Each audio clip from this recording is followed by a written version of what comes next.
At a certain point in time, some strange things started happening again around the world in the cities of New York, Manhattan, and the United States. While waiting for the end to begin, all the players who were outside received system notifications that said that the demotion prevention had begun. Immediately afterwards, another system alert appeared, announcing that the behemoth monster of the apocalypse was being called up, resulting in a spatial rift in the sky from which the monster had already extended its claws. Seeing that danger was already approaching, one of the players who also took part in this battle, amidst loud shouting and panicking people, spoke out in fear. Subsequently, a monster came out of the portal, resulting in the following system notification: defeat the behemoth before it destroys the world. As soon as the monster began to advance, one of the fighters, clutching his sword, nervously shouted to his comrades, "Take your positions in case we suddenly fail here." Looking at the giant who threatened them and whom they had to defeat somehow, the group leader added, "Otherwise the world would end." The BattleNet began in 2010. At first it was just a competition between butchers, but everything changed when the Space League opened in 2022. And it was then that the real battle for survival with other beings began. Representatives of the Earth coming from space continued to lose. It is now 2023 and only 10 different countries remain on the planet Earth after the monster invasion. These were different countries scattered across continents that still had the potential to fight, but the Earth was still under threat of destruction. At the same time, during the battle, a monster that invaded from space, preparing to strike, fired a deadly beam that destroyed everything in its path. Before the behemoth could destroy the group of fighters, his intentions were interrupted by a guy hovering over him in the air. Angry that he was interrupted from his plans, the monster shot his deadly beam upwards where the boy was. However, his attack did not affect the savior at all. Moreover, he survived the beam and rushed into the fight, swinging his fist, and began to quickly close the distance. As a result of the clash, all the soldiers in the vicinity felt the shockwave and concrete fragments that flew in all directions. As soon as the column of dust around the monster cleared, one of the soldiers who had been knocked off his feet by the blow exclaimed in confusion, "This is simply impossible." The next moment, standing on the body of the defeated monster that appeared from the spatial portal, the fighter received a system notification that could be seen by everyone, saying that the US Earth was mission accomplished. At the same time, the astonished man who was sitting on the ground said in amazement that this was the very power of the holy fighter. After the victory over the enemy, Song Ji-han, who was a member of the American leaders and ranked 7th in the list of leaders, heard a great job. Turning his gaze to the man on the top of the tall building, the boy heard our beloved country America had won this battle again. Smiling slyly at the guy who had just eliminated a threat that could have done a lot of damage to the entire planet, the man on the roof said, "This moment will remain in the history of all citizens, and I am your master." Folding his hands in front of him as he spoke, he added Baron was a guild master of American leaders, the one who was ranked first in the world rankings among players. Immediately after the broadcast was over, the girl jumped off the roof and shouted Jihan, and then heard someone from the crowd of people standing behind Baron shout out, "Priestess, you can't come down right now." In response to the man's remark, the guildmaster said to leave her alone, to which he replied that the hippo's energy was still on the surface, after which the first number added that everything was fine, she was able to take care of herself. Immediately after calming down one of his subjects, the master of the American Leaders Guild mentally said, "He is very strong indeed." Looking down at the motionless monster where the other fighters groaned under the harmful effects of the energy, he added that the energy coming from its corpse alone would be enough to make most players faint. Continuing to think about how powerful this monster could be, Baron added in his head that he was probably much stronger in life. But to be able to stand next to him at the same time, somewhere downstairs, the priestess who had dealt with the monster called out anxiously, "Jihan, you're okay." Looking at the condition of her friend Sophia, who was a member of the American Leaders Guild and had the 3rd rank in it, exclaimed in concern, "Oh my God, your left hand." Noticing that her comrade had lost one of his limbs, the girl immediately took up her duties and used her healing skills. Continuing to restore the lost body part, Sophia told the boy that it would hurt a lot because of the sinister energy of the hippo, so please be patient a little more, Jihan. The next moment, seeing a bright glow that appeared right in front of the boy who had defeated the monster, one of the men behind Baron exclaimed, "Mr. Baron, look down!" As soon as the guildmaster turned his gaze in the direction the man was pointing, he noticed the chest and then heard it was the reward for defeating the boss. Interested in the reward that appeared, the guildmaster jumped off the roof and shouted, "Hey, you two, get away from there." While the monster's body began to disintegrate in the air, Baron and his subjects approached the chest and said, "I will know the use of this reward." Hearing that he wanted to take everything for himself, one of the group of fighters who had been initially targeted by the monster said with a disgruntled cackle that he had killed him, and he heard his comrade respond, saying that what we can do is that the end of humanity is closer than ever and very real. The next moment, turning his gaze to the people gathered around the chest, he added, "These people remain our only hope." The moment the guild leader arrived at the chest, he immediately shouted out to the American leaders, "From now on, I will name the guild members who will receive the rewards." Hearing the order of their leader, all the members of the guild obediently exclaimed, "Yes, master," leaving Jihan and the priestess behind. After hearing Baron's answer, the priestess announced the number 4 and 5. On this, all hearing the nominees for awards, Sophia exclaimed in surprise that, "Wait, Mr. Baron." Trying to get justice, the girl nervously exclaimed, "But what about Jihan? He was the one who killed the monster of the apocalypse." Continuing to express her concern, she added, "Why don't you give him a reward for O?" In response, she heard you ask why in a disgruntled voice. Pointing a finger at the guy who lost his arm after the battle, the guildmaster of the American leaders exclaimed that he was not an American. After this statement, Baron looked at the girl with a stern look and added that even if he was considered to be one, he was not a real American, he was just not. "A useful dog for us, that's all." And after hearing his name, the guy bent his head down and began to look at the man with a stern look, showing his anger. Continuing to seek justice, the priestess nervously exclaimed, "But Jihan, calm down, it's okay, I don't mind." Turning his back on the stingy guildmaster of American leaders, the boy said disgruntledly, moving away from the group, "Just go away, I don't care," and then mentally said he was absolutely right. Recalling his past, where he lost everything, Sung Jihan said in his head, "I am just a refugee who fled after losing his homeland." Raising his hand to make sure that it was really not a dream and he was still alive, the boy mentally added, "And I managed to climb to 7th place in the world ranking." However, despite all these achievements, after reaching the 7th place in the world ranking, he was not recognized as an American and was often forced to experience all possible discrimination. But it was not that important. Still, he managed to endure these feelings and discrimination somehow because there was a reason that tormented him much more, and that was this.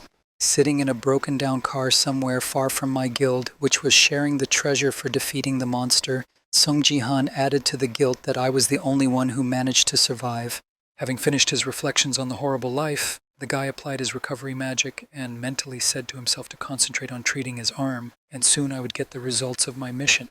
As soon as Sung Jihan completed the treatment of his limb, he immediately received a system notification that said the end of the game and the results of the relegation mission in the Bronze League. At the same time, other survivors received system notifications informing them that the mission was a defense mission and that the survival of more than half of the US players was successful. While they were happy to have survived the mission, the soldiers also looked at the other notifications that kept appearing, which reported China's success and Russia's failure. After one country was declared a failure in the mission, others followed, with Japan also reported as a failure, Brazil a failure, and all the others who also participated in the mission failed, and the final result of the mission was unsatisfactory. After seeing the results of this task, one of the fighters who was not in the American Leaders Guild exclaimed with concern that only 2 countries out of 10 were not. The next moment after the announcement of the results of all countries and the overall result, another notification appeared informing us that humanity number 4212 had failed to prevent the demotion. There are also others who lost in the mission to prevent relegation in the final battle. For the decision to relegate, you will face the number 4, 1773 orcs. Seeing that they still have a chance to prevent the destruction of humanity, one of the members of the American Leaders Guild standing near the guildmaster said in surprise that years. The next moment, seeing who they would fight against in the final battle for survival, Sophia exclaimed, "Master, if we are facing orcs, we need Jihan. In the last battle with the orcs, we won thanks to him." In response to the girl's request to join the team for the final battle, the guildmaster stubbornly said no, don't even ask us to go there without him. At the same time, while all the fighters of the final battle were moving to the battlefield, a notification appeared above the arena stating that players from each planet were being called up and the battle would soon begin. As soon as all the players stepped onto the battlefield, the guildmaster said menacingly, "It's been a long time since we've seen each other." Continuing to drill the enemy with his gaze, Baron looked at the orc leader with whom he would have to fight and said, "Disgusting pigs." After a loud greeting from the enemies, the leader of the American Leaders Guild looked back and said that there were only 4 of us and a Chinese runner. After listing the forces that should act in this battle against the enemy, he mentally added, "Well, we don't need Song Jihan, we can handle the battle without him." Preparing for the decisive battle, Baron gritted his teeth in anger and activated his power, angrily saying in his head, "I can handle everything myself." As soon as the man strengthened all his characteristics with the help of the skill, he immediately rushed at his enemies, shouting out, "I am a representative of humanity." But all he had were his loud words, and in just one moment the man, unable to do anything at all to the enemy, lost his head from his shoulders. When all the other players saw what had just happened to their number one, who was unable to do anything at all to the enemy, they immediately froze in fear. At the same time, all the members of the human race who remained on their planet could watch the live broadcast of the battle, which was what everyone was doing at the time, and witness the imminent death of the first number. As soon as Baron's head was separated from his body, a large notification appeared on the screen of all live broadcasts, saying that the player of the representatives of humanity had died. The next moment, the remaining players split up to try to at least somehow resist the enemies, but even this did not bring any effect, and another orc struck with his axe, dividing one of the people into two parts, and the system notified the human player that he was killed.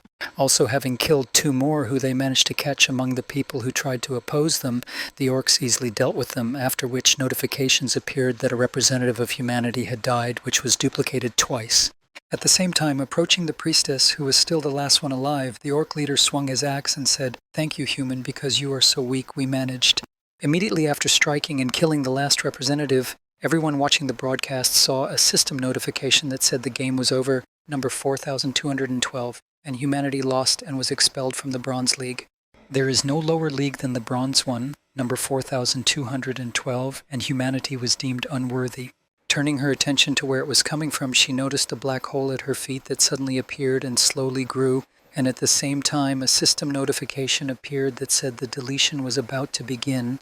After the rest of the planet's inhabitants saw this message, the black hole suddenly grew to a gigantic size with a radius of about 30 meters and began to suck everything around it. Continuing to grow at an incredible rate, the radius of the black hole increased so much that it reached Sung Ji-han, who was quite far from the center of the hole. Not realizing what was happening, the guy looked at the deep darkness inside the black hole into which he had plunged and thought, "Is this the end of the world?" After a certain period of time, when the black hole completely swallowed the planet, it disappeared without a trace, after which a system notification appeared that the removal of humanity was successfully completed. After that, it would seem that everything should have been completed, but it happened differently after the cleaning was completed. An alarm notification appeared that said an error was detected and people were still left. At the same time, being in some incomprehensible position, the guy looked at the void and said in surprise that I was the only survivor again, after which he saw a message in front of him, "Nameless divine art resists removal."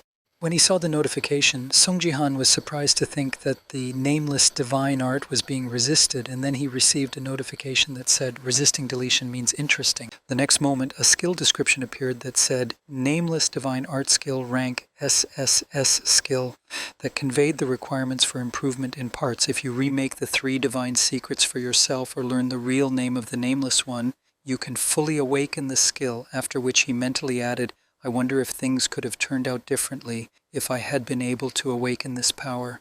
Upon completion of his thoughts, the boy noticed messages above him that looked like someone talking to him, saying that this creature was weak but had potential, and that he should not miss this opportunity, and then he thought, "I wish I knew the real name of the nameless divine art." The next moment he received another message asking if he should give it another chance, and then he added, "I wonder if Korea would still be here, and if I could protect the people I love." In response to the question of the deity who launched the poll about giving a second chance, he answered, "I agree, I disagree, it's a waste of time, I support the idea." At the end of the voting, one of the deities spoke. The votes were accepted. Player Song Ji-han will be returned to the era of first entering the league. Seeing this notification, he thought the first entry that before he could realize what exactly had happened, he woke up in his own world when the TV presenter said, "Well, now we'll get to the interview." Grabbing his head, the boy said in confusion, "What had happened to me? I read for sure that I was returning to the era before the first entry." Тільки він повторив у своїй голові останнє повідомлення, котре бачив, як, озирнувшись навколо, здивовано промовив, "Зачекайте, но це місце." As he began to realize what had happened to him and that it really wasn't a dream, Song Ji-han said in surprise that it really happened, "I'm definitely not dreaming." It was the year 2020, and the boy was transported back several years to his city in South Korea, which had not yet been attacked and turned into ruins. Looking down from the balcony, he saw 2 boys fighting with sticks and shouting, "I am the king of swords. Yoon Se-jin, to which he heard in response, Yoon Se-jung using two swords means I am the king of swords, after which the first one added dreams and then continued. The next moment he turned his gaze to a slightly different place and saw a couple in love, with the girl hugging her boyfriend from behind and asking if he was playing today, and he heard the answer, of course, the tutorial would be over soon. After assessing the situation behind his house, the guy realized that it was really true and said in his head, I really came back. The next moment, deciding to see if everything was exactly the same as it had been at the same moment in the past, Sung Ji-han suddenly said to open the status window. Immediately afterwards, he saw that there was a second tier under his name, and he thoughtfully said in his head, second tier, at the time we had just joined the league. He smiled nervously at the realization of what had happened to him and said, there is a possibility if I use information from my past life.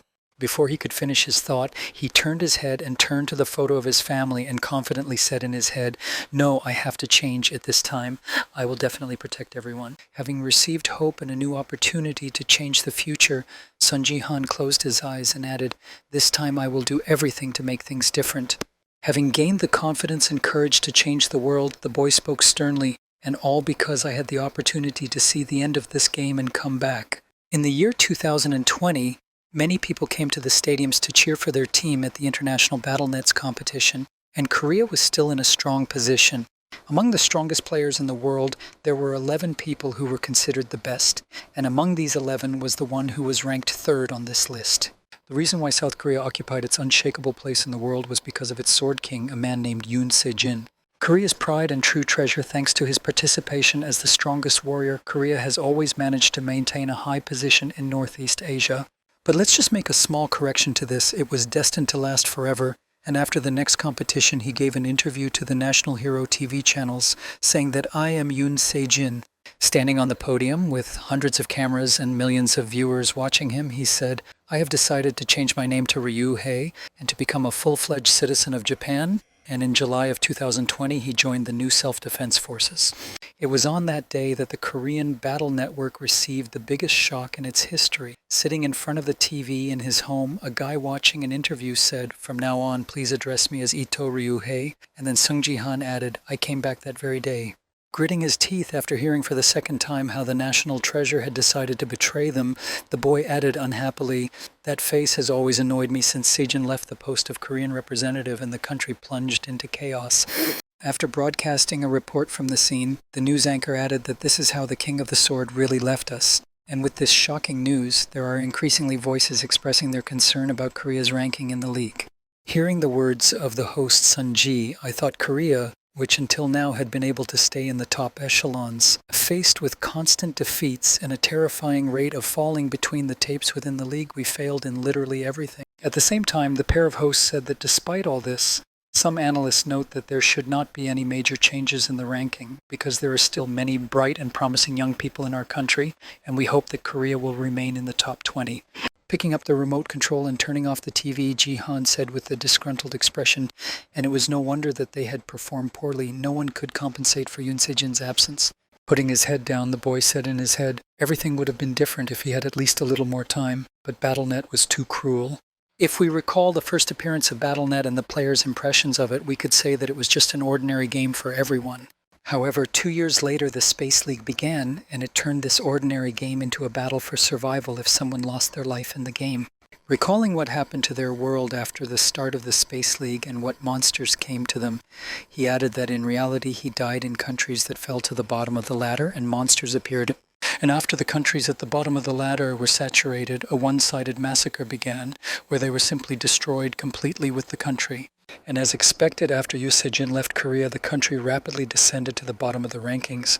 As soon as this position reached a sufficiently low level, monsters also visited it and then destroyed it, like all other countries, along with its population. Continuing to think in his room, Jin-han spoke, and those who survived the attack began to gather in groups and say the following. If the King of the Sword had stayed here, Korea would have had a different ending. Well, after these conversations, one can roughly imagine how significant and powerful the Swordmaster Yoon Se-jin was for the country. Looking at the photo of this national hero with his wife and young son, he added, he was my brother-in-law. Punching the glass right in the face of the Sword King, he exclaimed angrily, but I still keep asking myself the same question. With his head down as he was overwhelmed with rage, the boy angrily added, why my sister fell in love with a scoundrel like him. Removing his hand from the painting that hung in his room, Sung Ji-han thoughtfully said, "I wonder if everything would have been completely different if she had lived." Having tamed his emotions after a fit of rage, the guy realized that he needed to move on and said, "It's great that I'm back in the past, but I'm not going to go back to the past." After opening his profile to view his performance, the guy assessed his capabilities and said disappointedly that my performance was too poor. Sitting down on his couch and holding his head, the guy said disappointedly, well, for some reason I'm not surprised. After all, I spent my time drinking and gambling at that time. Opening his eyes after realizing that he could not repeat his mistakes and looking at his profile, he added, "I was too rough in the past." By focusing on the profile description where the gift of the traveler's IF was written, you can see details about other players. I added the nickname Sunji because I didn't even realize what an incredible power I had. Everyone becomes a player after reaching the age of 18, but only a very small part of all players received gifts. The next moment, recalling his past life, he added, "Since I had the lowest rank of F, I used this ability in gambling games in which I predicted the winner. Only at that time I had no idea that the true value of this ability would reveal its full potential once I was able to duplicate it." Looking again at his characteristics in the profile, the guy once again became convinced of his worthlessness at the moment and said, "These indicators are too terrible. Such indicators are present in the first level in general, and how did I get the second level at all?" Immediately after noticing the bottle lying on the ground, the guy said, I'm sure he remembered exactly what happened now. Looking at the spilled potion and the bottle on the table, Songji confidently said, "It was the experience point potion, and that's how I accidentally raised my level." Once again plunging into memories from the past, he said disappointedly, "Some idiot drank it under the chafe and raised his level. I have no words for the emotions I had in the past. It's horrible." At the end of his regrets about his past, the guy rubbed his neck in embarrassment and accidentally saw something visible in his profile and mentally said, "And what the hell is this?" When he saw the number of achievement points, he was surprised to hear me say why I had so many points, 100,000, when I hadn't had so many last time. Reflecting on his current situation, Jihan said, "If you put aside the fact that they are just useless and worthless, I don't think I had any achievements before I joined the league, so how did I get them?" Getting up from his seat and starting to make circles around the room, the guy thoughtfully said in his head, wondering if any changes could have occurred due to my regression, and then said to open the inventory.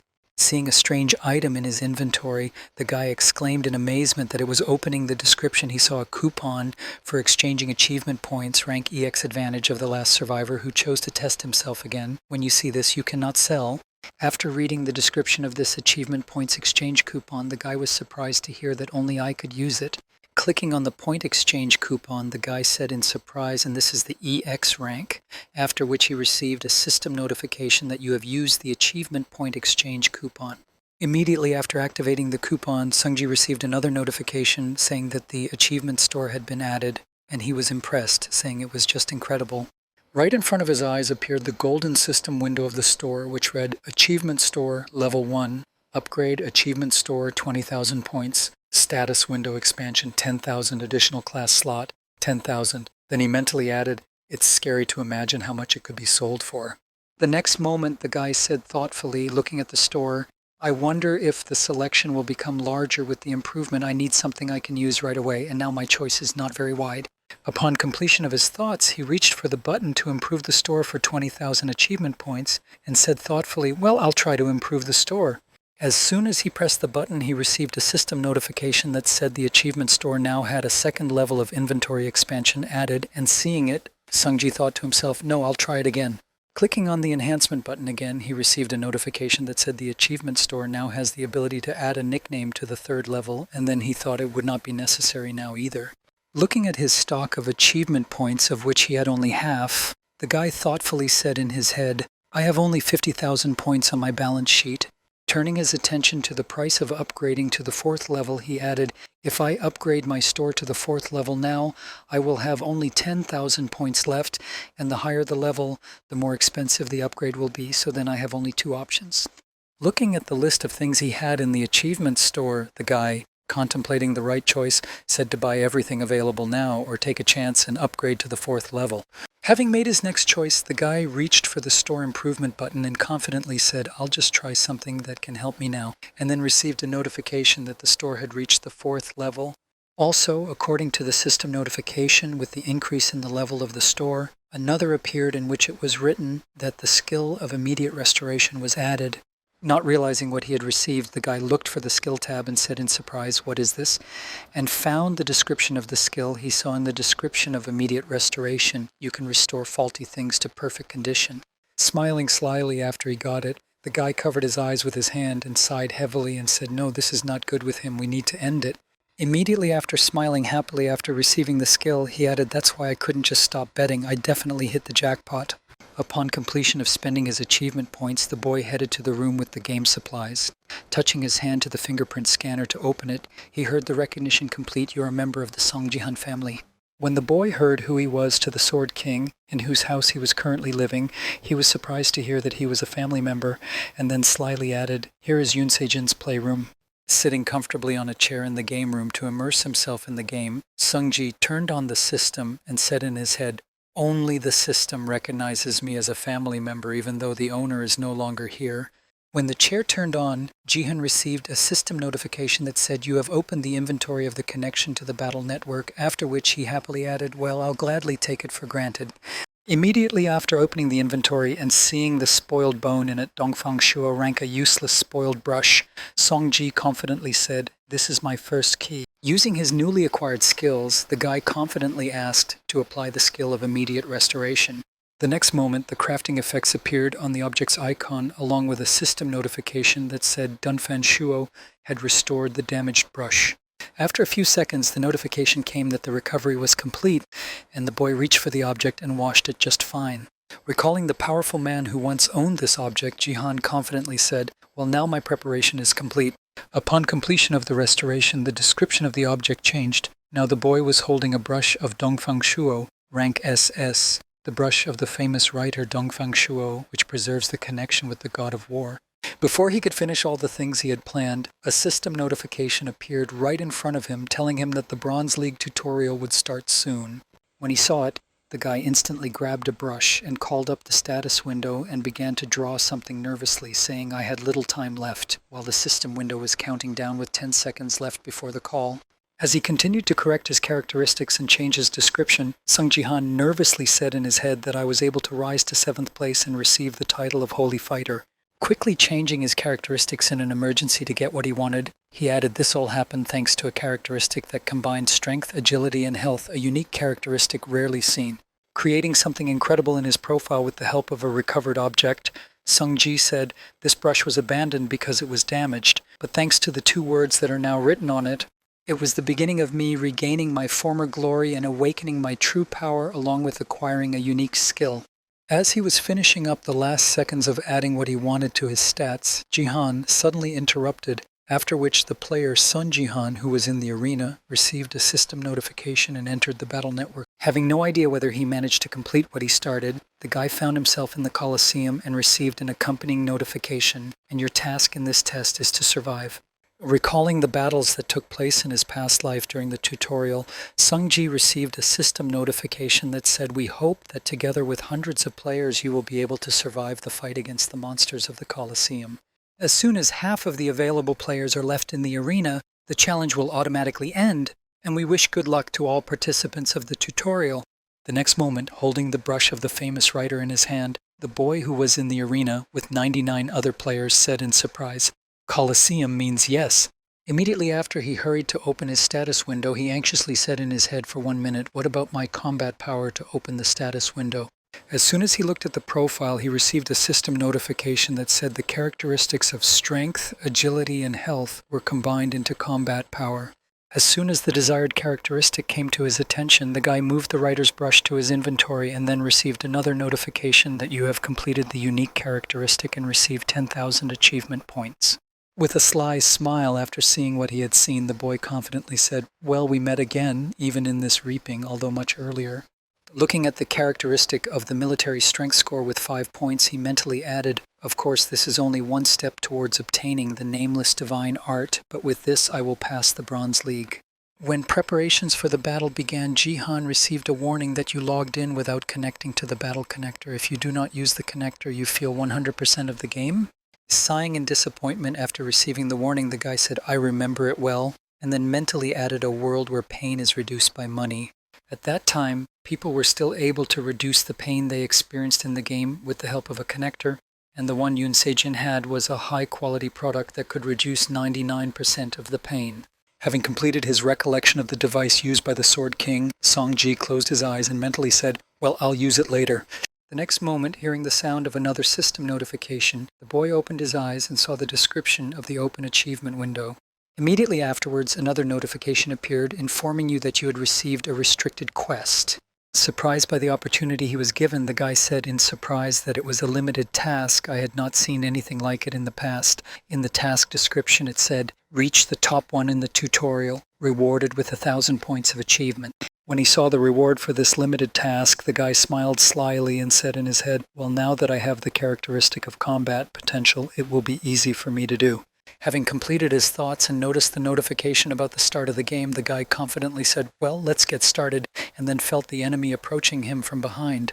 Having made his insidious attack on the guy who seemed to be unprepared for the battle and whose attention was focused on another fighter, he cunningly shouted out, "You're a noobiar," and got caught. Only his arrogance and joy quickly dissipated after his attack, and the attacker felt something strange that was not like the feeling of being hit by an enemy. As the dust from the attack cleared, the attacker was able to witness the tip of his blade being caught by just 2 fingers, after which he heard a superior voice say, "Yes, that's it." Looking back over his shoulder at the enemy who thought he was an easy target, Sanji said with a grudging smile, "This is the most enjoyable content in this game." Forcing his attacker into confusion after a failed attack, Jihan added in an ominous tone, "Thank you for my first kill." So one of the existing forces of player management in this game is the Guild, which is a group that trains and manages a large number of players. At the same time as all countries were actively discussing the combat network, each country began to invest considerable resources in the education of its players. Similarly, with the aggressive investment of various enterprises and different players, large and small guilds existed in South Korea and were able to train strong players in the early stages of the league. The first region of Kan in the recently launched Bronze League is the same place where rising stars who were members of various guilds made their debut. After receiving a system notification that the game was about to start, one of the players in the Kan arena was visibly nervous. Looking around to assess the level of training of each of the enemies, the boy said anxiously that the Kanama League was the next step for me. Trying to somehow control his emotions, the boy said nervously, "No, I can't be nervous. Everything will be fine. I'll be more lucky than everyone else. This guy's name is Do Hae-gyu." Clenching his hand into a fist, the guy said confidently, "I can do it." He was one of the members of the Divergent Guild, a group that was subordinate to the Divergent Company. Being quite well known among a large number of players, it also had a lot of promising participants who had to prove themselves and become powerful fighters.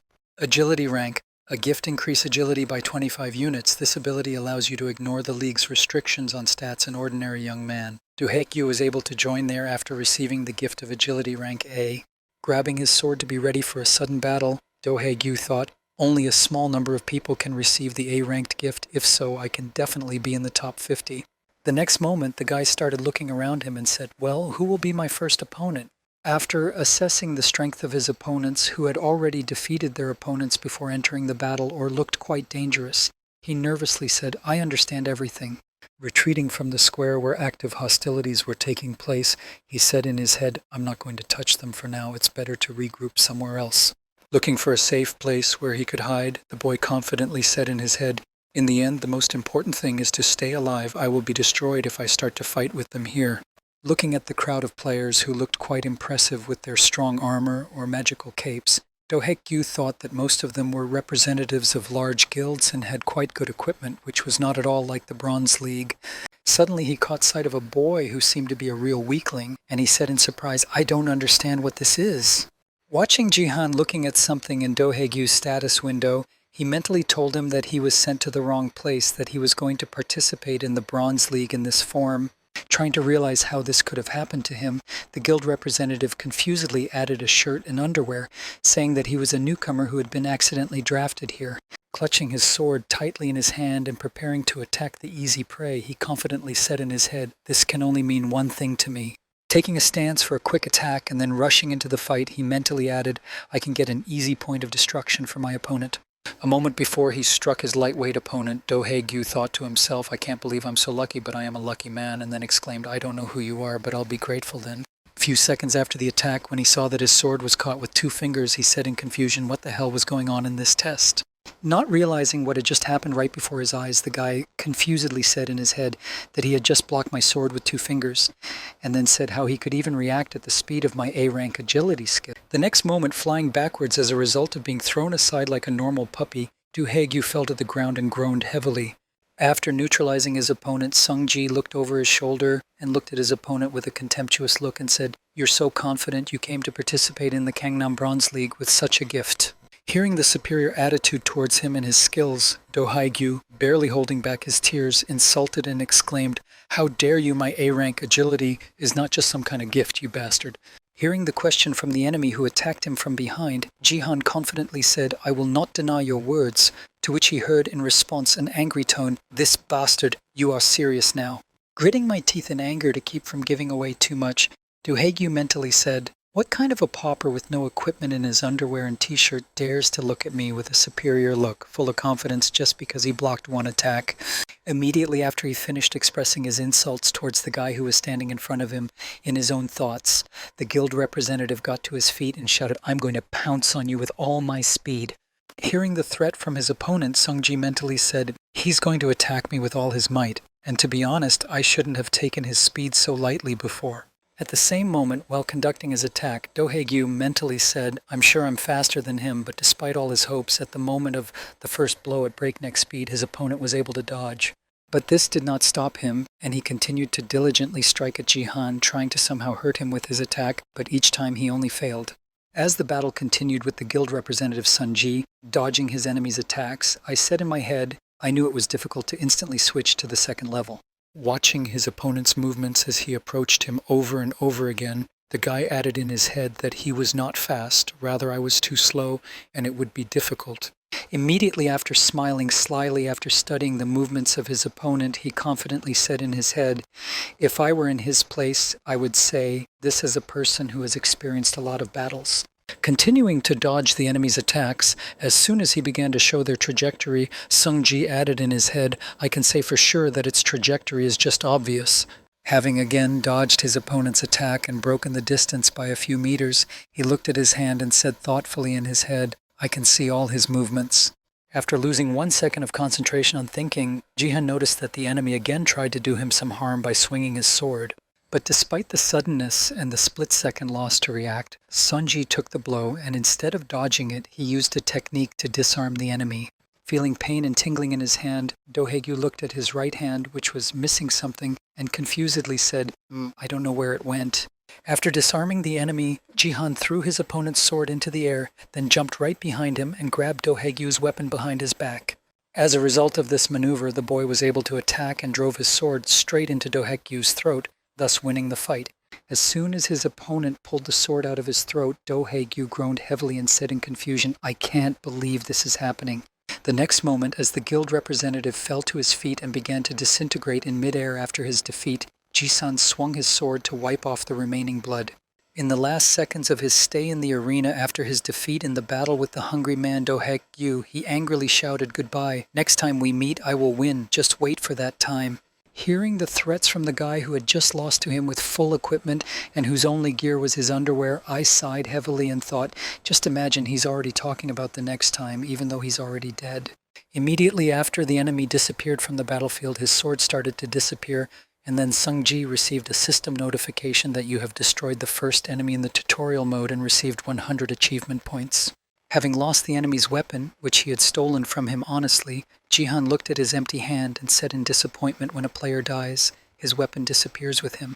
Immediately after looking around to find his opponents, he thoughtfully added in his head, "Now that I've been able to warm up, maybe I should hurry up if I really want to take first place. I need to destroy more than 5 people to ensure a solid first place." The next moment, he saw a crowd of orcs standing on the sidelines waiting for the battle to begin, and Jihan mentally said to himself, as expected, no one wants to hunt monsters. In addition to ordinary players, there are also monsters in the battle network, but only 1/10 of a player's destruction is awarded for one monster's destruction, and in order for one player's destruction to count, you need to finish off a dozen monsters. Watching the players running away from the orcs with the words, "Oh my god, it's scary when they approach," Sung-ji mentally said, and that's why most players avoid and hunt other players, especially when it comes to monsters that gather in a crowd, especially orcs. Continuing the hunt for these monsters is rather pointless because the risks are high and there is no particular benefit from them, in other words, unjustified efforts. Upon completion of his thoughts, the boy received a new system notification in which a new task was written: destroy the crowd of orcs, a crowd of 30 orcs, the strongest group of monsters in the Colosseum, show them the difference in strength and defeat them with a reward of 500 points of achievement.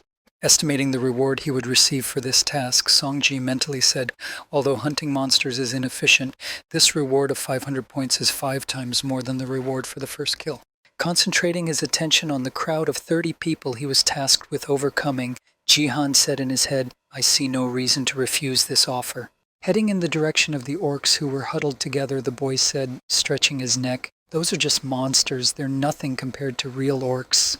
Immediately after these thoughts, the boy rushed in the direction of his enemies and thought, maybe I'm just crazy, and that's all, and that's the end of the reasons, and this option cannot be rejected. At the same time, one of the orcs pointed a finger in the direction of Jihan, who was heading in their direction at a frantic speed, and said in confusion what it was. Having drawn the attention of the rest of his comrades to the boy who was approaching them at breakneck speed, he nervously added, a naked man is running towards us. Hearing the notification, another orc replied that the man was crazy. Standing in battle formation, the crowd of orcs prepared for battle with the enemy who was approaching them shouted, we will destroy you. Ignoring the warnings from his enemies, Jisan continued his offensive, while at the same time the enemies were preparing to launch a long-range attack to stop the approaching enemy. At the same moment, Sungji could see that 2 axes were heading straight for him, which had just been thrown in his direction by the enemies to stop him. Waiting for the right opportunity when the enemy's weapons came closer to him, Jihan confidently spoke, now and then reached for his weapon. In an instant, he was able to grab the handles of 2 axes that the orcs threw at him with frantic speed and force. After receiving a weapon with which he could safely conduct an offensive, Songji exclaimed, not bad, but now you get your axe back, I'll teach you how to throw it. Immediately after these words, the guy threw 2 axes in the direction of the crowd of enemies standing a few meters away and easily neutralized a couple of orcs. Seeing what had just happened to a couple of their comrades, the monsters immediately became worried because the enemy seemed quite capable, and the realization that the battle would be difficult made them feel afraid. While the enemies were looking at the same spot where the boy was coming from, he was able to break through the crowd and run inside. Immediately after the frenzied massacre began, Sun Ji grabbed an axe from one of the enemies and prepared to launch a spinning attack over a large area. With just one punch, he took several heads off his shoulders and then received a system notification saying that 5 out of 30 enemies were destroyed. The next moment, seeing how quickly the ranks of their fighters were thinning, one of the orcs froze in place and grunted in confusion, not even knowing what to do next. However, this effect did not last long, and after a couple of seconds, when the monsters came to their senses and realized that the man was surrounded by them, they all attacked him with the aim of finishing him off. But they did not succeed. Jihan continued to read the movements of each enemy, and in parallel with the evasions of the enemies, he intercepted each one's weapon and thinned the ranks of the opponents. Continuing to wage an unequal battle against 30 opponents, the boy rapidly reduced the number of monsters and then suddenly heard a nervous shout of "Man, destroy it!"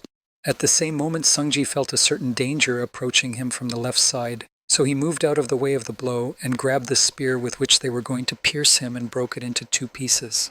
When the weapon was broken, the attacker, who remained unarmed, was left alone among a certain number of his fallen comrades, one-on-one against a man who had already mowed down most of the orcs. Frightened by this development, the monster holding a useless stick grunted in fright. At the same moment, grabbing an axe that was lying on the ground nearby, Jihan said, "I wish someone had told you to be so noisy when you're sitting in ambush." Watching his inevitable death approaching, the orc tried to defend himself with the stick he had left in his hands against the broken spear. Having made his stroke, Sungji broke the axe, but without achieving the desired result, he failed to destroy the enemy, as the stick was stronger than the boy's weapon handle. The next moment, looking at what remained of the broken weapon in his hands, Jihan said in disappointment, "Dude, what kind of weapon is this? Look how big you are, and the weapon is just a piece of junk." Seeing that the guy had no axe left, the surviving orc exclaimed that the man's weapon was broken and that he heard in response, "Well, actually, you have one too," after which he added indifferently, "Now finish him off." Seeing a crowd of enemies coming at him again from all sides, Songji said in disappointment, "This is a shame. Just look at yourself. Life doesn't teach you anything." Preparing to use his trump card, the guy raised 1 foot above the ground and said, "What stupid little pigs you are." Immediately after stomping his foot on the ground, Jihan formed a crater under him and unleashed a cat's shockwave that scattered all the monsters that approached him. After a bunch of orcs were knocked back by the shockwave, Sunji jumped up to catch the weapon they had accidentally dropped. As soon as he grabbed the sword and spear in his hands, he instantly dealt with 4 enemies who were nearby. Immediately after noticing several enemies standing right in a row, Sunji swung his spear straight at the enemies, thus piercing 3 more orcs in one blow. After a short period of time and a certain number of enemies had been destroyed, the orc leader, the last one left on the battlefield, looked around frightenedly, trying to find who might still be alive. Realizing that the only one who could do anything else was the monster, he looked at Jihan and said, "He's definitely not human. He's a real monster," and then he lost his head in the literal sense of the word, and Songji made a last-ditch effort with his sword and split the monster into 2. Immediately after the last destruction, the boy received a system notification saying that you have completed the task of exterminating a crowd of orcs. Also, after the notification of the completion of the mission, the guy also received a reward notification that said you received 500 achievement points for successfully quest. Your level has been increased. When he saw the last notifications he received, the guy was surprised to hear that I was able to increase my level inside the game, and that experience points should be counted at the end of the game. Immersed in reflection after suddenly receiving a new level, the guy mentally said it all because of the low level. Well, for me it's good news, so I will be able to raise my characteristics at the same time. Looking at his total number of points on the various characteristics, Songji thoughtfully said, well, let's see, if I have to increase one characteristic, it will definitely be combat strength. The characteristic of combat strength is a unique indicator that combines the 3 characteristics of agility and endurance. Even if people had the same indicators of various statistics, this insane characteristic can at least double your abilities. Continuing to look at the same characteristic that stood out from all the others, he mentally added, of course there is another reason why combat power is special to me. Recalling the moment when he reached a certain value of this characteristic in his past life, the boy confidently added, as soon as I manage to reach the 30 mark of combat strength, I will have a chance to receive an unnamed martial art. Pointing at the plus sign next to the characteristic of combat strength, the guy said in his head, I must get this skill as soon as possible. Continuing to poke at the button, Sungji mentally said, but there is one problem. Combat strength is not an indicator that can be easily increased. And then, seeing something strange, he said in surprise, I mean really? Seeing that his combat strength actually increased by 1 unit after adding the distribution point to it, Jihan was surprised to add it really did increase. Recalling his past life and how this characteristic was increased in it, he added with amazement that usually a certain amount of combat experience and training is required to increase combat strength, and that the points could only increase the maximum growth rate. Immediately afterwards, with a sly smile, the boy added, isn't it cool? And then thought, I don't know what exactly happened, but if she keeps growing like this, I'll be happy. The next moment, feeling the danger behind his back, the guy stepped aside, after which an arrow flew right by him and hit him in the head. After avoiding a long-range attack, the guy started looking for the enemy who had just attacked him and said in his head that it was the shooter. At the same time, somewhere near Jihan stood a girl who shot an arrow and smiled happily, saying, just look, he dodged it, and the knight standing next to her added, what a lucky man. After a failed shot, the girl, continuing to keep the guy in sight, said, let's finish as soon as possible because the end is very close, and heard the man in armor reply, yes, as promised, whoever destroys him first takes the reward, yes. At the same time, watching the pair of fighters confidently exchanging words, Sungji mentally said that it looked like they had united and that this would happen quite often. This survival card is intended for a battle between players, but there is no such rule that participants in the same battle cannot create their own teams. The next moment, paying attention to the shoulder of the girl shooter, he thoughtfully added, and this logo is one of the 10 best guilds in Korea, the Turtle Guild. Taking out his sword from its sheath, the boy mentally said, a warrior and an archer combine melee and ranged attacks. If they are from the same guild, it is not surprising. After receiving a system notification that only 60 players remained, Sungji thought to himself that there were so few left, so if I just dodge, I'll still survive. After concluding his conclusion about how to survive to the end of this competition, the guy mentally said, but if they came to deal with me, then what if they came to deal with me? Standing in front of a couple of enemies, he added that I was probably an easy target for them, and then he heard a warrior shout to the girl, if you agree to go to dinner with me after this, I'll give you a steak, to which she replied, no thanks, I'll pass. At the same time, while the enemies were distracted by their conversations, Taesan took advantage of the free time to call up the leaderboard. After reviewing his results and position in the overall ranking, he mentally said, I have 4 laps left. Looking at the second place winner, who was 1 point short of tying for first place, the boy added, I'm barely holding on to first place. With a sly smile after assessing his position in the ranking, he added, It's just perfect. I could consolidate my position with their help.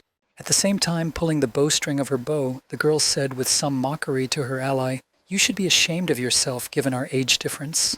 As soon as she said this, Sungji made his first move, separating the girl's head from her body, and then said in his head, I'll test my power of improved combat strength right here.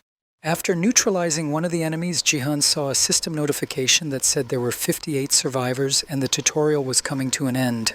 The next moment, with some trepidation in his voice and trembling in his whole body after what he had seen, the man in armor said, How could you do that to a girl? In response to his question, he heard nothing but saw the enemy instantly disappear from his field of vision, moving right behind him. Immediately after a quick maneuver, Sunji used his weapon to stab his opponent in the back, hearing him suddenly scream. But this scream was probably fake and played up because the next moment, looking back and smiling slyly, the warrior said, This is the exclusive armor of our turtle guild. Continuing to mock the futile attempt to harm him, the knight added, You can't pierce it with such a weak weapon. As soon as he said this, he felt a flurry of blows that again hit him exactly, all of them aimed at the same point. Feeling that his armor began to crack, the man in the outfit exclaimed in embarrassment, You crazy bastard! Feeling his armor crumble under the onslaught of many attacks aimed at the same place, he added, You aim at the same point. After punching a hole in the enemy's armor through which he managed to finish him off, Sungji said, What good is that woman or that armor to you if you're just fooling around here? Smiling ominously after a fair speech addressed to a frivolous player, Jihan added, It seems to me that you have to fully experience reality. Sometime after the end of the Bronze League battle, one of the influential people gained access to the battle recording and began to scroll through it and observe one person in detail.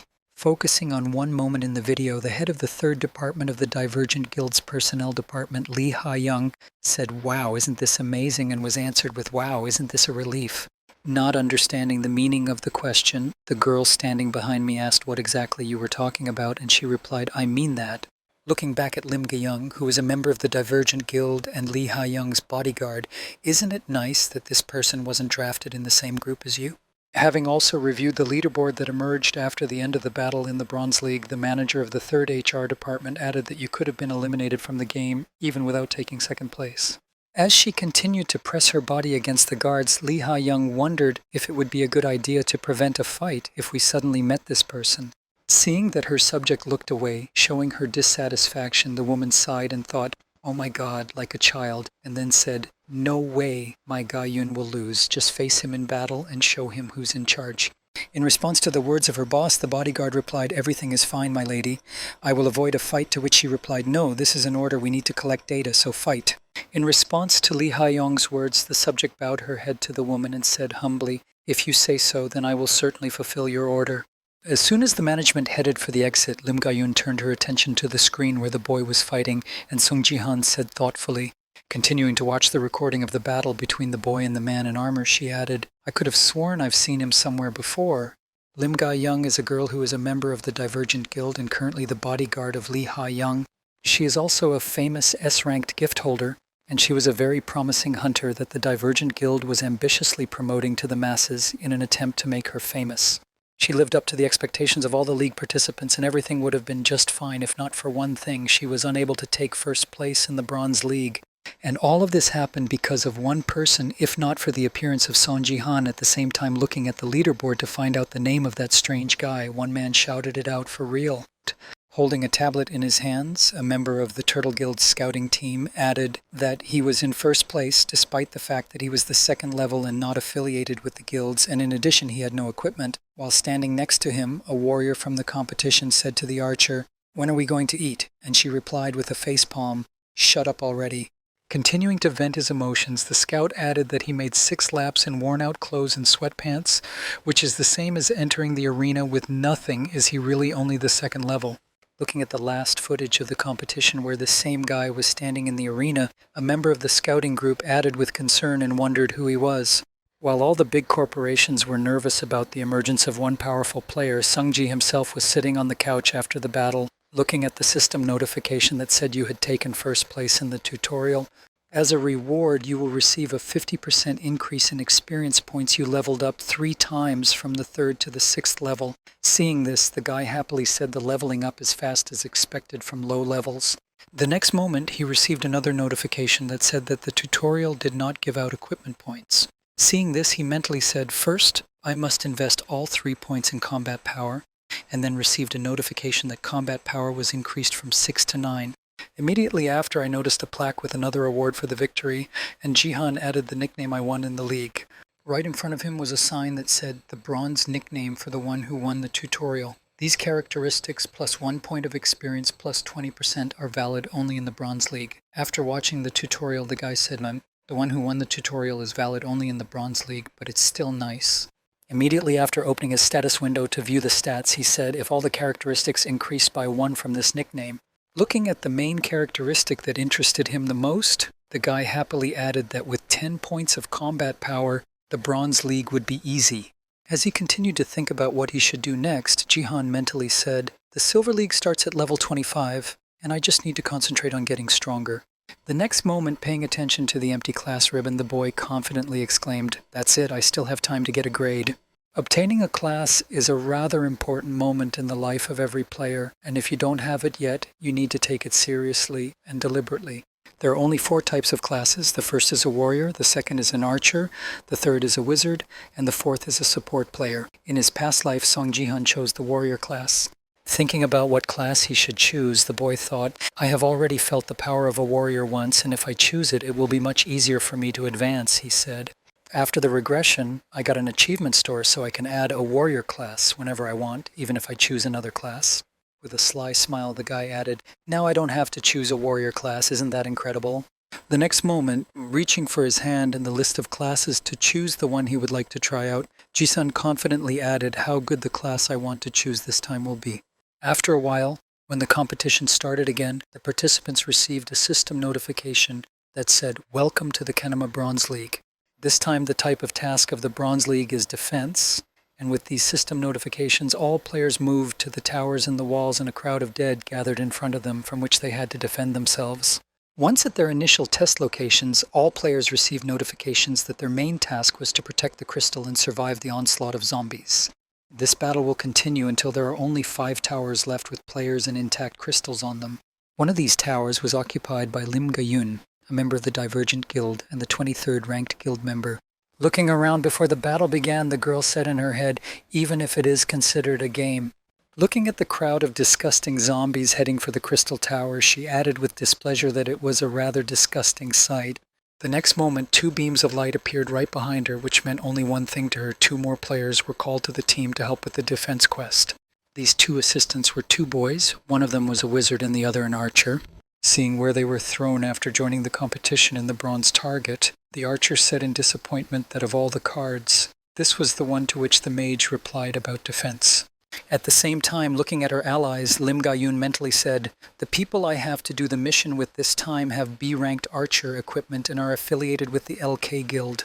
Turning her gaze to one of her comrades who had joined her team, she added mentally, the wizard seems to be unconnected to anyone and has excellent equipment. Having also evaluated the equipment of another ally, the girl confidently said that it was quite good. The next moment, she looked up where another bright beam of light appeared and added the most important team member on this map. Looking at the appearance of the last member of their team who had just appeared in front of them when the beam of light hit the tower, Lim Ga-yun mentally added a support player. Shielding herself from the dust that kicked up when the last player appeared, she mentally added defense. This is ultimately a battle of attrition, and the help of a support player is absolutely necessary. As the beam of light dissipated, the girl plunged into a stupor when she saw who Lim Ga-yun was, and she said something in confusion. Looking at the image of the guy who had just appeared in front of her, she added in her head, it's him. At that very moment, Son Jihan, who was on the battlefield in defense mode, looked at the surprised eyes of his teammates and asked what was going on. When he saw that he was not the only one in the team, he was disappointed to hear that the defense was not doing well. And now let's go back 20 minutes, and after selecting the support class, Sunji received a system notification that said, you have selected a support class. The warning class does not match the player. Are you sure you want to select the support class? Looking at the system notification that said, do you really want to choose a support class? Jihan said confidently, poking his finger at the confirmation button. Confirming his choice, the guy mentally said, There is only one reason why I choose the supporter class, despite the fact that even the system is trying to talk me out of it. Immediately after turning your gaze to the system notification, you saw that you had completed the class and then saw that a support class had been added to his profile. After obtaining this class, Songji mentally spoke, recalling the reason for choosing the characteristic of divine power that opens after choosing the support class, which is the key component that must be developed to unlock a new unique characteristic. But it was quite a difficult task to improve this characteristic. It is also difficult to increase it through training, and like other available characteristics, there is practically no other way but to invest the remaining points in it. Song Ji-han has received a nameless divine art, now just invests all the points in combat power, remembering where he spends points per level. Guy thinks, I can't spend these precious free points. Having done some tricks to improve his position and achieve the goal more easily, the guy smiled slyly and said, I know another method that is a win-win. After moving to the battlefield as a support player, he confidently added a skill that other people know very little about. At the same time, looking at the last player to join their team, Lim Ga-yoon thought that he was a sapper. When the sorcerer saw who had arrived as a supporter, he put his hand on his forehead and exclaimed, Oh damn, he's driving me crazy. That's why I had no desire to participate in the tournament season. The next moment, pointing a finger in the guy's direction, he exclaimed, Just look at his gear. Are you a bum? Do you really think I bought expensive gear to carry losers like you? In response to these loud exclamations, the archer who stood next to him trying to calm the magician said to him, I think you're going a little overboard. Please calm down. In response to the request, the magician, having beaten his friend's hand away so that he would not touch his equipment, exclaimed, Let me go, and... You say this seeing this mistake of nature. Continuing to express his dissatisfaction, the guy exclaimed, Damn it, let me go, leave me alone, I have no desire to participate in this. Hearing this, Lim Ga-yoon closed her eyes and thought how noisy they were, and it would be a difficult task to be paired with a troll like him. The next moment she heard the magician shouting again, Let go of me, but now she opened her eyes and saw that Sungji had taken him by the collar and lifted him into the air. Not realizing what was happening, she just froze in place in confusion without interfering while the wizard continued to shout, I said, let go of me, bastard. After hearing his friend's wishes, Ji-han said in a submissive voice, As you wish. Upon hearing this answer, the wizard exclaimed in surprise. The next moment, Sungji let go of the boy after he swung and threw him into the crowd of zombies outside the wall. Realizing what had just happened to him, the mage flew down amidst frantic screams. In the process of educating Sungji, he used his martial power and threw the boy towards the monsters, freezing in that laughing pose while the rest of the players looked in the direction of the magician. A few seconds later, he was downstairs in the arms of zombies, for whom this treat was very appropriate, and they even stepped back from the walls to enjoy the gift. At the same time, after the throw, Ji-han, adjusting his clothes, confidently said that if you don't want to participate, just don't play, and there are still some questions. Throwing his steel pipe over his shoulder, the boy added confidently, I can do just fine without you. After being thrown out of the tower a couple of times, the wizard fell to his knees and began to bow before Ji-han, scared, and exclaimed, I will try harder. This guy's name is Kim Gyu-hyuk. He was a magician in this team, and by now, having realized his mistake, he was begging for mercy on his knees in front of the sapper. He scaredly exclaimed, Haven't you already killed me enough times? And the reason for the dramatic change in the infusion and views on the life of this troublemaker was quite simple. In the Bronze League, in a defense mission, all participants are given 3 rights to make a mistake, or in other words, to live. After Song Ji-han threw Kim Gyu-hyuk outside the tower and he died, he immediately worked on the tower, but after being revived, he had only 1 life left. After that, Sungji saw that he had reappeared on the tower and threw him down again, saying, Oh right, you can be reborn right here, which was the loss of the magician's 2nd life. When the team's wizard died for the 2nd time, he had only 1 life left, and if he died 1 more time, he would lose his last life. After the 2nd rebirth, looking at the behavior of the impudent boy, Ji-han was surprised to hear why you suddenly decided to change so drastically, and he bowed his head and replied that from now on I would be executed with all my might. Bending his head down in front of Sung-jin, Kim Hyo-hyun thought frightenedly, I can't take the last place. If I bend first, my level will be lowered because of the penalty. And the skill that I spent so much money on will simply disappear. If the player's level drops and he cannot fulfill the minimum requirements, his skill will disappear. After hearing the prayers, Ji-han asked in surprise, Didn't you change your mind too quickly? Recalling what he did after his first revival, Ji-han added, Try to use your skill as before then. Kim Gyu-hyun, using the fireball skill, shouted out, Stay away from me, fire, here you go. However, his magic spells had no effect on Jihan, and he repelled all his attacks and came close to the magician and said menacingly, "Your fire was not bad." After receiving some praise from his ally in this battle, Kim Gyu-hyun nervously said, "Yes, the fire is correct." Looking down from where they had been climbing to destroy the crystal and at the same time their wizard, the fire mages were the most valuable on these cards. Having demonstrated his ability to control fire, he confidently added, "I am the one who is currently at level 15. Turning his gaze to Lim Ga-yun, who was standing behind the boy, the wizard added, "You don't want to lose the most valuable fighter in this mission." In response to this, the girl gritted her teeth and sighed, then thought, "I wondered where I had seen him before." Looking again at the mage in front of her, Lim Ga-yun added in her head, "This means that Kim Gyu-hyuk used to be a mage who belonged to one of the top 10 guilds. But he failed to reach the silver level 4 times, and he became the one who started fights with others out of nothing. And the last time he became the center of ridicule of his comrades. He set fire to all the players and angrily shouted, 'Just die, damn it!'" After these speculations about the origin of this noisy magician, Lim Ga-yun mentally added, "In short, just a piece of trash." The next moment, having been informed of his value in this survival, Kim Gyu-hyun said offensively, "But I have one condition." Pointing a finger at Song Ji-han, he added, "I'm sorry you threw me out. If you do that, then I'll participate." Hearing the demand from his friend, the archer joyfully exclaimed, "Wow, you've come up with a good idea. Let's try our best now." After putting forward his conditions for the team battle against the monsters, Kim Gyu-hyuk angrily said in his head, "Damned rascal. Just wait a little longer. Next time I'll see you," he said, and as soon as he thought about it, he felt himself being grabbed by the collar and lifted off the ground again. At the same time, the wizard said in confusion that he did not understand, and the archer's joy suddenly disappeared. With a sly smile after preparing for the next lesson, Jihan said, "Hey, do you really want me to apologize to you like that?" Realizing what was about to happen, the wizard shouted out in confusion, "Wait," and then felt himself being thrown into the air. Waving his hand and sending the magician flying into the air above him, Songji said, "People can really think." Swinging his steel stick to deflect the target sent into the air, he added that it was I who started the fight. The next moment, after hitting the sorcerer and sending him to the monsters, everyone witnessed Kim Gyu-han flying down again, screaming in fright.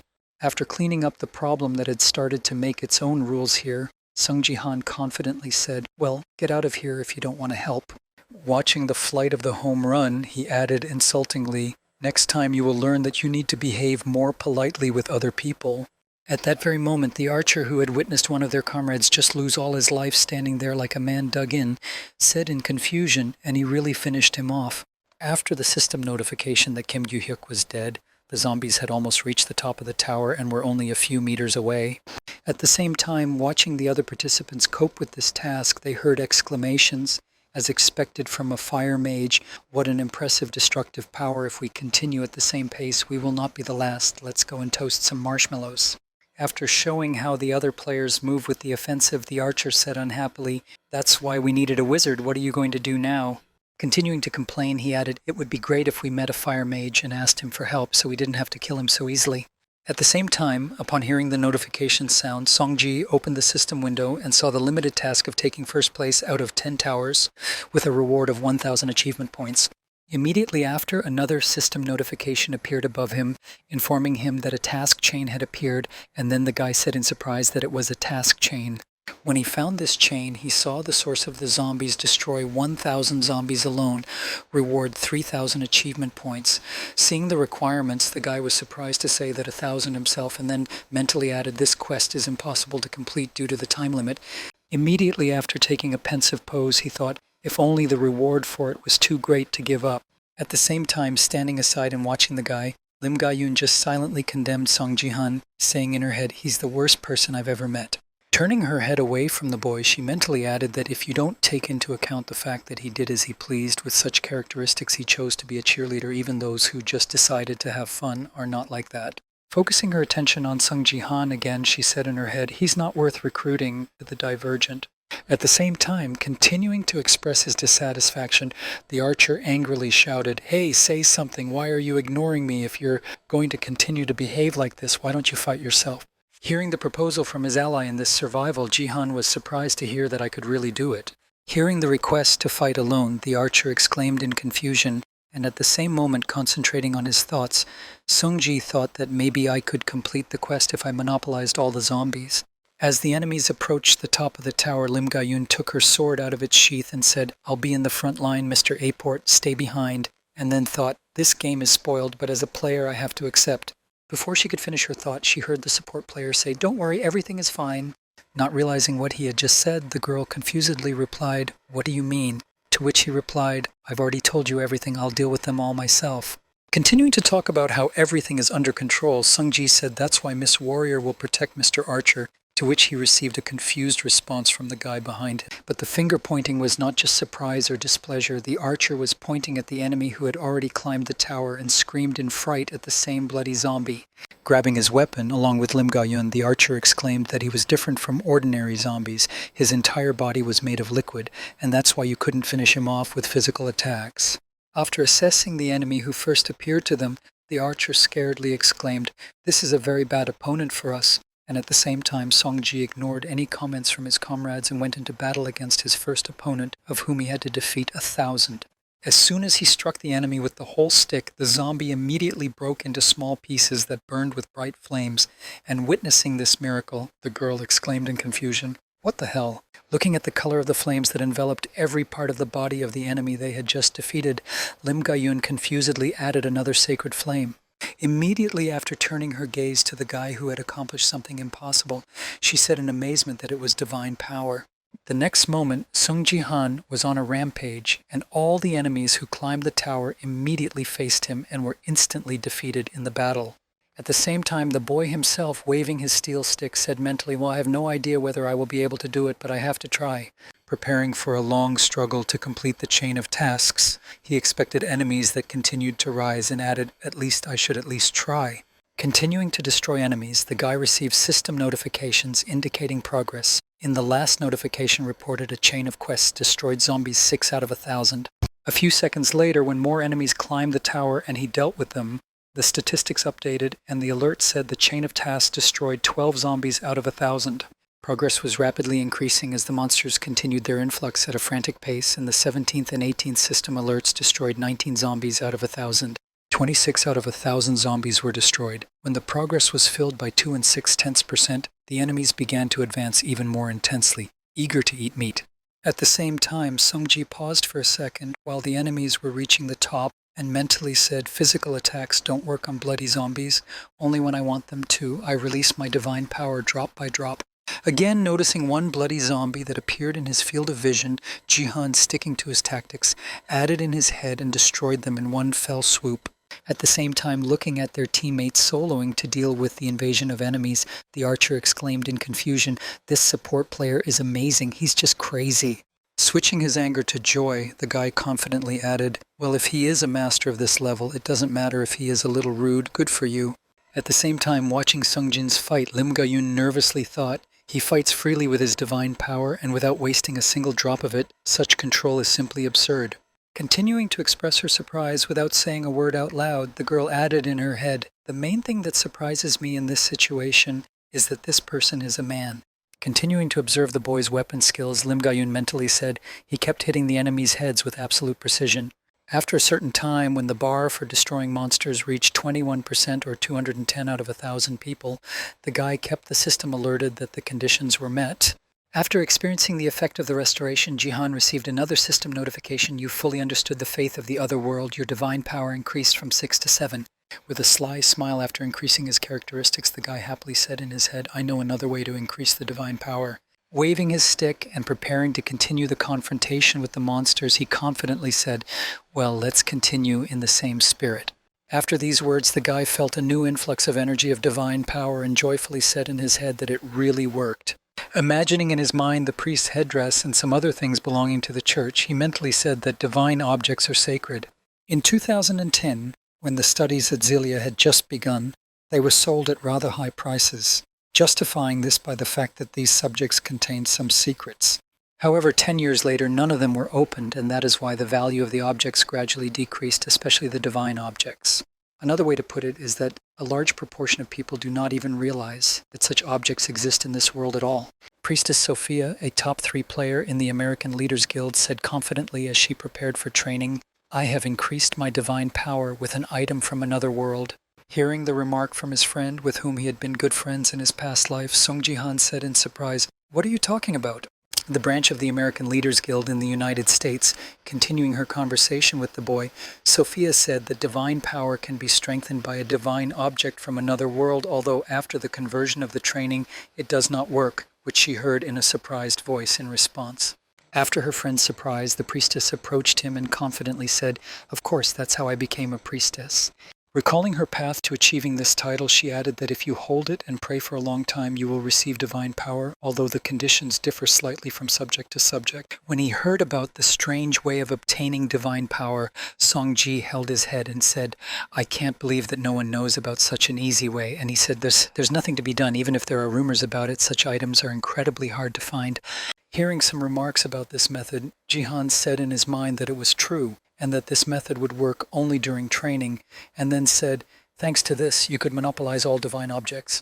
Hearing a certain statement from her friend, Sophia thought about the idea and replied, "Well, that's not entirely true." After mentioning valuable information, the boy mentally said valuable information that almost no one knows. Continuing her thought, the girl added, "There is someone else who is constantly collecting divine items." After this remark, Songji added in his head that there is also another player who possesses it. After returning in time and visiting the Sword King's penthouse, the boy saw a large number of divine objects in front of him and said the same thing in his head. Looking at the artifacts that were no longer usable, he mentally added all the divine objects, their power drained, so they were empty. Directly in front of him were the divine object of the other world, Holy Grail status deactivated, divine object of the other world, cross status deactivated, divine object of the other world, medallion status deactivated. Seeing all the different unnecessary things here, Sung Ji-han thought to himself, wondering if this was really the point. Starting to think about why they were all completely devastated, Sungji thought to himself, "I know only one priestess who collected these items." My older sister Songji-ah added, recalling the picture before her eyes of the family of Sword King Ji-han. Immersed in the memories of when his sister was still alive, he mentally added, along with Yoon Se-jin, she was Korea's best cheerleader and heroine. Not wanting to remember exactly what happened to Seong-jae, he put on his shirt and walked out of the room, saying in his head that her death was a long story. On his way out, he noticed the divine power of the other world and added it to the items she had left behind. Concentrating his attention on what would help him in the battle against his enemies, he mentally said, "I could only find a steel staff."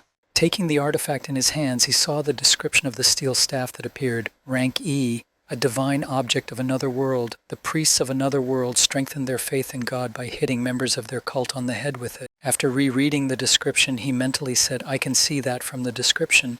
Having finished remembering his past and returned to the reality where he was passing the survival test on the tower against the monsters, Sungji confidently added they needed to smash the heads of zombies. Noticing some effect after a couple of hundred destroyed monsters, the guy mentally said the rank of the item has increased, it will be able to draw in quite a bit of divine power, but its weight is just perfect for strikes. At the same time, watching the battle, Lim Ga-yoon froze in place and thought, he has incredible physical training, but how is it possible to keep control so well? And then heard an exclamation of, "Wow, it's amazing." Immediately after, the archer pointed to a neighboring tower and said, "But the warrior over there, the tower fell," and they were highly praised and placed in the top 5. Continuing to rejoice at the fact that they were still holding on thanks to their sport, the archer ignored the zombie that was approaching him and shouted out that he could join the fight. Deciding not to wait for something terrible to happen, the girl reacted sharply to the enemy's attack and quickly dealt with him with a few swings of her sword, thus saving her ally. Noticing the strange behavior of the girl, who was acting strangely for some reason, Jihan wondered what had suddenly happened to her looked quite familiar. Looking at the profile of the girl who held the position of a warrior in their team, Sungji said in surprise in his head, "It's the Plum Blossom Sword Lim Ga-yoon, it's her, no mistake."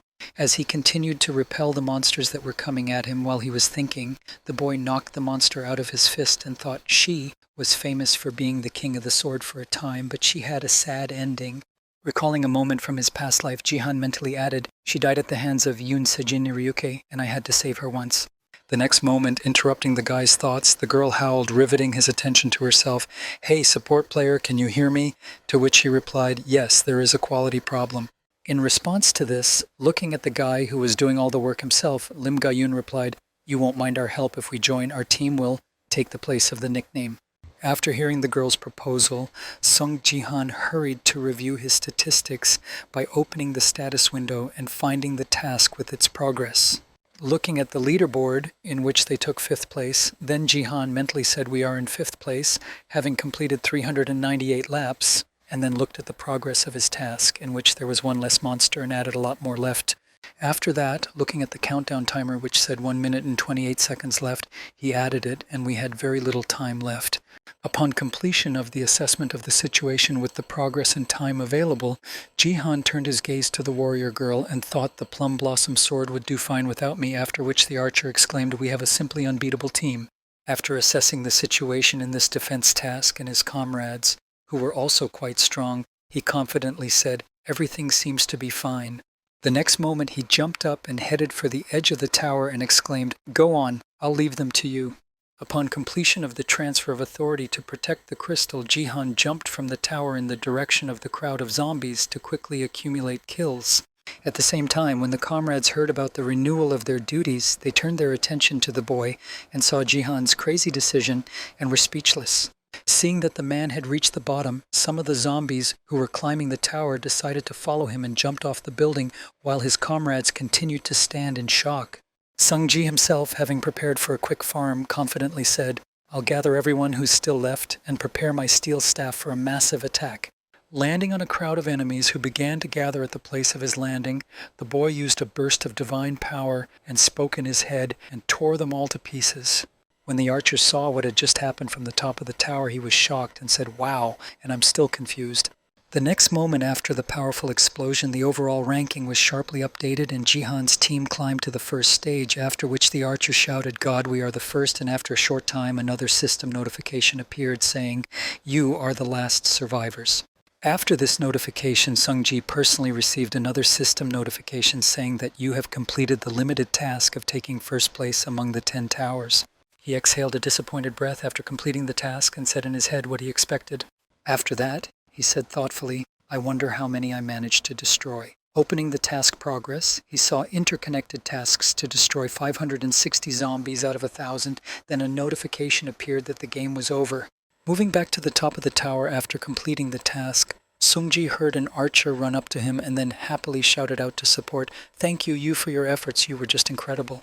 Ignoring my teammate, who was happily shouting, "Thank you for pulling us out," I thought I should try again if I was already stronger.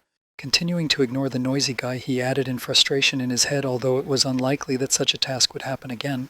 Looking outside the tower to see what exactly happened there after Jihan landed, she heard the archer shout out, "Let's be on the same team next time too." Seeing the consequences that Jihan caused in the arena with his own power, Lim Ga-yun was shocked to think that this was nonsense, that an independent player could do this on his own. Observing the cracked ground and crater left by his landing, she mentally added, especially since the support was below my level, it must be a mistake. The next moment, interrupting Lim Ga-yun's thoughts, the archer, who had already said everything he wanted to say, said, "Well then, I'll be going now." Immediately after saying goodbye, a system notification appeared, and your ally left, then buttoned up his jacket, and Sung-ji mentally added, "I also need to get out to get the reward." Before he could leave the location of the tower defense, he suddenly heard his name called out by a girl who wanted to detain him, Song Ji-han. Looking at the girl, who looked like she was worried about something, Ji-han was surprised to hear the plum blossom sword in his head.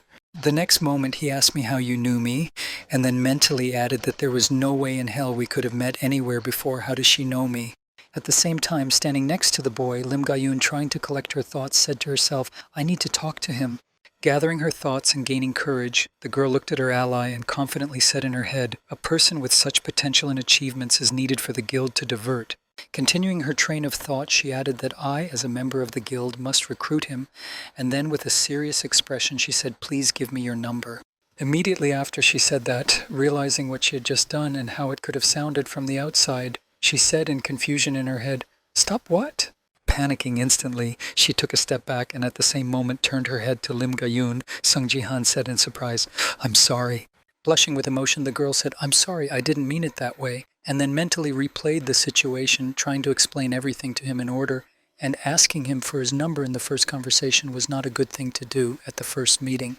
Trying to justify herself somehow, the girl said nervously, "I am a member of the Divergent Guild."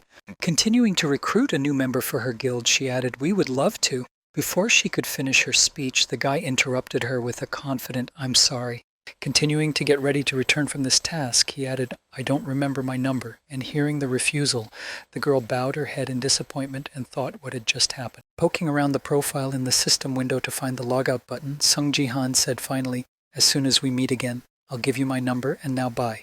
Immediately after these words, she received a system notification that said ally of the outgoing Lim Ga-yoon, and she mentally wondered how she could not remember her phone number. Immediately after the rejection, the girl began to think too much and said in surprise, "Did he really reject me in such a way?" At the same time, once at home, Sung-ji thought to himself, "I used to use an American number, but what was my Korean number?" Walking down the street, a guy trying to remember his phone number thoughtfully said in his head, "You can't ask someone else about this." Immediately after talking about the problem he was facing, the guy looked up and said thoughtfully, "By the way, I just got accepted into the guild." Continuing on his way, he mentally added that I seemed to stand out among all the others, and then he accidentally heard some noise from the banner and looked up to see an announcement that said he was joining the guild. Realizing what had just happened, he added in his head, "Actually, I could ask for her number, but I don't want to join any guilds yet." Having finished thinking about team play with other players, the guy opened his system profile window and said in his head, "For now, my priority remains to be the team play." Looking at his status window, the guy said, "So I raised my level by 2, and now I'm at the 8th level, and I managed to earn 1,500 points of equipment." Reflecting on the results of the recent task, he thoughtfully added in his head, "Not bad, especially since I have increased my divine power." The next moment, having opened an equipment store where all the items cost at least 3,000, I disappointedly said in my head that I would not have enough money for any of them. Disappointed with the prices in the equipment store, the guy turned back and thought it was cheaper in the 20s. As he approached the King of Swords' penthouse where he was currently living, he thought to himself, "I'll go home and rummage through my sister's basement again, see if I can find something useful." Using the elevator, the guy pressed the button and waited for the elevator to go down to the system's message that the doors were closing. After activating the elevator, Sung Ji-han reached the desired floor and opened the door to enter when he suddenly saw something unusual in his house. Right in front of him on the doorstep was someone's shoe, and when he noticed it, the guy exclaimed in confusion. Throwing his bag of groceries on the floor, the guy seemed to be off the chain and quickly ran inside to see the guest who came to him. As he walked toward the door, he thought to himself, "Everyone has a moment in their life that they regret, and I have regretted many moments in my past life." As he reached for the doorknob, he thought to himself, "Really?" He opened the door and began to slowly walk inside, and he mentally said, not believing that this moment had really come, but my main reason for regret was that when he saw the girl he valued so much and wanted to protect from the future, he added in his head that I could not protect you. Hearing the creak of the door, which meant that the owner had already returned, the girl looked back and said, "Wow, I'm surprised that you're already awake," and went outside. Continuing the conversation with the guy, the guest added, "Well, how about your hangover at that very moment?" Being completely in his thoughts, Sungji mentally added, "I wanted to tell you so much when we met." Recalling the moments when he was overcome by stress and started drinking heavily, she was the only one who tried to comfort and reassure him, telling him over and over again that everything would be fine. In response to his niece's words, Sung Ji-han then bowed his head down and continued to drink, saying, "Sia, you're pretty strong." Hearing her uncle's praise, the girl confidently replied, "Yes, I am," and then tried to continue to dissuade him from sinking into depression and drinking.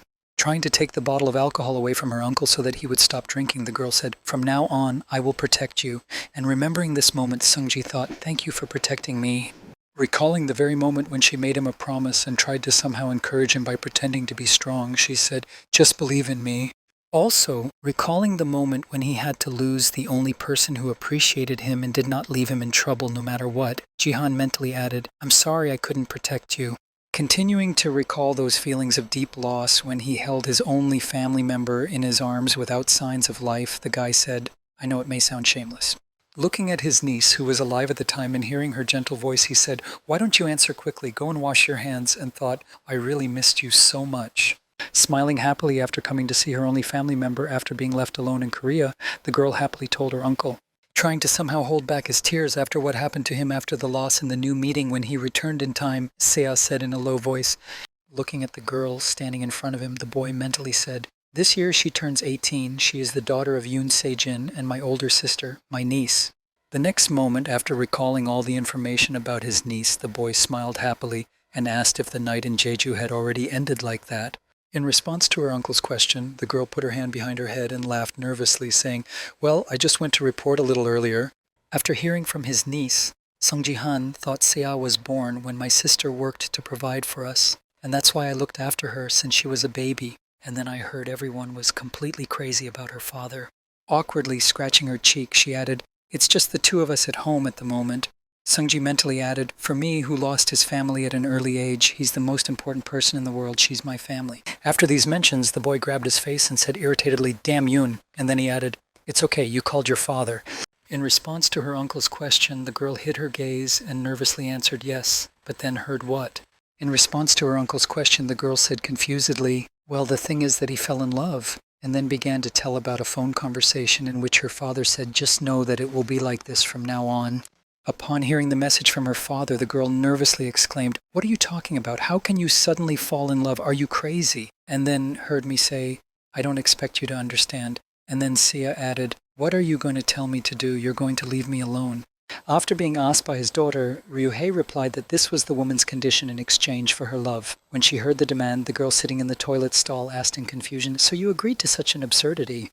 After receiving a question from his daughter, the man replied, "Well, it's time for me to find out the truth about how his niece was abandoned," and gritted his teeth and said in his head, "What a bastard." A little angry, he just sighed heavily, resigned to what had happened, drawing Sia's attention to him, and then thought, well, he's always been like that. Recalling the same broken picture of the man who irritated him, Jihan mentally said, irresponsible, he left his own daughter and country for some woman. Feeling his emotion of anger begin to overwhelm him, the boy mentally added the innocent Sia because of him, and at the same time the girl looked back at the wall where the portrait hung. Seeing that it was now in a damaged state, she asked Uncle, "Did you break the portrait?" Hearing Jihan's question, he thought, "Oh shit." Suddenly coming to his senses and pulling himself together from his fit of anger, he nervously said, "I'm sorry, I got angry and I didn't realize how." Immediately after the acquittal, realizing the circumstances of the situation, he mentally said, "Well, this is really too much. No matter how angry I am, he is still her father." Turning her gaze back to the broken portrait of her father, the girl asked why she broke it. Raising her fist in the air and smiling happily, the girl said, trying to hide her despair, "I wanted to do it myself." Seeing the confusion of her uncle, who froze in his tracks after hearing this, her niece added, "Don't worry, everything is fine with me." After hearing what the last of his family members had just told him, Sung Ji-han confidently said in his head, "Yes, that's the kind of person she is." Recalling the life situation of his niece, the boy added in his mind that her mother was dead, her father had cheated on her and left her. As he continued to think about what was happening, he said, "But even so, she won't stop smiling about me. Sia is more concerned about me than about herself." Immediately after heading to his niece, Sung Ji-han confidently thought, "You don't have to be like that anymore." Stretching out his hand to her and smiling gently, he added in his mind from that very moment.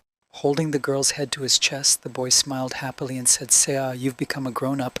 Taking on the role of guardian, he added, "You even know how to take care of your uncle." Hearing this, the girl said something confused.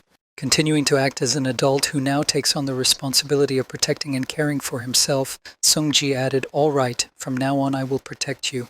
From now on you don't have to work so hard." Hearing these words from her uncle, the girl closed her eyes and was finally able to relax. Accepting her new role, the girl said, "Thank you very much, uncle." Immediately after the sentimental conversations with her family, the girl spoke up, and hearing some remark, Jihan asked in surprise what happened. The next moment after her uncle's question, the girl added, "You smell like sweat." Hearing this, the boy nervously exclaimed, "Oh, I'm sorry." At the same time, somewhere in the Gangnam district of Seoul, the main building where the guild called Divergent was located. Walking next to her client, Lim Ga-yoon said in a disgruntled, irritated tone, "You can't hold back your laughter, ma'am." To which the latter replied, "No, I'm sorry." Then the bodyguard added, "Just laugh." Having received permission to laugh, Lee Ha-young began to laugh out loud, attracting the attention of everyone in the corridor, and then said, "Oh, I'm sorry, Ga-young." Having fully expressed her emotions, the girl wiped her tears after laughing and said, "The guy is quite busy," and turned his gaze to his subject, who was a little offended. Lee Ha-young added, "Big Ga-young asked for his phone number and he refused." Continuing to mock her subject, she added that she did not remember him, which was something new. And in response to this, she heard, "I am powerless, they say. When you first approach someone, you are judged by your appearance. I am not as beautiful as you, and I look more like a man." Hearing the reflections of her subject, who was very much underestimating herself, the woman looked at her with a stern look and thought that this was a problem. The next moment, looking back at the employees, she mentally added, "She doesn't even realize how popular she is at the same time." Behind their backs, one man asked another if this plum blossom sword Ga-yoon could ask her out on a date, to which he heard her reply, "I'll cut you in half." Deciding not to personally take on the baggage of the duty of persuasion, Lee Hae-young shrugged and said, "Go ask people's opinions about you, they will convince you." After a while, when she arrived in the break room, the woman picked up a cup of coffee and said, "Oh, I feel most relaxed here." And then Ga-young asked her what she planned to do about hiring Sung-jin.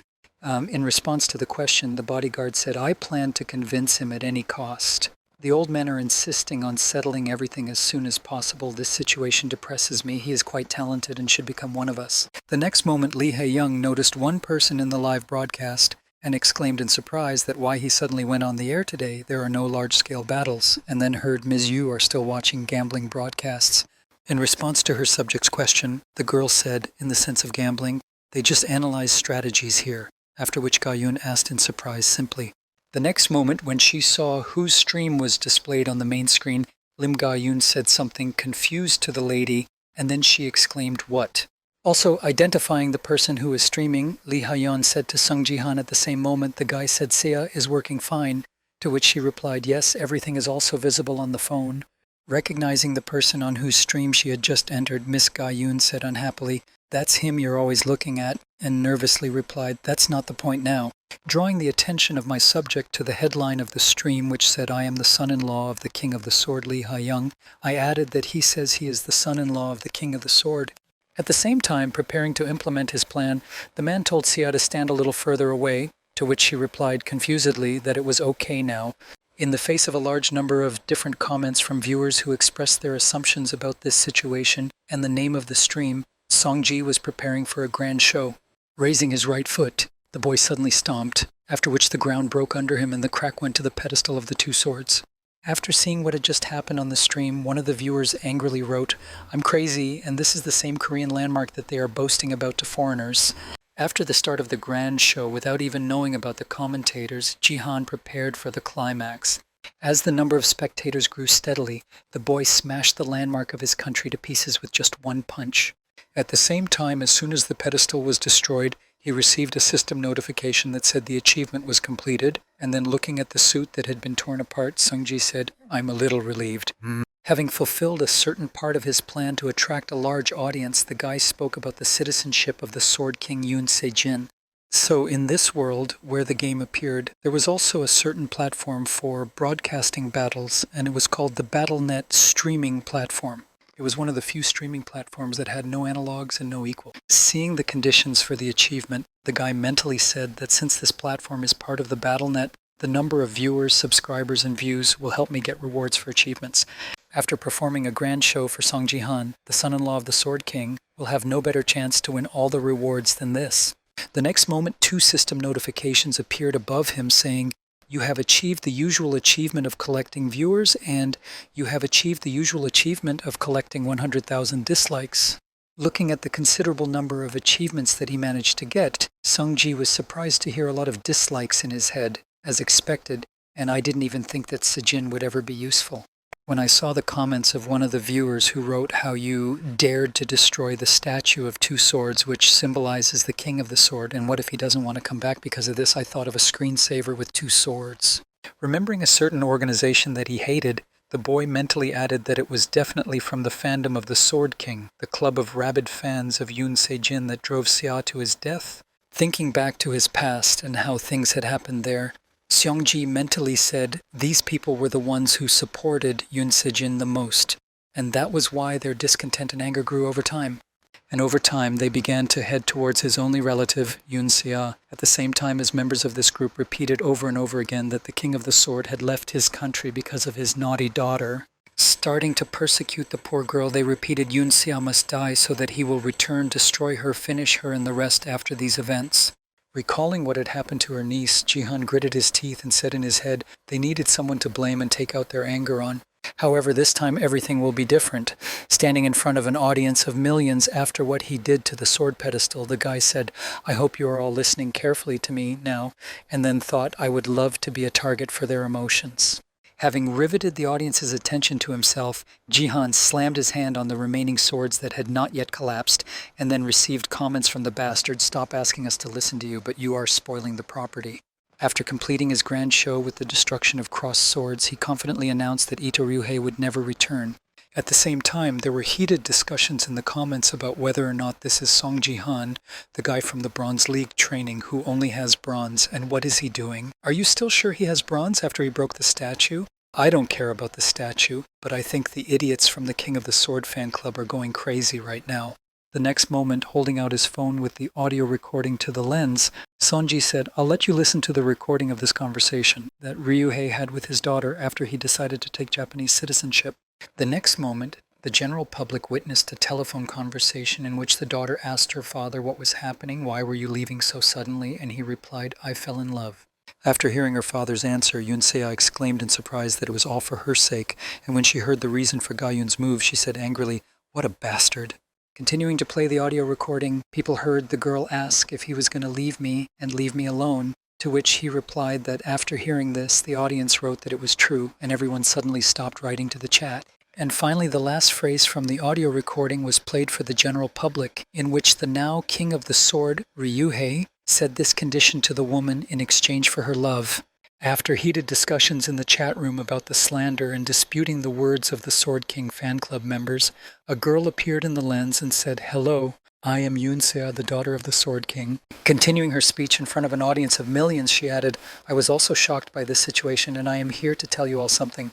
My father left the Sword Palace to me after hearing that, and several characters wrote in the comments that I was jealous of what kind of father he was. Just take care of yourself and forget about him." And then she added, however, looking into the camera lens with eyes full of confidence, the girl added, "I just can't accept an inheritance from a person who has left his country and family." After that, continuing to follow her uncle's script, she added that this is why I inherited the building. I decided to pass it on to my country. After hearing this, commenters started writing that she was crazy. I didn't feel better about it. I wish she had given it to me. After the grand announcement of the transfer of property to the state, Yoon Se-ah added, "I hope this donation will be a great help to the players in Korea." At the same time, Sung-ji, who was standing behind her, began to smile slyly, and she said, "I will tell you the details of this case later. And now let's go back 30 minutes to the conversation that took place between the boy and her niece. When she heard the uncle's proposal, she exclaimed in confusion, "You want me to donate the house?" Starting to pull the guy's cheek to bring him to his senses, Yoon Se-ah added, "But you don't look drunk," to which he said, wiping his head after a shower, "That hurt." Looking at her Sung-ji with frightened eyes, the girl asked, "Why you want to give away everything we have? Are you crazy?" Immediately after his answer, the guy turned his head to the side and added, "To be honest, I have little faith that I can convince her." But who would have succeeded, especially since I asked her not to sell the building to someone who had been saving money for it all his life, but simply to donate it? And then pushing Se-ah to make a decision, he said, "Uncle, you're serious?" To which he replied, "Trust me." Continuing to press hard on the girl, the boy mentally said, "I need to convince her at all costs that Yoon Se-jin will completely destroy Korea as a representative of Japan." Recalling those comments from the live broadcast, Ji-han mentally added that the anger of Koreans was so great that the out-of-control government could not cope with their discontent, and that is why it confiscated Yoon Se-jin's property. And for the rest of us, after this incident, Yoon Se-ah, who lost her home and a place to return to, she could not withstand all the threats and persecution from the King of Swords fan club. Recalling the past, which had a rather tragic ending, what happened to her niece mentally added that this was why she took her own life. Continuing to pressure the girl to make a decision, Ji-san thought that if the house was going to be taken away anyway, it would be better to give it away and keep Se-ah safe. Closing his eyes while thinking, the boy nervously said in his head, "For her, I am nothing more than a freeloader and a drunk who stays at home all day. I can't tell her that I came from the future." Immediately after these thoughts, Sung-ji suddenly heard the girl say, "Well, after receiving an affirmative answer, he said confusedly, 'I didn't hear.'" Not understanding why she agreed so easily, the guy nervously asked her if she was sure she agreed to what, and she turned away and replied why she was asking. "You insisted on it," and then he added, "But isn't it stupid?" In response to all the remarks of her only family member, the girl replied, "You're not the kind of person who would just ask for something like that without a reason, and most importantly..." Looking back, smiling happily, the girl added confidently, "I haven't seen you so confident in a long time, Uncle." Breathing out a sigh of relief after hearing what the girl said in front of the camera lens, Sung-ji wondered who she had turned into. Rejoicing that everything was going exactly according to his plan, Sung-ji looked up at his niece and thought, "This is so incredible." Immediately after the announcement of the transfer of the building to the state, there were many comments like, "Ms. Se-ah, you were deceived, this guy is a fraud, and Song Ji-han is definitely the son-in-law of the King of the Sword, maybe he is a spy from Japan." Looking at the reaction of the people who took the girl's side, the guy thought, that's just fine, keep attacking me. If that's the way it goes, then there will be no complaints against Sia. He just needed to hammer the last nail into this coffin lid, and then he went to the cell and told Yoon Se-jin.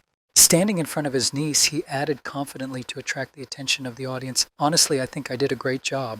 Continuing to deflect the fan club's anger onto himself, he added that he justified his actions by saying that the woman was his wife, but those who know him know that he is just an empty shell. After hearing Jihan's words, the girl nervously exclaimed to her uncle, and then wondered if they hadn't planned to say that. Ignoring his niece's appeal to stop, the boy grabbed the sleeve of his tattered suit and said, "Do you really think we didn't realize that you flew to Japan because you couldn't handle it here?" In response to this application, one of the fans of the club wrote in the comments, "Sung Ji-han follow."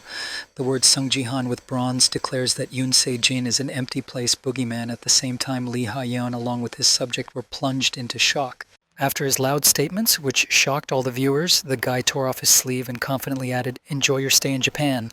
Making an angry face at the camera in front of the hated traitor, Sung-ji added, "And all because soon we will meet and I will destroy you." After the broadcast was over and everything had been said, Jihan was changing clothes at home and wondered if it was really necessary to go so far. Continuing to look through the comments to the video, the girl added that all Japanese and Koreans are now expressing their dissatisfaction, to which he confidently replied that everything was fine, don't pay attention to them, or you will be nervous about trifles once again. Hearing her uncle's words, the girl was surprised to hear you say, like, you've become someone else, as if you've changed overnight. Hearing his niece Ji-sun's remark, he scratched his cheek awkwardly and thought, she did notice, but I wouldn't be able to act as usual after dying and coming back in time. Continuing his conversation with the girl, Jihan said to me that I looked like a lazy man who just drank all day, to which Sia replied, "Why would you think that, even though it's true?" At the same time, a buzzer rang at their door, and hearing that someone had come to their door, the girl asked in surprise who it could be. Immediately after shoving his hands into his pockets, Sung-ji said, "I didn't expect it to happen so quickly," and then heard Yoon Sea's worried voice exclaiming, "Don't tell me they're coming for you." In response, the guy just smiled and then said confidently, "Don't worry, it's not what you might think," and then added, "Well, we'll see." At the same time, somewhere in Tokyo, Japan, Yoon Se-jin and I could not calm down after what happened on the stream. Watching the news feed in Japanese, he could see the relations between Korea and Japan deteriorating because the King of the Sword got another citizenship, and I think they will be very disappointed to lose their best player. He is heavily criticized because he took such actions because of a woman, and everyone is interested in how beautiful she is, but the problem is that Mr. Ryukei's son-in-law provoked him on the stream. And I wonder how the King of the Sword himself will react to all this. Nothing unexpected. His son-in-law is the embodiment of the rage of all Koreans after watching the news. Hearing the question from his wife, Yoon Se-jin replied, "No, you woke up then," and said that after such a shock it was difficult to fall asleep. "Se-jin, I'm worried that you have to go through such difficulties." In response, the man said to Shizuru, "You don't have to call me Se-jin anymore." Continuing to insist that his past life should not be mentioned anymore, the man added, "I took a different name, and that's why." Hugging him from behind, the woman replied, "No, you're wrong." Holding tightly to her lover during the hug, Shizuru added, "You Yoon Se-jin, Korea's top 1 player, King of the Sword Yoon Se-jin." Hearing what his beloved had just said, the man looked back and excitedly said to Shizuru, to which she replied that the truth could not be changed. As she began to kiss passionately with the man she had been able to force to betray his country, the woman confidently said, "You are my Yoon Se-jin." At the same time, opening the front door to greet the guest, Jihan smiled slyly and said, "Welcome." Upon being invited inside, the guest took off his shoes and said, "Thank you. Please forgive me for intruding, but I have the feeling that you were expecting my visit."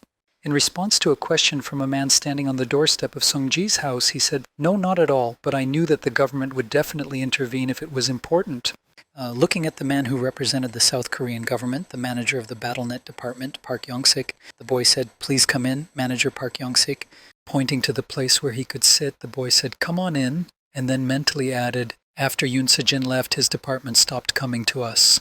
However, it was this person who continued to make sure that Yoon Se and I were considered, and then I heard from the manager that Se had not seen him for a long time. When she saw who it was that had come to visit them, the girl nervously said in response to her husband's greeting, "I welcome you." After inviting the man inside, the boy closed the door and smiled slyly, saying in his head, "Now that everything is ready, I can take what I need." Having a cup of coffee with the daughter of his former representative, the firm's manager said, "I watched the show, it was pretty brutal. The government has accepted the fact that we will not bring back the Sword King." Hearing this, Jihan thought unhappily, they understood it, Then the manager added, but we cannot let the citizens know about it so quickly.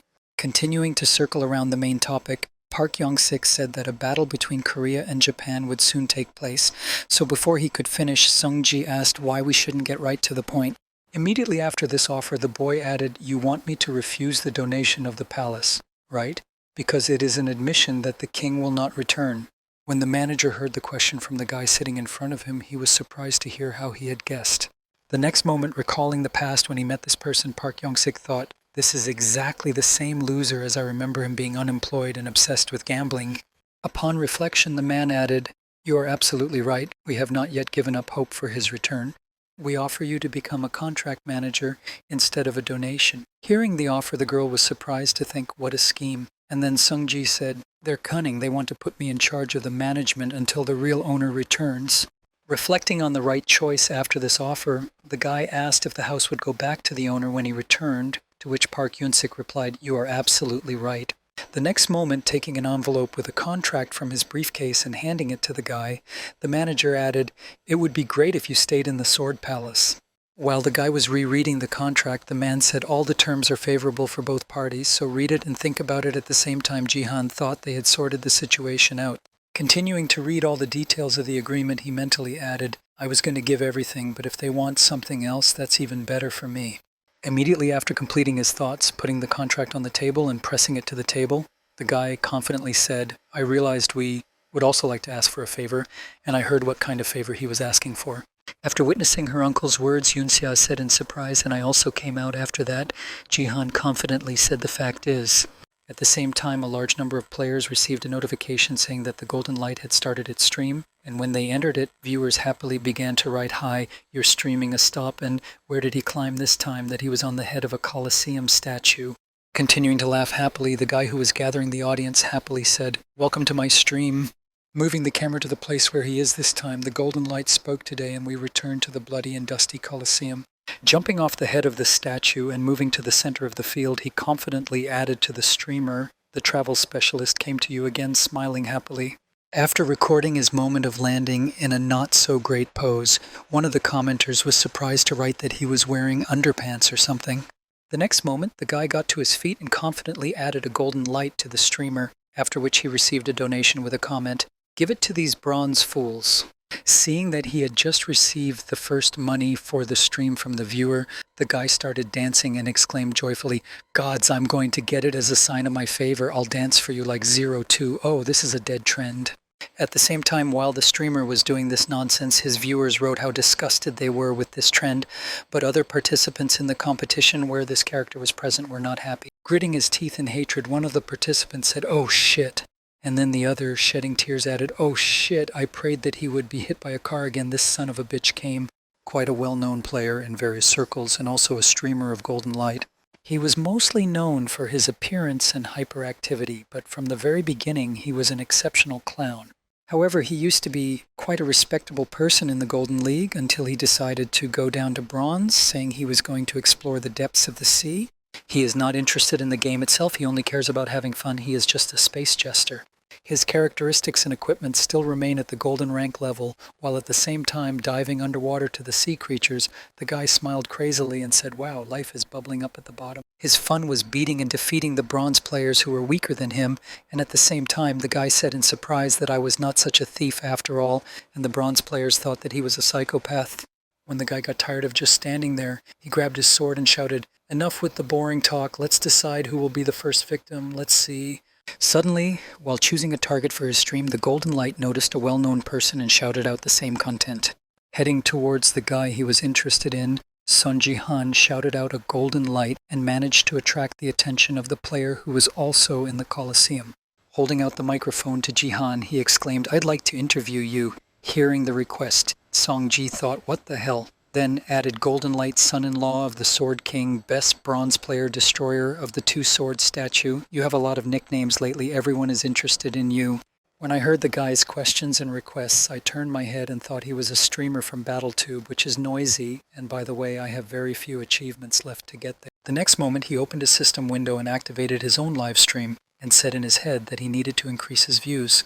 At the same time, showing a gesture of swearing into the lens, the Golden Light confidently said, wow, people are just ignoring me.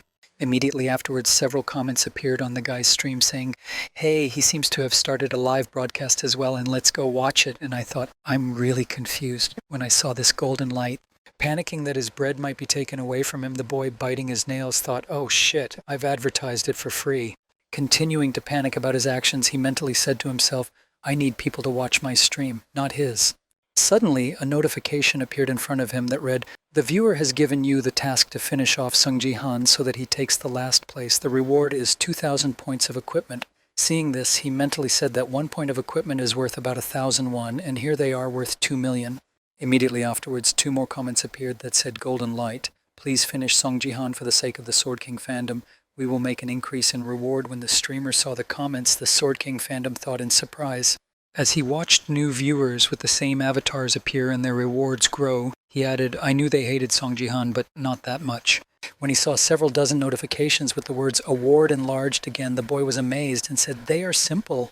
Watching the rapid growth rate of the reward for the destruction of one player from the bronze, the golden light grabbed his mouth in shock and thought the number of points would soon reach 40,000 and then 50 if they continued like this. The next moment, the donation stopped and a system notification appeared, informing all players that the game had started. When he saw that the sum had stopped at 42,713 points of equipment, the golden light fell on the circle and shouted in disappointment. Putting his hands over his face, the guy who had not reached his goal said in disappointment, 50,000 is not enough. Hearing the words of despair from the guy who was their hope, one of the members of the King of Swords fan club wrote, "To defeat Song Ji-han, and I'll add 10,000 points of equipment."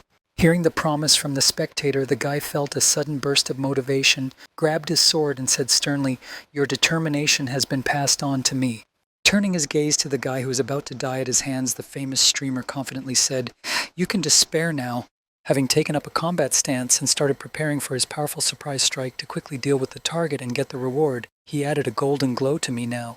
Activating the charge skill that accelerates the user's body allows you to rush forward at a tremendous speed, the fighter said, to end your game. As he approached his target, who was standing with her back to him, the boy shouted in a frantic tone, "I will be your personal death with a scythe." At the last moment before the attack, Sung Ji-han reacted and was able to repel the sudden attack of his attacker with the pestle with which he had arrived at the Colosseum. When he saw his sword suddenly bounce off its target and head backwards, the guy exclaimed in confusion what had just happened. At the same time, looking at his D-ranked pestle in his hands, Song Ji-han said what a beautiful and strong sword it was. The next moment, reaching into his inner pocket with his other free hand, the boy added, "I'll fight with what I have." Pulling out another weapon that complemented the set of kitchen utensils, the boy confidently added, "If you have a sword, you have a sword." After activating the holy power skill on the kitchen knife, which was a divine artifact, he confidently added that I should do the same. The next moment, with a few swings, Song Ji-han easily crushed his enemy to pieces, leaving him no chance of victory. At the end of the short first fight against a powerful enemy, the boy received a system notification that said the player Sung Ji-han shed his first blood and his achievement points increased by 100. After receiving this system notification, Ji-han looked at his knife with which he had just finished off the enemy and thought, "It's been a while since I cooked anything." The next moment, behind his opponent, the golden light used the artifact to shout, "I am the golden light resurrected for the sake of all of you." The revival action was made possible by the artifact of the Cross of Revival, which allows the owner to be resurrected once and cannot be used during national leagues of promotional games or guild battles. Immediately after the revival, the golden light put his hand to his head and awkwardly said, "God, because of my inattention, so many of you are disappointed, but wait a little longer. Soon I will pay Song Ji-han back."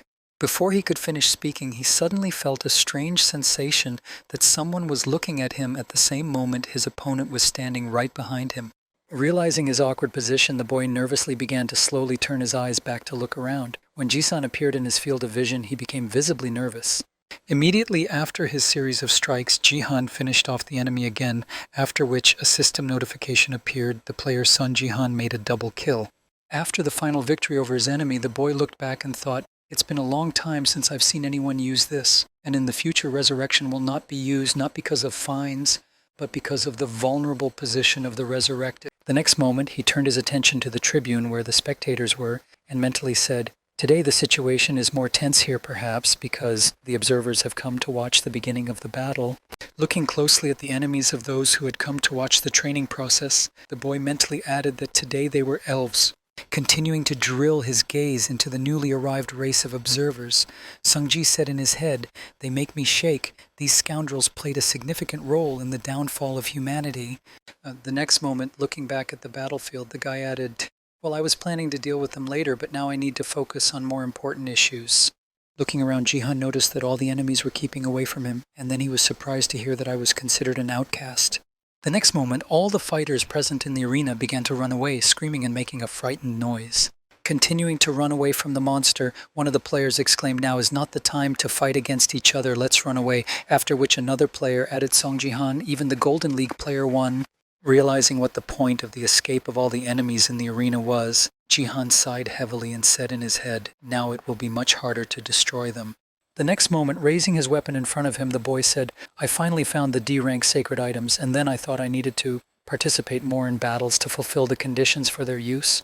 The next moment, when he heard a strange sound near him, the boy looked forward and said in surprise, "What the hell is that?"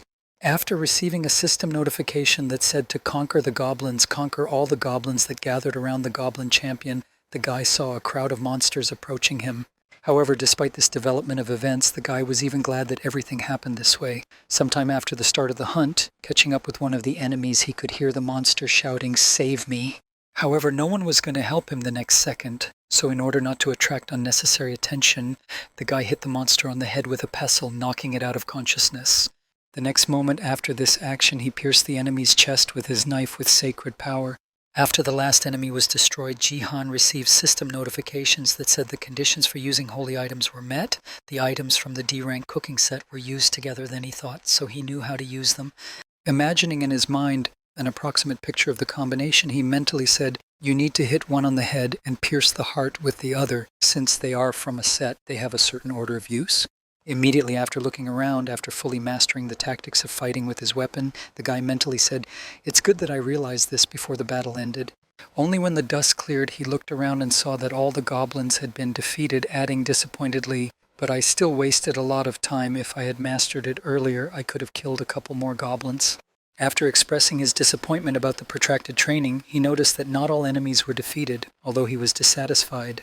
At the same time, the last enemy was standing right in front of him, and then a notification appeared that said, "Goblin champion, compared to ordinary goblins whose height is 1 meter, champions have grown to 3 meters and have more strength, both physical and mental." And then the guy said a long description. But despite the long description of the monster in front of him, Jihan easily knocked him to the ground with just one blow to the head with a pestle. The next moment, when he picked up a kitchen knife to complete the set of attacks, Sonji confidently added to the attack, but for what purpose? Having dealt the last blow to his opponent and pierced a hole in his heart, Jihan confidently added that he was simply tall. After the last enemy was destroyed, the boy received system notifications that said the task was completed. You have conquered the goblins. You have received 500 points of achievement. You have received 1 point of divine power. Seeing that his weapons had dropped by 1 rank, the boy thought, "If they are still rank E, I can earn divine power points again, but these items are not good for killing monsters." The next moment, he turned his gaze to the other participants on the battlefield and thoughtfully added time to hunt for the players, but they were quite far away from me. After assessing the distance between himself and his opponents, the guy rolled up his right sleeve and said, "Of course, it will be quite boring, but nothing can be done." The next moment, he rolled up the right sleeve of his shirt and added, "If they don't want to come to me, they can come to me. Then I'll go to them myself." The boy lit up with an aura of blue flame and confidently walked toward the rest of the opponents who were fighting somewhere nearby. At the same time, somewhere in Seoul's Gangnam district near Yoksan Station was the home of the famous golden light that collapsed with a bang. Watching his live stream and reading the comments, he angrily exclaimed that he was talking about me now. And not so long ago he was sucking up to me, saying that being a talented streamer is quite difficult. Am I weak? He is absurdly strong. Don't you watch videos with analytics at all? Switching to the video with the analytics, the streamer pointed to a sign that said approximate characteristic points, strength 33, dexterity 37, HP 36, OM 34, and exclaimed that these were his approximate stats in the battle with the goblins, an average of 35. The next moment, putting his head on the table, the Golden Ray said in disappointment, "In the Bronze League, there are a maximum of 20 people. So how did he get so many? He's just a cheater." While the streamer continued to console himself, he heard a scream from the broadcast and then, wondering what it was, looked up and saw a notification that the player, Sun Ji-han, had been killed. Continuing to watch the guy easily deal with all the enemies he encountered, The Golden Ray was surprised to hear what kind of player he was. After using his combination again, Jihan received a system notification informing him that player Sun Jihan had made a double elimination. At the same time, on the stream he was streaming, viewers wrote in the comments that it was a real art, how one person could defeat 4 people in the air. Noticing that the main threat had switched to them, one of the players shouted out in fright that this was no time to fight each other. "Come on, buff me, you idiot, you have items," to which the mage replied that you were the idiot with the crossbow. When the reinforcements began to take effect, one of the players who joined the team with another opponent shouted out to Sun Jihan, "Hey, cheater!" After firing several quick shots from his crossbow, he confidently added, "That's enough, get out of here." However, despite the fact that several arrows were flying at him, the boy easily managed to deal with them all. Seeing that their joint attack failed, the pair of players who had provoked the monster began to smile hysterically. The next moment, after dealing with a couple of reckless players who attacked him, Jihan received a system notification that said the player Song Jihan had made a double kill. Immediately after the battle with a couple of players, the guy received another notification that said, "Items of the E-rank cooking set used. Together you received 1 point of divine power. The rank of the items from the cooking set is lowered." Immediately afterwards, he received another notification that said a hidden achievement. Achieve 10 destructions in the Colosseum and you will receive 5,000 achievement points. Seeing this, he mentally said, "Divine power and achievement points, I got everything I wanted." However, despite the rewards he received, the guy was disappointed and thought, "That's not enough for now, I need something more substantial." As soon as he said this, another notification appeared in front of him. An epic task among the spectators of the Colosseum, find the Queen of Shadows and provoke her, and he shouted the same epic task in surprise. Looking at the high rank of his task, the guy was surprised to think that it was given in the Bronze League, and more importantly, the reward. The reward notification said reward 50,000 points of achievement of the constellation of the Shadow Queen's interest. Then he was surprised to think that the constellation was interested. A constellation is an absolute being, a representative of a star, and also a divine creature in the battle star. And a message of interest from such a person means only one thing: they can become your sponsor. And it will also help to get abilities that are so easy to get. After mentioning these creatures, the guy thought, what is happening in the Diamond League is happening to me right now. Raising his head from the podium, the boy mentally said that he needed to complete this task at any cost. If he could lure one constellation to his side, the others would be interested. Starting to run his eyes around the seats on the stand, the guy nervously added in his head, "I wonder if I'll be able to find her." Paying attention to a couple of spectators who were looking at him with a stern look, Sungji mentally spoke among so many elves. Looking at the large number of representatives of the other race who were focusing their attention on him, Jihan mentally added the Shadow Queen. At the same time, somewhere on the internet, there were already heated discussions about the new record of 10 destructions of Song Jihan in the Colosseum. These indicators managed to shift Yoon Se-jin's score, and the news about it spread like wildfire among people. And as a result of these news, it brought him about 10,000 subscribers and 4,000 regular viewers. Those who were in the fandom of the King of the Sword and dreamed that Song Jihan would lose with the others became his supporters. And all their anger at the moment was directed at the Golden Ray. Comments started appearing under his video, such as how a guy from the Bronze League could beat someone who was in the Golden League, and I hope you try Golden Ray. Looking at the comments that dissatisfied viewers continued to write to him, the guy nervously said, "I'm in trouble, and my reputation is getting lower and lower every minute." The next moment, the guy stood up from his seat and confidently said, but there's nothing you can do from that moment on." Raising his hand above him, the Golden Ray confidently said, "I will also be on Song Jihan's side. You have a new phantom. The Golden Ray dreams of becoming Song Jihan's editor. I'll definitely make your battle tube popular." Upon hearing this statement, the audience was surprised to hear him say, "You don't know what he means and what Song Jihan is thinking about." After the competition in the Colosseum, Seiya said in amazement, "Wow, what have I just seen?" Continuing to drill her uncle with a look as he sipped his water after returning, she added, "When did you manage to become so strong?" The next moment, turning her gaze back to the TV, she added, "I feel sorry for the others, it's a plague on the world," and then added, "You sound like an asshole." Immediately after the girl made her remark, she asked in surprise how many players wanted to dump the donation, why did you close them on that one, and opening her channel, he awkwardly replied, "Oh, sorry, I forgot to set it up." Hearing what her uncle was going to do, Yoon Se said, "If you're just now starting this, why don't you raise the minimum amount?" Continuing to give her instructions, the girl added that it would be difficult to concentrate if they came one after another. In response to this, Jihan replied, "Correctly, I will set a minimum of 10,000 points of equipment," well, to which he heard in response that yes, it is 1,000,001. At the same time, Seongji, sitting in the chair, was thinking about something much more important, and Sia was wondering if it was still not enough. Continuing to think about how he could accomplish the task, the guy mentally set an epic task, which means I have to find and provoke the Shadow Queen. The next moment, recalling the number of elves in the stands, he mentally added, I just haven't figured out how to find her among so many spectators yet. Suddenly, his thoughts were interrupted when he heard someone address him and ask if he wanted me to help you. Turning his gaze to his niece, Jihan heard her say happily, You always have that look on your face when something goes wrong. Tell me and I'll help. Hearing the offer of help from his niece, Jihan smiled gently and thought she was very much like her sister.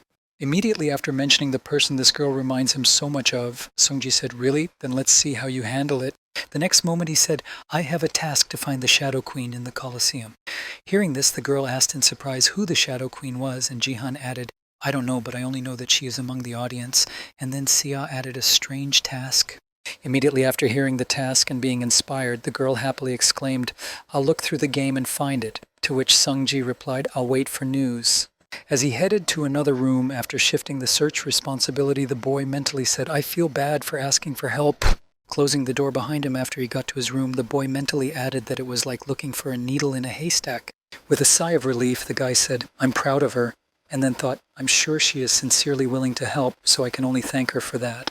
Immediately after opening the system window that displayed his classes, the boy said, As long as I have time, starting to do what he had been procrastinating for a long time, the guy confidently added what he had to do for a long time, and then received a system notification that he wanted to add a class.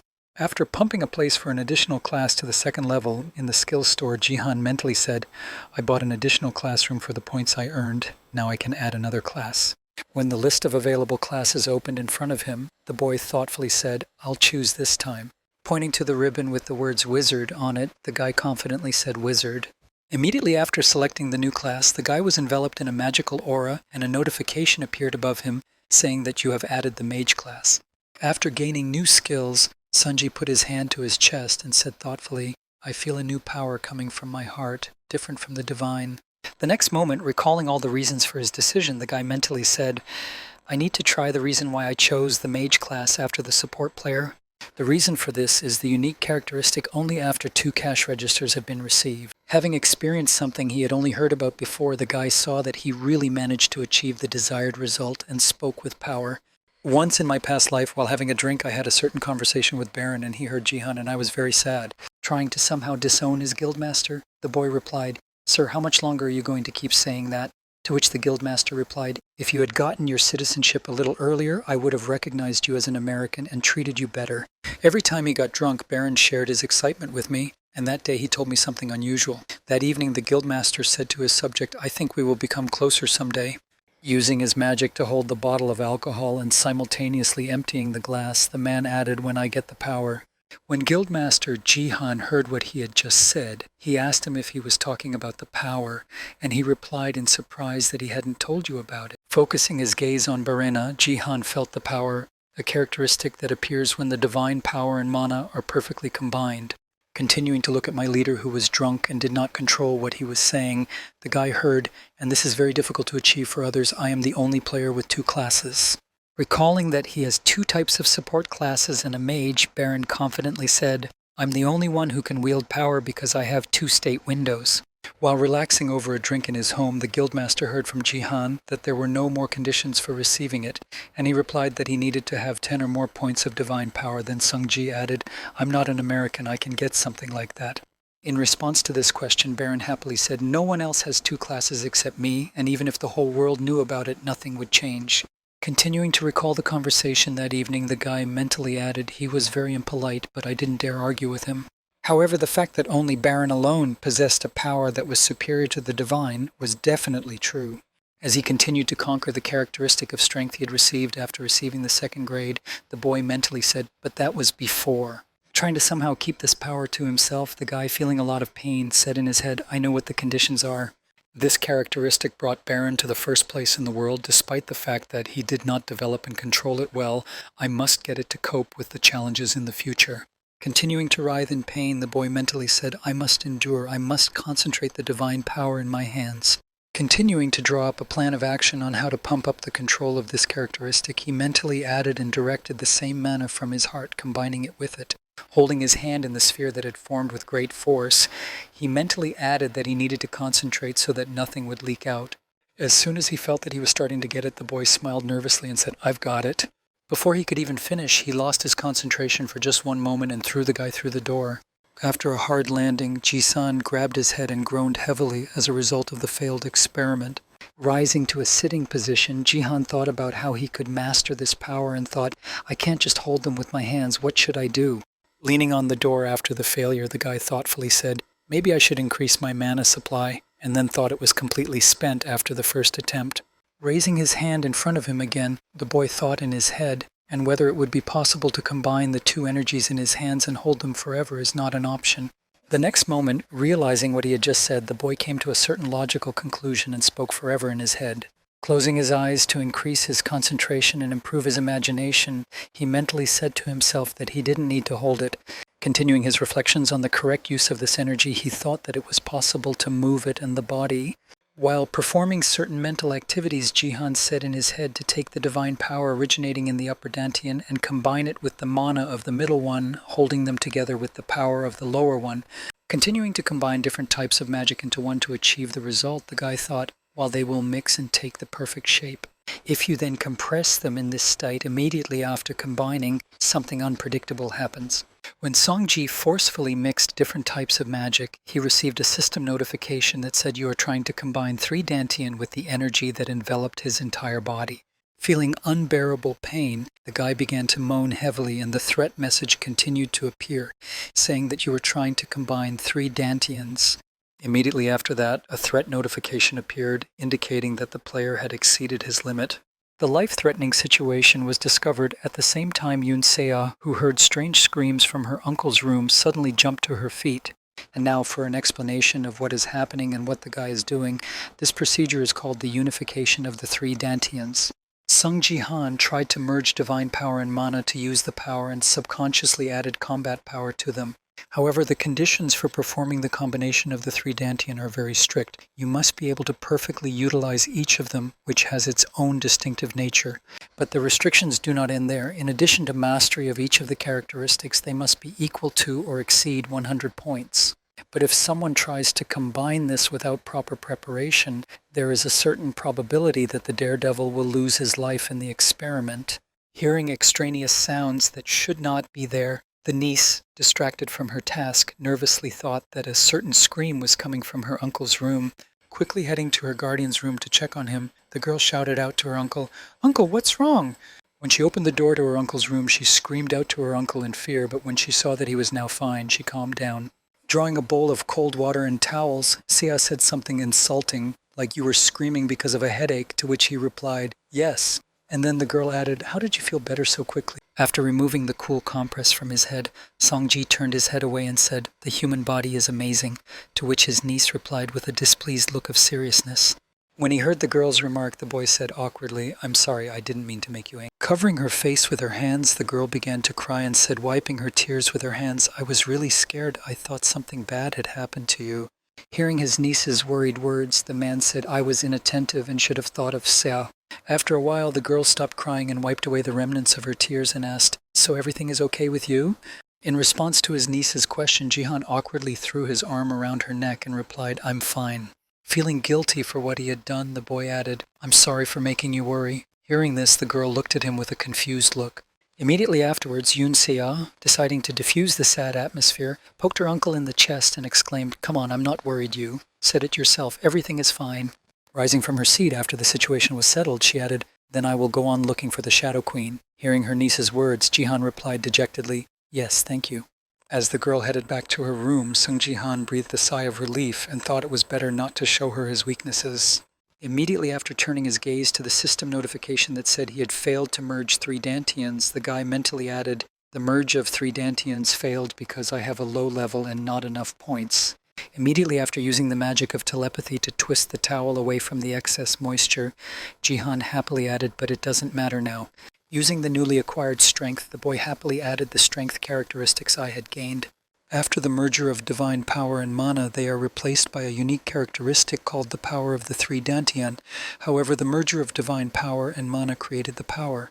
The next moment, looking at his status window, Songji saw a notification that the connection between the three Dantians was weak and exclaimed in surprise that the number of strength points was strange. The first notification was followed by the second one, which said that the characteristics of combat power and forces interact and share their value. Immediately after stretching his hand to the combat power characteristic, the boy thoughtfully said, "So, if I pump one characteristic, then..." Seeing that his strength had also increased after him, Songji grabbed his head and said the same thing. Smiling embarrassedly after realizing what he now had, the boy said that I had the power already very well, but how effective would the three united Dantians be?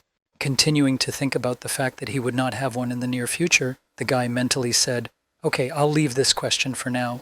If I try to do it at the current level, I will definitely bend over." When he finished thinking about something unattainable, Jihan looked in front of him and said confidently, "I got what I wanted. Now it's time to test the magician's abilities." Using his mana to check the magic, the guy said fire, after which a small light appeared in his hands and a notification appeared that he did not have enough mana. The next morning, after resting and recuperating, the guy received a system notification that he had received 10 points of divine mileage and saw the sun's rays breaking through the curtains and said that it was morning. Immediately afterwards, he received more system notifications that said, "You cannot absorb divine power from sacred items of rank D and below. Please use divine items of rank C and above." Getting up from the bed, the guy yawned deliciously and said, "I hoped it would work, but alas, I thought, well, they were cheap. I bought them for points." Going to the living room to greet his niece, the boy said he needed to sell the leftovers at a flea market and then opened the door and asked Sia, "Are you awake?" Not seeing the girl in her usual place of residence, Sungji went to her room and was surprised to find her still asleep. Hearing the stomp of feet on the stairs, Yunxia took off the earpiece and said tiredly, "Oh, uncle, you're awake." Surprised by the look on his niece's face, Jihan asked, "What happened to your face? Did you not sleep all night?" And she replied that I was watching the reruns, to which the guy added that there was no need to go that far. After her guardian's remark, the girl called him over and pointed at the screen and said, "I found something." And he looked at it and said the same thing in surprise. When he saw the screensaver of the video, which was turned on by a girl, Jihan was surprised to hear a fan's video, and he heard in response that this is how people who receive the scaling as a gift only shoot people of other races. Hearing how other users were using their gifts, Sungji was disappointed to think that they were using such an amazing gift for covert action. Before he could grumble enough about the waste of his talent, Yunxia interrupted his discontent by exclaiming, "Look at this." After rewinding the video to the moment where a couple of people were filmed on thrones, the girl added a repeat of your battle, after which a voice came from the video saying, "Look at the elf there, they have the best skin with no flaws."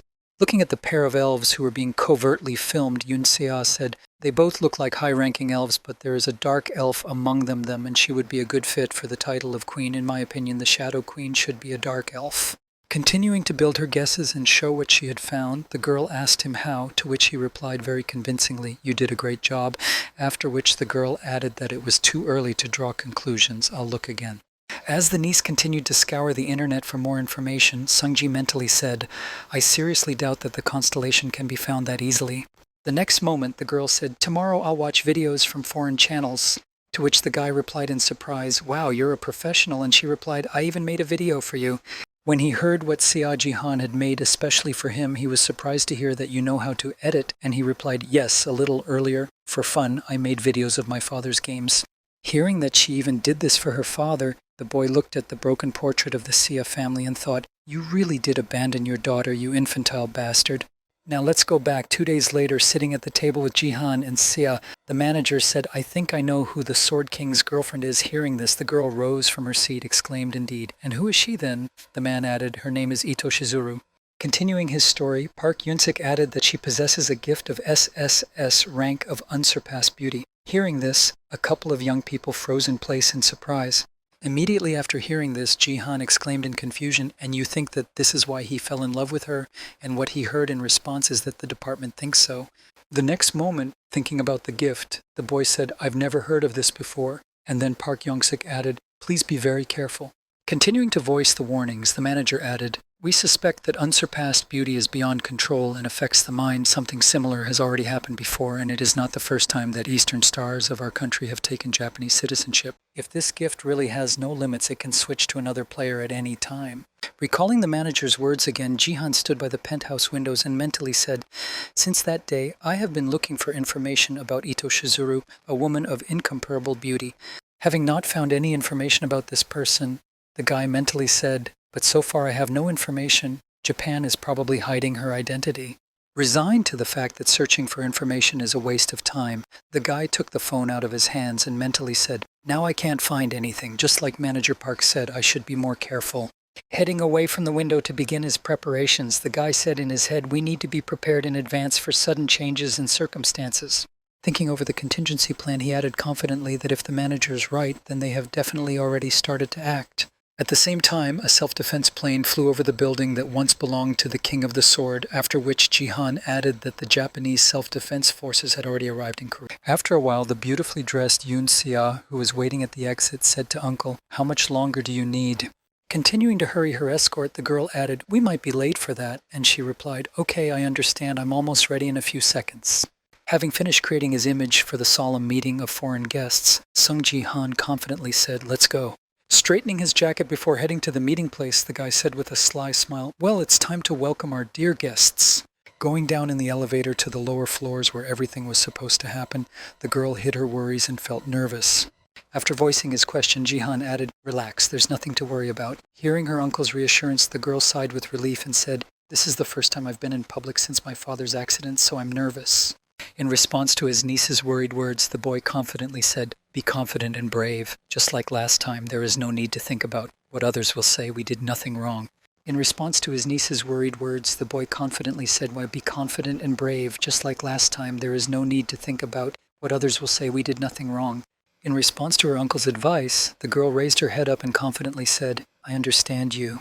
A few seconds later, the elevator's arrival bell rang and a couple of young people arrived in the building's lobby, and then Sung-ji spoke to everyone who already knew what we are going to say after the phrase was spoken. The boy and his niece headed to the rest of the people who had gathered for the event. They had not gone far from the elevator when the guy suddenly heard one of the guests address him saying, "We were expecting you, Sung Ji-han. All your requests have been fulfilled, so please come with us," to which he happily replied, "Thank you, please make sure that everything goes smoothly at this event." Looking at the man who organized the case, he confidently added to the manager, Park Yoon-sik, "Walking together with the auction organizers to the main hall where everything will be held," the manager said, "At first your request took me by surprise." Having brought his main organizers to the hall where everything was to take place, the man added, "I did not expect that you would want to put the Sword King's collectibles on sale." When he arrived at the place where the stage screen read "Auction of the favorite items and other property of the former Sword King Yoon Se-jin," Park Yong-sik added, "I did not expect that you would want to put the Sword King's collectibles up for sale." Looking at the table with a sign that read "Japan Self-Defense Forces," the manager said in surprise that it was necessary to attract Japan's attention. In response to Park Yong-sik's question, who did not understand this choice, Jihan confidently answered, "Yes, that's exactly how I specifically selected these lots." Turning his gaze to the chair and a couple of storages that were placed on the table next to it, the boy confidently added the Yoon Se-jin's connector and the data stored on the server. Imagining a certain situation in his mind and realizing that Japanese representatives were already on their way, Song-ji added that Japan was highly likely to try to take them over. Continuing his thoughts, the guy mentioned a certain person who was very eager to get these items at any price, and depending on certain circumstances added, "He may even intervene personally, but whatever he does, citizens will be forced to face reality and realize that they have no choice but to accept it." Hearing the approximate development of events that could happen in the future, Manager Yoon-sik mentally said while looking at the boy, Sung Ji-han, "King seems to see the future," while the guy confidently walks on and says, "This is our last chance to change the public's mind. Please ask reporters to follow the Japanese Self-Defense Forces table." The next moment, someone's nervous shout came from the entrance, "Sia Yun Sia, wait!" While at the same time, holding back the guests who were trying to break through, the guards shouted, "You can't come in here. Please move back." Continuing to break through the guards, the woman did not give up hope and shouted out for just 1 minute that we were her relatives. When she heard the cries and messages about her relatives, she looked back and nervously exclaimed that her aunt and uncle had also arrived. Continuing to push through the guards, my aunt exclaimed, "Sia, you're crazy. You may need money, but how could you stoop to holding an auction of valuable things?" The next moment, turning her gaze to the guy who was accompanying her, she added, "You made her do it, and how dare you try to sell someone else's inheritance, you crook?" As she continued to listen to the accusations against her uncle, she sighed heavily and said, "He's a fraud. You and other relatives were thrown out for using your father's name to deceive people." Shocking her family with a sharp statement, the girl confidently added, "You underestimate me too much. I'm completely stupid according to you. In your opinion, I don't see who really looks after my father's money in his absence." Hearing the accusations against her, my aunt exclaimed in confusion that God, watch what you say. Continuing to load her mercantile family with accusations, Yunxia confidently said, "Everything my father left behind is my property. You have no right to decide the fate of these things." Immediately after saying this, the girl walked on with her head held high and added, "Take them out, they don't belong here, come on, uncle." In response to the girl's application, the relatives were scared and shouted out, "Hey, my hay," to which the security guards replied, "No unauthorized persons allowed, please leave the building." While looking at his niece, Sungji said, "You're so cool," to which she confidently replied, "I can defend myself." While the young couple was having their talks about the concession, Park Young-sik opened the door to the hall and said we had arrived. Pointing in the direction they would go next, the manager added, "I'll take you inside." As soon as the auction organizers appeared on stage, the audience immediately exclaimed, "Here they are." Concentrating all their attention on the young man who accompanied the owner of the heritage, the journalist shouted out to Sung Ji-han, "Take his picture." Getting under the flashes of the lenses that did not stop photographing him, the guy heard Sung Ji-han say, "Why are you holding the auction, I heard? You banned foreigners from participating in it. What was the reason for this decision?" At the same time, Sia herself was caught in the lens, squinting from the blinding flashes and hearing Yunxia, "Please look here. Is it true that your decision to give the sword to the palace and organize an auction was provoked by public pressure?" Continuing to pour questions on a couple of people who appeared on the stage, the journalist shouted out that you do not believe that the King of the Sword will return. What can you say to those who think that you are trying to make money on the property of the King of the Sword? As he continues to the place from which he will conduct the auction, the guy again heard Sung Ji-han's question, "Say a few words about your recent battle in Battleground." Unable to restrain himself from asking questions, the guy used his strength and broke all the cameras of reporters and journalists who were taking pictures of him and Sia, after which the photographers exclaimed in confusion. Not understanding what happened to their devices, the journalists nervously exclaimed why the camera suddenly went bad. It wouldn't turn on. What happened to it? After cleaning up the problem, which could not be solved by itself, Ji-han sternly said, "This is not a press conference but an auction, so please keep your voice down." Immediately after warning everyone about the location of the auction, the guy leaned on the table in front of him and said, "Let's start our auction."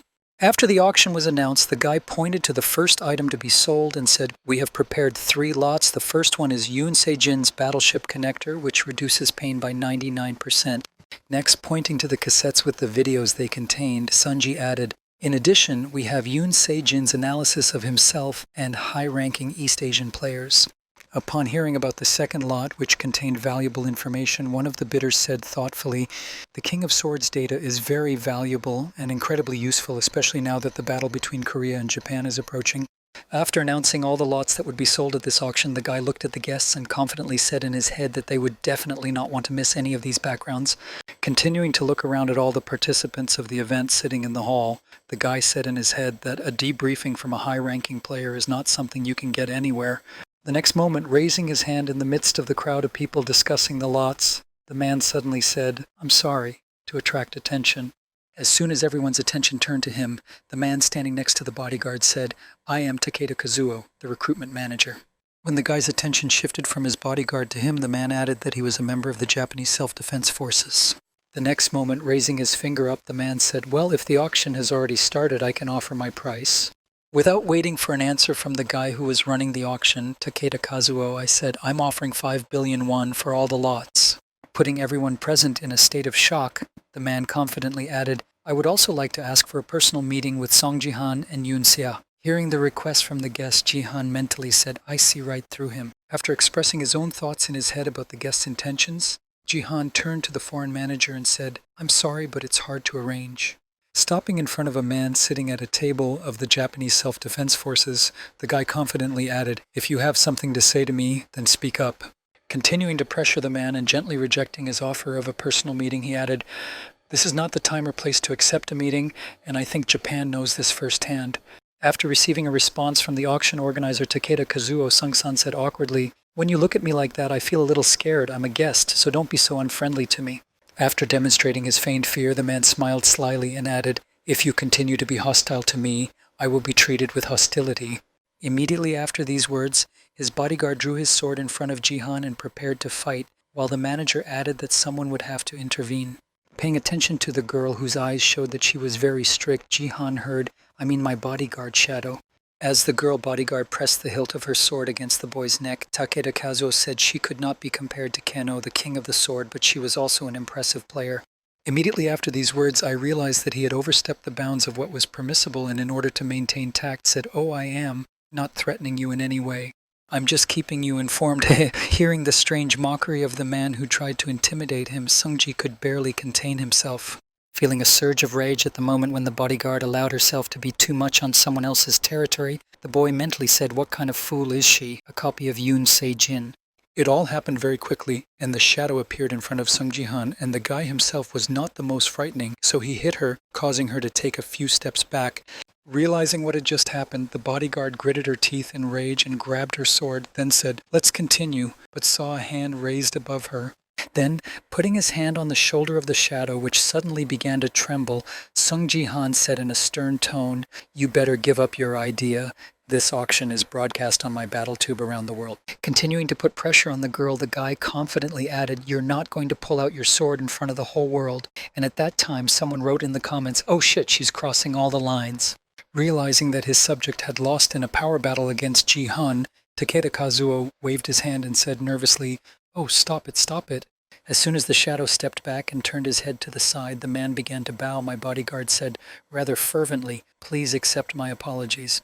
As he continued to make amends for his employee's actions, the manager suddenly raised his head and said slyly, "But Sung Sang, we still need to clarify something." Paying attention to the girl standing behind Ji-han, the man said, "I'm ready to pay 5 billion, subject to a personal meeting, but I have to accept this offer." Concentrating all his attention on the young girl who stood off to the side, Takeda Kazuo said to Yun-san, who heard his name and exclaimed nervously that it was me. When he heard the request from the foreign manager, Jihan was confused by the request. Then he added, "The property of the Sword King belongs to her, I am right."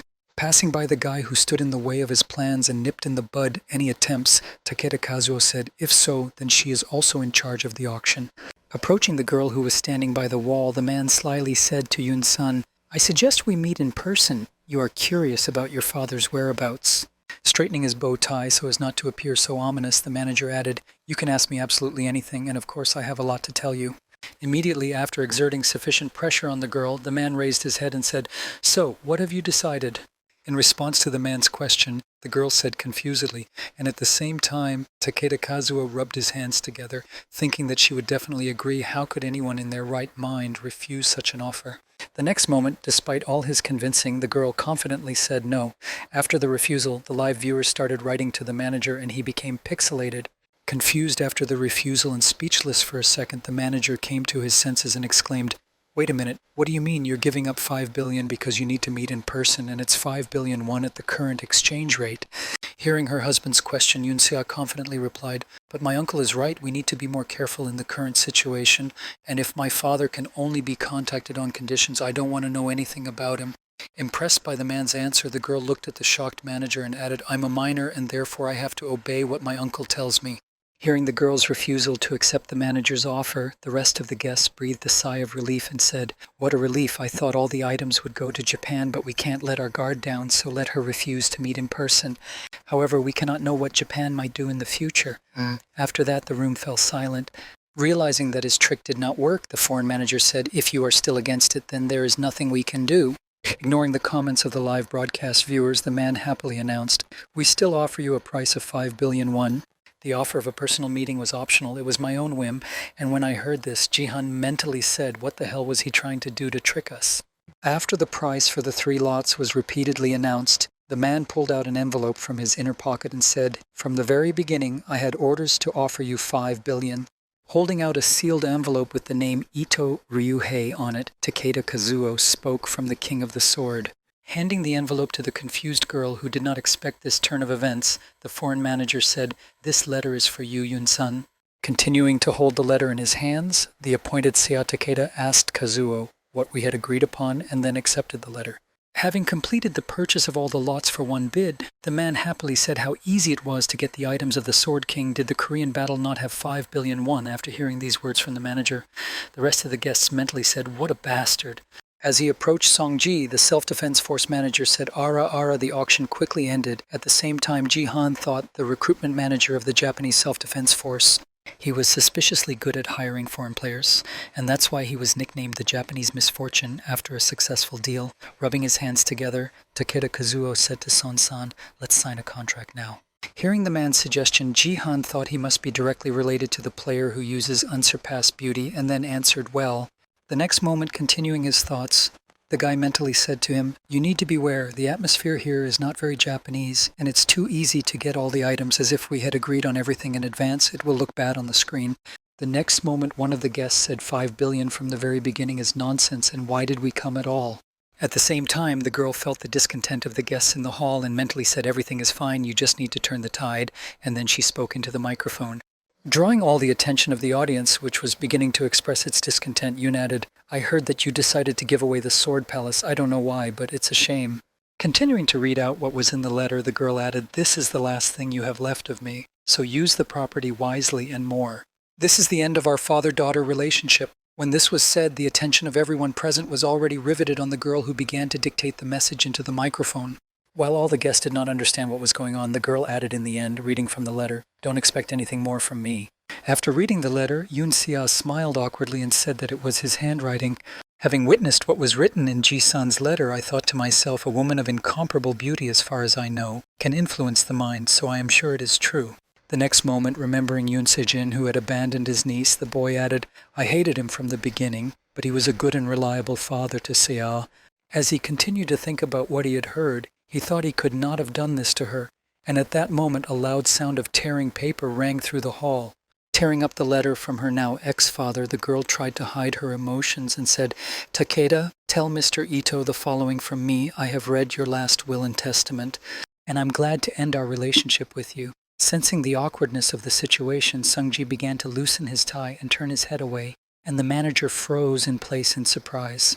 Tearing the fox into small pieces and throwing it on the floor, the girl said in a dejected tone, "Oh, I shouldn't have torn the letter. Now the janitor will have to work even harder." As soon as she said this, she felt the sudden heat from the scorching torn leaves in Jihan's voice, which confidently said, "Don't worry, everything is fine." Using his power skill to destroy the garbage scattered around the stage, the guy added to support his word, "I'll take care of it." After reaching the desired condition of the audience, Songji clenched his hand into a fist, and all the papers were also collected in the air and spoke fire. After seeing an impressive fire show that could not have been predicted or planned, one of the guests exclaimed in confusion he was a magician, where he got his fighting techniques and mana and divine power. The next moment, after recovering from the shock of what he had seen, Takeda Kazuo excitedly tightened his tie and said in his head, "I need a man like you. Japan needs a man like you." At the same time, all those present ran up to the guy, shouting and pointing out Sung Ji-han's business cards. "You're not yet a member of the guild. We'll accept you on any terms. I'm the first to come up. Talk to me first." Continuing to hand out their business cards, the people who wanted to talk to him cornered him and exclaimed, "Let's discuss it," to which he replied, "Wait, I'm a little embarrassed that you're all gathered around me." As he continued to slowly walk back from the crowd of people trying to recruit him, Ji-san added, confused, "This is not the time to talk about this," and then heard Yoon Se-ah say to her uncle. Continuing to push the guy, even when asked to calm down, the guests exclaimed for only a minute, then looking back, Ji-san said, "I'm sorry, you can go without me. I'll catch up with you as soon as I get everything sorted out." After being allowed to return alone, the girl began to breathe heavily and paused, saying, "No, that's not the point." Putting one of her left hands to her head to demonstrate the problem, the girl crouched down a bit and spoke to me. Continuing to show that there was something wrong with her, Yoon Se-ah added that it would hurt a lot and then instantly fell to the ground. Seeing what had just happened in public, Jihan rushed over, feeling a strong fear of loss, and immediately rushed to his niece, picking her up and shouting, "Se-ah, open your eyes, Yoon Se-ah." Opening her eyes and looking at the guy who was holding her in his arms, the girl said to her uncle heavily, after which he added, "Everything is fine, I'll take you to the hospital." Then, grabbing the guy by the jacket and pulling him to her, the girl whispered in his ear, "I pretend to hear what really happened," and Jihan was stunned into a stupor of surprise, but he was relieved. Smiling happily and giggling quietly, the girl said mentally, I thought it would be quite difficult for you to cope with all of them, so I played along. At the same time, while Jisan was dealing with the problem, the security guards took the guests away so that they wouldn't get stuck, and they said disappointedly, "Oh, at this time we won't be able to make a bet. That's a shame."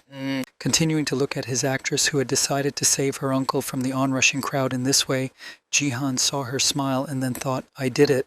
Breathing out a sigh of relief after such a stressful situation, the boy realized that she was really pretending and thought, "God, how much they look alike." Immediately after this incident, Sungji looked around at the guests and said, "I'm sorry, but the auction is over now. My niece has become ill and needs to rest." The next moment, holding the girl's hand, the boy pulled her to her feet and said, "Sea, can you go?" And she replied, "Yes, I want to go home and rest as soon as possible."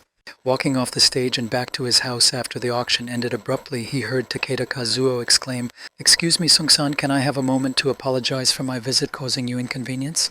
Pointing to his business card, he added, "I would like to invite you and congratulate you officially, or you can contact me later." Hearing the request from the impudent guest, Jisan used his skill to tear the business card to pieces and said it was just funny. Then, seeing what had just happened, the foreign manager exclaimed in confusion. In response to Takeda's surprise, Kazuo Jihan said sternly, "You can consider this my answer to you." After seeing what had just happened right before his eyes, one stream viewer wrote that the bronze player had rejected the manager's offer to recruit the fourth best guild in the world, and he must be tearing up with rage right now. However, in spite of everything, the manager himself was not upset at all. His body was shaking with excitement, and then he said, "You are the best, Sung Ji-han, his power is real." Continuing to look at the remains of the business card that Takeda Kazuo had destroyed in an instant, he thought to himself that the unknown force that could tear a business card to shreds was real. Imagining what a great future awaits this guy, the manager added that he deserves it already now, being only in the Bronze League in the future, this Eastern Star will become great. Continuing his wet dreams, the foreign recruiting representative of the Japanese Self-Defense Forces said with a sly smile, "I must get it at any cost." At the same time, after leaving the main hall and finding herself in a place where there were no outsiders, the girl high-fived her uncle and said something wonderful. Then wiping his sweat from his face, Jisun said happily, "You're a great actress, even I believe you." And she confidently replied, "I'm actually good at anything," and then he added, "even cooking." After not receiving an answer to his last question, Sungji received a system notification that said you have one unread message. After viewing the content with the donation, the guy surprisingly said 10,000 points of equipment. I turned off the broadcast and he still threw the donation, to which Seiya nervously added, "Wow, what a nasty style of letter." Then Sungji added, "I did not expect that my first sponsor would be some weirdo who could block him." The next moment, their joyful conversations were suddenly interrupted by a woman's voice saying hello to Song Ji-han Seiya. Catching a couple of young people on their way back home by surprise, the woman added that she was glad to meet you. Stunning the auction organizers with her sudden appearance, she added, "I would like to greet you on behalf of the Divergent Guild. I am Lee Ha-young, head of the 3rd Department." Continuing to push the guy, the woman added, smiling happily, "I really wanted to meet you, and I'm sorry for this unexpected visit." When she finally finished her introductory speech, Jihan was surprised to hear that you didn't have an invitation. How did you get in here? And then he thought she sounded familiar. We've met before. In response to the guy's question about the possibility of getting in, the girl replied that I had quite good connections with the Korean Battlestar department, and that's what I used. Continuing her speech, the girl added at work, "Everyone knows me as a nepotistic child." Hearing the remark from the woman, Jihan said in confusion, what then thought this confident shamelessness and tone of voice? "They are definitely familiar to me." While Jisan was in shock at what he saw, the woman held out her hand and spoke before we got to the main question. Predictor of victories, Sun opened his system window to find out some information and noticed the pose he was taking and mentally said stop. The next moment, Lee Ha-young confidently said, "I want to confess that I have been a fan of yours for quite some time." Finally realizing who Jihan was, he said in confusion in his head that it was definitely her. At the same time, looking at the embarrassment of his staring uncle and the unfamiliar woman, Sia thought what was wrong with him. He was impressed. The next moment she turned her gaze to the woman standing in front of them, and she was frightened to think that he had fallen in love with her. After the guy collected his thoughts after the sudden meeting, he said that everything has a line that is dangerous to cross because once you step on it, you can't go back. Surprising the guests with his phrase, the boy confidently added a quote from the famous writer Dostoevsky, known for his addiction to games. Well, what if she heard what Lim Ga-yoon's boyfriend just asked her and held back her anger so she wouldn't lash out at him right then and there? But it didn't last long because in 1 second, a girl bodyguard stepped forward and said, "Step back, ma'am." Shielding her client from Jihan, who had just revealed one of her most revelatory secrets, Lim Ga-yoon exclaimed, "How do you know her, diva? Only a few people know that she's a real gambler." And hearing her subject's words, Lee Ha-young said in confusion, after which Ga-young added angrily, "How could an outsider know that?" Hearing the tone of the bodyguard's girlfriend and the woman's reaction, Jihan smiled slyly and said, "Now I have no doubt." Recalling his past life, the boy confidently said in his head the nickname of this woman, Zero. She is the manager of the American Leaders Guild. She was the only Korean woman there besides me, and she was always either drinking or gambling or both. However, her life was set in this way because of her voice, and it is thanks to her voice that she became a deputy of the American Players Guild. In general, voice ability is an ability that is used to strengthen after training. When people start paying attention to pumping other aspects such as characteristics and gift ranks, it will be revealed in its entirety. Again, recalling the image of the woman who had been the guild's deputy, he mentally added that the strongest of those who used the voice was Zero. The next moment, the bodyguard girl exclaimed in surprise, "Miss, maybe you go to the casino too?" And Ga-yoon replied, holding back her anger, "Please stop." After meeting the two prominent persons, Song-ji mentally said the Plum Blossom Sword and Zero in the Divergent Guild are doing well, after which he said, "I met her on one of my past broadcasts." What she wrote in the chat stuck in my memory, so I decided to clarify. Sorry for taking you by surprise. The next moment, the bodyguard approached his lady and asked her in surprise, "So you're also writing in the chat room?" And she nervously replied, "Please shut up." Immediately after this incident, deciding to change the tone of the conversation to a more relaxed setting, Lee Ha-young said to the Kem, a little uncomfortable, that I was called a gambler. Hearing the woman's words, Jihan smiled and thought, "They called me a name, but it's a fact." At the same time, he looked at his uncle Seo nervously and thought, "He's smiling, he must really like her." Feeling that everything was going smoothly, the woman reached for her purse and said, "Well, I don't mind talking in a more relaxed atmosphere. I have a feeling that we will see each other often in the future." Watching from a third party, Yoon Seo saw Jihan's phone being held out to her and thought, "Oh my god, she wants to get the phone. She likes uncle too."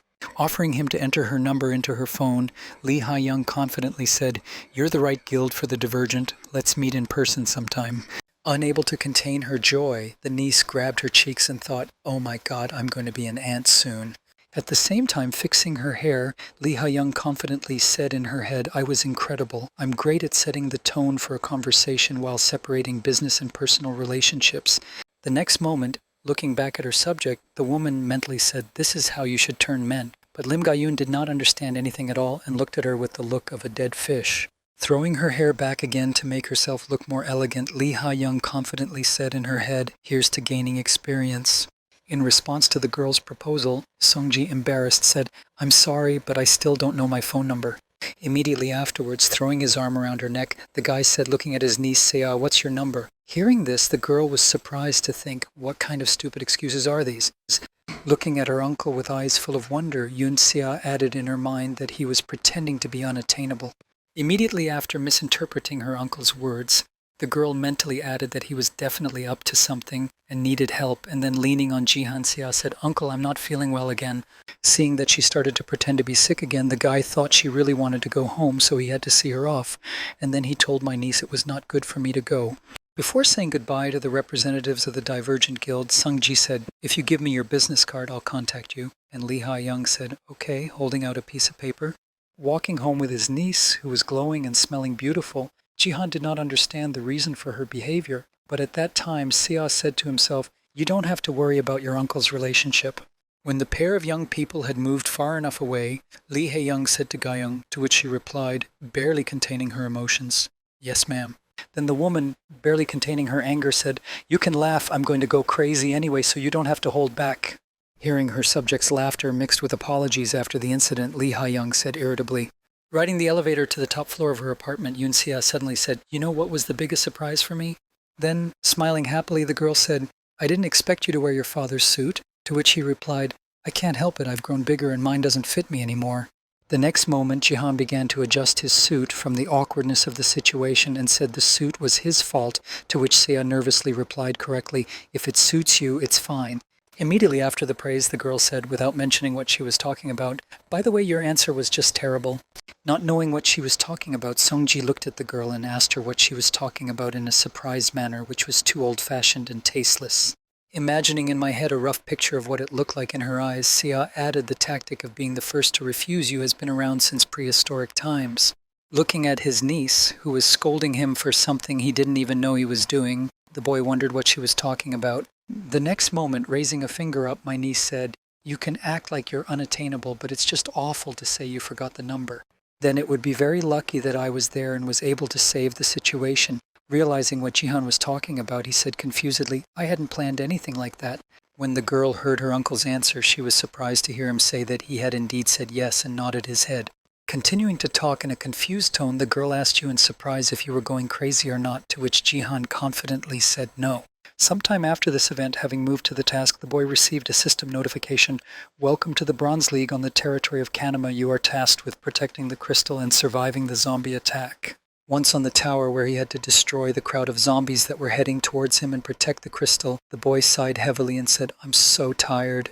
Looking down at his head, waiting for the rest of his comrades with whom he was to carry out the mission, Sungji thought about how difficult it was to calm Sia.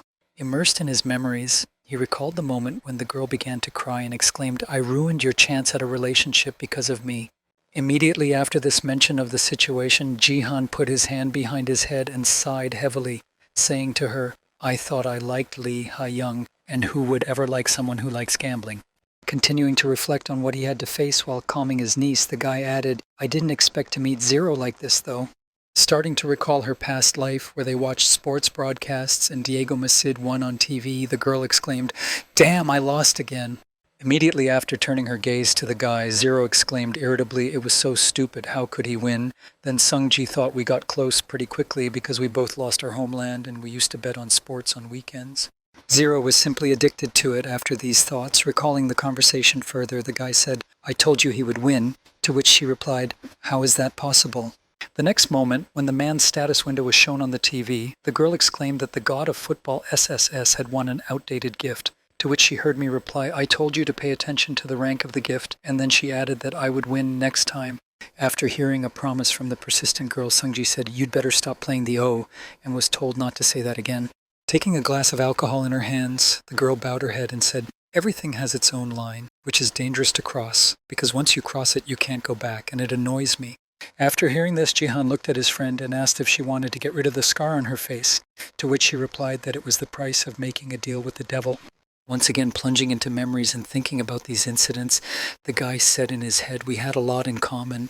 As he continued to enjoy his drink at the bar after winning the bet, he suddenly heard Zero say to him, "Hey Jihan." Covering one of her eyes with her hand, the woman added, "Tell me why you have become stronger only now. If I had been as strong as I am now, I would have stayed in Korea." Looking down and smiling involuntarily, Zero added, "Then my friends wouldn't have died of guilt." Immediately after these words, the girl grabbed the glass and added, "Oh no, I just don't have the right to say that. I'm guilty of everything and I hate myself." Clinking glasses of alcohol, a couple of people who found themselves in a foreign land continued to feel terrible emotions for their weakness, such as hatred and guilt for not being able to protect their loved ones. With his head down, the boy mentally prayed, and yet it happened.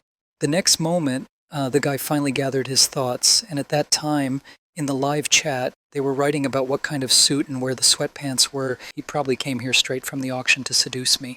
Taking out the weapon he planned to use to clear this level from his inventory, the guy mentally said, "I wondered why it was so cheap despite its rank, but it turned out to be too heavy and big for most people."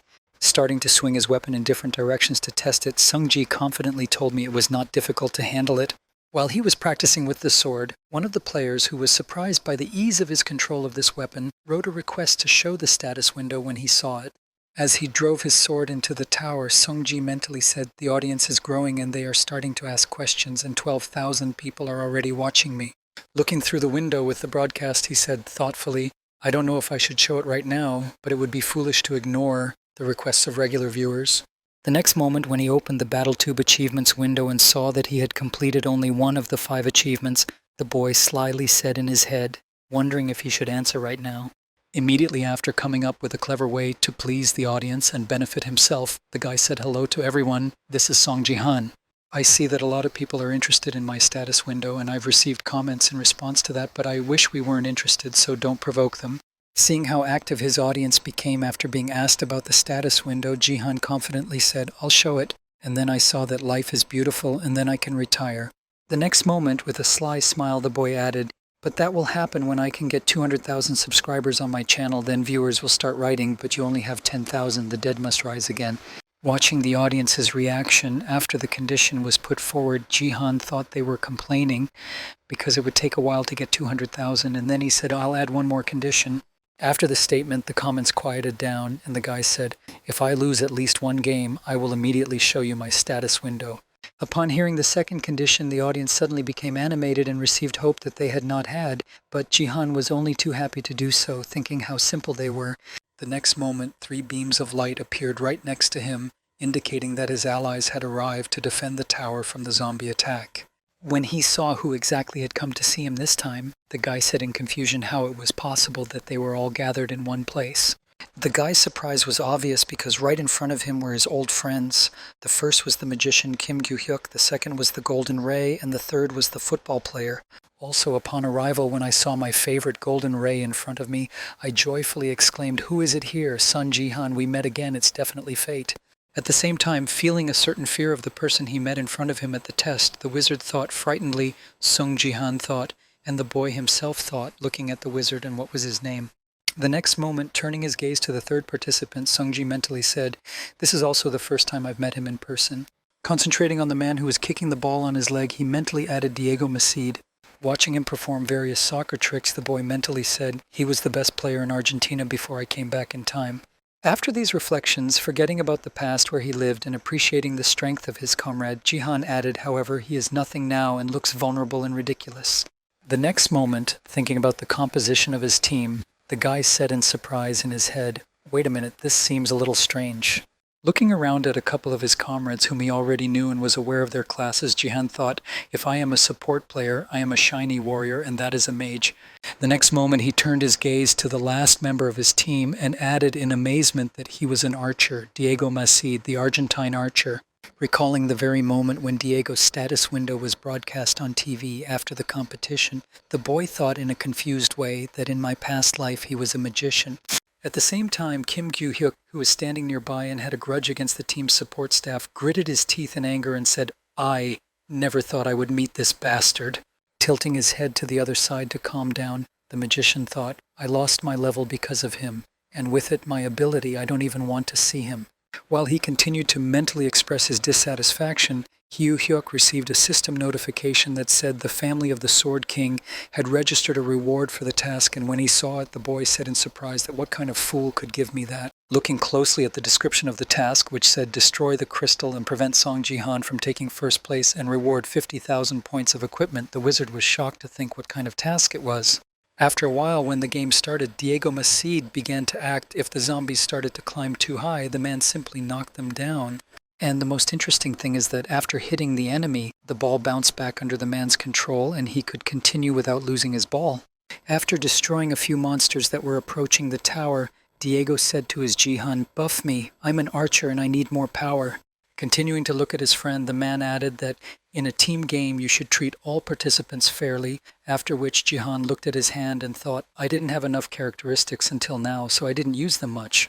Immediately after starting to cast the spell of amplification, the boy said, "However, now the number of divine power has increased. You can try it," after which he said power. As soon as the casting was completed, all the players felt an increase in their own strength characteristics, but the warrior and the wizard were most surprised. Feeling that he had become stronger thanks to his friend, the Golden Ray joyfully exclaimed, "Wait, Jihan, you gave us buffs. You're really a support player." At the same time, Kim Gyu-hyuk was thinking about why he was reinforcing us, and then he heard the magician we had already met.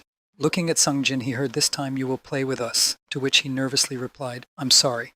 Realizing what the boy meant, he immediately added, "Yes, of course I will." Hearing the strange conversation between his comrades, the Golden Ray approached Kim Gyu-hyuk and asked what was the matter between you, to which he replied that he would have thrown me out again if I had refused to obey.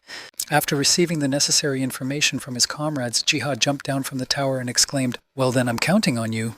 Seeing what the support team had just done, Diego Masid asked Diego Masid, pointing down what was the crazy man's answer and what was not immediately clear to the stupid footballer. After answering the archer's question, Kim Gyu-hyuk bared his teeth and thought, "I hate him. He really thinks I'm his subject." Immediately after turning his gaze to the task window with the 50,000 reward, the guy added, "No, I'll do what I decide." At the same time, while going down to the crowd of enemies waiting for him, Jihan spoke fire. After creating a simple spell, the boy began to gain concentration, mentally reciting mana and divine power that became more powerful after merging to tear apart the miserable crowd of zombies. By mixing divine power with mana, Jihan achieved the result of a sphere of blue flame in his hand. The next moment, he used this attack right on landing to clear his landing pad. All those within the radius of the attack were instantly burned, and those a little further away flew back. After clearing the landing site, the guy took out his sword, and with it he found himself on the ground, making a single shockwave upon contact with the ground. At the same time, while watching the Battle of Song Ji-han, Diego Massid was amazed to hear a crazy Korean support say, to which the Golden Ray replied, "Oh my god, you're all watching." Focusing all the attention of his broadcast on Song Ji-han, the Golden Ray joyfully said that all this was really happening live. Having destroyed a large number of enemies, Sungji noticed that a big blood zombie was now heading towards him. Not feeling any fear of the enemy, he just bowed his head down a little and said in his head, "I thought so." Activating his skill that he had changed to master along with Jihan's power, he thought, "No wonder I had to endure that abuse. This is the true value of the ability to control space." Having formed a dome with a radius of several meters around him, which also accommodated 2 more enemies, the boy mentally said, "Absolute territory." Watching the monsters lose their ability to move, Jihan mentally said, "Anyone who enters this territory will be under the control of the one who uses it." Many people don't even realize that this skill exists, but Jihan knows it very well. And he got all this knowledge thanks to Baron, who was bad at control as opposed to ability, and that's why he often used him as a training partner. And because in the past, Sung Ji-sang had to take part in battles against his guildmaster when he used his power, Jihan was able to master it quite well and learn all its elements.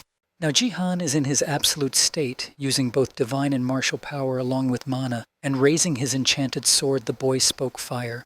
With such skills, the boy easily destroyed all enemies, and the level of the miserable Bronze League was not an obstacle for him.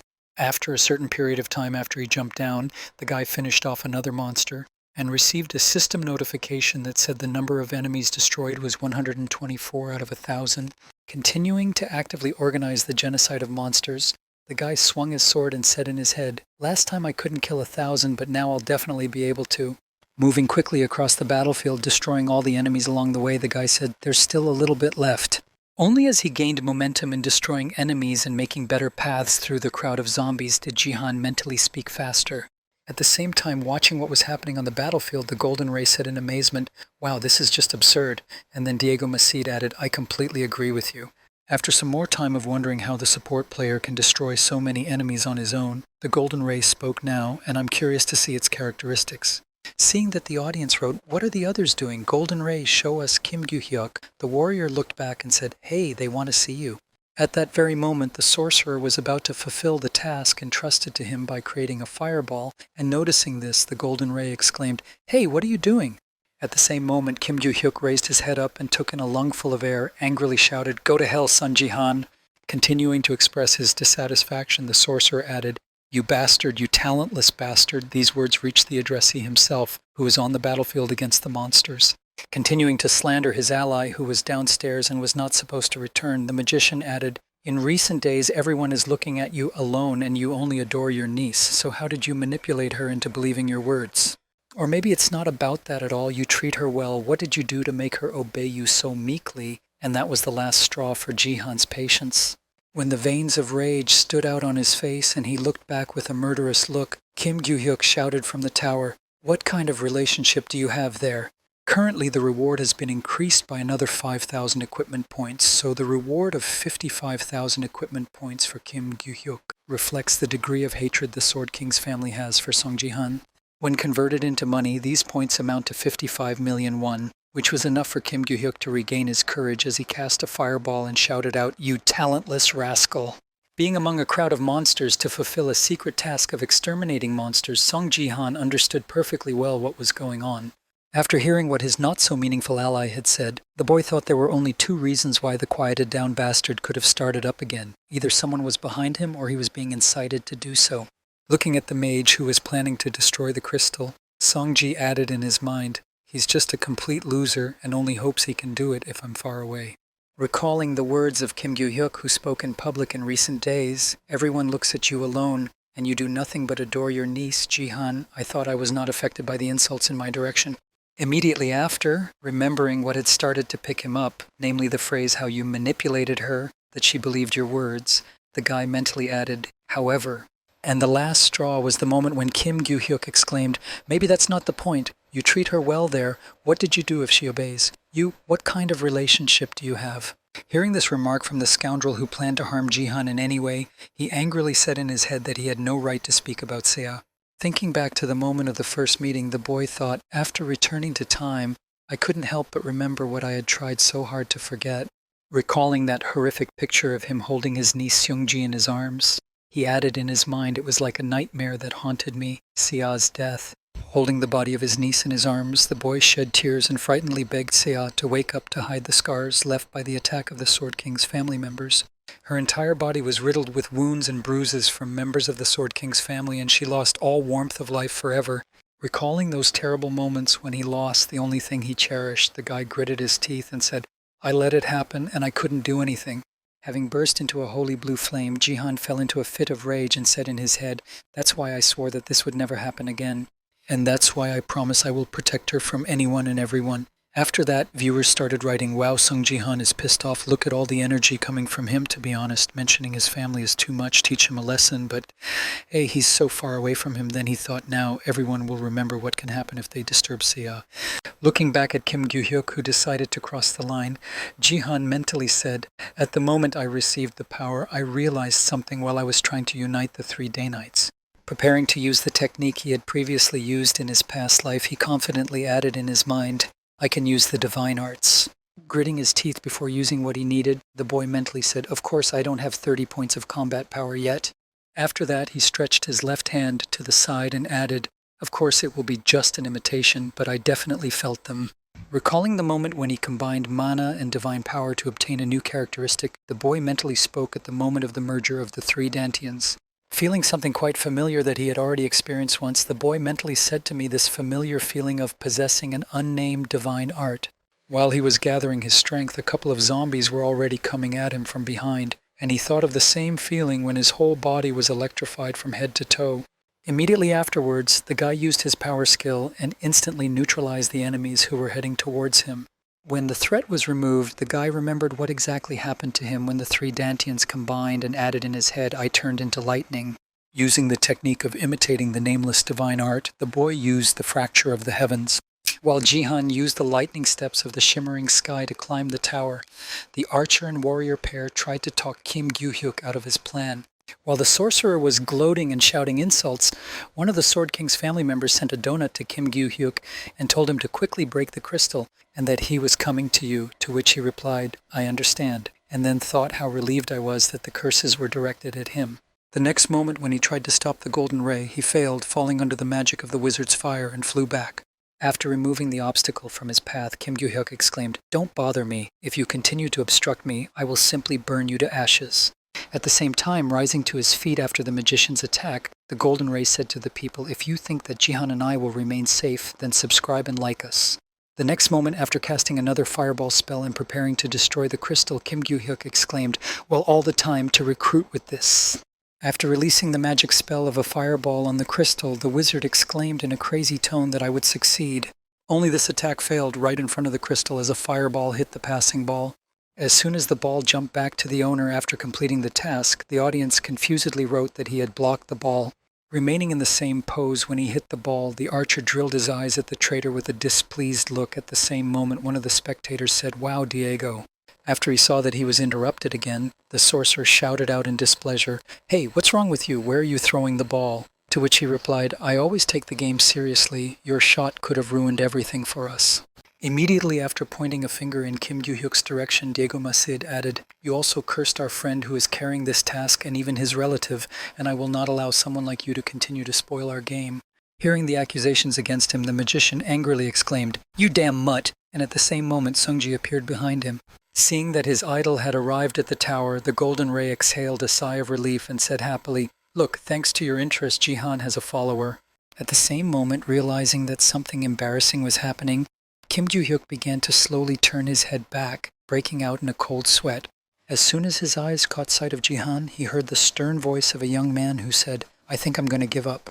The next moment, raising his gaze to the one who had decided to cross the line, Sungji added menacingly, "You definitely have something to say to me." When he saw that karma had caught up with him, and very quickly Kim Gyu-hyuk felt that he had lost control of his body out of fear. Drenched in cold sweat and gritting his teeth, he thought, "What a stupid thing to do now. I've already lost, so I'll say one last thing," and then Sungji spoke. Before he could finish speaking, the boy used his skill of absolute control, and with a tisk-tisk silenced his teammate. Kim Gyu-hyuk continued to mumble from the inability to open his mouth. "I actually wanted to rip your head off as soon as I saw you here, but I changed my mind."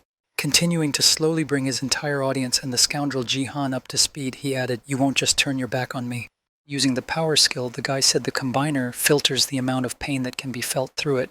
Starting to implement his plan to teach the impudent magician, the guy said, "That's why if I finish you off very quickly, you will only go down one level." Continuing to keep the wizard's mouth closed, Ji-han asked, "I'm sure you've never experienced anything like this in your life." As he prepared to make Kim Gyu-hyuk feel the terrible sensations of pain, Ji-han said, "I'm going to introduce you to a world you don't know." At the same moment, the magician smiled slyly and said, "You idiot, you know perfectly well that you can't really finish me off. I've already lost all my abilities, so I have nowhere to fall."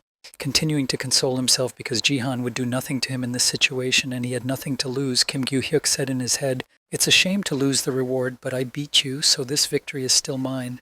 The next moment, feeling a strange sensation of pain that cut through his entire body and felt quite strong, the wizard thought at first that it was too much pain. Hearing the rascal start screaming in pain, screaming at my body, Ji-han asked in surprise what was wrong. It was already hurting, but it was just a warm-up. After a few seconds of unbearable pain, the guy started squirming and crying and scaredly exclaimed, "Please, please, please, please, please, please, please, please." Under the painful screams of the guy who crossed the line, the Golden Ray, who was standing behind him and trembling nervously, said, "Oh, you are so cruel," to which Diego Macide added, "I agree." The next moment the warrior added in surprise that it was strange that people usually use a combiner and therefore it could not hurt that much, to which the archer replied, "Look closely, Shiny One." Paying attention to what the football player is doing to Kim Gyu-hyuk, Ji-han added that he is treating him with one hand incessantly. Looking closely at what they pointed out, the guy was surprised to hear that it was a side effect. Thinking about how it could be and how someone could feel such pain, I added a golden ray, so it turns out that it's a bug. Imagining the approximate mechanics of what is happening here, he thoughtfully added that if you treat wounds that are caused by periodic damage that is similar to poison or burns, you will experience an overload at this time, and you will feel all the pain that the connector transmits. Continuing to watch from afar what was happening before his eyes, the golden beam added in confusion, looking really hurt by the ability he was giving off so much damage. At the same time, to Kim Gyu-hyuk's screams, Ji-han continued to punish him for what he had said, mentally saying muscle strains and bone cracks, bone fractures and muscle tears. This all happens because of the ability to send an unknown energy into the body and destroy it from the inside, and only a few martial artists are experienced enough to use it. At the same time, moaning heavily in pain, the wizard said confusedly in his head, "I put 95% pain reduction, so why is this happening?" Feeling something he had never felt before, the magician added a pain in his head, as if my organs had been ripped out and my body was pierced with needles. Continuing to suffer from painful sensations for some time, the guy gathered the courage to think, "I don't want to feel this," and then exclaimed, "Just finish me off, bastard." Hearing the traitor's request, Ji-han grabbed his sword and instantly took his head off his shoulders. After the head separated from the rest of the body and began to disintegrate in space, a system notification appeared saying that the player Kim Gyu-hyuk had died. The next moment, while waiting for that rascal to be reborn, Sungji stood in the right place and thought he must reappear somewhere. At the same time, without noticing the monster behind him, the Golden Ray said in his head that he needed to negotiate with him more carefully. At the same moment, the stalker fan streamer Golden Ray fully felt the fear of Song Ji-han.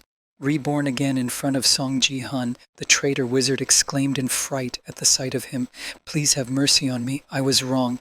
After experiencing pain again, the guy switched off, after which a system notification appeared. Player Kim Gyu-hyuk died, and the audience wrote in the comments that it was probably due to pain shock.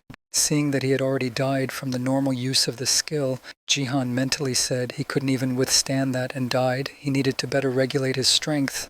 After 2 lost lives, the boy was reborn for the 3rd time, and then exclaimed in fright when he saw that he was in the same place again. Starting to crawl back from Song-ji, who was slowly approaching him, Kim Gyu-hyuk scaredly exclaimed, "Don't come," meaning, "Please don't come, I was wrong." In response, Ji-han looked at him with a menacing look and said, If you understood that, you should have known better than to say something you can't answer for.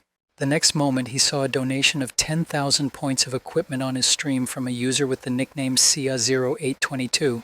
Watching the whole spectacle from the house, the girl anxiously exclaimed, "Uncle, I'm fine, no need for that, you're too excited."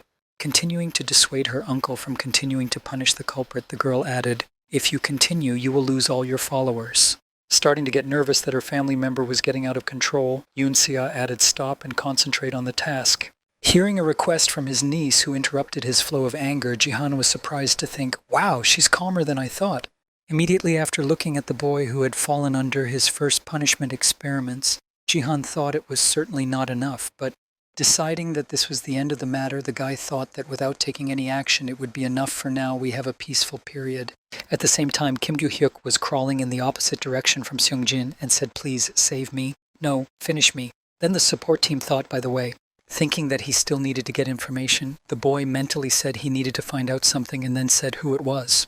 Looking back after Kim Gyu-hyuk's question, he saw Jihan's face and asked, "What bastard convinced you to do this?" To which he scaredly exclaimed, "I'll answer, I have an excellent memory. His nickname is the Sword King Family, 898, and he offered me 50,000 points of equipment." Immediately after he quickly laid out all the information about the customer, the wizard folded his arms in front of him and said, "I've completely lost my mind. Such a reward is not worth my death." Continuing to beg for mercy, he added that his fans were throwing money right and left, and it blinded me at the time. Supporters of the King of the Sword wrote, "And how dare you who entrusted the task to such an idiot? There will be no second chance for you." When he heard the reason why he was suddenly hired, Jihan was surprised to think how one person could offer 50,000. It must have been an entire organization. Having thoroughly considered all the information received from Kim Gyu-hyuk, the guy grabbed him by the collar and said, "Well then, I'll take that into account for the future." As Jihan was preparing to let the sorcerer fly, he said, "Finally, you can thank Sia for stopping me." After being thrown into the air by Seong-ji from the tower, Kim Gyu-hyuk scaredly exclaimed, "Thank you, Sia." After making the throw, the golden ray holding the sign with the number 10 says, "You have just seen how to deal with clowns." The next moment, the camera panned to Jihan, who was rubbing his hands together, and said, "If you liked it, then subscribe and like and subscribe," while Jihan thought he needed to finish off more zombies. Continuing to look down and get angry that he was prevented from completing the task, the guy angrily said in his head, "If they hadn't interfered with me, I would have completed the mission long ago." Immediately afterward, he remembered that just a few minutes ago when he had gambled, he had already destroyed 921 representatives of the monster race out of the 1,000 needed. The next moment, deciding to check exactly how many enemies he had left, the guy said the status window and then thought, "I'll finish the remaining 80 quickly." Immediately after noticing the system notification that said you had one unread message, the guy was surprised to hear what it was. Seeing that the mission had already been accomplished by itself, the guy looked outside the tower and said in surprise when he saw the bodies of zombies trailing lightning across the shimmering sky. Immediately after recalling the moment of his use of this skill, the guy mentally spoke about what had happened. Recalling how he used this skill, the guy mentally added that the electricity zigzagged through the rows of zombies standing nearby. Starting to imagine in his head what exactly could have happened, he added, "To be more precise, I simply failed to control it, and that's why the scattered force exploded." Continuing to reflect on what he had done, the guy said in his head, "I didn't use nameless art, I used tie-dye, which is why it didn't turn out very well. Although I'm happy with the result, it still turned out awkward." Having finished analyzing everything that happened after he used his power, the boy said in his head, "I need to train more." The next moment, he suddenly heard the voice of a golden ray shouting his name in an attempt to attract attention after hearing what he had heard, and Jihan turned his gaze to Diego. Continuing to call his idol, the Shiny One asked joyfully, "If you were going to go down further, could I go down there with you?" Immediately afterwards, Mr. Masid spoke to the archer, ignoring all the words of the golden ray of Jihan. As soon as he turned to him, the boy held out his hand. As they shook hands, Seung-ji said, "Thank you for protecting the crystal," to which he heard in response, "I did what I had to do." Continuing his casual conversation, the guy happily added, "Let's meet sometime so I can repay you." Immediately afterward, he added, "I have something to discuss with you." But as he said this, he suddenly felt a strong earthquake. Not understanding what was going on, one of the participants in the survival task shouted out in confusion that an earthquake like this had never happened before. Looking down at his feet, the golden-haired boy, trying to understand what was happening, said now as if something was about to explode, "What should we do?" And then Diego shouted, "Look over there!" Only a couple of the guys turned their attention in the direction the archer pointed, and then they could see a giant limb coming out of the ground, and Jihan exclaimed in surprise that it was a hand. The hand that appeared from the ground began to laugh ominously while the three guys just froze in place, not understanding what was happening. The next moment, the golden beam exclaimed what it was, to which Diego replied, a hideous hand. Then the warrior added it was so far away but still seemed big. Continuing to stare at the hand that appeared from the ground, Jihan could not understand what it meant until he suddenly felt a strange feeling. Seeing that the hand began to nail and grab monsters that were within reach, Jihan mentally said this thing. Continuing to observe the behavior of the hand that was inexplicably hunting zombies, Sungji mentally added devouring. After these words, the zombie hand has already managed to catch and examine all the monsters in its reach. The next moment, noticing the actions of the hand that suddenly appeared, the Golden Ray exclaimed in confusion why it appeared on the map of the Bronze League, although it should be in the Golden League or higher. Also, seeing the monster that had just appeared from the spit out of Jihan's hand, he mentally said that it was an evil monster made of pieces of different bodies. As he watched several of these golems approach them, he added anxiously in his head, and the shiny one correctly noted that he had no place in the Bronze League. The next moment, when he opened his system window, the boy exclaimed anxiously that it was because of interrelated tasks. In the window of the new task received, the interconnected task of the Origin of Zombies 2 was written. Defeat the corpse golem without the help of the crystal, after which he mentally said what it meant without the crystal. Immediately afterwards, a system notification appeared above him, saying that you had cleared the map of 10 towers, and he was surprised to see that it was a system notification. The next moment after his thoughts, he received another system notification that said you have been given a bonus task. Watching the enemies he had to defeat, Jihan read in the task notification window the bonus task to stop the corpse golem. At the same time, one of the other team's group confusedly said the bonus task, but why did it appear in the Bronze League? And then another added, hey, we're really being asked to stop them. The next moment, all the participants who were still on the battlefield received a notification that said to stop the corpse golem created by the Black Hand's follower of destruction. If you use the blessing of the crystal, you will reduce the difference in your strength. At the same time, the viewers of the live broadcast nervously wrote to God, they will definitely not be able to defeat such a bunch of enemies. Bring the bomb here. After seeing the requirements set for them to fulfill, the Golden Ray nervously exclaimed that they really believe that we are able to accomplish this task. Even the players of the Golden League would have to suffer. After hearing the words from his friend, Sungji closed his eyes and thought he was right. They can't expect us to cope. Continuing to look at the horde of enemies who were approaching them with every passing second, the guy mentally added, otherwise they would not have offered such a reward. After reviewing the task, which said stop the corpse golem created by the follower of destruction with the Black Hand, the reward is 10,000 achievement points and a fragment of crystal. Then Jihan thought a fragment of crystal, so they give out something other than points as a reward. The next moment he turned his gaze to the sword next to him and mentally said, this means that this task is at least of epic class. At the same time, resigned to his fate, the Golden Ray sighed heavily and said, well, if this is a bonus task, then let's do our best. Immediately after accepting the fact that they would have to fight against the enemies, the Golden Ray said to Jihan, you need to be the first to receive the blessing.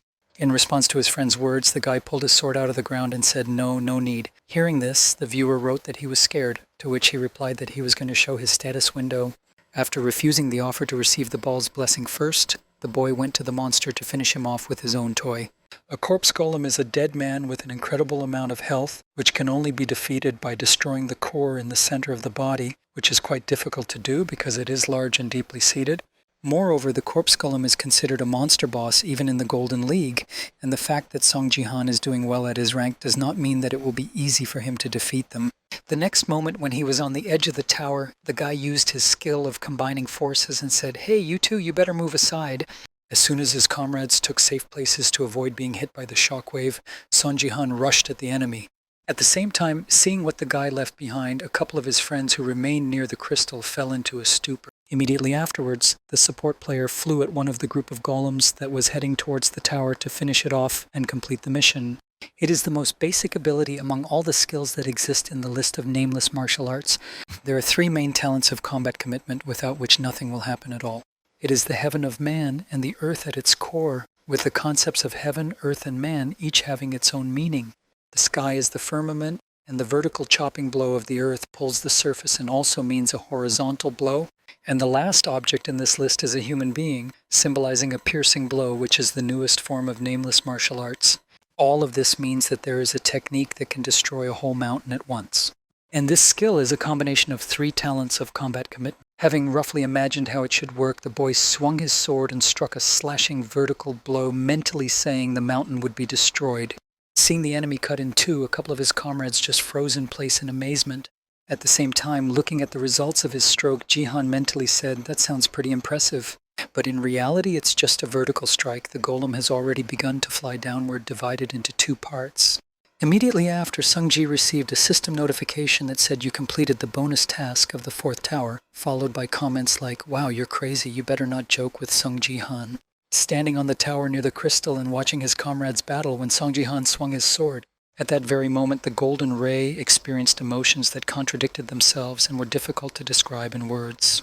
Looking at his comrade who had just defeated such a giant in one blow, his emotions could be described as fear, despair, expectation, and desire. All these 4 different sensations mixed together inside him and kept giving him a strange feeling. And a little later, after falling to his knees from the realization of a significant advantage in Jihan's forces, all these emotions turned into admiration. While the warrior was on his knees and breathing heavily with admiration for Sunji, Diego Macid stood there like a stone, unable to say anything. Continuing to be in complete shock and breathing heavily, the golden ray mentally said, "I have never experienced anything like this. At first I perceived it as great material for broadcasts." Immediately after realizing that his emotions and desires were constantly changing, after getting to know Jihan better and learning more about him, he added, "Well, and then the rest." Imagining in my mind's eye a guy who had just single-handedly defeated a corpse golem with a single blow, he added, "I wanted to film his every move, every swing of the sword, and every word of the person who is most likely to become the best player and streamer in the future." Gathering his thoughts and suddenly raising his head to keep Sungjin in sight again, he added in his mind, "I have to do this." Waiting for his comrade to return to the tower, who was already heading back in a lightning beam, the warrior thought I would film his becoming a legend. However, despite the Golden World's decision to give Song Jihan all of itself, after the boy returned, the Golden Ray exclaimed to Jihan, "You really did a great job." Ignoring the words of his admiring friend, Sungji looked at the other archer who was standing next to him at that moment. The beginning of the relationship between Song Jihan and Diego Macid, standing in front of the man, Jihan would drill him with a piercing stare without saying a word until he regained consciousness. At the same time as they were failing against each other, the other teams involved in the defense of the tower shouted out, "This is a stupid game." A few minutes after the start of the additional mission, a system alert appeared that the 3rd tower had failed to complete the task. At the same time, Jihan and his comrades received a great notification. The bonus task was completed, and the players of the team that completed it received 3 times as many equipment points. When he saw what he got for his efforts, the guy smiled slyly and said in his head, "The game rewards me generously." However, after receiving the reward, Jihan looked to his left and said, "But I still have one more thing to do." Approaching Diego Macida, Sungji said to Diego, "Let's meet in reality." To which he replied, "No need to thank me. I already received a bonus reward, thanks to you." Then the guy added, "I want to share information about your ability. I'm interested in this." When he heard why he wanted to organize a meeting in reality, Diego Macid asked in confusion what my ability was even possible. In response to his new friend's question, the guy created a magic spell in his hand and said if I were a mage, it would be rather boring to tell you everything now, so we'll discuss it in more detail over lunch. When I heard the offer from my friend Diego, I thought to myself that he was hinting at a change of class, and that if someone else had made the offer, it would not have been worth the time. Only this time he was approached by a certain ace, Son Ji-han, whose incredible strength he had seen firsthand. And that's why Diego just couldn't let the words of the guy who suggested he change his class pass his ears. Thinking about the guy's offer, the football player thoughtfully said in his head, "If there really is a class that would be perfect for me." Immediately after a short thought, the guy said, "I see, then I'll write to you." To which Jihan replied, "Okay, if you tell me what you like to eat, I'll find a suitable place." After voicing this proposal to one of his comrades, Jihan heard the exclamation of a golden ray, which said to Jihan, "I want to be invited too." In response to the warrior's request, Songji said, "I can't. I'm inviting Macid to repay him." And then the golden ray exclaimed, "Let me help you with the stream." And he said, "I'll refuse." Trying to somehow get on his idol's list of friends, the golden ray embarrassedly exclaimed, "I want to become your reliable friend, like an installer." Hearing the offer from the warrior who was so eager to become friends, Jihan thoughtfully said, "Well, you could," and then the Golden Ray asked reassuringly, "That really, then I would too." Before he could finish, Sung-ji interrupted him as he was leaving the game, saying, "But I'm going to decline the offer." Before leaving the game completely, the guy said it was a good game and then disappeared into thin air. Having been rejected for his offer, the Golden Ray groaned in frustration. He continued to stand there staring at the place where Jihan had just left the game and shedding tears. The Golden Ray said sadly how cruel it was. Sometime after returning home, the guy received system notifications that said, "You have completed the interconnected tasks of the zombie origin. You have received 10,000 achievement points and a fragment of a crystal. The next interconnected task is trace the follower one will open in the Silver League." Seeing the amount of reward, Jihan thoughtfully said, 10,000 points. Probably assumed that the task is difficult, not a bad reward. Looking at his savings after he had collected all the rewards, the guy said in his head, "I had to work hard." The next moment, picking up the shard of the crystal he had been given as a reward, Sung-ji thought to himself, "Although the crystal disappointed me." After reviewing the description of the crystal fragment, it is available for one use and can only be used in the Bronze or Silver League, after which I thought the divine blessing can only be used by saints who have played the role of support to the maximum. This is a top-ranked reinforcement that will increase all performance by 50% and is considered mandatory in the major leagues. Moving the crystal to his inventory, he said disappointedly, "But this item can only be used once and only in the Bronze and Silver Leagues. That's just horrible." After reviewing the main reward, the guy said, "There should be rewards for the defense itself. For the first place, I was given 50% more experience points and equipment points." Looking at his status window where his characteristics were written, he thoughtfully said, "I am level 13 in combat and normal strength with 17 points each to play to move to the Silver League. 12 levels left. I have incredible performance." Continuing his thoughts, the boy said, "I wonder if there are players who level up at the same speed as me," and then received a system notification, a divine item, a sword piercing the pontiff's horse. Reacts, "You have fully understood the religion of another world." The next moment, after feeling some additional effects, Jihan received system notifications that said, "Your divine power has increased by 1 point. It has merged with the force." Immediately afterward, another system notification appeared that said the rank had been downgraded from C to E. Then Sung-ji thought, "Wait a minute." Noticing that after receiving 2 points of divine power, nothing changed, the guy was surprised to think that the characteristics did not rise, or that the divine power and the ordinary power were not proportional. The next moment, another system notification appeared, stating that the sword-piercing Pontiff Urk's horse could not sustain its residual strength, and then it began to crack. As a result of some noise, another system notification appeared, saying that the equipment would be destroyed, after which the sword broke into pieces.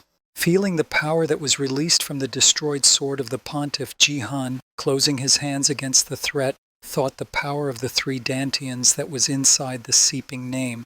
As he continued to watch the power spreading from the sword, Sung-ji mentally said that it could not withstand the destruction of the mountain.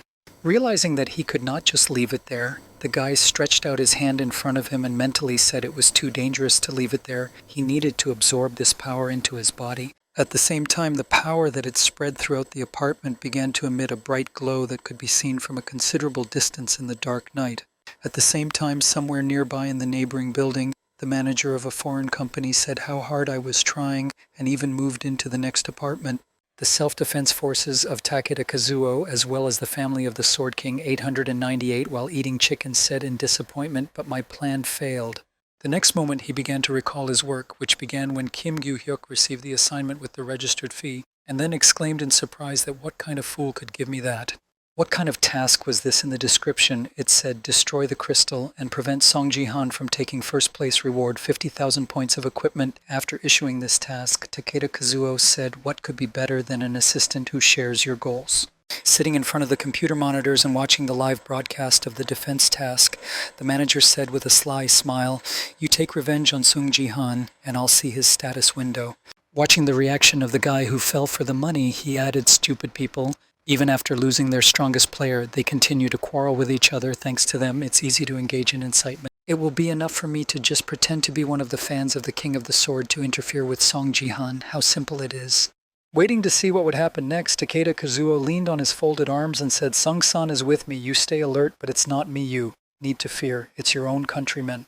Continuing to watch the broadcast, on which Kim Gyu-hyuk continued to engage in nonsense, the stupid magician said, "Hurry up and destroy him." Stretching out his hand to the monitor in front of him, Takeda Kazuo smiled ominously and said, "Let Sung-san feel the taste of helplessness." Having made the first bite of the shin, the man said, "This is what I was hoping for, but nothing happened, so stop spoiling the game by pretending to be a fan of the King of the Sword." Seeing that the task of destroying the crystal had failed, the manager added that it would be great if I got everything the first time, but he is a pathetic player, this mage. Recalling what he had been doing for quite a long time, the foreign manager added that he could not cope with the game at any level, and he would have been better off breaking the crystal right away instead of doing something stupid. He only had to do what he was told, and then, according to my plan, he would have had to show his window of characteristics. Taking another bite from the chicken, Takeda Kazuo angrily gritted his teeth and exclaimed, "That idiot is the reason I have a problem." Starting to express his dissatisfaction, the man waved his hands and exclaimed, "I'm going to choke to death with irritation at this rate. I'm going to lose my sleep." The next moment he slammed his hand on the table and exclaimed, "Damn it, Takeda Kazuo is in a difficult situation." He is well aware that Song Ji-han is a very talented player whom he is obliged to lure over to his side by virtue of his profession. However, his superiors will give their approval only when they receive all the information that Takeda's reason for his situation makes them think about removing him from his position. That's why Takeda Kazuo so desperately needs to see the window of Song Ji-han's condition, as it is a direct proof of the boy's value and potential. The next moment, the man, who had taken the matter seriously, said, "I have little time for these amateurish strategies."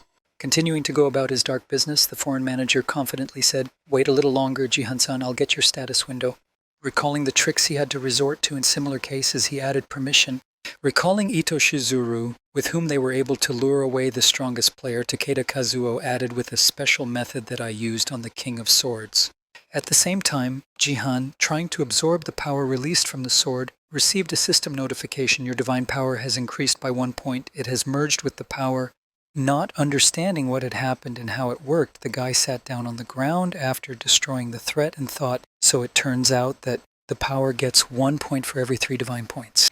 Immediately afterwards, the guy looked at his profile, and after receiving the notification, his combat strength increased by 1 point. Then he thought that thanks to their connection, his combat strength increased to 18 points. The sword that pierced the horse was destroyed, and the divine power that remained in it was probably absorbed by my body. It was a pity to lose the weapon, but it was worth it. Immediately afterwards, the guy received a system notification saying that his power had exceeded 17 points. From now on, you can only absorb divine power from divine items of rank A or higher. Seeing the new requirements for the accumulation of divine power, the guy said disappointedly, "Well, that's too much, a rank that is I can forget about increasing divine power for now." Frustrated by the restrictions, the boy mentally said a cheap trick, after which Yoon Seo ran into his room and nervously shouted to his uncle. Immediately after pointing to the receipt on her phone, the girl joyfully exclaimed, "Uncle, I just received 50 billion in deposits." When the boy saw this, he got to his feet and said, "Wow." And then the girl asked her uncle in confusion. Paying attention to Songji's appearance, she added, "Why did you answer something like that?" And suddenly my sword exploded. Immediately afterwards, ignoring the bleeding from his forehead that had just started, Jihan smiled happily and said, "Don't worry about the little things." Grabbing her uncle's hand, the girl said unhappily, pulling him along, "God, you're unbearable. Quickly go wash yourself so I can treat your wounds. I thought you had finally grown up, but you're still a child."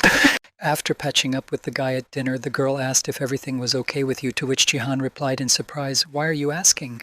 Then a girl sitting in a restaurant said, "Well, we got a lot of money. Maybe pork tenderloin is too simple for us now." And she said that it was bad, but the girl said no. As Yoon Seo continued to eat, she said, "I've always enjoyed eating, and as far as I know, you like Western food," to which Jihan replied, "I think that's true." Immediately after recalling his past life, the guy said in his head, "But I've eaten enough to stop being fascinated by her." Sitting in the restaurant where the employee shouted fire stronger, more careful, Sungji relaxed, thought I really missed dining in such an atmosphere for the first time since returning as I ate properly. Starting to smile happily, the guy said in his head that from time to time it is good to get out like this, and then said, "I still prefer Korean cuisine." Hearing her uncle's words, the girl replied with an offended huff, "And yet, if I'm paying, I could order something better and more expensive," to which he waved his hand and said, "Don't worry, we'll have dinner together often." In response to her uncle's words, the girl replied, "I don't think so," after which he froze in place and asked what she was talking about. Then the girl looked at her surprised uncle and said, "Well, that's because I'm going back to school." You might not be able to tell by me, but I'm the head of the student council, so it's strange to be away for so long. And I said, wouldn't it be better if you rested for another week, as your teacher advised you to do? To which she replied awkwardly, you know. Recalling the event she does not want to miss, the girl said the day of receiving the blessing in the gift room is near. Hearing the girl's owl, Jihan mentally said Sia's birthday is coming up soon on August 22nd. She turns 18. Even in hellishly bad times, she was looking forward to this day. And she dreamed of receiving a blessing in the school gift room, where everyone receives one after reaching a certain age. She hoped that she could change the situation if she got something good, but her hopes quickly dashed before they could be saved. And all because after visiting that room she received an F-rank gift. Upon receiving it, the girl fell to the ground in disappointment and covered her eyes with her hands. It was the very turning point after which Sia broke down and her last hope of changing anything was dashed. As he continued to eat the roast pork, Sungji thought to himself, she'll be upset if I tell her about this in advance, so it's best to lower her expectations a little bit. At the end of the reflection, the guy asked, so you'll be back tomorrow? And he answered with a joyful voice, yes, on Monday there is no better time to come back. Hearing the girl's words, Sungji firmly said, I'll be driving you and picking you up, to which she replied in surprise that why would she do that? Trying to somehow refuse the proposal, the girl nervously exclaimed, I'm not a child, to which the guy replied, you know what the situation is now, don't resist. When she heard her uncle's words, the girl said, why did you suddenly start behaving like this? The girl huffed and turned her head away from her uncle and added, offended, you don't look good. Seeing his niece's strange behavior, Seongji, holding back his laughter, accidentally let out a small laugh, and hearing it, Sia asked him in surprise what was laughing. Hearing the girl's question, Jihan looked out the window and said, don't be like that, just agree to what I'm offering you. The next morning, when he arrived at the parking lot, the boy exclaimed in surprise what was going on. Watching the empty parking lot where there was not a single car to take the girl to school, he added what had happened here. Recalling the old days, Jihan said in confusion where the sports cars and supercars had gone. Hearing her uncle's question, the girl said that they had decided to sell them, and then, making a facepalm, Jihan said, I was wondering where all the keys had gone. After seeing what Yoon-se had seen, she laughed and said, I'll take the bus. But at that moment, Sungji noticed one car that was still in the parking lot. Pointing to the last hope they had left, Sungji said, there's only one left, and seeing the last car, the girl exclaimed the same thing. Approaching the yellow car, Sia added that it was her mother's car, and then Jihan said they didn't sell it because it wasn't worth much. When he got behind the wheel and found the ignition key, the guy said, it's got the keys, and the girl asked him if he wanted to drive it. In response to the girl's question, Sung Ji-han asked what was uncomfortable, and he said no, not at all. Trying to somehow bring her uncle to understand why she reacted in such a way, the niece said, I'm just a little worried about what he said. Sometime after arriving at the parking lot near the school, Jihan encountered a big man and heard him say in a threatening tone to move the car. Getting right into the alleged problem, the girl nervously rinsed through such possible situations, after which he again exclaimed that you are deaf, clean up your trough. Yoon-se studied in Seoul's Gangnam district at the BattleNet school, and it was there that the first events began to develop after her vacation. Continuing to look at the angry man, Jihan thought, I knew that a cheap car would attract attention, but I didn't expect to be openly provoked into a fight. After I finished thinking about it, the guy asked what was wrong, and the big guy angrily exclaimed, How dare you park this junk here? I'm not going to leave. Opening the car door and starting to get out of the car, Jihan asked why you parked in the middle of the parking lot, to which he shouted, We always park here, you rascal. Leaving my vehicle and looking into the eyes of the impudent man, I said, Watch your language, I am also the guardian of a student of this school. Seeing who the conflict was between in the parking lot, an employee nervously exclaimed that it was Song Ji-han, and then another employee reached for his phone and added that he was the bronze killer. Starting to record the video, the man nervously said, God, why is he here? Then another man asked if the daughter of the Sword King went to the school, forgetting that she had gone to the academy but had already returned. After filming a short video of an altercation between two men in the parking lot of the BattleNet school, the man heard "Aha" upload it to the internet. A few minutes after the video was distributed, the information reached the headquarters of the divergent guilds in the Gangnam district of Seoul. Lee Ha-young began to urgently pack and called out to her bodyguard, Lim Ga-young, who was quickly following me. Not understanding what was so urgent, she started to turn her head, and then the supervisor added that we were sent to the BattleNet school, and then showed the video that was spread on the internet. Then Ga-yoon said in surprise to Sung Ji-han. Continuing to sit in the chair, the girl asked what happened there, and Lee Ha-young, putting on lipstick, replied, You ask? As soon as the meeting was over, the woman confidently headed for the exit and said, How dare you treat me with contempt? I'm going crazy. Gritting her teeth in anger and resentment, the woman said menacingly, "I'll see you soon, you'll wait for me." At the same time, while continuing to stand in front of the aggressive man, Jihan heard, "You are hungry and your car is poor." The man swung his fist to hit the guy and show who had more rights here, and shouted out a supportive voice. The next moment, after delivering a direct punch to Son Jihan's face, he angrily exclaimed, "I told you to bow your head in front of me, you bastard!" Seeing what was happening in the parking lot, Yunxia ran out of the car and screamed to her uncle. At the same moment, a couple of men standing near the parking lot nervously said, "Wow, you can't dodge such a blow," to which the other added, "Wait, I don't understand how strange it is." Noticing something that was beyond their comprehension, the man added, looking closely, his fist stopped right in front of the guy's face. Feeling that something was holding him, the big man confusedly said in his head what was happening, why I could not move. The next moment, when he tried to say something, he found that his mouth had also become paralyzed, and he managed only to shout out a word, after which his words were cut off. The next moment, the man flew face first to the floor, bowing his head in front of Song Jihan. After some education, Jihan looked at the big man with a contemptuous look and said, "You must be someone's driver." Continuing to reprimand the man, Sungji added, "However, your behavior is not only a bad role model, but also resembles the traits of a bandit." After which Seah approached Jihan and exclaimed, "Uncle, people are watching enough." The next moment, hearing Yunxia's voice and rolling down the window of her limousine, the schoolgirl looked out and exclaimed, "Oh my God, it's really you!" Looking at his niece's reaction, Jihan mentally said it seems to be Seah's friend, after which the girl niece said, "Oh, Hiso hasn't seen her for a long time." Leaving her car and seeing her uncle sitting on the ground nearby, Hiso exclaimed to her uncle, "What are you doing here?" To which he replied, "I just slipped." Hearing Jihan's excuse, Seah said together, "Yeah, that's exactly what happened." Getting to his feet, the driver bowed his head and said, "I apologize." After which my friend exclaimed in confusion, "Oh my God, where are all your cars? Why did you come in this?" In response to a question from her friend, the girl answered awkwardly, "My father sold them," and then she said that she would call me if it was a problem. The next moment, grabbing her friend's hands, Hiso exclaimed, "This is out of the question. I'll drive you to school." Hearing the girl's sincere offer, Yunxia asked anxiously, "Why all of a sudden?" In response to Hiso's question, she said, "Your car stands out from the crowd," and Seah said, "Yes, but I don't want to burden you," and then heard that there was no need to burden me, "I'll tell my father," and then Seah added, "But I'm embarrassed." Looking at the girl who was rubbing off on him so much, Jihan thought to himself, "I wonder if Seah had such a close friend back then. There was definitely something wrong." After a while, when Lee Ha-young arrived at the scene, she angrily exclaimed what the hell was going on. Looking at the empty parking lot where the whole cataclysm was taking place, she exclaimed where Sung Ji-han had gone, and I arrived in 10 minutes and he had already run home. In response to the girl's question, the worker said, "That's right, you missed him a little bit." Hearing the man's response, Lim Ga-yoon said, "I warned you about this, ma'am," and the girl exclaimed angrily, "Two strong men started a fight, but it didn't last 10 minutes. Immediately after starting to bite her nails out of nervousness, she added anxiously, "What if foreign agents come after him?" Noticing her mistress's bad habit, Lim Jia-yoon took Lee Han-yeon's hand away from her teeth and said, "Stop it." Continuing to reassure his lady, the bodyguard added, "You told me that biting your nails would not help the case and that I should stop you."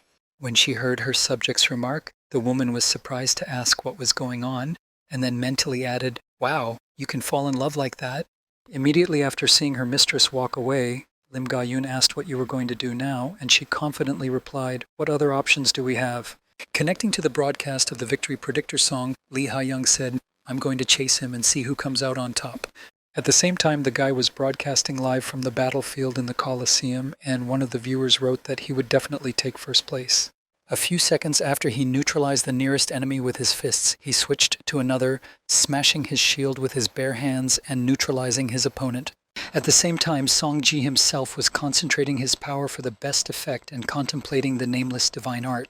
Using a combination of several combined skills, the boy used his lightning skill again, which destroyed many enemies around him. Looking at the result of the last punch and then at his fist, the guy said quite well, and then mentally added that concentrating on the sensations really helps to adapt faster. The next moment, noticing a few enemies nearby, Jihan began to stretch his arms and said to his head, "I'll deal with a couple more." Seeing that he was aiming at them, a couple of guys who had already tried to resist him said anxiously that Sung Ji-han was in trouble again. Right in front of them stood the same guy, Sung Ji-han, who had recently defeated a gold-level corpse golem with just one hit. And of course, at this level of difficulty, where all the players had low characteristics for Bronze League players, it was literally a bolt from the blue because no one could stand up to him in this range of enemies.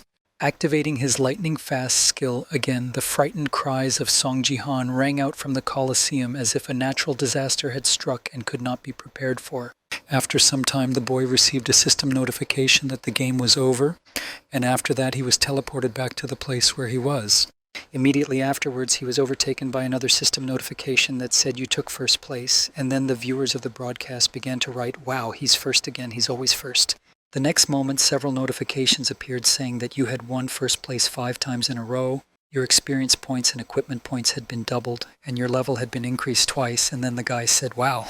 After the notification about the double leveling up, the guy also received a new notification saying that you have reached the 15th level and unlocked the dungeon map. Seeing this, Songji said in surprise, "Oh, that's right, you can only get into it after reaching the 15th level of the dungeon. This is the card that becomes available only after reaching the 15th level here. Unlike other cards, you just need to fight. In this type of test, you will have to go through mazes, solve puzzles, and avoid traps." Recalling the basic principles of this event, the guy mentally said, "However, you can't go far here on your own. Even in BattleNet, it is recommended to cooperate with other players because it is very important to work in a team in dungeons." After mentioning that he was already the center of attention, the guy mentally said something about me, and so many eyes would have been sharpening their teeth. Then if I enter a dungeon with someone who plans to take revenge on me, it will be difficult to join a guild for a while. Thinking about the team game and the solution for the team meeting, the guy confidently added, "No, it's not worth it. They will start to get bored when I decide to leave." The next moment he opened his profile to look at the results and thought, "It's going to be hard, but it's worth the wait. I'll soon reach the Silver League. And that's when I won't have to join someone else's guild. I'll be able to create my own and recruit the members I need for this mission." After a while, when he found himself in the kitchen preparing breakfast, he asked Xia to set the table, and she replied yes. Having finished preparing breakfast for himself and his niece, Sungji said, "Everything is ready. Let's have breakfast." After tasting the food prepared by her uncle, the girl exclaimed in surprise, "Wow, you suddenly started cooking so well," to which he replied, "I just used what was in the fridge and then added some salt." Hearing the praise from his niece, Jihan closed his eyes and leaned on his hand and said, "Next time I'll show you what a really good dish is," and then thought, "It's not for nothing that I cooked for myself every day in America," and then felt that I would be seriously waiting. At the same time as the girl was eating the sausage, the boy asked you how your friend was bringing you home from school yesterday, and when Yunsea heard the question, she was surprised to hear that you meant Hisso. Immediately after, with a horrified expression on her face, the girl said disappointedly, "I don't think I'm going with her." Hearing this, Sungji asked in surprise why not.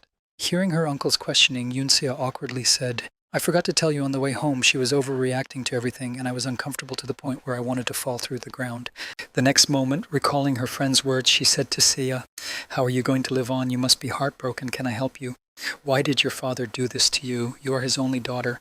After hearing the questions that so-called friend of hers asked her, Jihan said, "You suck," and then he heard what a lame girl she was. Confirming her uncle's words about the girl, she also said that there was another reason. Smiling happily at her uncle, Sia said, "My mom's car is much better and it's much more comfortable and even warmer." In response to his ward's unobtrusive offer to drive her to school in the same car, Jihan said, "I think so too." After a while, on his way to school, the boy could see a large crowd of different people in costumes shouting out to him, "This is Sung Ji-han." Nervous because of the crowd that had gathered, the guy asked if they were all scouts and reporters, to which the girl replied awkwardly, "We attracted a lot of attention yesterday," after which Jihan added that they were probably stalkers. When we arrived at the school and headed to the parking lot, the guards were holding back all those journalists and shouted, "This is a private area, please move back, you cannot pass without a visitor's pass." Sighing heavily after avoiding such a crowd of people wanting his attention, Sungji said, "Ugh, we need to change cars as soon as possible or come up with something." And the girl said in surprise that, "Uncle." Pointing to the parking lot where a couple of attractive ladies were standing near the cars, Sia added. As soon as the guy arrived in the parking lot and stopped the car, Lee Ha-yeon straightened her hair and said, "You finally arrived, Sung Ji-han." At the same time, leaving his car upon arrival and simultaneously looking at the girl, the boy wondered why they had such serious expressions. The next moment, when he left the car and slammed the door behind him, he immediately said, "It's very strange to see you here," and was answered, "We arrived a little earlier and were expecting you," and Sia thought they were somehow obsessed with him. Continuing to insist, the girl said, "I gave you my business card, but you never called me at that very moment." Sia, standing behind her uncle, said, "Come on, uncle, this time I won't interfere," to which he replied, "No, you're getting it wrong," and then thought, "I forgot about her." Starting to approach the guy who ignored her request, Lee Ha-yeon said, "And that's why I want to ask you to give me some time right now, Sung Ji-han." Taking a seat at a table in the cafeteria, the couple began to discuss something, while the other managers, who could only watch from a distance, said in frustration, "Damn her superiority, I barely managed to get a gold-level contract, and what if I can't even show him his nonsense? I need to break through to them." At the same time, sitting at a table with a girl who was drinking coffee, Jihan said that we seem to attract a lot of attention, do you mind? To which she replied, "No, I'm used to it." Hearing the girl's answer, Jihan was surprised to hear that she was comfortable in this environment, and she put down her cup of coffee and said, "It's probably because I went to this school." Immediately after turning her gaze to the boyfriend, Lee Ha-young added, "However, I can't get used to your reaction," to which he replied, "If you mean that I didn't call you, then please forgive me." Continuing to justify himself, the guy said, "I had a lot to do, so I couldn't," and in response I heard a heavy sigh and the words, "It's okay, this attitude is new to me." Turning her gaze to the boy again, Lee Ha-young said, "You are the first person who makes me run after you." The next moment she pulled her hand back, thus signaling to her subject to bring the document, and that is why I prepared the proposal. The next moment, a deal appeared on the table, handed to her by Lim Ga-yoon, and she placed the offer on the table and said the platinum level. Hearing how high the girl's bid was, one of the managers exclaimed that she was offering a platinum-level contract to a person from the Bronze League, and then the other added, "Heh, I quit." At the same time, Sung-ji looked at the offer that the girl made to him and thought, "I didn't expect her to offer so much." After a few seconds of silence after the contract was presented, the girl interrupted the guy's thoughts and said, "I'll tell you a secret." Leaning over the table to get closer to Jihan, she added, "It was only because of me that I got this contract." Trying to somehow seduce the guy with her cleavage and charisma, the girl added, "You know he reflects my feelings for you." Seeing exactly what Lee Ha-young was doing while her bodyguard stood guard, pretending not to see anything, Jihan mentally said she had planned it all. The next moment, turning his gaze to the managers who were also walking away from the garden, the boy confidently added in his head that he had planned it so precisely. The next moment, he turned his gaze to the girl who was quite close to him and looked her directly in the eye and spoke in his head from the beginning to the end. After a while of the girl being very close to him, Sung-ji smelled a familiar scent and said in his head that it was the same perfume that Zero wore. At the same time, not understanding why her seduction does not work on the guy, Lee Ha-young mentally said what kind of expression he has on his face. How he manages to remain calm, I don't understand. At the same time, Jihan thought now he is sure that Lee Ha-young is Zero. The next moment, he mentally added, interestingly, this is also currently in front of her. At the same time, feeling a little disappointed, the girl mentally said, "My self-esteem is starting to crumble before my eyes." Sitting back down in her seat after the unsuccessful way of seducing the guy, Lee Ha-young thought resentfully, "I still couldn't get his phone number. I need him to give me something in return." Having finished thinking about her failure, the girl moved on to action again, saying, "Review the contract and then I will send you the original with my signature and how to contact you."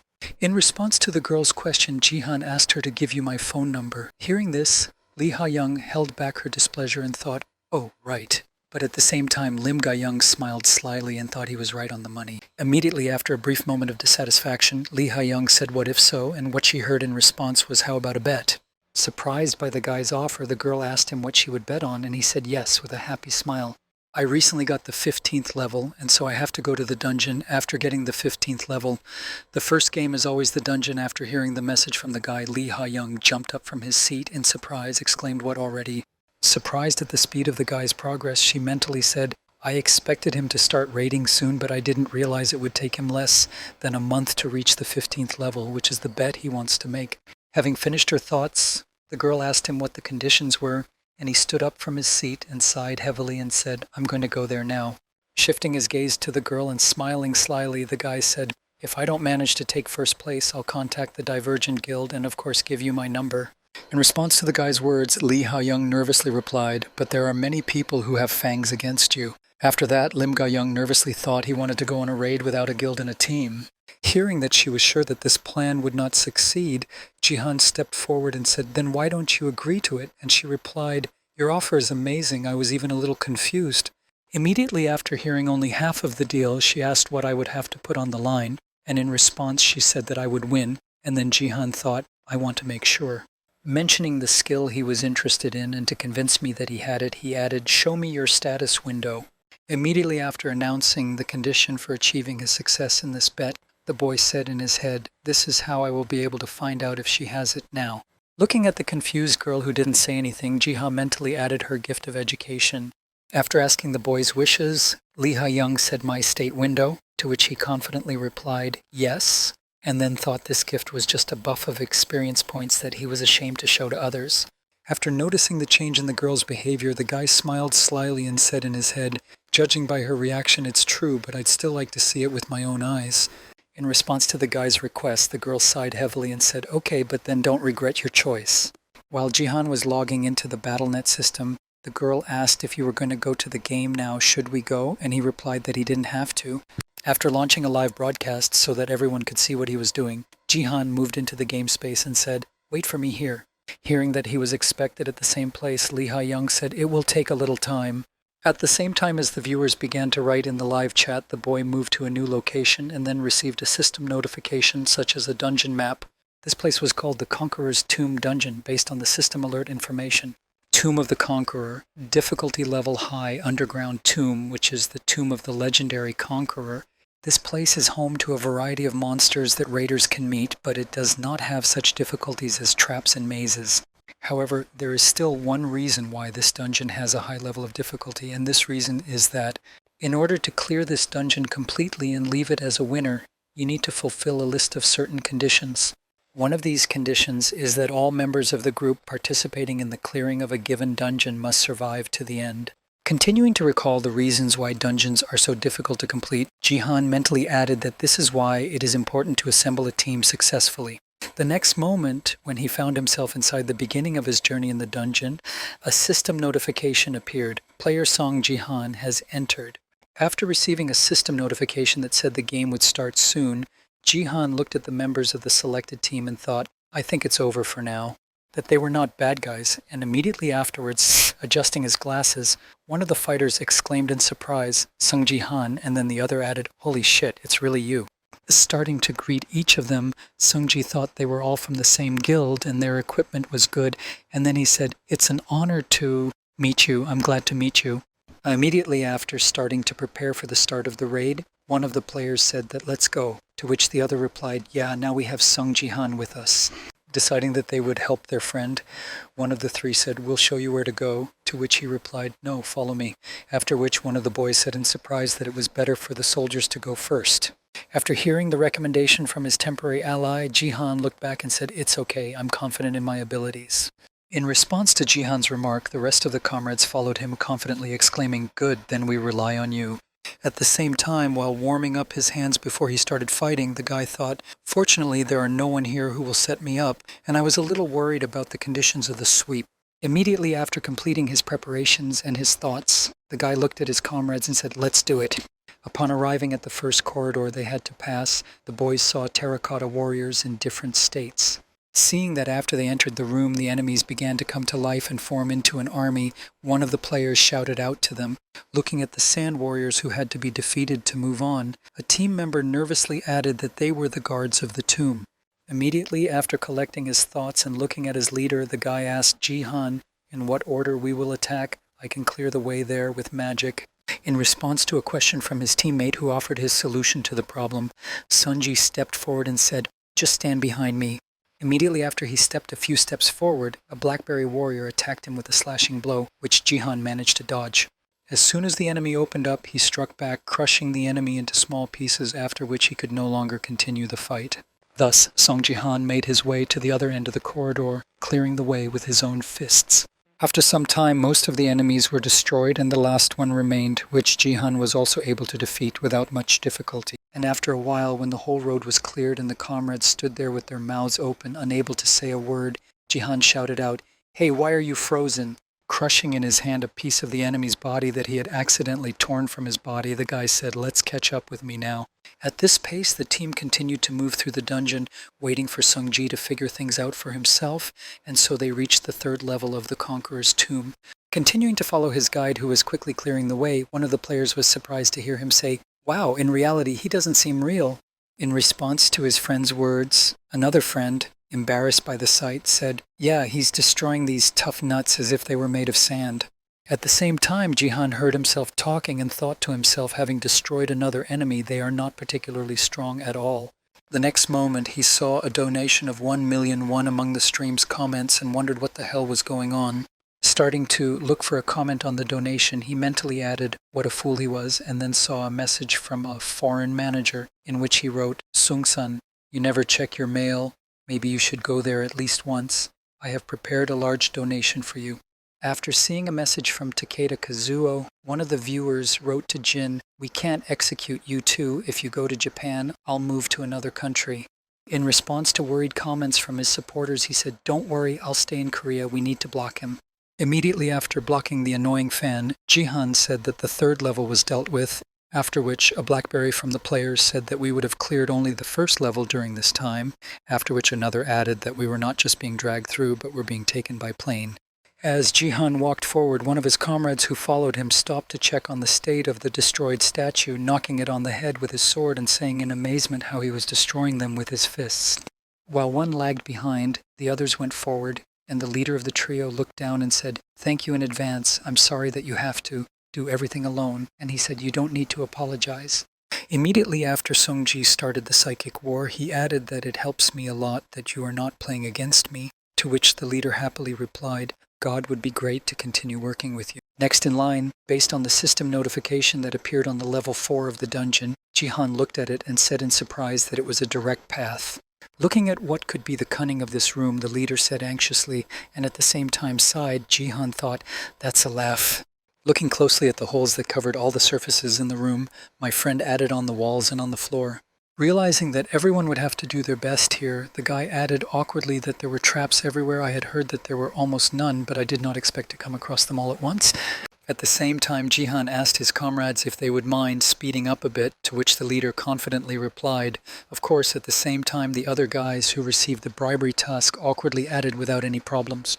Standing in front of the beginning of the 4th level of the room with obstacles in the form of traps, he added, "Here I will also go first." Preparing to overcome the line of obstacles that stood in their way, the guy confidently added, crossing the threshold of the room, "And you will cover me." Hearing the words of the leader who had done all the work for them, the warrior who had already prepared his sword mentally said, "Yes, you can go ahead." At the same time, the archer, looking at the back of Jihan, to whom he had been assigned, mentally added just that, "Take another step, and then 1 million will be mine." All this was caused by a task that said 7 Sword King, 787, registered reward for the task. Nothing special to do, just finish it quietly without anyone noticing the reward for completing 1,000,000 points of equipment. The members of the Black Falcon Guild received the same task sent to them by the same user, the family of Sword King 787, who registered the task reward.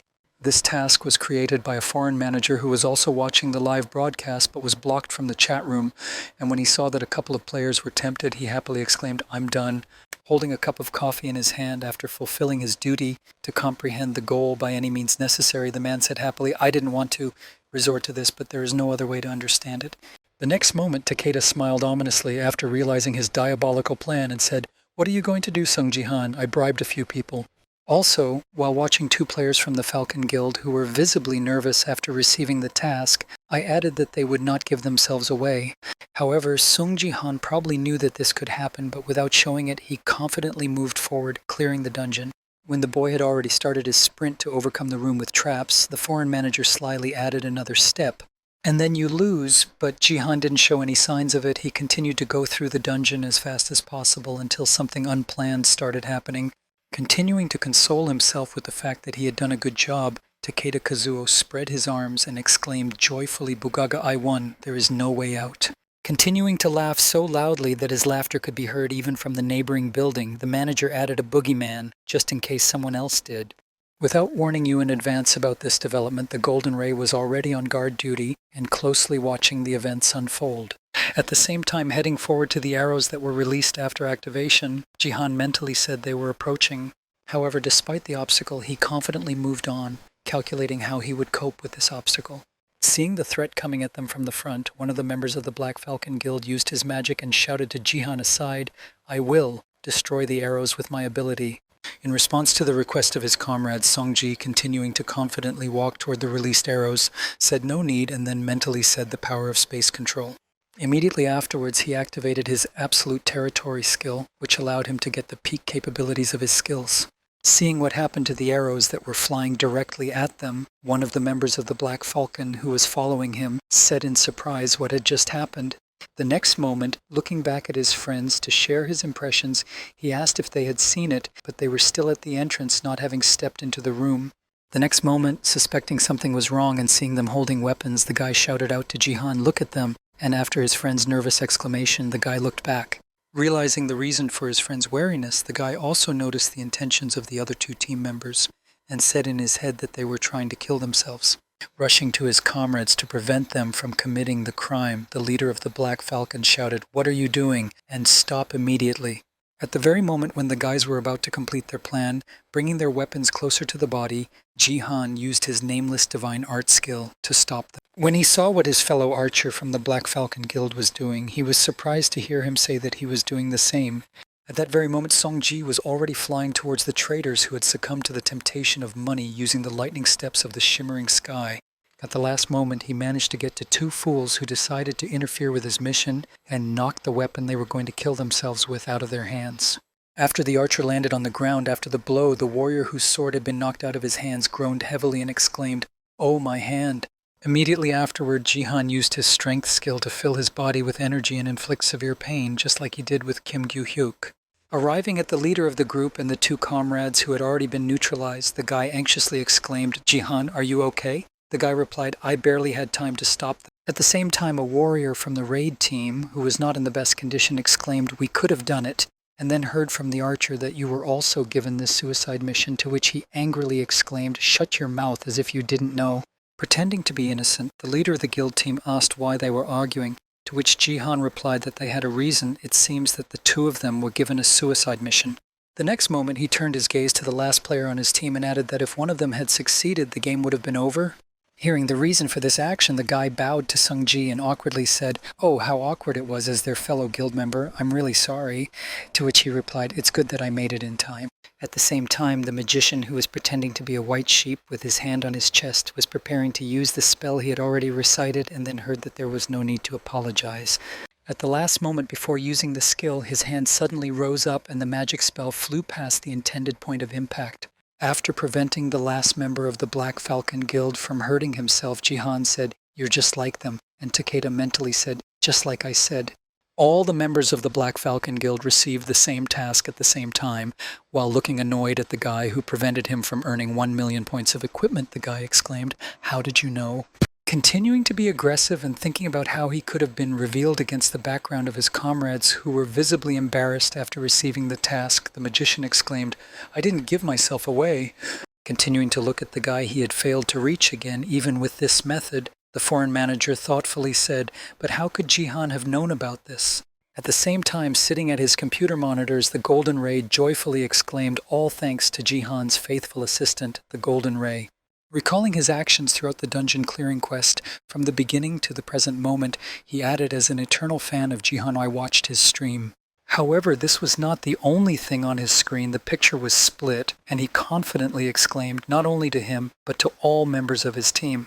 And in an instant, a system notification appeared in front of each of Jihan's comrades in the Falcon Guild.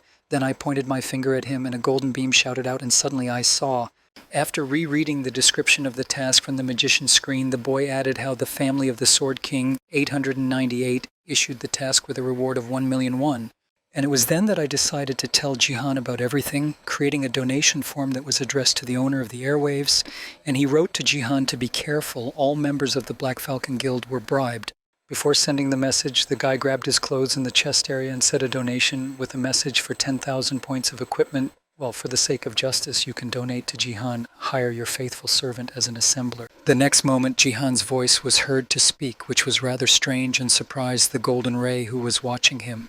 Shoving the last of the traitors into the ground with his face and using the power skill on him, Sung-ji added, "Even if he feels a certain amount of disrespect for me." Continuing to fill the body of the warrior, who was still holding on to the characteristic of strength about the unconscious Jihan, added, "Too expensive to pay 1 million for the task." After knocking out the last of the enemies and reaching for his weapon to prevent him from harming himself, the boy confidently said, "Your lives may be at stake, but they are not worth so much." Holding up a sword that belonged to one of his comrades, the boy said, "I have come to a conclusion." Looking at the live camera with a stern look, the boy confidently said that either one of the guilds was behind it, or it was the special influence of the Sword King. Continuing to watch the stream on which Jihan had already built his conclusions about who it could be, Takeda felt a cold sweat coming out and felt they were willing to pay 1 million just to see a window into the state of their obsession with me. After putting forward two options for possible performers, Jihan said who it could be, and hearing the foreign manager's words, the guy who was the mastermind nervously said, "Oh shit." Going to his inventory to get the item he needed, Jihan said that he was ready to do anything just to see my status window, then I'll change our deal.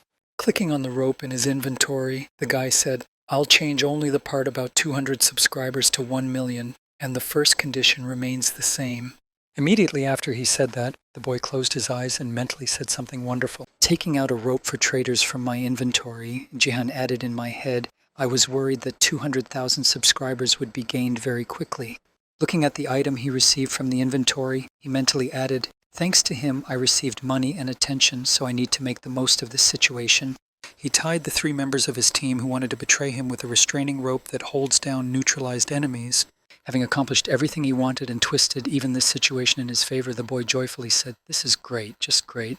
The next moment, pulling his comrades along with him, Jihan suddenly pulled on the end of the rope and said, "Let's go on."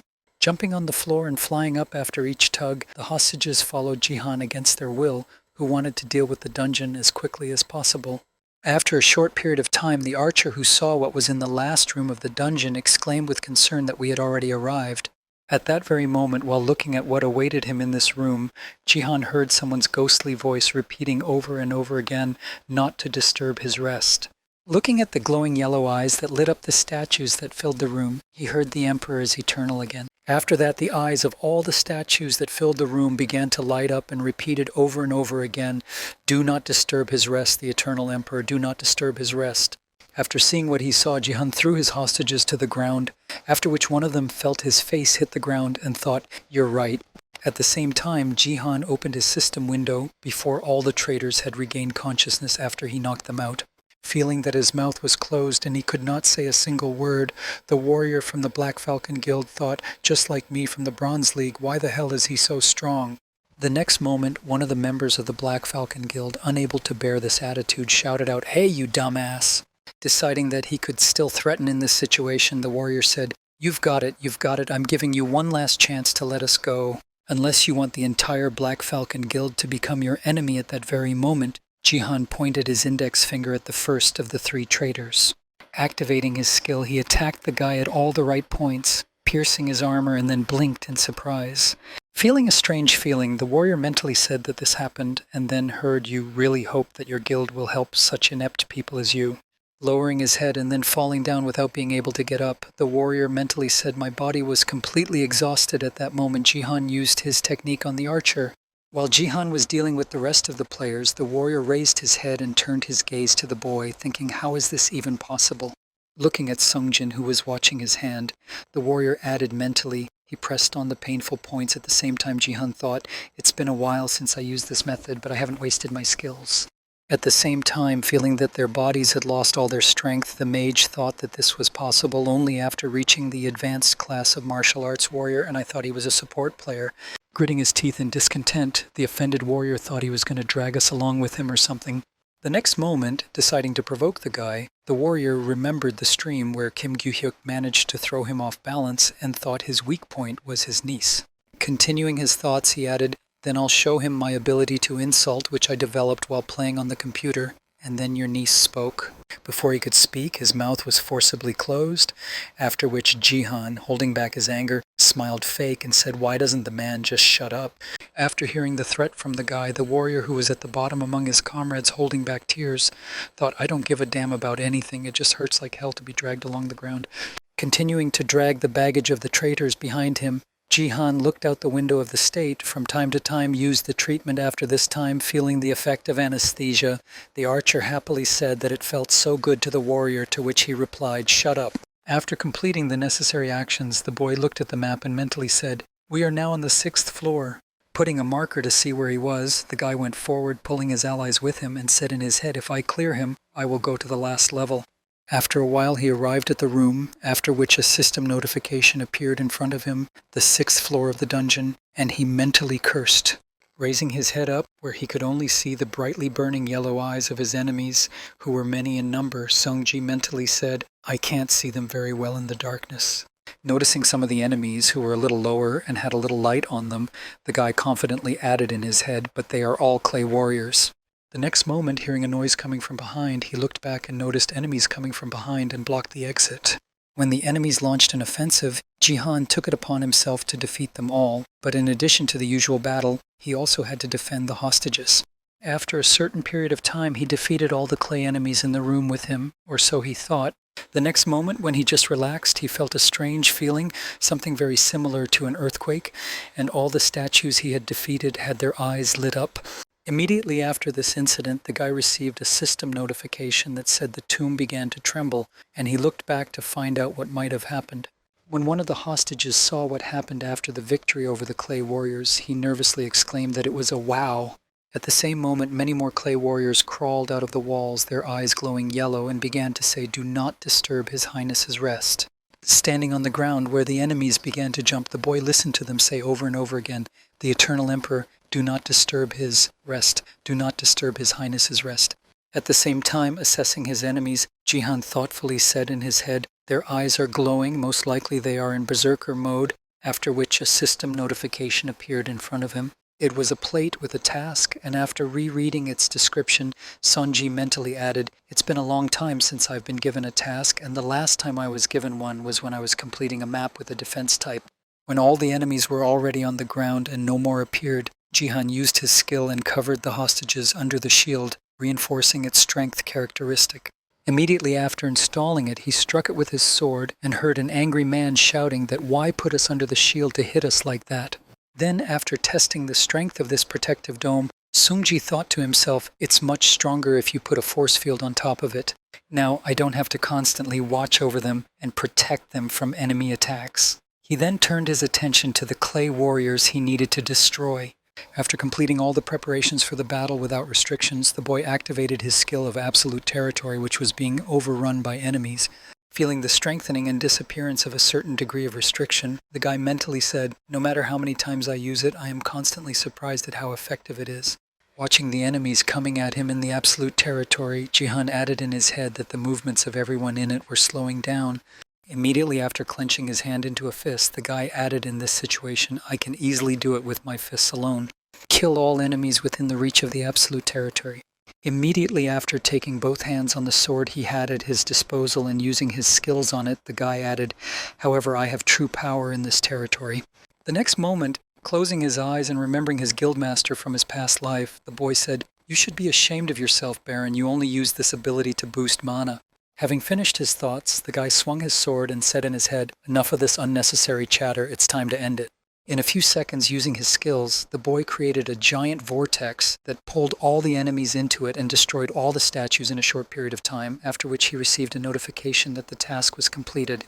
Heading to the top floor with the boss, the guy mentally said, "The tomb of the conqueror can only be cleared when all members of the group are alive." Arriving at the boss's room, the boy heard, "Please, thieves, people come for the ash and leave the rest alone. I will give you what you want." Hearing the words of the boss, Jihan mentally spoke, "Now you will need to fulfill the conditions of the last floor," after which the boss added, "Watch your manners." Recalling how exactly the passage of this level ends, Jihan mentally added a bow as a sign of respect. Then the commentators wrote, "Wow, they are already in the boss room. It will all end when they bow." The next moment, 4 places appeared in front of the guy, where 4 people had to stand and bow as a sign of respect to the boss. When he saw what he had to do, the guy pulled the hostages to him by pulling the rope, after which they fell down near him. The next moment, activating his strength skill, the guy broke the rope and seized control of the bodies of the 3 hostages. Even though his team members would hardly have listened to him if he had ordered them to, Jiha confidently said in his head that it was possible. Seeing the members of the Black Falcon Guild heading to their places of worship, a spectator wrote that the balls were at the same time an archer who was unwittingly heading to the place of worship exclaimed, "My body is moving by itself." At the same moment, the boy and his puppets were walking to their place, and his strength characteristic now totaled 18 points. Also, his absolute territory skills have also improved thanks to the battle against the clay warriors he fought on each floor. When all 4 people were in their places to bow, the level boss clutched his bow and arrow and spoke sternly now. "You can start when you hear an order from the dungeon boss for which you need to do the most basic." Jihan began to fulfill the order. While directing his puppets to fall to their knees and bow before the battle, the boy thought this distance was a bit too long. Having covered a fairly large area with his absolute territory, the guy mentally added, "But if I stand still, I can control them," after which one of his comrades exclaimed, "Oh my nose." When all of his team members had their noses in the ground, Jihan himself knelt down and bowed his head and said in his head, "Now, now." Also, by bowing his head to the ground in front of the dungeon boss, he confidently added that the dungeon clearance was definitely successful.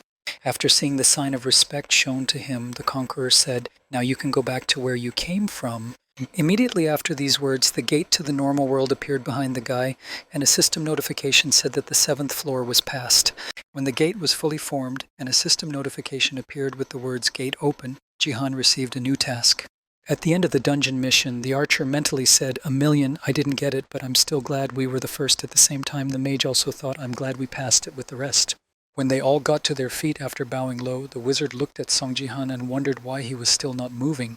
At the same time, holding his head and smiling awkwardly, the boy thought to himself, "God, how ridiculous this is." Looking at the description of the mission he received, which said the hidden task was to show the statue of the conqueror real respect, reward 5,000 points of achievement, arrow of the conqueror, the guy mentally said what kind of task it was.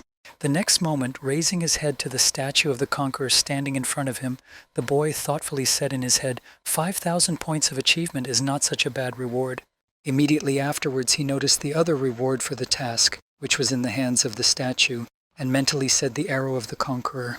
Assessing the scale of the reward, Jihan sighed nervously and thought it was so huge that it looked more like a spear and would be given as a reward. Immediately after returning his gaze to the mage who was playing his role as a non-traitor, the boy smiled slyly and mentally said a real respectful word. Continuing to look at Jihan, who stood still, the wizard thought to himself, "Why is he taking so long? What if the guys from the other group came in now?" The next moment, using his power, Jihan pulled up the wizard who was closest to him and grabbed him in his hand. Immediately after this action, looking at the dungeon boss with a sly look, the conqueror and king of thieves said, "This is my expression of true respect for you." Immediately after these words, he sent the comrade he was holding in his hand flying toward the conqueror. Seeing a flying object flying towards them, the horse on which the conqueror was sitting caught the magician and ate him, after which a notification appeared the player died. After making the sacrifice, Song Jihan began to expect a response from the king of thieves. Immediately after what the thief said and did, the statue said to the king of thieves, "You are the one who addresses me like that." At the same time, after receiving the question, Jihan smiled happily and said, "This is the embodiment of a thief, and I will show you my true respect." The next moment, turning his gaze to the gold they had been given as a reward for passing, he added, "Instead of all this gold, I will take what is really valuable to me." Pointing to the arrow the dungeon boss was holding in his hands, the boy said, "I want to get an arrow." At that time, this arrow was enveloped in a golden aura that had a powerful force. After expressing his desire to receive the arrow, the guy mentally said, "The arrow of the conqueror is included in the reward because I realize its value and take it as a demonstration of my respect."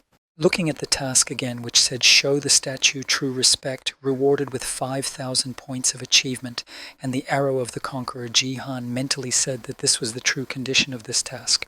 After hearing the request to get what he wanted, the dungeon boss started laughing so loudly that the walls shook from the noise. The next moment, the conqueror calmed his dust and looked at the boy, smiled slyly, and said, "Excellent, I liked it just fine. I will give you the reward you desire." Hearing the answer of the conquering king, Jihan used his strength to lift the sword from the ground and put it in his hand. As soon as Jihan grabbed for his weapon, the dungeon boss said something that was even quite touching. While Jihan was warming up before deflecting the arrow of the conquering king, the boss himself said, "I will give you my treasure to show you true respect." Taking a fighting stance and getting ready to take the shot, the guy confidently said, "I will gladly take it." After hearing what the boy said, the dungeon boss pulled his aunt's bow and said, "Well, try to catch her then." Using all the power he could put into this shot, the conquering king confidently added my phoenix arrow. As the heat from the arrow spread through the room, the archer, feeling the hot air, said frightenedly, "I can't breathe, I think I'm going to die." As he continued to stand in the infernal heat, Jihan heard one of his comrades shouting, "I'm on fire!" Realizing that the situation was not the best, he mentally said, returning his gaze to the warrior, "This is quite dangerous." Seeing that the sword-bearer's health was rapidly decreasing due to the flames that engulfed his armor, the boy mentally added, "I risk not being able to withstand it and die." Looking at the warrior with about a quarter of his health left, Jihan added, "I don't care if they die, the problem is that after they disappear." Continuing his reflections and memories of the system, he added anxiously, "The owner's weapon will also disappear from my hands." Standing in front of the king of the conquerors in the heat of hell, the boy thought he needed to finish this as soon as possible. The next moment, the archer fell to the ground with a heavy groan. after which a system notification appeared saying that 2 of the 4 team members were killed. Shifting his gaze from his fallen comrade to the King of the Conquerors, Jihan thought how fiercely I could feel his heat with my whole body. Sweating in the hot atmosphere, the boy said in his head, "I'm not going to be able to resist the arrow now." The next moment, focusing his gaze not on the projectile but on the weapon, he confidently said that my only option was to aim the bow, until he had time to make his shot, and then he began to wait for the right moment to attack. If we recall the sword skill that the boy used, this story stretches back to a long time before the traveling boy who lost his way. A wise man appeared at a moment when he had almost given up and was given a chance that could fix everything and give him the right path. Then he pointed his finger at the boy who had lost his way and said, "I will show you the right path to follow." Continuing to give his instructions to the wandering boy, the sage added, "Only in this direction should you go." From the combat dedication of 3 talents, thanks to a wandering man who lost his way, people were able to reach them. Launching his attack at the most opportune moment, Jihan said in his head the most perfect ultra-speed punch. Seeing that the confrontation had begun, the King of the Conquerors pulled the bowstring of his bow and prepared to shoot.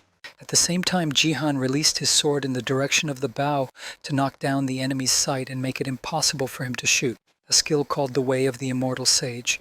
Having failed in this confrontation, the dungeon boss looked at his weapon, which was destroyed. Realizing that this opponent is a really worthy boss, the thief said, "Your name." Seeing that he had finally reacted to his action, the boy smiled happily and thought it worked, after which Sung Jihan spoke.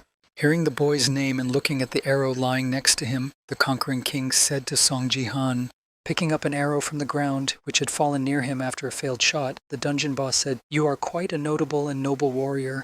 Immediately afterward, he threw an arrow with his hand in Song Jihan's direction to give him a well-deserved reward. When the boy caught the arrow shot at him with his left hand, the King of Thieves said, "You have shown me respect. I give you my phoenix arrow." At the same time, Jihan placed the arrow, which looked more like a spear, on the ground, examining it. At the same time, after handing over the reward to the worthy guest, the statue of the conqueror was spoken by the thief Song Jihan. Looking intently at the guy who was holding the arrow in his hand, he said, "I look forward to seeing you again." Disintegrating into space after fulfilling his duty, he spoke in a final word in a more worthy battle sometime in the future.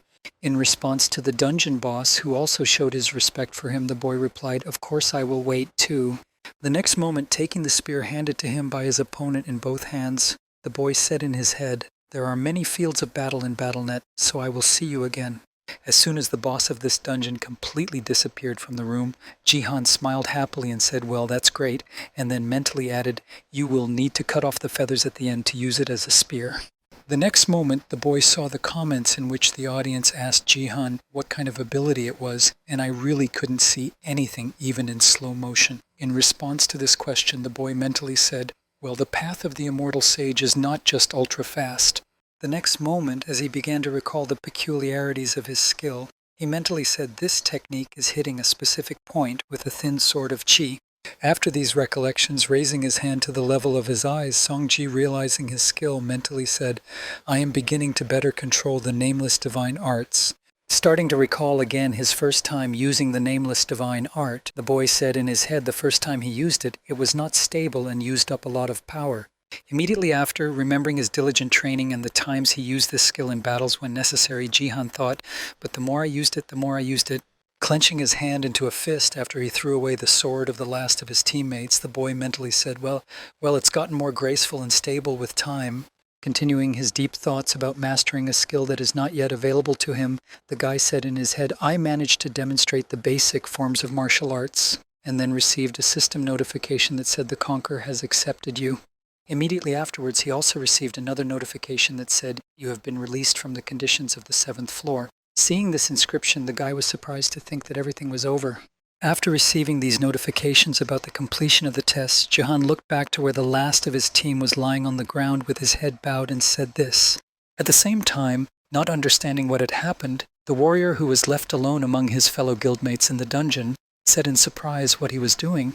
Seeing that only 2 of the survivors were left, and the other was Jihan, a member of the Black Falcon Guild, said in fright when the archer died. The next moment, Sungji approached the last member of his group, spinning the spear he had received as a gift from the dungeon boss over his head. Realizing that he could be in trouble, the warrior heard Jihan say, "I'm sorry. As you can see, I'm not so generous as to let the person who stabbed me in the back take first place." And then he burst into tears and began to tremble with fear. After making a conclusion about what he was going to do with the trader who sold out for a certain amount of money, Jihan used the new weapon he had received to make a hole in the guy. Having completed the extermination of all the traitors after passing the dungeon, the boy said this after dealing with the last one, and then received a notification that a team member had died, leaving one of the four. At the same time, somewhere in the real world, when they saw a system notification that the game was complete and the image of the guy began to appear in front of them, one of the managers exclaimed, "He's here?" And then one of them added, "Oh shit." Paying attention to the weapon held by the guy with the signature of the highest level, the first one exclaimed in amazement, "Wow, it's an arrow or a whole harpoon." Continuing to marvel at the weapon, the other manager added that he had received such an item in the bronze dungeon. At the same time, Lim Ga-yun saw the guy's return and was speechless. Noticing that the attention of the girls who came to offer him a contract was focused on him, Jihan asked, "I hope you all watched the stream carefully." I was the first to hear it again, and the bodyguard girl thought in disappointment, "No matter how many times it happens, I still can't get used to it." And then Lee Ha-young said, "Yes, you are really impressive." Immediately after hearing that the girl had indeed seen his results, Jihan confidently said, "I'm very glad. Then I'll ask you to fulfill your end of the bargain after losing the bet." Continuing to press the girl who was standing right in front of him, Sungji added, "You're not going back on your word," to which she nervously replied, "But yeah." Continuing to hold his weapon behind his shoulders, Jihan heard a request from the girl if you could lower the spear while talking. It is a little scary, and then thought, what an impressive power. When the guy hit his spear with oppressive force, the girl demonstrated her status window and said, "Well, I told you you'd be sorry." At the same time, Sungji saw what he needed and smiled happily and mentally said, "I knew he was into her." Looking at a skill with a description of education allows the user to educate the player. An additional gift helps other players become stronger faster, Jihan heard the girl say in an offended voice not to say a word about it to anyone. At the same time, watching from behind her boss, who was obviously in a bad mood, Lim Ga-yun thought to herself, "She'll be fine." Continuing her reflections on the girl's behavior, the subject mentally added that she hated talking about him. Thinking back to the day when Lee Ha-young received her skill and was driving home, Lim Ga-young thought she was sad to spend all her money on a worthless gift. And then she remembered the words of the head of the guild who was looking at the phone of the newcomers to the Turtle Guild. "I'm jealous. I spent all my money and prayed for days to come to keep the rest of the training." Biting her lips after learning a useless skill that cost a lot of money, she added angrily, and wondered why she had gone to that damn academy. Turning her head to the side as the boy spoke to Lee Ha-young, Lim Ga-young added in her mind that she had always spoken ill of the academy, and her gift when she imagined the case of the academy of all places being the place to raise her.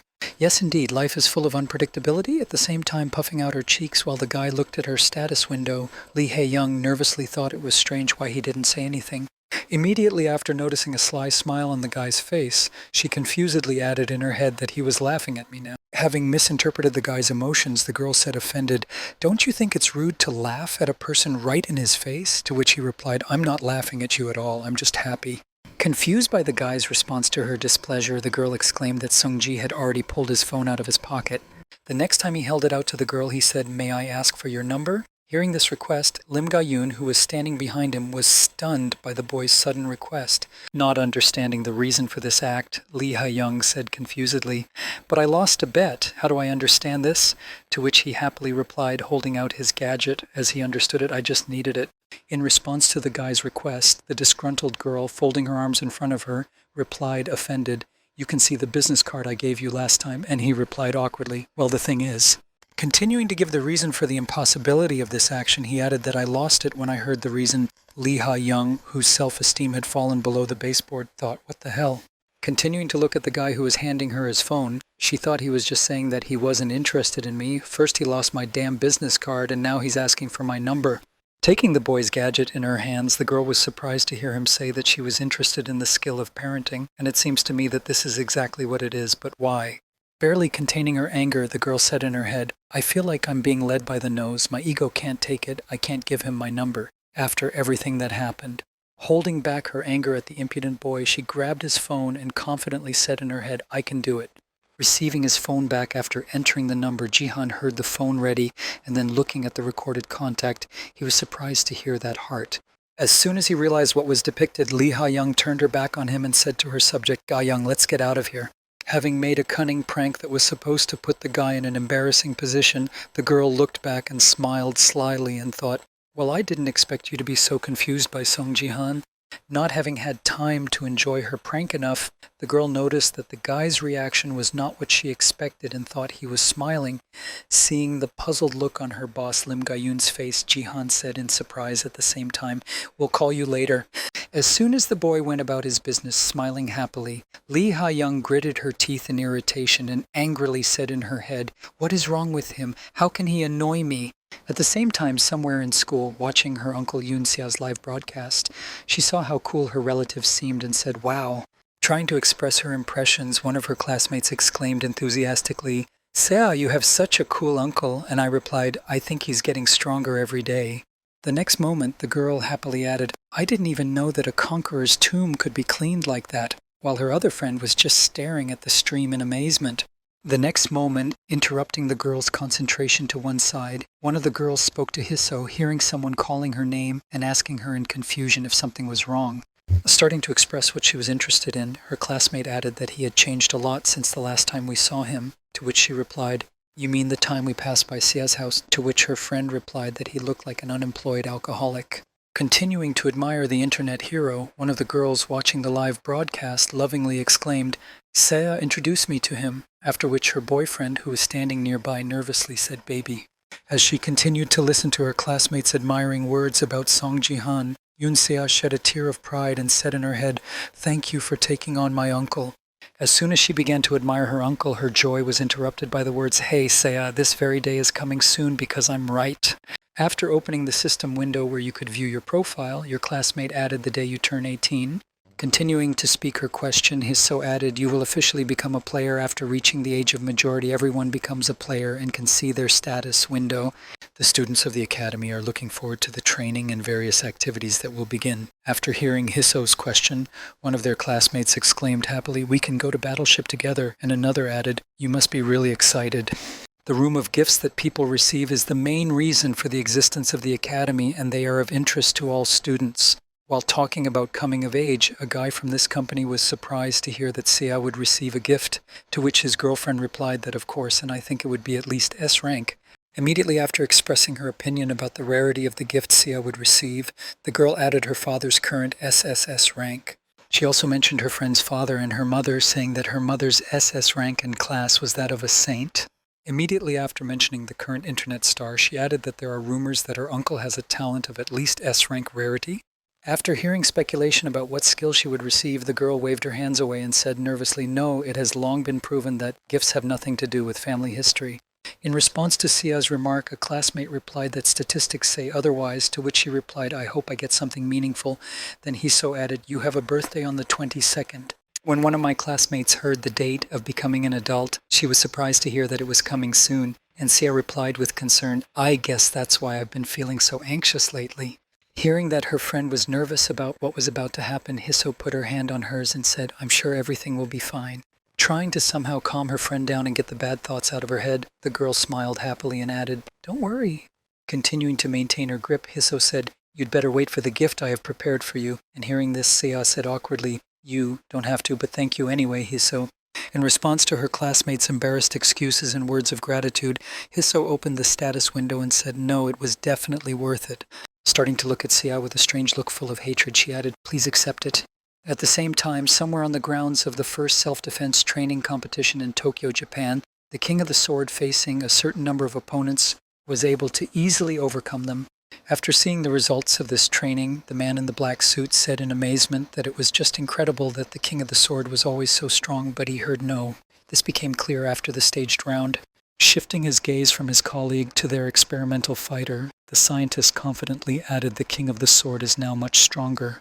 The scientist began to look through the folder with the papers of the research that was conducted and said that all his abilities had improved, to which the man in the suit said, smiling slyly, "I can see it."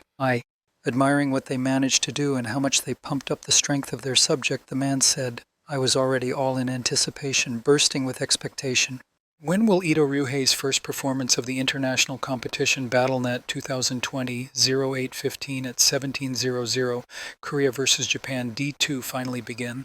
At the same time, in the Gangnam District headquarters of the Divergent Guild, Lee Ha-young picked up the phone and heard Lee Ha-young's message and exclaimed in displeasure, "You're crazy. How could you even think of marrying your daughter to that man? And don't even expect me to let you control my fate."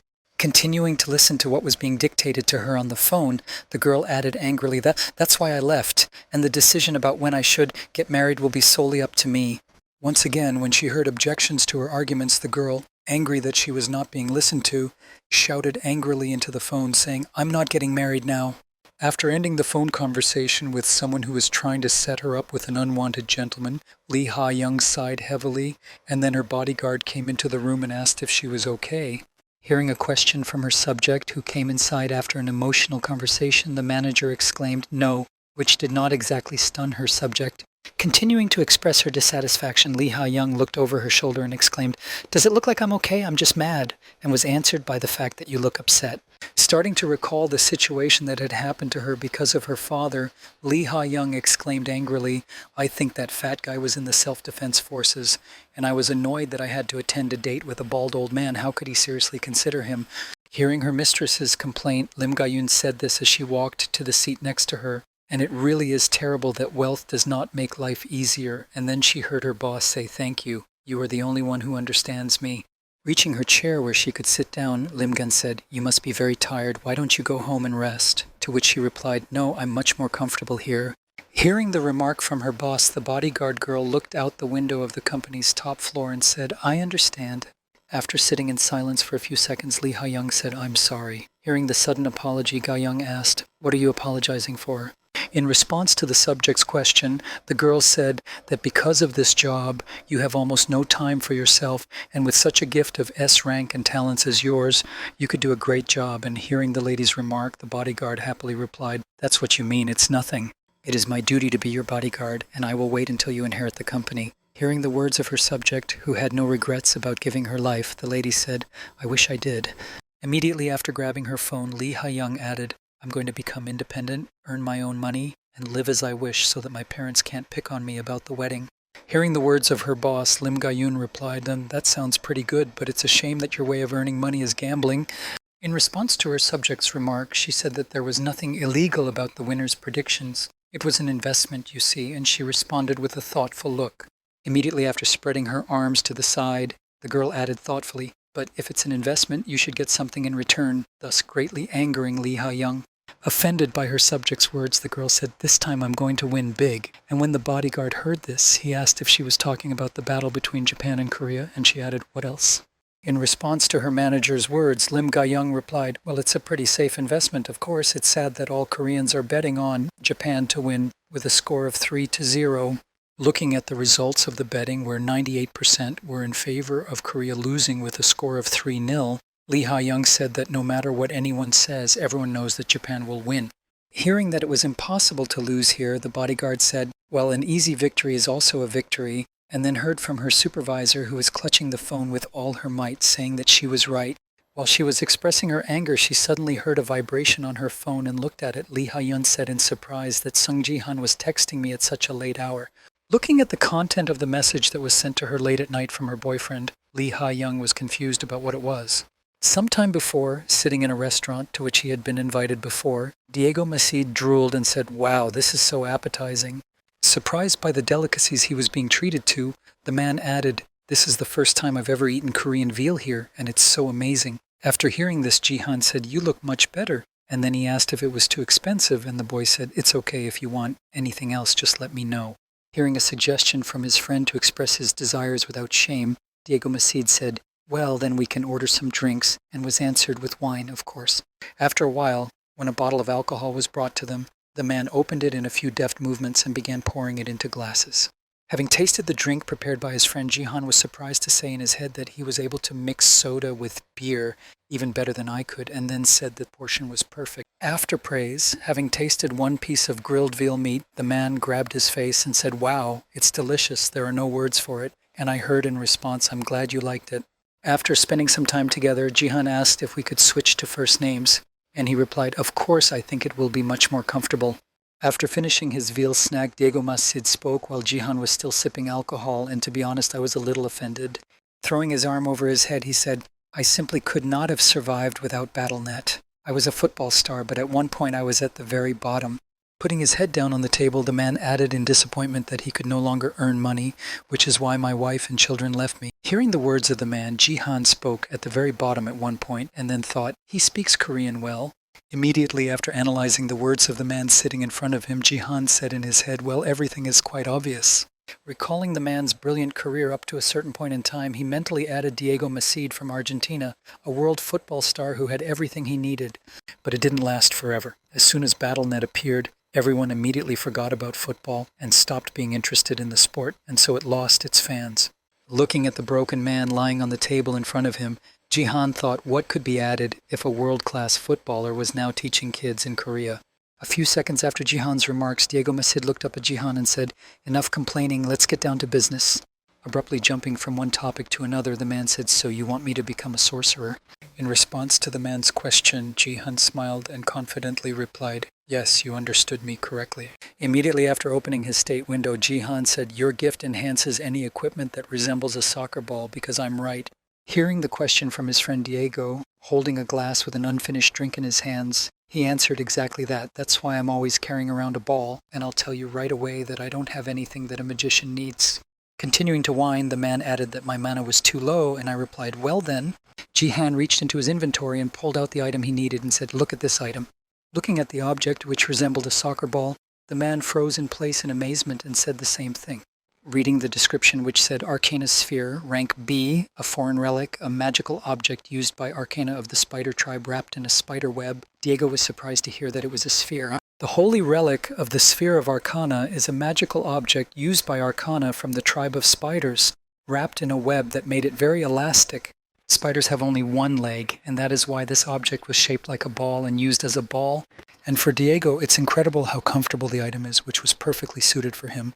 Continuing to persuade the man to follow his advice, Jihan said, I think it's an interesting dream, and then thought this subject would reveal his potential. Starting to recall his past life, the guy mentally added that in the past he was the most powerful magician of all who ever existed, and then nervously looking at the Sphere of Arcana, Diego asked how much it cost. Thinking about the price, the guy said 500,000 points of achievement, which means 50 million, and hearing the amount of the item, the man exclaimed, what the hell, I'm sobering up, this is more expensive than the down payment on our house. Continuing to express his surprise, the man exclaimed, I couldn't save up for it even in 10 years, but thank you for showing me, and I said with a heavy exhale before he could finish. Immediately after that, Jihan took his hand to the side and confidently said, honestly, I would like to give it to you, and if necessary, I can also support you financially.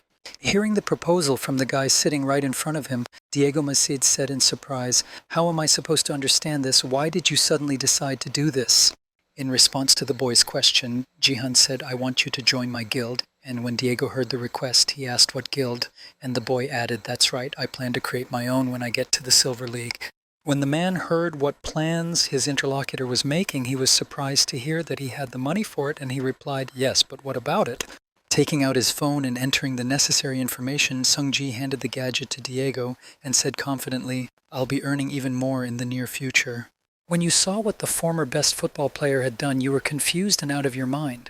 At the same time, looking at the message he received, Jihana's Lee Ha-young nervously said in her head, this doesn't make any sense, and then said, what kind of choice is this? Looking at the list of victories and defeats in the battles sent to him by the guy who can predict the future, the girl added 1 victory and 3 defeats with a grudging smile. She visualized in her mind the approximate picture and power of the person they would be fighting against, and added that Korea would be able to defeat the King of the Sword. Sometime later, after meeting eyes with his opponents, Yoto Ryuhei said menacingly, I am glad to meet you. While the Korean representatives were greeting their opponents, the crowd of spectators was getting excited and preparing for what was about to happen. When the start time of the competition approached, the host happily announced that he welcomed all the fans of Battlestar around the world. International competition, Battlestar Lee 20th year, August 15th, 17th, 00 Korea vs. Japan Day D. As the start of the event approached, the host added excitedly, well, let's start the competition between Korea and Japan. At the same time, showing his phone, on which Jihan had placed bets on today's match between Korea and Japan, where Korea won first and then lost 3 times, the boy was stunned. Not understanding how he decided to do so, Diego Masid confusedly added that Korea could indeed win once. Nervously looking at his friend who had made such a strange bet, the former football player said, I'm not disrespecting the Korean team or anything, but you know who the King of the Sword is. Recalling the man against whom Jihan was betting with the certainty of losing in the first round, Diego added that he was so strong that he could take on an entire team on his own.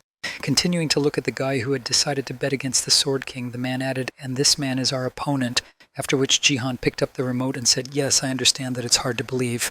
Turning on the TV to make it easier and clearer to convey his point, the boy added, "It will be much more convenient for me to turn on the TV for you to see for yourself than to explain." When the broadcast of the competition between Korea and Japan was turned on, Sung Ji-han said, "Well, let's just see what's going to happen." When the fighters of the Japanese team appeared on the screen and were being filmed, the guy added, "Let's see what the final result will be." The next moment, all players received a system notification stating that an international competition had begun, Korea versus Japan, and that the conditions for victory were to defeat all players of the opposing team. Immediately afterwards, another notification appeared, informing that there would be only 5 rounds, and the first one to get 3 wins would be considered the winner. While the stands exploded with joy and cheering for their universal favorite King of the Sword, the man himself stepped forward and spoke in Japanese to his comrades, "Listen to my instructions." After hearing an order from the man who took the place of the captain in their team, one of the team members said, "We are not going to obey." Continuing to be supported by his comrades, the rebel added, "We also do not recognize you as a member of our team." In response to this statement, Ito Ryuhei said in surprise, "I'm Korean." When questioned by the team commander, one of the subjects added unhappily that there was a much more important reason for our behavior. Looking at the man who stood in front of them as the group commander, the man added, "This is not your place, but Seiji's. He's been in our team for quite some time." When the King of the Sword heard the reason for their selfish behavior, he looked at them with a displeased look and said, "But because of you, he has been killed and he has become a victim." Continuing to express his dissatisfaction with Ito Ryuhei, the archer from the Japanese team added, "How can you be so arrogant? Don't you think you should at least apologize to Seiji-kun?" In response to the discontent of his team members, the leader replied sternly, "I don't think you understand me." And as soon as he finished his sentence, he was hit by a magical attack. Immediately after the king, the sword was covered by a pillar of holy magic, which caused a storm of emotions among all those present because someone managed to hit the invincible man. Noticing that one of their teammates had been hit by magic right in front of them, the mage shouted in confusion that it was a divine ending, and then the archer added a curse they had already started. At the same time, the Korean team's support player, holding his arm outstretched in front of him, said in confusion that I had really hit him. Immediately after realizing what he had just done, the boy exclaimed with joy, "Holy shit, I really did it!" And the next moment, the sorcerer on his team said the support player's ability hit the Sword King, and the warrior added that he didn't seem to notice while he was arguing with his teammates. Taking advantage of this opportunity, the leader of the Korean group confidently exclaimed that this was our chance, and at the same time the King of the Sword, having suffered some damage, looked back at his opponents who were able to get him. Watching the enemies attacking them, Ito Ryuhei and everyone else could hear them shouting, "First of all, we must defeat the King of the Sword." Then he took the sword in his hands and waved it in front of him, saying, Lord, how much noise they make." As a result of this action, a shockwave passed a meter in front of the attacking players and cut through the ground, thus stopping the Korean team's offensive. As soon as the dust from the attack that stopped the offensive cleared, the warrior, along with all the others who witnessed what had happened, said in confusion that it had just happened. At the same time, the archer from the Japanese team, impressed by his friend's action, added in fright, "You just did that. Why did you do that?" At the same time, standing with his sword buried in his chest, Ito Ryuhei confidently replied, "Well, it was obvious that you refused to follow my orders, so this is a necessary measure." Holding the hilt of his sword that was sticking out of his chest, the man added confidently, "Of course I understand, but in this case I refuse to participate in the competition." As soon as the Sword King's health was exhausted, he disintegrated into pixels and moved to the waiting room, after which a system notification appeared saying that the first destruction was carried out by the Korean team. Stunned by what he saw, all the stands together with those watching froze in silent agony. And then the commentator said something incredible happened at the beginning of the first round. Ito Ryuhei killed himself. Immediately after, the commentator added that this destruction was credited to Lee Jin-wook of the Divergent Guild because he had dealt damage to the Sword King and had a chance to become the best player of the round. Seeing what had just happened in the arena, Diego Masid exclaimed to his friend Sung Ji-han in confusion, "How did you know about this?" The man jumped up and leaned on the table after leaning over to the boy and exclaimed in confusion as he heard, in response to his question, "I'm sorry, but I can't tell you about it." After calming his friend from the rush of emotions, Jihan turned his gaze to the TV and added, "This is a secret of the company, so please, let's just watch the developments." The next moment, taking out his cell phone, Sung-ji immediately went to the app where he placed his bets and then said everything exactly as it was without any changes. Looking at the status of his bet, the guy saw the bet went in 37 times the current bet's 1 win, 3 losses. Korea's loss, the guy mentally added, the amount of dividends has not changed. Watching what was happening on the battlefield, the guy mentally said, by the time I came back in time, I really believed that it was all just a setup because the stakes were small. Sometime after Ito Ryuhei killed himself, the Korean team easily dealt with the remaining players, and then the system notified the end of the first round, saying that South Korea had won. At the end of the battle and the announcement of the results by the system, the commentator said the first round was over thanks to Ryuhei's unexpected behavior. South Korea was able to win.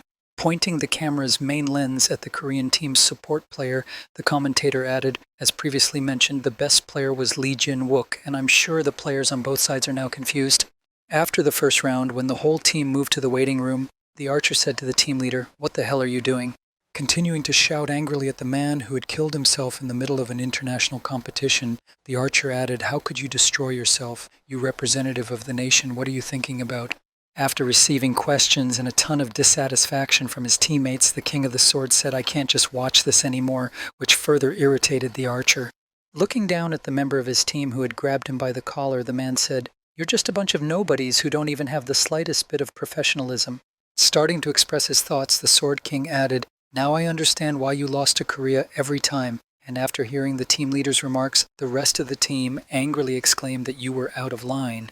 Continuing to exert his authority on the team members, Ito Ryuhei added, "I don't care about your childhood friendship. If you continue to not recognize me as the boss, I will kill myself every time I enter the arena." Ignoring the discontent of his subjects who tried to offend him, the man confidently added, "So you have a choice. Choose victory with me or miserable defeat as usual." Realizing that they had little choice, the archer and the rest of the team, realizing their situation, simply bowed their heads in resignation to the circumstances, after which the archer said, "Oh shit," and the next moment the second round began. Heading to the battlefield for the second round, the South Korean team was talking in confusion in front of them at that moment. A warrior said, "I didn't understand anything at all about what happened." Having taken the appropriate position before the battle, the guy added why he so suddenly decided to kill himself, and then heard back from his friend that he might have been sent for this purpose. Hearing his comrade's assumption, the warrior confidently replied, looking at the Sword King who reappeared in the arena, "No, it's unlikely." And then someone added, "What if he destroys himself again?" Turning his attention to the man who was preparing for the second round of the battle, the warrior added a little more energy and his mood changed completely. Realizing that this time the battle would not be as easy as it had been before, the man said, "Everyone be on the alert." Continuing to inform his comrades, the warrior added that our enemy is the King of the Sword. How dare he not finish his sentence when his sentence was suddenly cut off? It all happened in just 1 second. Ito Ryuhei cut 3 enemies in half with a swing of his sword. When he came to his senses after 2 of his enemies were defeated and the warrior was at the height of his powers, the support player said in a confused voice what had just happened. When he saw what had just happened on the battlefield, Song Ji-han, who was sitting in a bar with a friend and watching it on TV, held his breath. At the same moment, Ito Ryuhei took the appropriate stance to deliver the last blow.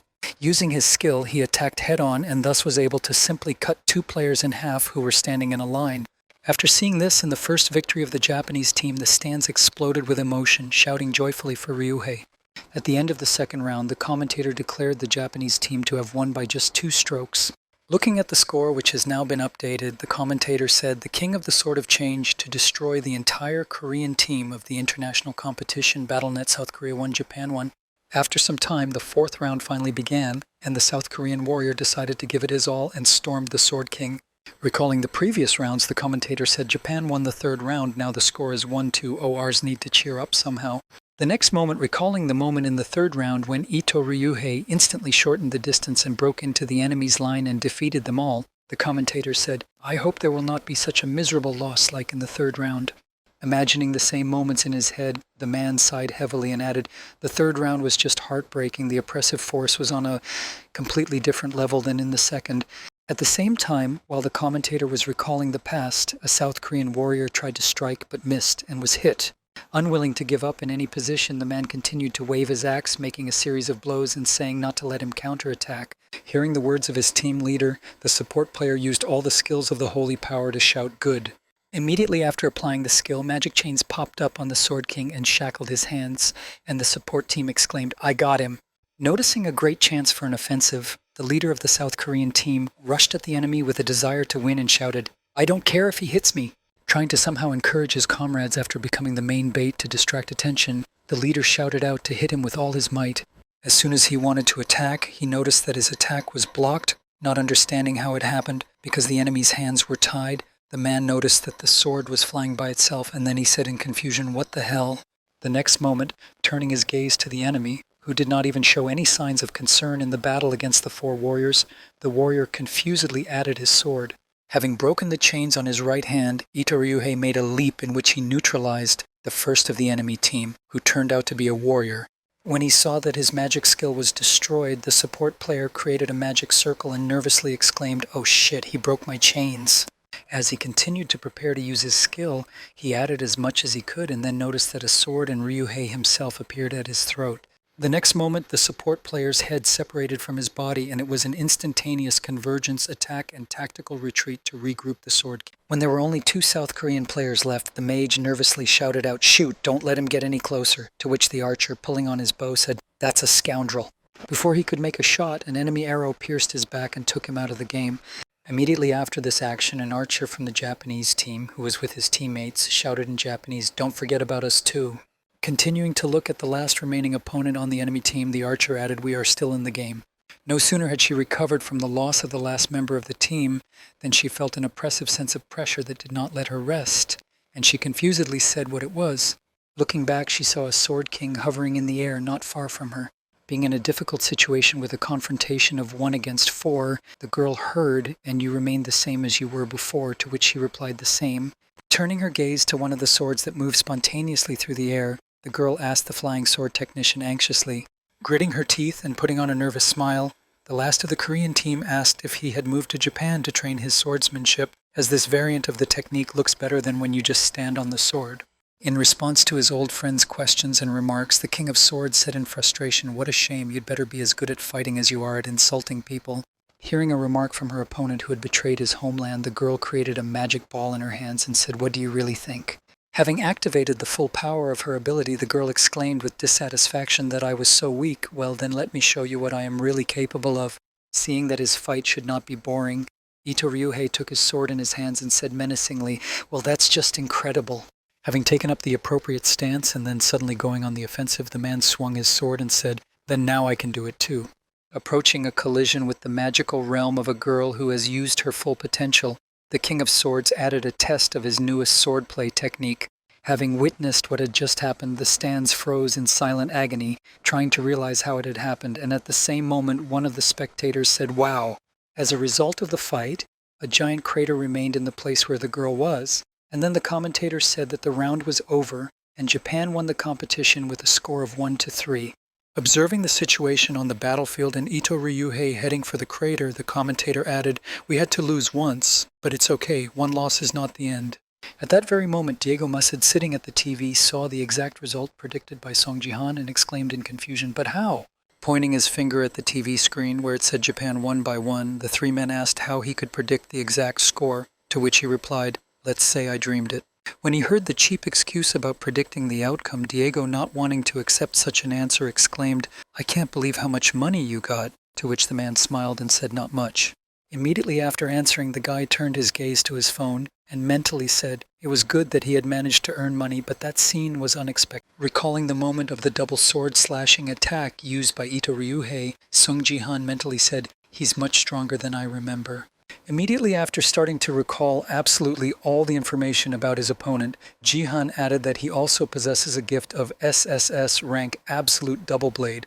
Recalling the characteristics of the man called the King of the Sword, Sung Ji looked at the TV screen where he was being broadcast and added, "But it doesn't matter."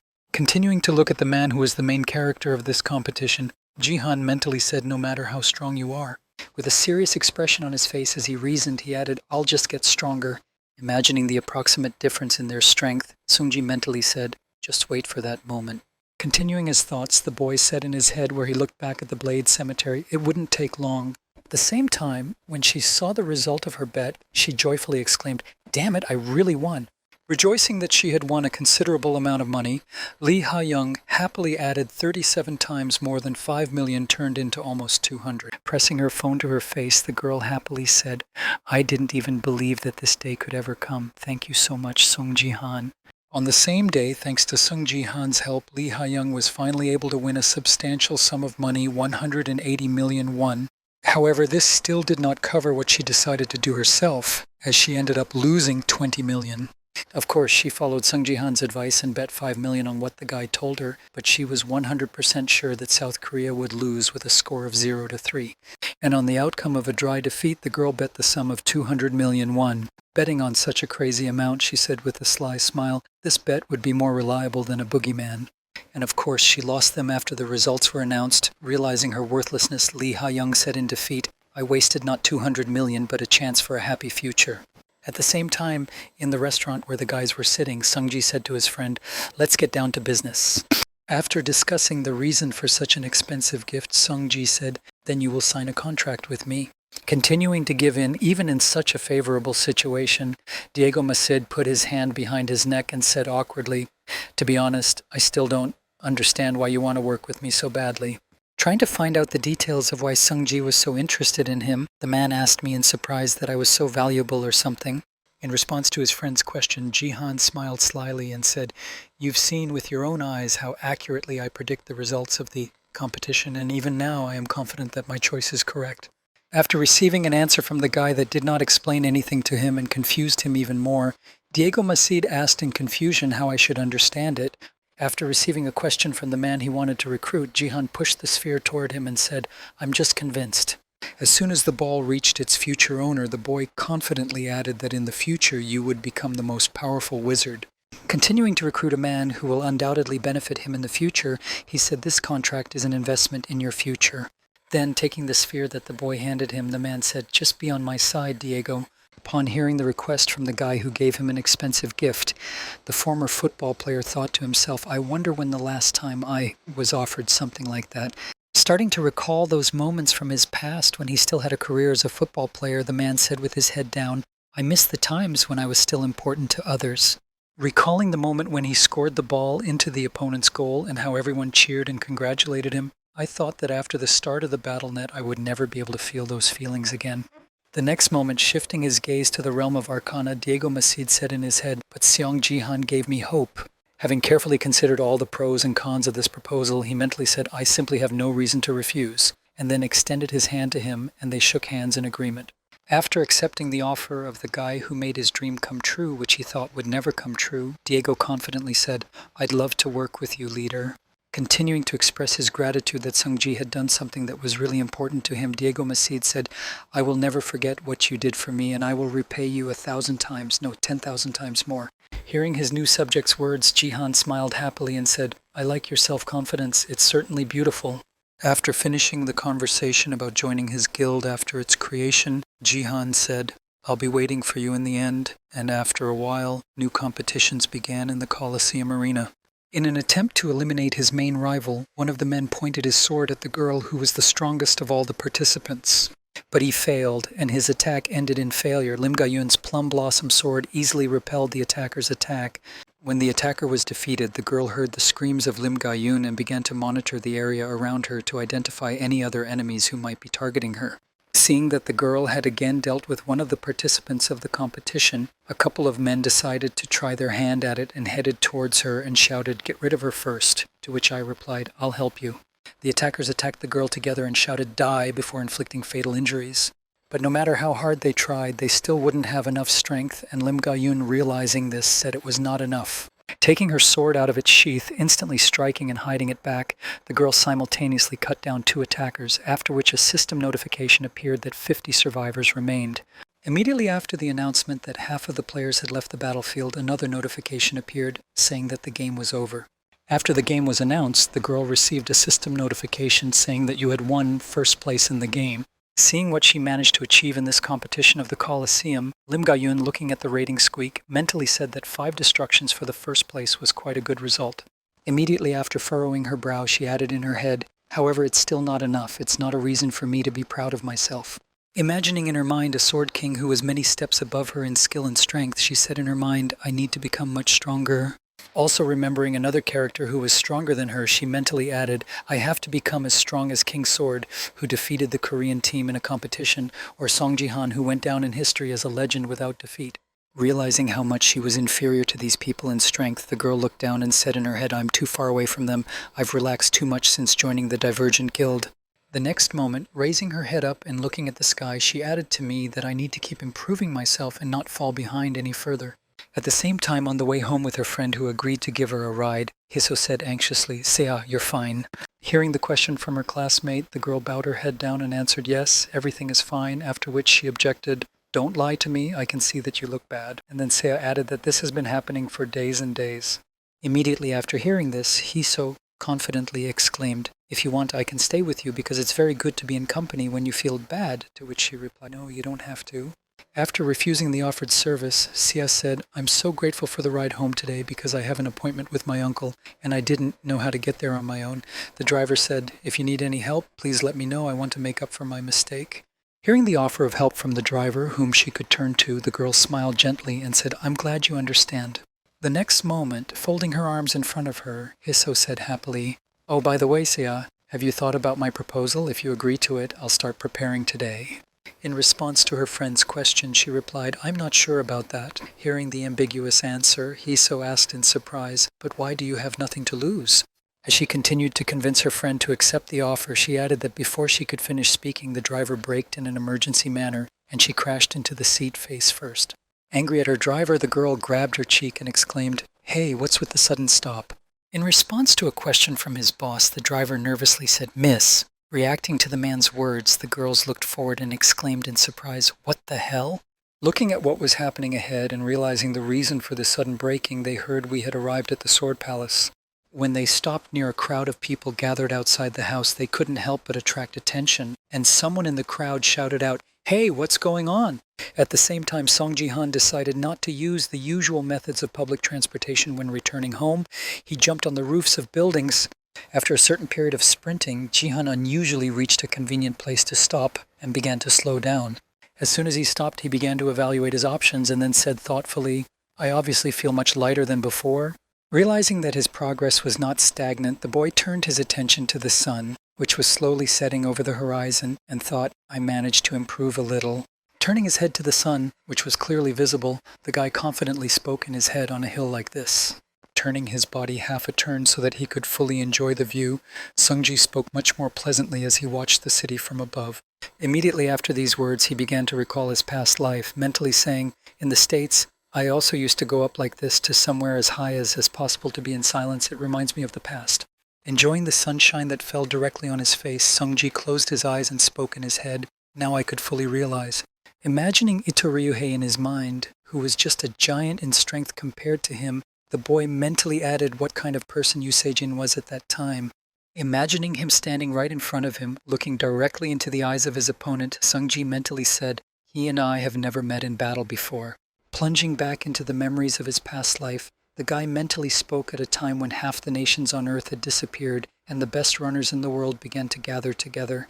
Yoon Saijin, who had always taken first place as a warrior, suddenly disappeared, and then he remembered the newspaper that reported that Ryuhei had gone missing. As he continued to enjoy the beautiful view in the sunshine, the guy said in his head, I still don't know what happened to him.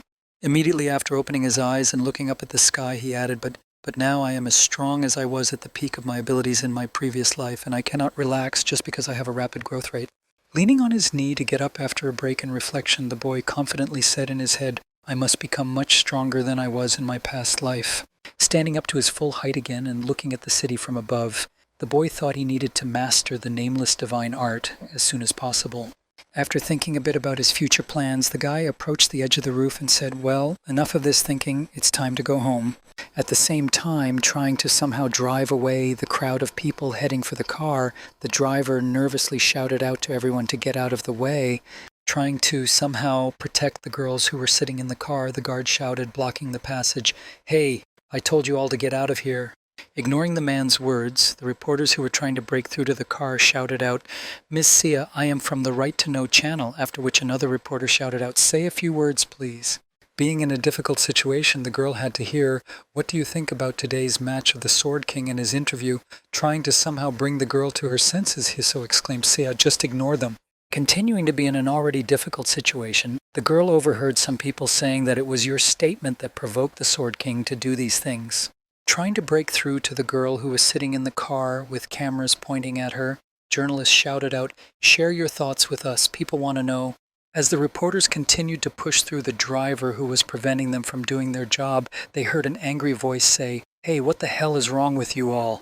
At the same time, driving the girl to despair, the journalist shouted out, "Let us interview her while Sung Ji-han is not here, it's our job," while Hiso gloated at Sia's despair. Continuing to break through the man, one of the reporters shouted out to show at least a little understanding, and then Ji-han appeared in the background, having just arrived at the Sword Palace. When he saw what was happening near his house, the boy angrily shouted out what the hell was going on. As he began to prepare to use his power characteristic, Ji-han angrily exclaimed, "What have you all suddenly decided to do here?" Applying the characteristic of force and at one point scattering everyone who broke through the driver from the car, Ji-han shouted out, "Get out of here!" When all the annoying journalists lay down on both sides, creating a certain path, Sung-ji confidently walked forward to the car. Walking past the annoying reporters, he heard one of them groan heavily and say, "Oh, my back," after which the other one shouted out in displeasure, "Hey, Sung Ji-han, how dare you attack reporters?" Continuing to express his complaints about the guy's behavior, the reporter added that he was not at all embarrassed by your image, to which the guy said in a menacing voice that he was. Turning his fearsome gaze to the man who had decided to swing his rights here, Ji-han said menacingly, "That's why I treated you so gently." As the journalist began to get up from the ground after a quick break, the guy added angrily, "Besides, this is only your first mistake." Hearing this, they realized that it was better not to disturb the guy. Walking onto the car with his niece, which was being guarded by the driver from attackers in the form of journalists, Sunji added, "You should be thankful that it ended so easily." A few seconds later, as he approached the car, Sung Ji-han said to his niece Sia, "You can come out now," and she looked through her fingers at the person who came for her. As soon as the door opened, Sung Ji-han immediately appeared behind them, smiling happily and saying to his niece, "Let's go home." As soon as the girl was safe, the boy supporting her said to the driver, "Thank you for protecting her," to which he awkwardly replied that it was nothing for me. As the pair of young people headed home, Hiso, who had left the car to say goodbye, called out to the man, "Sir, take care of her," to which he looked back at the girl and replied, "Thank you very much for your concern." After thanking his niece's friend, Sung Ji-han said, "Goodbye and see you later," and waving goodbye, the girl nervously said, "See you then." As soon as the boy and her friend moved away, the anxiety on the girl's face suddenly disappeared, and she was just trying to keep her emotions in check at the moment so as not to give away her true identity. The next moment, when they had already entered the building, she was finally able to give vent to her emotions and bent her head down, covered it with her hand, and then began to laugh softly.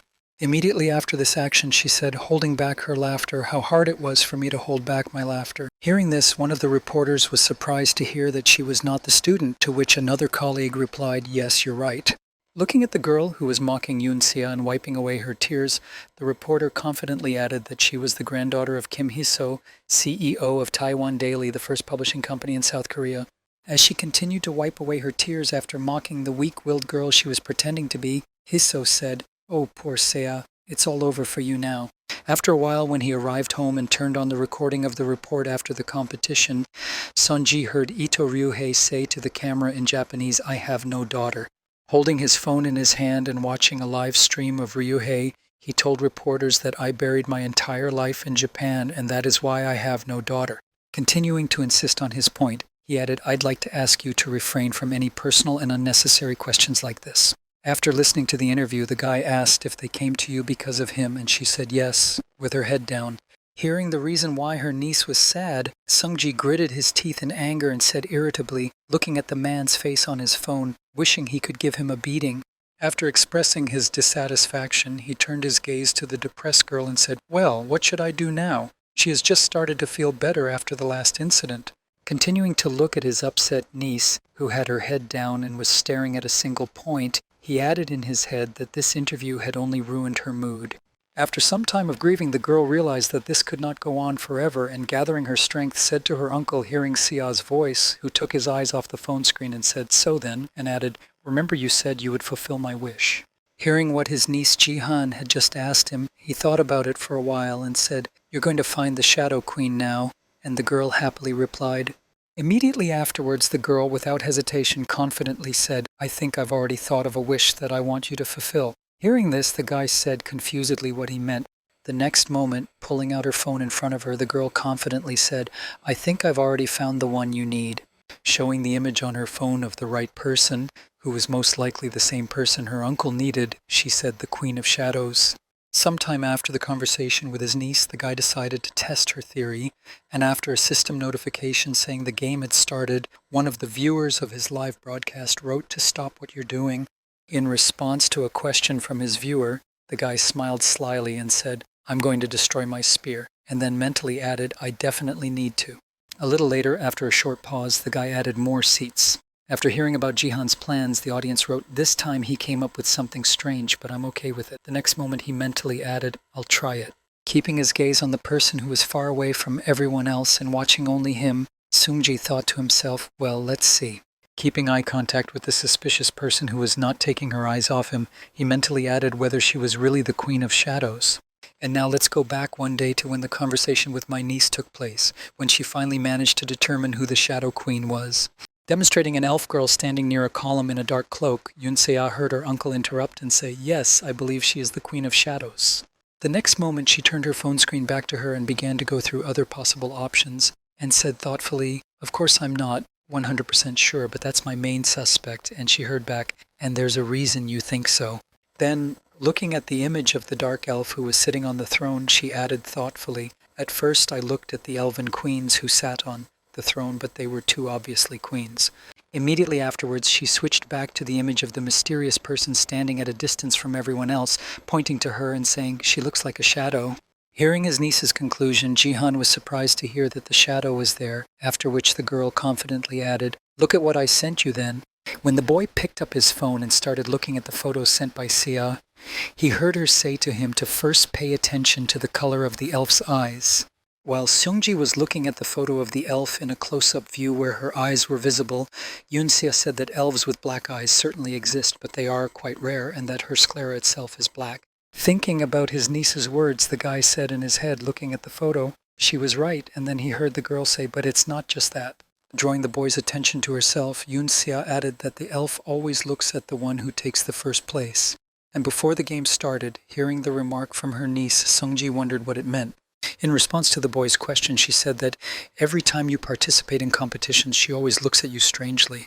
Recalling other cases of searching for the Shadow Queen, the girl added that in order to draw some parallels in her conclusions, I also checked other matches. Pointing to several different photos taken in different competitions, Yoon-sea said the same thing here and here. Pointing out something strange that was happening to this person, the girl added a peculiarity that was repeated every time she said she looked at the winner every time. By focusing all her attention on this feature, Yoon-sea made it seem as if she knew the future. Continuing to prove her point, the girl said, it's true, it's quite strange, and after listening to all the statements and arguments of her niece, Jihan mentally said, it does sound quite suspicious. The next moment, drawing the boy's attention to the last file she had sent, Yoon-sea said, and by the way, the last video is the most important. When Jihan opened the video sent to him by his niece, the girl said to look closely at her shadow, and when he looked closely, Jihan could see something strange that was really not ordinary in her shadow. The next moment, continuing to draw her conclusions after the search mission, Yoon-sea said, of course the quality is quite poor, but I'm sure you see something unusual. After listening to everything the girl said and putting the whole picture together with the facts of the candidate's eligibility for the Shadow Queen, Seungji thought it was really worth checking out. The next moment, Jihan, who had come to his senses after thinking, said in surprise, wait a minute, you were the one who found out all this? And she confidently replied, yes, I was constantly looking for it whenever I had free time. After hearing this, Seungji nervously asked if she was working too hard because of me, and she replied with a happy smile that no, I don't have much to do right now anyway. Immediately after hearing this, the guy resigned himself to his niece's words and said, thank you, Seiya. Next time I'll check everything. And she happily replied, I hope I guessed right. The next moment, after the conversation about the alleged Shadow Queen was over, Sung Ji-han said, well, now it's time for me to keep my promise. Drawing his niece's attention to him and making her instantly forget about everything else, the boy added, what your wish is for the work you've done. Smiling happily at his niece, Sung Ji-han said, you can call me anything you want, I'll do it anyway. When she heard her uncle's promise to fulfill any wish, she bowed her head and said, thank you very much, then I want to. Sometime later, after completing the recollections, the guy received a system notification that said you had committed 10 murders and mentally said, that will get me first place. Having finished dealing with the crowd of orcs who stood off to the side away from the rest of the players, Jihan, having received a sufficient number of enemy destruction, said in his head, raising his head up, and now. The next moment, after the main task was completed, the guy confidently said, I will break the audience barrier as I promised, and when the live viewers heard this, they wrote that he was going to break the barrier. Do you really believe that he will sweep the audience away, or something like that? After receiving various comments from spectators who doubted his abilities, the young man said in his head that the Colosseum had established a barrier between the audience and the stage. As he continued to stare at that one suspect, the guy said in his head the barrier's strength could match the abilities of a diamond-ranked support player's barrier. He needed to keep the strikes and abilities from going off stage. Having already tried several times to use his personality detection skill, the guy added in his head, and that's why I can't see her true personality through the eyes of a traveler like that. Deactivating his traveler's eye skill, Jihan mentally said, looking at the barrier, I need to create a gap in this defense to look through the barrier. Taking his spear in hand, the boy confidently said in his head, preparing to make the throw. Firmly gripping the weapon he would use to carry out this task, Sung Jihan spoke in his head for help. He looked at the golden tip that said Phoenix Arrow rank. An arrow made of phoenix feathers becomes stronger when thrown, returns to the user's hands after use. The fire inside is sealed and will disappear after 5 throws. He added in his mind, the phoenix arrows I got in the dungeon I can't draw its full power because of the risk of throwing it. Having taken the appropriate position for the throw, the guy confidently said in his head that this would be enough to break the barrier. After completing all the preparations, the guy used his skill to say, 3 talents of martial affection, let me see your face. The next moment, the guy added the path of the immortal sage and then threw an arrow at the barrier without seeing the result, and the live viewers said, wow, I thought he would really succeed, and then another guy added it and they didn't even blink. After several consecutive attempts to throw his javelin, the guy noticed that a speck appeared on the barrier, and one of the viewers of the stream wrote, wow, it really worked. Realizing that his attempts were not in vain, the guy again took the appropriate stance for the throw after his weapon returned to his hands and recited 3 talents of combat commitment. Putting all his strength into hitting the barrier one more time and finally breaking through it, Sunji spoke the way of the immortal sage. After a certain number of attempts to hit the barrier, Jihan finally managed to create a hole in the barrier, and seeing that the guy really succeeded in his plan, one of the viewers wrote that he really managed to destroy it. As soon as he managed to achieve his goal, Sungji said the exact time in his head and then used the skill to activate the traveler's eyes upon receiving the notification. Trying to focus his gaze on the mysterious person in the dark cloak as quickly as possible, Sungji said in his head he needed to make it as fast as possible before the barrier closed. When his traveler's eyes activated, the boy focused on the dark elf and said in his head, now reveal your identity to me. Looking directly into his eyes, which were a reflection of his soul, the boy mentally said, come on, who are you really? The next moment after he managed to look into the girl's eyes, Sung Jihan found himself in some strange, empty, dark place, looking around and saying, where am I? In confusion. After a while, he felt a strange gaze concentrating on him in the pitch blackness and looked back and noticed someone's giant eyes. The next day, when he woke up after the meeting with something incomprehensible, the guy was lying on his bed and sighed heavily and said, it was a pretty hard day. Putting his hand to his head to try to calm himself down after what he had seen, he mentally said, I still can't calm down after what I saw. Opening his eyes after imagining the same sight he had encountered when using the Traveler's Eye skill on the Shadow Queen, Sungji said in his head, and I don't think I can do it. Once again, he began to recall the same look he had encountered in that pitch black, and he imagined meeting something similar in the Bronze League. Closing his eyes again, the guy said in his head, visibly worried, it scares me very much. Even if I were in my previous body, I would still be scared. Immediately after smiling slyly after his thoughts, the guy said, well, it's okay, and then got up from the bed and confidently added, his strength will definitely help me. Moving to a sitting position, the guy used the command and opened the achievement store, after which he said in his head, I will level up the store to the 5th level for the accumulated rewards. Having decided to upgrade his store to the 5th level, the guy confidently said in his head at which point I would have the opportunity to get a place for an additional constellation. When everything was completed and the store level was raised, Sung Jihan said in his head, well, now we can choose a few constellations. Clicking on the level up button, he received a notification that said Earth is currently undergoing a training program. Even if you select a location for an additional constellation, it will not be shown in your status window. Rejecting the notification that the additional slot for the constellation would not be displayed, the guy mentally said, well, now I don't need it, then I'll choose something else. Hovering his finger over one of the options for leveling up in the store, Sung-ji confidently said, "First, I'll add a slot for a rank," and then received a system notification that you had bought a place for an additional rank, level 1. As soon as the additional slot was purchased, the guy immediately rushed to check its availability in his profile and opened the status window. Song-ji has already reached the 22nd level and is only 3 levels away from the Silver League. Now that he has such martial and ordinary strength, he can practically be counted as a member of the Silver League. However, even so, the guy chose to level up rank slots in the achievement store for a reason. He will need this additional slot after reaching the 30th level, then he will need it for the title of Descendant of the Martial Arts God. Very soon, Song Ji-han's combat power will reach its critical 30 points, after which he will receive his nameless martial arts skill. And thus, after acquiring this skill, the boy will associate himself with the martial arts god and eventually become his descendant. Recalling why he needed this additional slot for a new title, the guy mentally said, "I used this title in my past life until my death." Closing his eyes, the boy recalled how he had received it and said in his head that this time, no matter what it took, I had to get hold of it this time too. Starting to recall a person from his past life, Sung Ji-han mentally said, "We will meet again very soon." At the end of his thoughts, Sung-ji went with his niece to inspect the new house after a while, and then heard that the center of Gangnam itself is just great, and public transportation is excellent, and there are plenty of renovated schools. Continuing to demonstrate the room they came to squeeze into, the realtor confidently said, "Among other things, you will get a symbol of success, a view of the Han River from a high floor." After trying all his methods of persuasion and naming the advantages of this house, the real estate agent said, "Well, what do you think? This is the best apartment in my arsenal."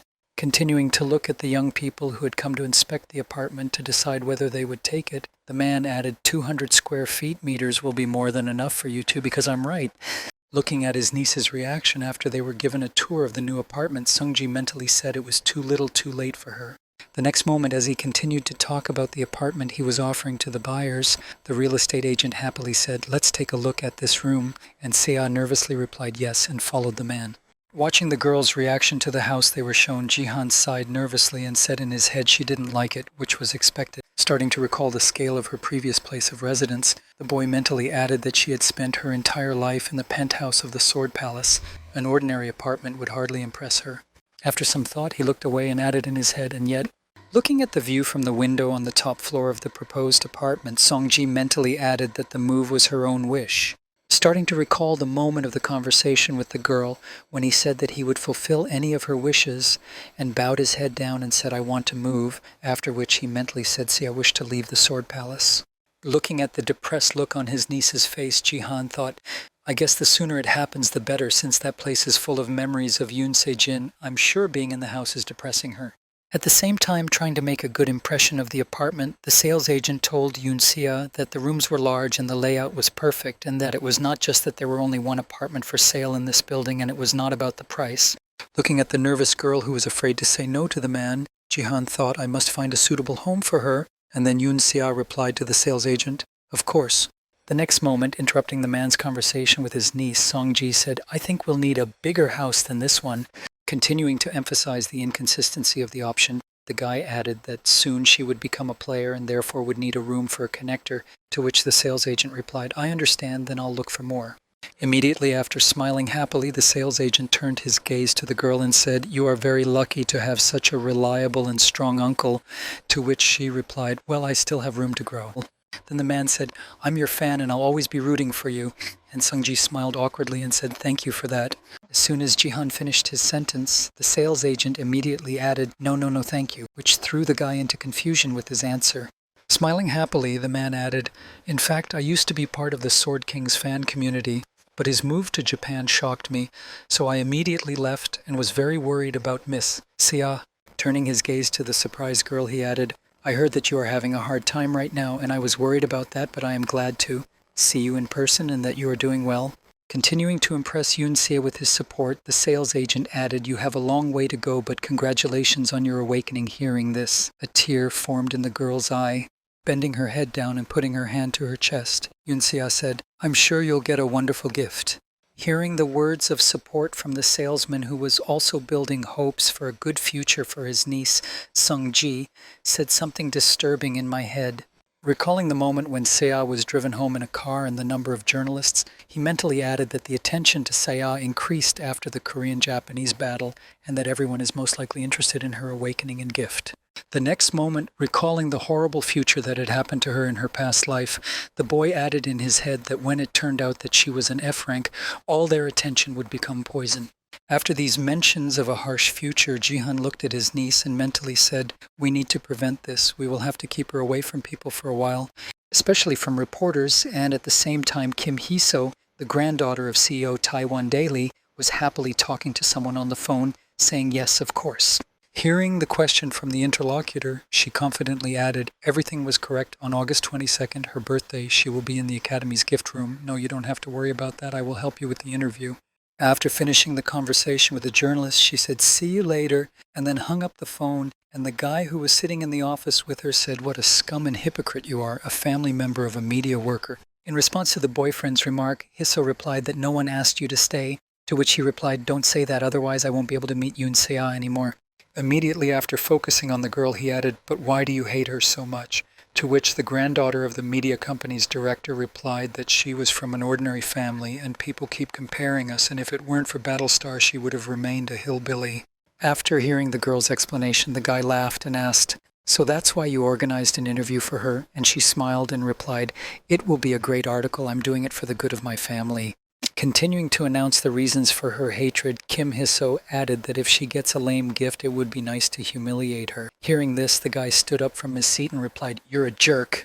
Hearing the boy's words, Hee-so showed a photo of Jihan and said, "Your participation is also important in this case. Song Jihan is the uncle of this bad boy. He is always there for you."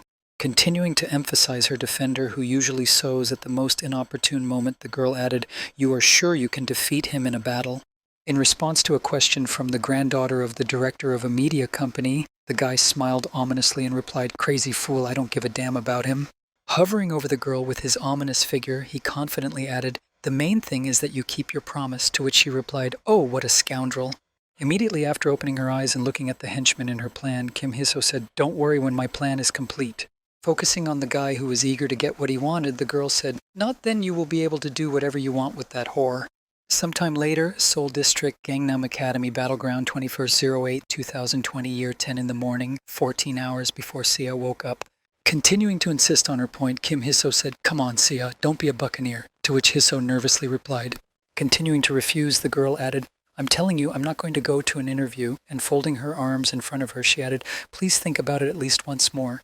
Continuing to insist on her own way and continue to persuade the girl to give an interview, Kim Hee-so added that it was all for your own good, to which Yoon Se-ah replied, "But I already told you I don't want that."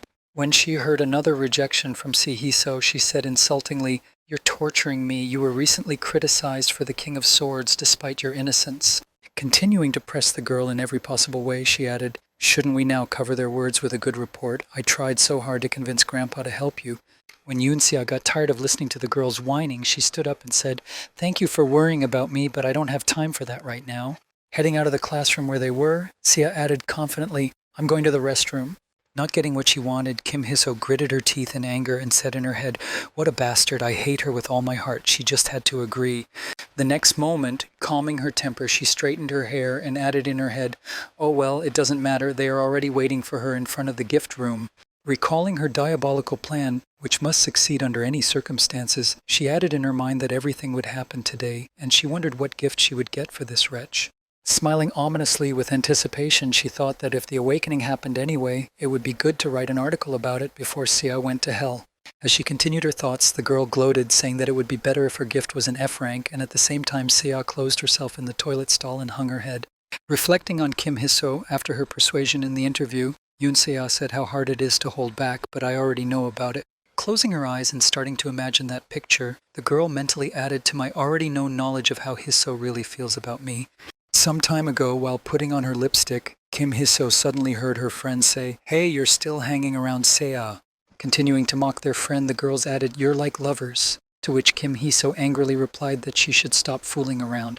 Then one of the girls added, "Aren't you going to send her to hell and cut off all ties with her?" To which she replied, "First you need to use Se-ah to the maximum." And then her friend added, "I heard that her father abandoned her, so what can I do with her?" After hearing a remark from her friend Kim Hiso, she opened her makeup bag and said, "Oh, you guys are too kind to forget that my family runs a publishing company." Reaching inside with her hand, Hiso, laughing ominously, added the best moment to deprive the man of all this when he was already flying into the abyss.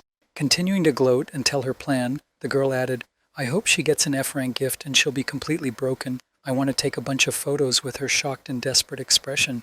When one of the girls heard what their friend had prepared for her, she said, "You're a real nasty girl," and it was quite interesting to see. Immediately after starting to laugh ominously, the girl added, "I look forward to this exciting show and hope as many people as possible will see it." Being in a toilet stall where a conversation happened to take place, Sia's shock at realizing who Hiso really was did not last very long. Biting her lip, the girl said anxiously in her head, "I'm just not comfortable. I'm really scared." Standing in the room to receive the gift, the girl folded her arms in front of her and added anxiously in her head that I might actually get an F-rank gift. As Yunxia bowed her head and continued to pray, she said in her head, "You can't let Hiso hide his true identity.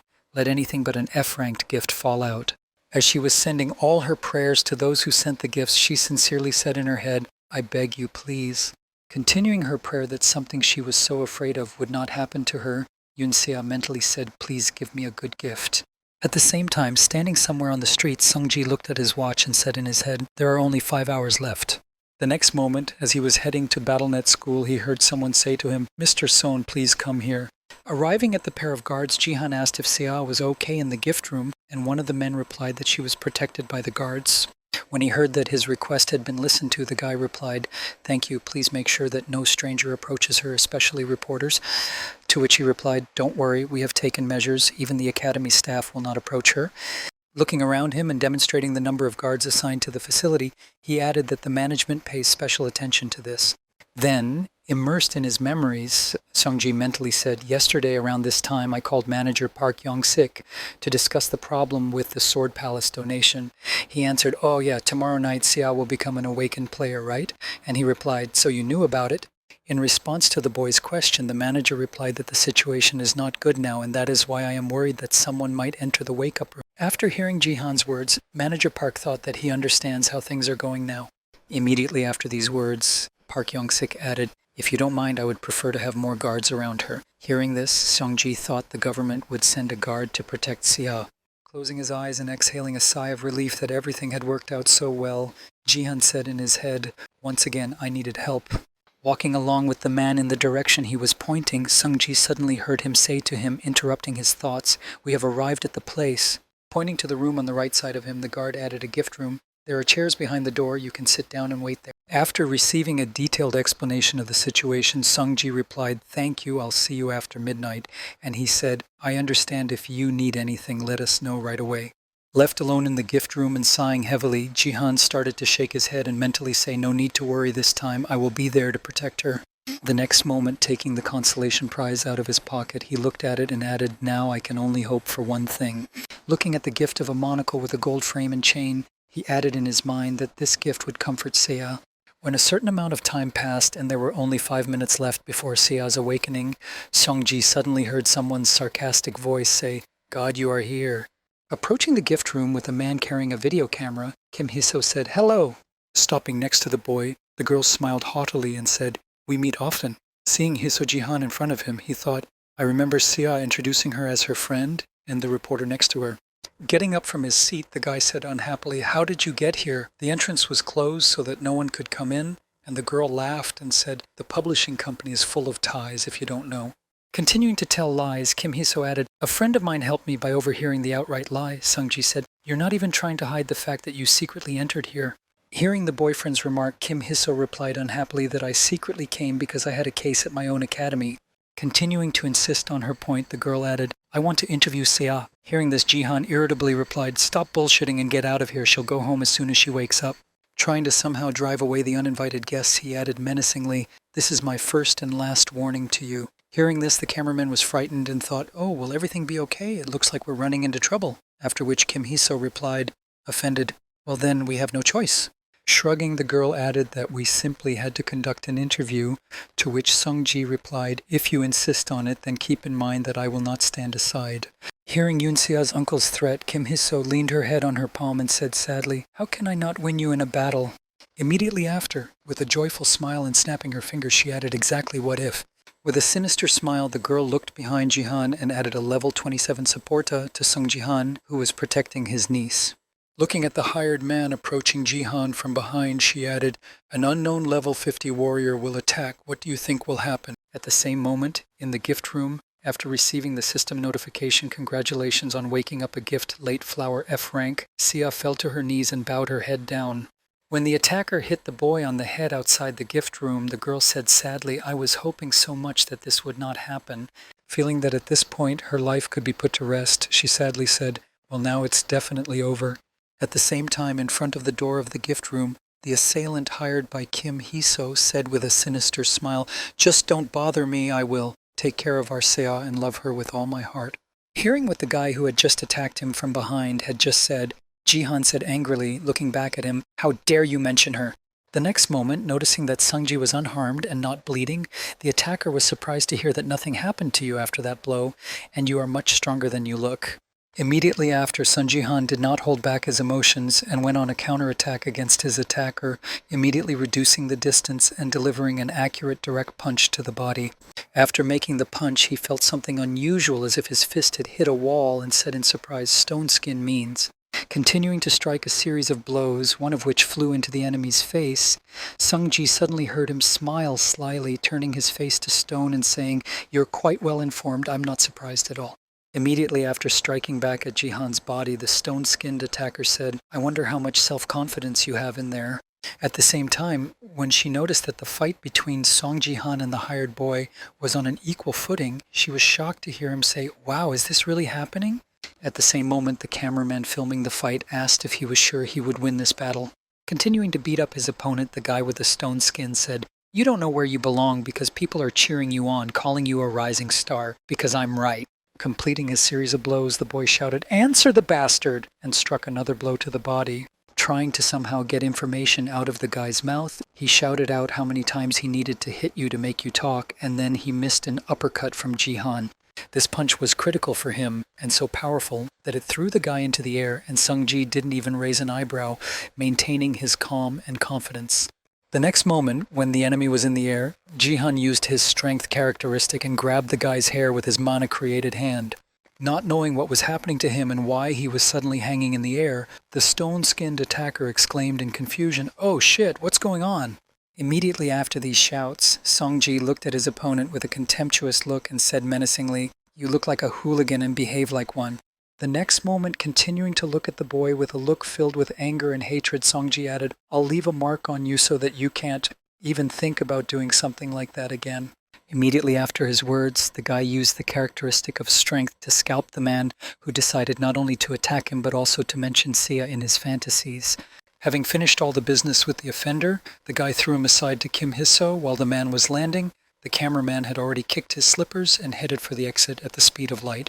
When the granddaughter of the director of a publishing company saw what happened to a guy who was twice as tall as Song Ji-han, she was seriously frightened and screamed out loud. At that very moment, somewhere in the gift room, Yoon-se was wiping away her tears after receiving an F-rated gift and mentally saying, "Stop crying." Slowly calming down after the sad event, the girl took a deep breath into her chest and then exhaled, adding in her head, "My sadness will not change anything." Finally, having calmed down, the girl said, "Well, it's time to go. My uncle is probably waiting for me." Immediately after these words, the girl headed for the door that led to her exit from the gift room, where her uncle was supposed to be waiting for her. Watching her gift all the way, the girl mentally said to herself, "How can I live my life even if I am an active player? With a gift of F rank, it is obvious that I will start trembling with fear in the Bronze League." Closing the status window where her characteristics were written, Yoon-se slowly opened the door and said, "I feel like an idiot for praying for something good for so long." Continuing to speak out in frustration, the girl did not even notice what was happening in front of her until the door of the room closed when she saw her uncle and froze in place. Seeing that Sungji was already doing something in the hallway, the girl confusedly asked her uncle what had happened, and he looked at the boy whose hair he had pulled out and replied that he deserved it. The next moment after the boy's answer, Kim Hee-so's angry voice was heard exclaiming, "You crazy bastard!" Sia looked back in fright, then Jihan said, "You can watch." Approaching the guy who was unconscious and lying on the floor, Kim Hee-so sat down next to him and added, How dare you bring him to such a state of hobby? At least you know who my grandfather is. Continuing to try to intimidate the guy, the girl shouted out he was the CEO of Taiwan Daily, to which Songji threw the guy's hair at the girl, knocking her to the floor and saying, "So what?" Looking at the insignificant girl who hid behind the name of her grandfather, Jihan said in an indifferent tone, "Who cares if your family runs a fairly large publishing house and is going to manipulate the media?" In response to the boyfriend's words, Kim Hee-so said, smiling ominously, "Do you really think that this will be the end of it? I will create and spread fake news." Continuing to pour out threats, the girl added, "Your family will become the most disgusting in the whole world. People will be silenced by your presence alone." Continuing to threaten to spread the rumors, Kim Hee-so added, "You know, the important truth is that after hearing the threats, Jihan tried his best to contain his anger, but the veins in his face were already beginning to show. Looking with a surprised look at your classmate who, in a desperate situation, went to the extreme of saying that society's attitude towards you is already negative because of the Sword King, which is even for the better." After listening to the threats against him and his niece, Jihan said with confidence, "You're there, try to be there." Upon hearing this, Sia looked at her uncle in surprise. At the same moment, looking at Kim Hee-so, who was confused by his answer, Seongji added, "We can just leave Korea after hearing that," and she was confused as to what he meant. The next moment, creating a fireball in his hand, the guy said menacingly, "But will you be able to answer for your actions?" When she heard the boy's threats, she looked at him with a disdainful look and said, "Stop trying to be a cool little shit. If it weren't for Battlesnet, you would never even be able to talk to me." After listening to the girl's arrogant remarks, Songji sent mana mixed with flame to the girl and said, "Yes, I understand." The next moment, the girl's entire body was enveloped in heat, which only increased the temperature around her and made Kim Hee-so nervous and silent. Preparing to teach the arrogant girl a lesson for her words, Jihan said, "I understand that you are not the kind of person who thinks about your own behavior." Continuing to send more and more heat in the direction of the attacker, the guy looked at her with a contemptuous look and said, "If that's the case, then I'll try to make sure you remember." Directing the flame at the girl and starting to burn her, the guy added that he wanted you to understand well and remember for a long time what happens when you mess with us. After a while, returning to the parking lot where their car was left, Yoon Se-ah, worried about the consequences of what she had done, nervously asked her uncle if everything would be okay. Hearing his niece's question, Jihan said, "I'm glad I managed to take revenge on Hee-so, but I feel uneasy," and he replied in surprise that he was surprised. After hearing her uncle's question, Yoon Se-ah nervously added to Taiwan Daily, the largest company in our country, and Sungji said, "Don't worry, nothing will happen." Immediately after, Jihan mentally said they wouldn't act rashly just because such an influential company wouldn't do anything because of the director's granddaughter unless they had completely lost their common sense. They wouldn't hurt a player who is currently attracting everyone's attention. At the same time, looking at her uncle, Seiya mentally said why he was so confident was amazing. Having finished thinking about why he and his niece were safe, Sungji added something else that was important right now, and then said, turning his gaze to his niece, he confidently told her what kind of gift she had received. Hearing the question from her uncle, the girl bowed her head down and said sadly, "A late F-ranked flower." Continuing to grow more and more disappointed in her skill, the girl said, "I think it will be difficult for me to achieve anything as a player." And then the guy called up his state window. Showing it to his niece, he said, "Sia, look at what Jihan was showing her." And Sia asked him in surprise, "Is this your state window?" And he replied, "Yes, this is the first time I've ever shown it to anyone."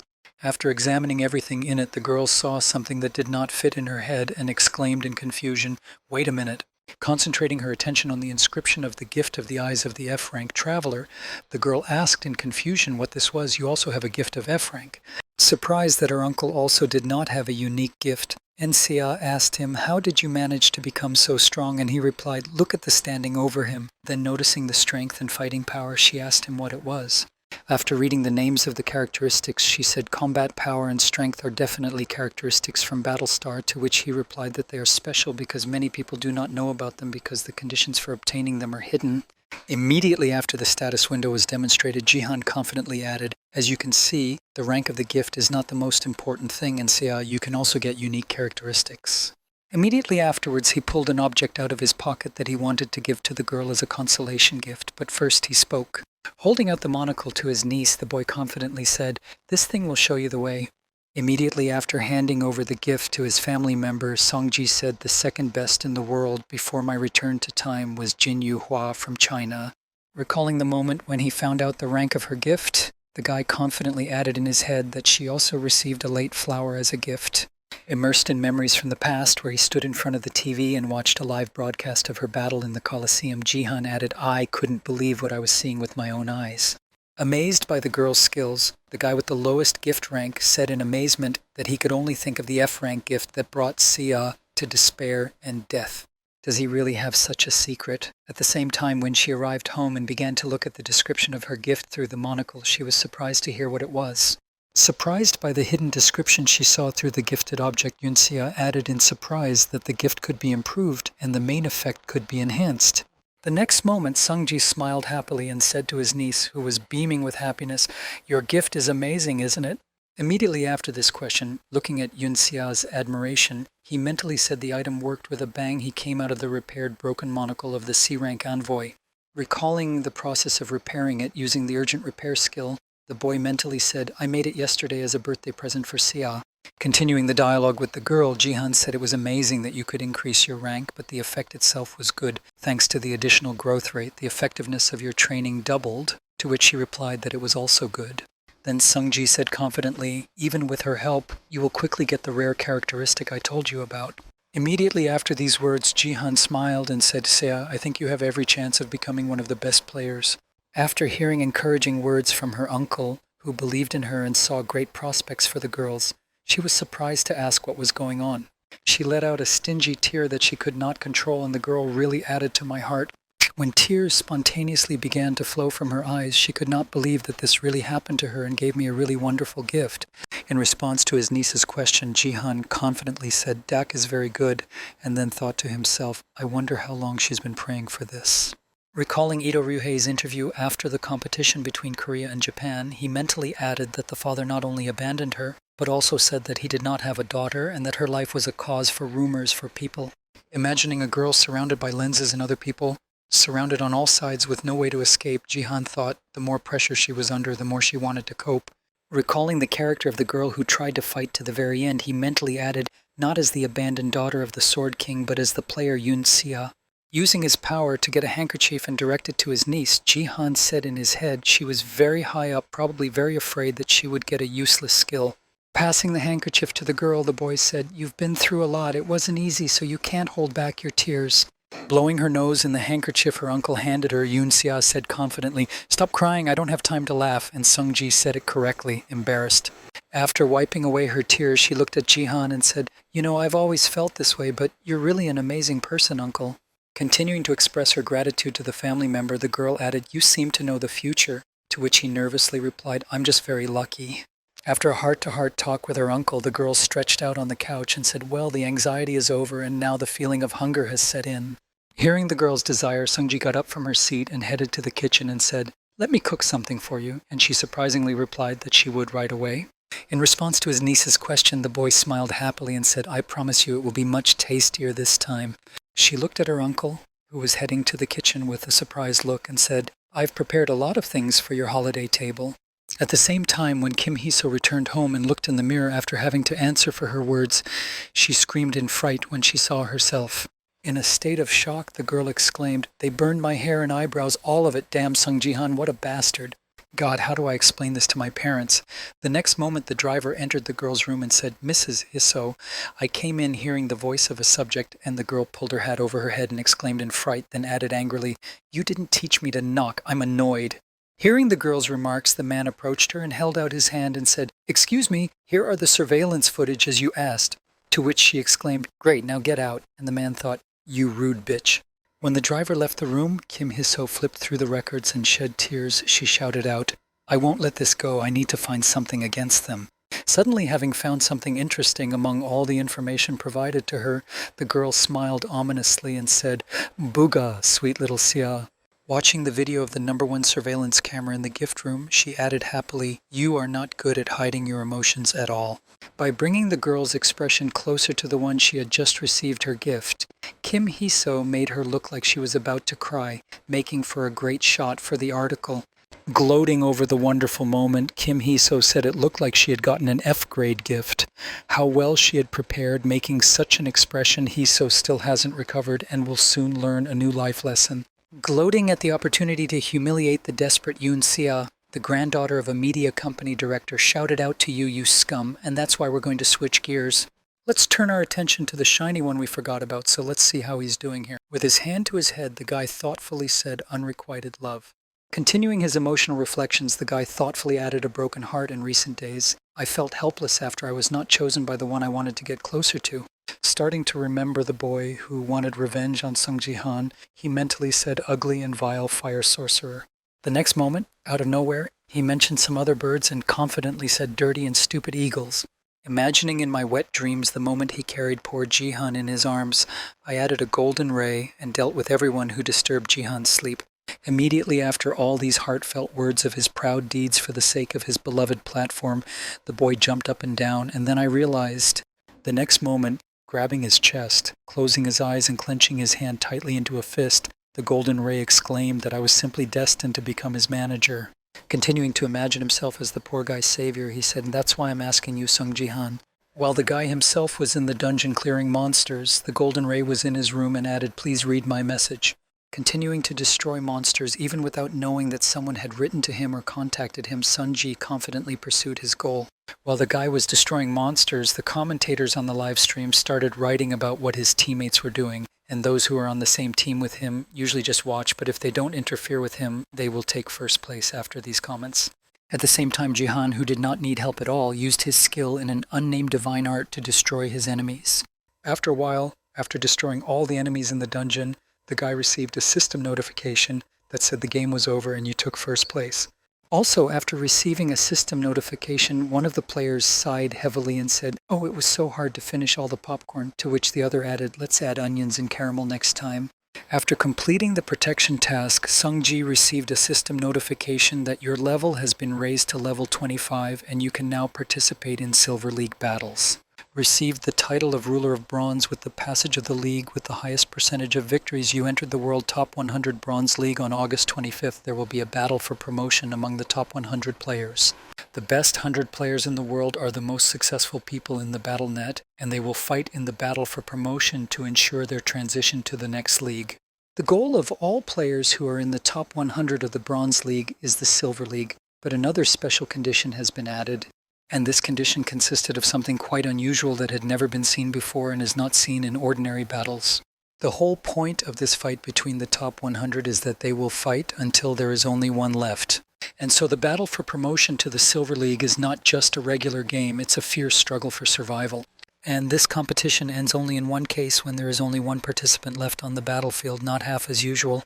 As a result of this tournament, the best player worthy of promotion is determined, after which Sung Ji opened the leaderboard to see the 100 he will have to face. When I saw a familiar face in the list of leaders, Jihan said in my head, "I knew that this time you would also be on the list of the best." As he continued to stare at the profile photo of the man he was about to face, Jihan said in his head, "I haven't seen Baron Williams for a long time." While looking through the list of participants in the competition, Sung Ji came across Baron, who had one of the top 100 players in the Bronze League, Baron Williams, written next to him. Putting his hands to his sides, the guy said thoughtfully in his head, "I expected that this time we would meet earlier, but not this early." Feeling a little uneasy after seeing his opponent in the promotion competition, Sung Ji mentally said bad things, but in a strange way. Continuing his thoughts on the top of the tower, Jihan said, "I wonder if I will lose to him, because I have never been able to defeat him before." The decisive factor that allowed Sun Jihan to be among the top 100 players is his unique strength score. Of course, combat power is also a great and unusual indicator, but only physical strength, endurance, and speed are important for unlocking the nameless divine arts. But they cannot be compared to the power that goes beyond any framework of reality. Similarly, they simply cannot match the skills of absolute territory with mana boost and telekinesis. However, this is not the end of all the additional bonuses of the strength skill, as there are still some bonuses. One of them is that this characteristic also has different classes. As he continued to think in his head, Sung Ji mentally said, "And the power that Baron used was on a completely different level." Strength is an indicator proportional to mana, and divine power, Baron was born with excellent mana, and therefore his strength was significantly superior. This figure was at least twice as powerful as Jihan's, even though he had excellent control. However, even this remains a trifle and simply pales in the face of absolute power. Having started his training in order to achieve certain results with which he could confront his opponent, Jihna mentally said Baron became the first in the ranking thanks to her alone.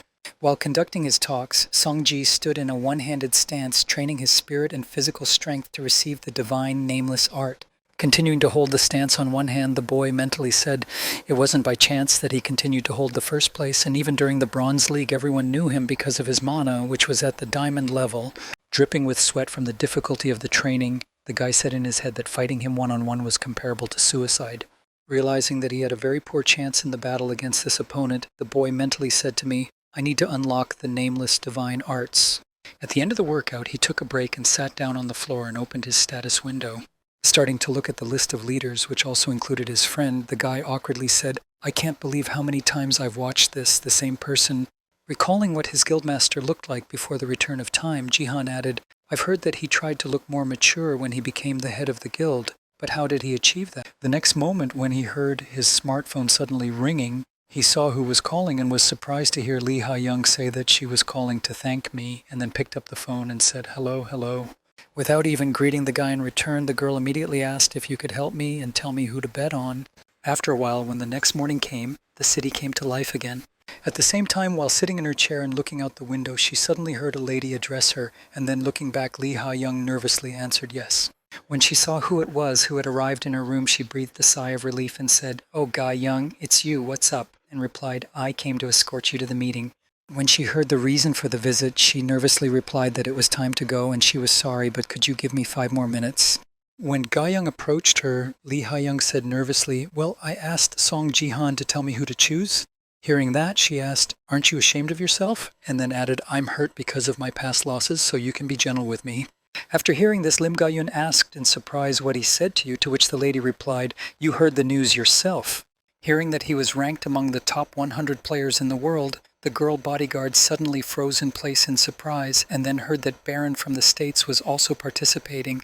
Immediately after taking her head, she added, So he said to bet that he will take first place. After hearing the recommendation that the guy gave, Guy Young said, rather confidently, to which Lee Ha-young replied, Well, that makes sense. Then raising her head up, Lim Ga-yun thoughtfully said, But Baron, how does he plan to defeat someone who flies around and throws punches? Hearing her friend Lee Ha-young's opinion, she exclaimed, You think the same way too. As soon as the bodyguard turned her attention to her lady and looked at her, she added that it would be safer to bet on Baron. Immediately after the question, still hesitating about the right choice, the girl added, I'm a little doubtful because his predictions of the outcome of the battle between Japan and Korea were accurate, but I should bet on Baron for some reason. Ga-yun wanted to argue with her. Immediately after I finished telling her about my life, Lee Ha-young suddenly asked me how you were doing. Changing the topic to another direction, Lee Ha-young looked back at her friend and asked if you had a good score in BattleNet. Continuing to bombard the girl with questions, she added, You've been working pretty hard lately, to which Lim Ga-yun replied uncertainly, Well, I have. Clenching her hand into a fist and gathering the courage for the next action, she added, I was going to tell you. At the same time, Sun Ji-ha, having received the desired free characteristic point, confidently said in his head that all the conditions were now met. Clicking on the combat power to increase its number, the guy received a system notification that said the combat power had reached 30 points. Immediately after this message, another one appeared, in which the constellation of the traveling god of war was written. Using his traveler's eye to detect the god, the guy received a notification detected you on the trail and then mentally said there is only darkness here. Continuing to stare at the constellation of the god, the boy added confusedly in his head, I don't see anything at all, but I definitely feel the same sensation as last time. Immediately after, Sung-ji received a system notification that said Traveling Wars look at you. Jihan thought, At last we meet again. The next moment he began to endow the boy with divine power, and Sung-ji received a message saying, The traveling god of war recognizes you as his descendant. And then he thought, in my past life he helped me a lot too.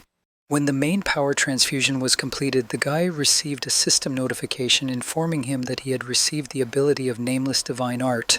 Having received the desired skill, the boy mentally said, Usually the patronage of a constellation has enormous consequences, but the traveling god of war did not ask me for anything. The next moment, he received another system notification that said Learned Martial Arts Technique, 3 talents, Martial Commitment Learned Technique, Lightning Steps, Shimmering Sky. At the same moment, after receiving the skills, the guy mentally said, If I have already reached 30 points of combat power, after which I received a notification, the traveling god of war frowns. Feeling something strange that shouldn't have happened, Jihan grabbed his head in surprise and thought that the connection was cut off, and then received another notification that said he was unhappy that your 3 dantians were already open. The wandering god of war is very afraid of you. Seeing this warning, Ji-han was surprised to think that he was afraid only because I had 3 Dantian divine beings open, and that was the only reason he was afraid. After the warnings were over, the boy received a system notification stating that the imitation of martial arts techniques had been stopped.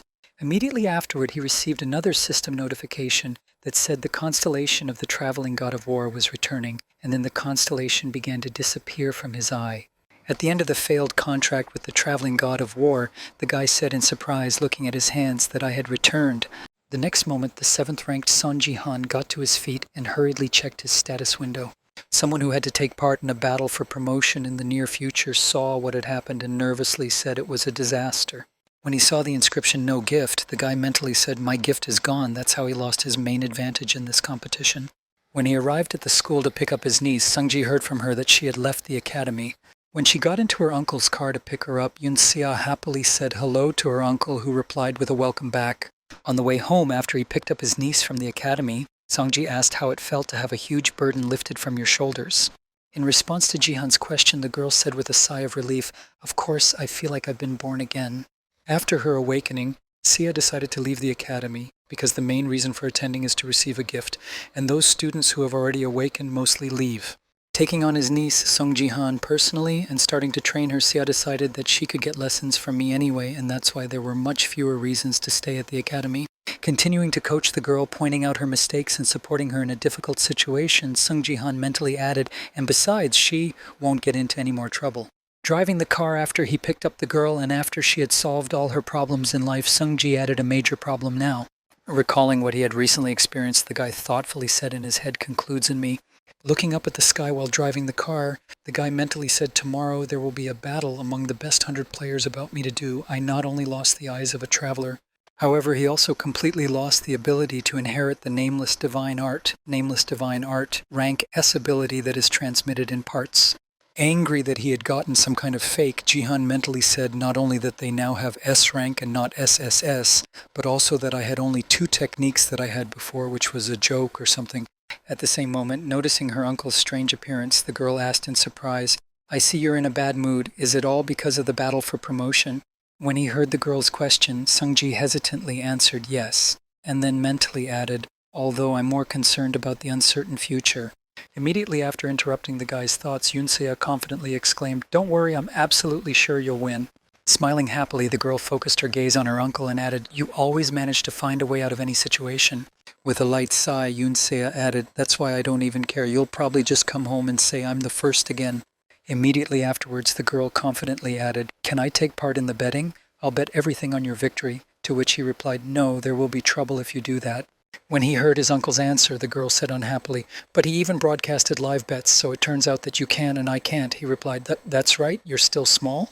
When Saya heard the ban on gambling and betting, she sighed heavily and said, "Well, I didn't really want to make those bets." Hearing that the girl had easily abandoned her plan, Sungji said, "That's a good thing." But before he could finish, he felt something strange in his left eye. Confused by the sudden sensation in his body that he had never experienced before, the guy confusedly said what it had just been. Sometime after returning home, Sunji went for an evening walk and took a seat on the playground and began to concentrate. During this action, feeling some changes in his body after meeting with God and losing the gift, the guy mentally said something was obviously wrong in his eye, some strange sensation. Keeping his eyes closed and feeling something strange in his left, the guy mentally added, "I've never felt anything like this before. I need to get rid of it somehow." Continuing the operation to catch the particle that remained in his body after the god of war, Sungji mentally said, "I will slowly approach the source of the pain using force." Finding out what exactly was bothering him in his body, the guy began to bring his strength characteristic closer to the particle of war left by God and said in his head, "And then I will remove it." The next moment, a red ray appeared in the guy's eye, which was supposed to destroy the lobe, but this operation caused a lot of pain. At the end of the procedure, when the steam left his eye, the guy put his hand on his head and said, "Oh, it still hurts. I wonder if my eye is at least intact after that." Keeping his eye closed, tears spontaneously flowed from it after the surgery. Jihan received a system notification that said, "You have removed the traces of the wandering god of war." The next moment he received a new notification that said the player Sung Jihan was completely freed from the constellation's power. The guy stood up from his seat in surprise and reread the notification and once again confusedly said in his head that he was released from the constellation. How should I understand it? After the boy's confused questions, another system notification appeared, saying that you can now receive support from another constellation. Seeing this, Jihan adjusted his hood and thought in surprise that he could not before. Continuing his thoughts, the boy suddenly realized and then mentally said, "The system in the status window never lied, which means that the god of war has been standing in my way all this time." After realizing who his benefactor was under the disguise of a pest, Sungji confidently said, "God, I really thought he was a grace, but he turned out to be a parasite." The next moment, another system notification appeared above the guy, which said, "The traveling god of war is even more wary of you." Seeing this, he wondered what it was and why. Immediately afterward, another system notification appeared, adding a few more questions to Jihan's list, saying that the traveling god of war had suddenly evaporated. Not understanding the reasons for what was happening to the god of war, the guy wondered in his head what was wrong with him. He was afraid of the Bronze League player and even ran away from the same martial arts deity. Folding his arms in front of him, the guy said awkwardly, "I've been living through this for the second time, but I still have more questions than answers. Although in any case, his soaps are no longer available to me." Resigned to what had happened to him, the guy said confidently, "Well then, okay." And bowing his head to his state window, he added mentally, "I'll take the chance to find another constellation." Starting to search for the task he had received earlier, the guy happily added in his head, "And now I have a new opportunity." Seeing in front of him again the same task with the description of the epic task among the spectators of the Colosseum, find the Shadow Queen and provoke her reward of 50,000 points of achievement, the constellation of the Shadow Queen's interest, after which he added fell just in time. Flipping through the assignment while walking home, the guy thoughtfully said in his head, "Let's say she supports me, but what should I do tomorrow?" After realizing that he had lost his gift for detecting the Shadow Queen, the guy thought to himself, "I need to compensate for the absence of the god of war," and then said, "Oh, I have something in reserve." The next day, moving to the main arena of the Colosseum, where the battle among the strongest should take place, all players received a system notification stating that the battle among the top 100 players was about to begin. While all the contenders surrounded Sung Ji-han at the very beginning of the battle, the players received another notification stating that the game would be extended until only one person remained. After the next notification, which said "Prove that you are the best," a countdown began in the comments, which was conducted by a live viewer writing 1, 2, 3, Korea forward Sun Ji-han. Ignoring the commentators, the guy looked around him and assessed the situation and said, "I'm not going to fight everyone, and that's why." He picked up his spear and swung it in a circle, saying, "Come at me all together," after which the provoked players rushed at the boy. After starting the battle against the attacking enemies who decided to take him by force of arms, Sunji mentally said, "Let's finish this as soon as possible." While he was throwing away or neutralizing some enemies without giving him a break from the attacks, others attacked him. Suddenly, at one point, feeling the danger from his back, Jihan crouched down, keeping the pressure on. With the help of the strength and spear he was controlling with it, at that moment a fireball was flying along his trajectory. Continuing to cast magic spells, the wizard shouted madly that you were unarmed or something. Gloating that he was able to force the guy to drop his weapon by attacking him from behind, the magician shouted out to the fool and then punched him in the face. Having caused considerable damage to the enemy and incapacitated him, the guy mentally said to everyone here except Baron One Face. As he continued his thoughts, he said in his head that it was better not to overexert himself in order to preserve his strength to face strong enemies, and suddenly he noticed a sword appear before his eyes. Slightly leaning back, Sungji barely had time to put up a block to avoid critical damage when the attacker struck him and moved behind his back. After surviving the sudden intrusion into the duel with the weaklings, Jihan looked back in surprise and said that Lim Ga-yun, looking at the girl whom he clearly did not expect to meet on this battlefield, the guy confusedly added in his head why she suddenly appeared here. After the Space Championship began, we started to get used to the fact that death in the game also entails death in the real world. It was at that time that the Northeast Asian League began, and all players received a system notification that said the Northeast Asian League Final. Continuing his recollections, Songji added in his mind that the representative of Japan was the Sword King Ito Ryuhei. At a time when no one in Korea could hold an equal fight with him for fear of death, Korean rankers avoided him with all their might, refusing to agree to participate in the finals. However, after some time, a volunteer appeared, and the person who came out against Ryuhei as a representative of Korea was the candidate for the successor of the King of the Plum Blossom Sword, Lim Ga-yun. Looking at the girl in his sudden encounter with her, Sung Ji-han wondered in his head why she was suddenly here. She had never been in the top 100. As he continued to think about the girl, he noticed that she was quite serious about winning and was trying to defeat him with all her might, but the boy dodged her attacks. Having prevented another attack from Limga, Yoon Ji-han wondered in his head if the future had changed. Realizing that maybe the future is slowly changing under his influence, Sung Ji-han seized a good opportunity to use the skill of the lightning step of the flickering sky and went on the attack. Picking up his spear from the ground and striking the girl to prevent her from counterattacking, Ji-han went down. He gripped his spear tightly in his hands and pulled it back to swing, saying in his head, "No, it's not about that at all." The next moment he struck the spot where the girl was standing, where the spear bounced off, breaking the ground and causing the area around her to collapse. After an unsuccessful offensive, the boy noticed that she launched a counterattack, and he was surprised to hear her say in his head that she had always had so much strength. Realizing that something was obviously wrong with the girl, he nervously added in his head that she was not pumped up, her parameters were different from those she had at our last meeting. Observing the mastery of the sword that the girl managed to achieve, he added in his mind that she also disappeared all unnecessary movements while fencing. Continuing to analyze the girl's skill in the moments of confrontation, Ji-han added in his head her punches became much heavier and her steps much lighter. Having blocked the girl's next attack with his spear, the guy wondered in his head what had happened to her during the time we hadn't seen each other. And now let's go back to the moment of the conversation between Lee Ha-young and Lim Ga-young. After discussing the questions, the lady said, "By the way, you have a good account in BattleNet." Looking at her subject, the girl added, "It seems to me that you've been doing a lot of grinding lately," to which she replied, "Well, I have." Immediately after the question, Lim Ga-yoon gathered her strength and confidently said, "I entered the top 100 players in the Bronze League." Upon hearing this news, Lee Ha-young was surprised to hear that you were already at the 25th level, and she replied that she had just recently risen. Continuing to talk about her achievements, the girls added, "I took first place every time, except when I met with Sung Ji-han, after which I heard the admiring voice of my mistress, 'Wow, why didn't you tell me about such good news before?'" Interrupting the joy of her mistress, Lim Ga-yoon said, "Well, I wanted to ask you for a favor." Hearing the request, the girl was surprised to hear what it was. Hearing that her request was not rejected, Lim Ga-yoon took up her sword and said, "Can I have a new piece of equipment? I don't want to speak ill of mine, but after a long time of use, I understand." Pulling her sword out in front of her, she added, "This sword is too heavy for me. I tried my best to get used to it, but my hands can't handle it." Turning his gaze to the confused young lady, the bodyguard added, "It's as valuable as the gift you gave me, so forgive me for saying such a thing." In response to her subject's request, Lee Ha-young approached her and exclaimed in confusion, "Why are you telling me about this only now?" Immediately afterwards, without restraining her emotions, the lady exclaimed, "He was interrupting you all this time," to which she replied, "But I had a good result, so I thought it would sound like an excuse," to which Lee Ha-young angrily replied, "You could have done even better." Heading for the exit, the girl exclaimed, "I will get you a much better and lighter sword, even if I have to spend my own money and throw this one away right now," to which Ga-yoon replied, "Didn't you lose your own money on the bet?" And she exclaimed, "Not at all."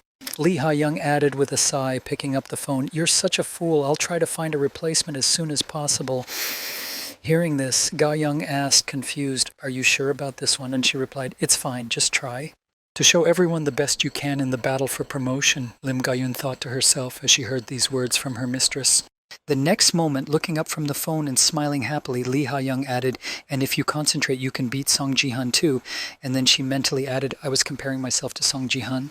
Continuing to support her subject with warm words, the lady said, "No matter what anyone says, you have always been the Eastern Star of the Korean Bronze League. You just need to prove yourself." Then Ga-yoon mentally added, "She sincerely encourages me with words that I am capable of going higher."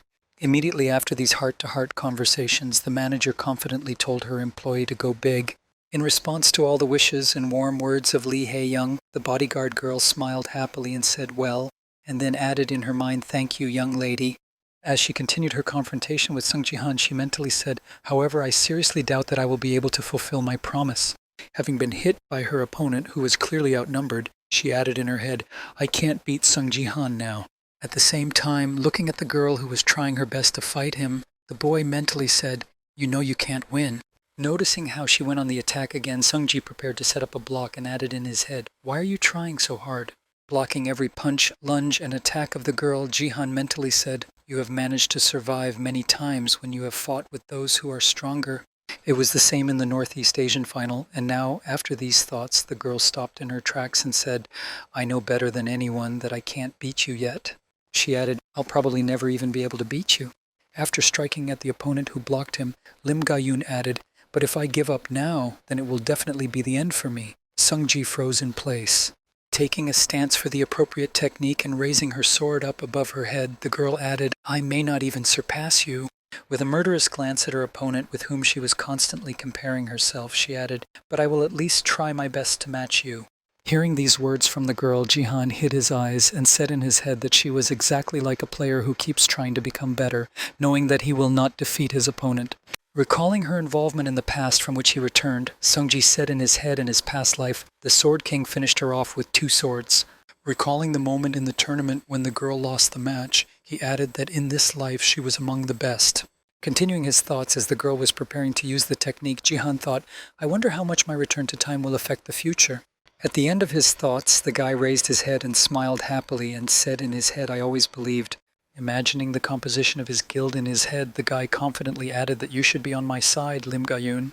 At that very moment, the girl, having completed all the preparations, recited the secret technique of the Plum Blossom Hurricane. The next moment, she began to quickly close the distance and was right in front of Jihan, ready to strike. Realizing that he needed to do something to protect himself from Sung Jihan's attack, he said, of course, she doesn't go well with a spear. Swinging his weapon and also preparing to use his secret techniques, the guy added, however, there is a suitable technique for this situation. At that very moment, gathering all her strength, the girl recited the 3 catastrophes of earthly martial devotion in a 1,000-fold rage. And somewhere nearby on the battlefield, a man approached one of the opponents who was in the Colosseum and said, well, here we are again, Baron Williams. The man who was the main contender in this battle for survival was Clark, a junior warrior player and the one who was in the top 3 in the U.S. Bronze League. And his opponent was none other than Baron Williams, a support player and wizard who was a member of the American Leaders Guild. At the same moment, a notification appeared above the players saying that the game would continue until 1 player remained, after which Clark Jr. said everything turned upside down, some coward who simply gave buffs to others from behind the back of the world's best players. Continuing to threaten Baron, the top 3 player added menacingly, I'll show you that you and I are on completely different levels, to which he just yawned, showing that he didn't put them in any kind of a position. As soon as the man quieted down, the top U.S. leader said, you came like a bunch of ants and are going to talk right here. Hearing this, one of the men exclaimed angrily, oh shit. Provoking a group of opponents, Baron created a sphere of power in his hand and said, enough is enough, come at me all at once, the top one of the U.S. Bronze League, Baron Williams. As soon as the battle began to gain momentum, a system notification appeared that said, prove to everyone that you are the strongest, after which he exclaimed, I will burn you all to ashes. Baron Williams, who was ranked first in the U.S. among the Bronze League, was simply obsessed with battles. After a successful provocation, 3 of the men set out to destroy him and prove that their power was much greater than he could have imagined. Only at one point, when Clark Jr. approached, Baron Williams grabbed him by the face, thus interrupting the attack. And the next moment he used his magic mixed with divine power and thus neutralized 3 enemies at once. At the same moment, the dean of the players behind Baron shouted out in confusion that what the hell, just take him out. Hearing an order from one of his opponents behind him, Williams looked back and shouted in a crazed voice that he wanted me out. Immediately after these words, applying his skill to the opponent behind him, the man added, do you really think you can do it? Continuing to destroy everyone who came across his path, Baron shouted madly, perish inferior beings. There was not even a glimmer of humility in this man, only impoliteness. However, despite the fact that he possessed such great strength, William still accidentally noticed his abilities. A little afraid of Song Ji-han when he first saw him fight against the Cherry Blossom Sword and the abilities demonstrated on the battlefield, the situation was the same in the past too, despite the fact that he outnumbered the guy in strength and always won, but some concerns did not let him rest. After completing the fight against the attackers, Baron went to the guy and said, hey sir, you're right, and after approaching him pointing his finger, the man added the invincible son Chi-han. Sighing awkwardly after being recognized by the applicant, the boy said, Chi-han means thief in my language. Hearing that he had just been caught saying his opponent's name, the man put his hand to his face and laughed and said, I'm sorry, I don't speak third world languages well. Immediately after activating his power characteristic, the man spoke again, I confess to your understanding, Chi-han. Immediately after these words, the man used an insidious trick to attack the guy in a moment of carefree conversation when he was relaxed. But despite this cunning, the man still failed in his attempt to harm the boy and defeat him in such a way. When he saw that he was unharmed, he said, I knew it. Just managing to see out of the corner of his eye that the guy was already approaching him from the right side, Baron added, and quite skillfully, at the same moment, Ji-han used a lightning-fast step of the shimmering sky. After entering the enemy's rear, Songji used his spear to try to attack the enemy, but he failed completely as the enemy managed to dodge him. Rising into the air and creating a large number of magic circles in the sky, the man said, "I see that you are quite strong." During the battle against his worst opponent, Songji avoided his fireballs, which he fired over and over again, and continued to approach Baron's bow. And at one point, when the distance was sufficient, the boy jumped up and tried to attack the enemy with his fist, but the latter dodged the attack at the last moment. After an unsuccessful attack on him, Williams, prepared for a retaliatory strike, said, "How dare a lowlife like you?" He tried to get to the same level as me and then fired a beam of magical energy in the wake of the guy who was landing. When the guy survived his attack and was on the ground, Baron Williams confidently shouted out permission to show me, starting to create a large number of magic seals in the air that covered a large area of the Colosseum. The man shouted out the end, and everyone who heard his voice looked up into the sky. Preparing for the mass destruction of everything that comes within his reach, the man added that lower tiny insects like you are meeting. Immediately afterward, a large area of the Colosseum was covered by an attack with magic fireballs which set about a dozen people on fire. While in the air above the arena, Baron Williams continued to control the flames he created on the surface below him. Laughing ominously after his act, hoping that he had destroyed everyone below, the man ominously exclaimed that this is exactly what the lowlifes deserve. The next moment, some golden rays began to shine through the red flames, and then the voice of Song Ji-han himself came out and said, "Thank you." With a swing of his spear, the guy used a combination of 1,000-fold destruction to dispel Baron's skill, and as a bonus, also killed several more people who were on the verge of death. When the system notifications started to appear, the player Song Ji-han actually re-destroyed the third guy, happily added, "Thanks to you, I easily earned a few laps." Looking at the leaderboards, which have now been updated, he added, "Well, now I'm in first place with 20 enemies destroyed." In a state of confusion, the man said in his head how he was able to survive the blow. "My flame merges with power and burns until the enemy dies." The next moment, when he looked at the area of his flame, he said in confusion that it was not even touching him. How could that be possible? Noticing that the guy was in the barrier of absolute territory, he added in embarrassment, "It's just not possible." Realizing that his opponent was not as weak as he had first thought, Baron Williams exclaimed irritably, "You use force too."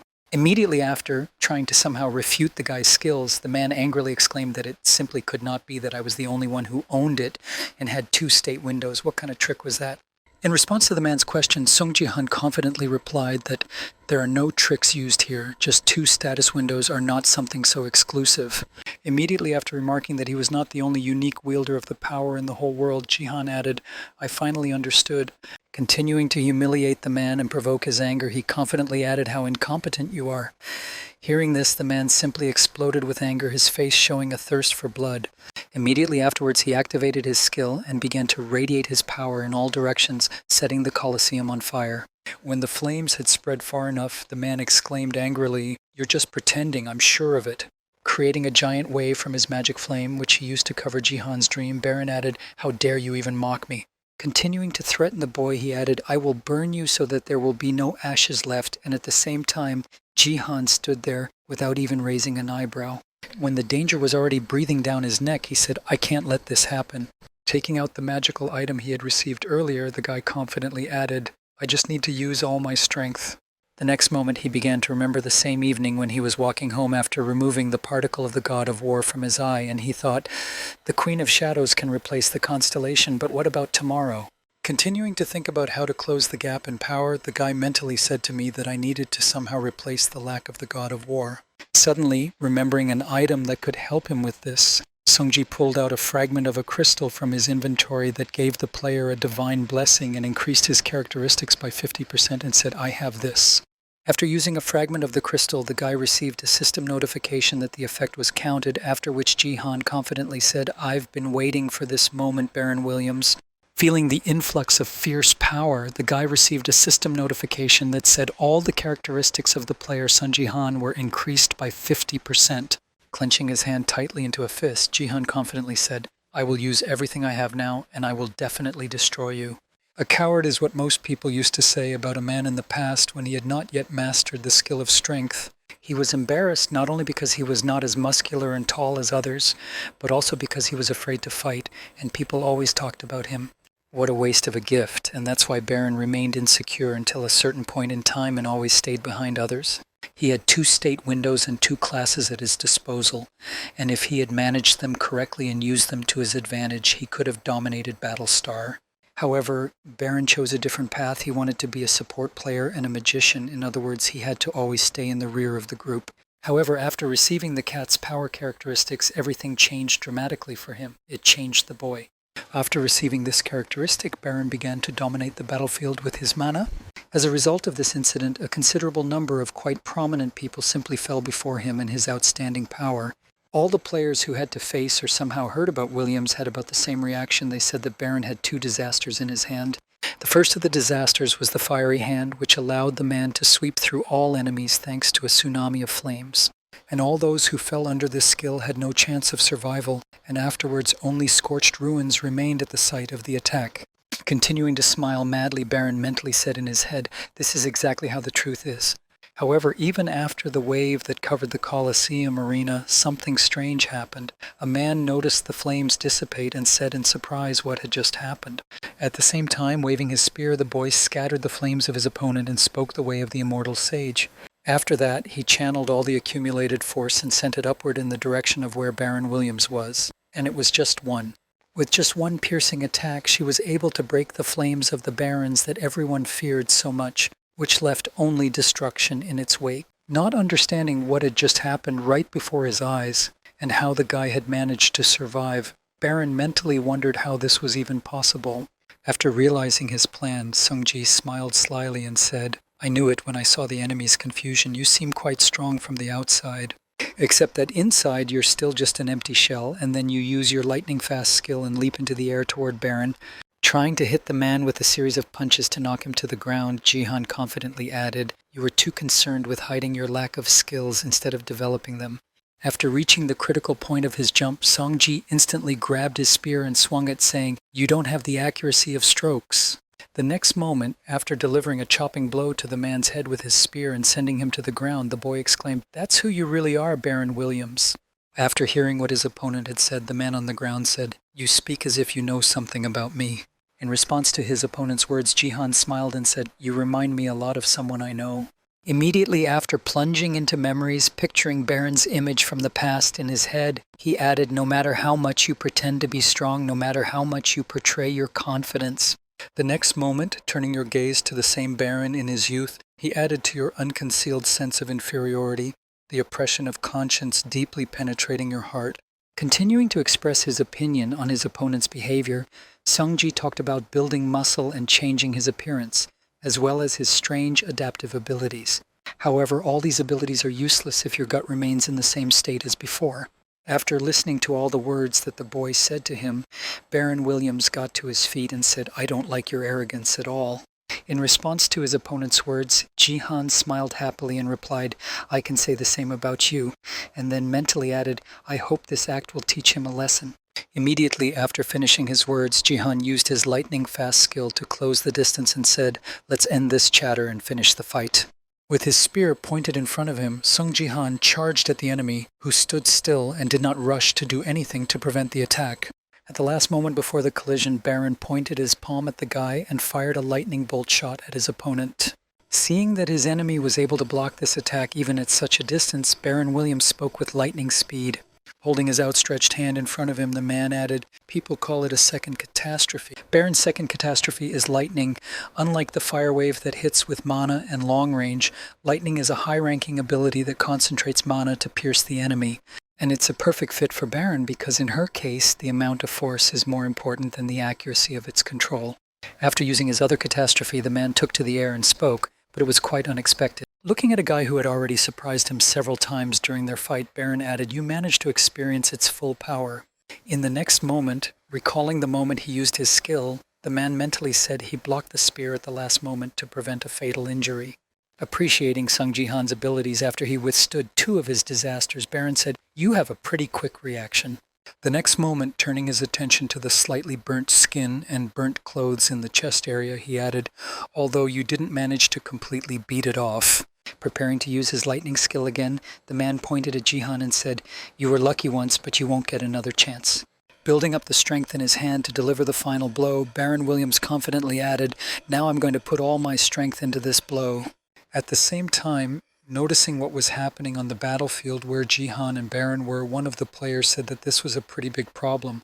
Stopping her battles with the other participants to look at what was happening, the girl said that it was all over for Song Jihan. Watching what was happening on the battlefield, the players kept repeating that even he would not be able to block the shot, and everyone predicted that Song Jihan would be defeated. But he himself knew 100% that he would win, and that was because the Queen of Shadows' gaze was focused on him, and it was an irresistible fact that he was not in danger of defeat. By giving the guy her eyes, she was signaling him directly that the victory should be his. After once again making sure that he was not in danger of defeat, Sung Ji-han took his position and prepared to throw, clutching the spear tightly in his hand. Since Baron had used lightning on him, the guy already knew how long it took to prepare, what its speed and strength were, so he knew. The next moment, as soon as the opponent said lightning, Song Ji-han released the spear from his hands and spoke the arrow of the phoenix. Immediately after that, the phoenix arrow flew out of the guy's hands and hit the enemy, tearing him into small pieces. However, he did not even raise an eyebrow, realizing all the risks of his last throw. With a sly smile after the attack, Jihan simply watched, even though he realized that he had made the fifth throw, after which the arrow would disappear. And all this is because the arrow was not aimed at Baron, it was aimed at the Shadow Queen standing in the stands behind him. After the collision with the protective barrier, something happened that had never happened before for the first time in history. The barrier of the Colosseum was broken after a collision with a protective structure. The spear disappeared and a giant hole appeared in the barrier.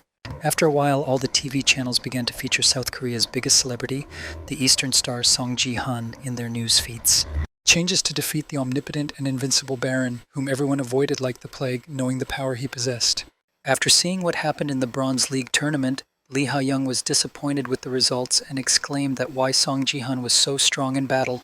Continuing to complain about the results of the fight between the two outstanding fighters, the girl exclaimed in frustration that he was able to defeat Baron, and that was nonsense.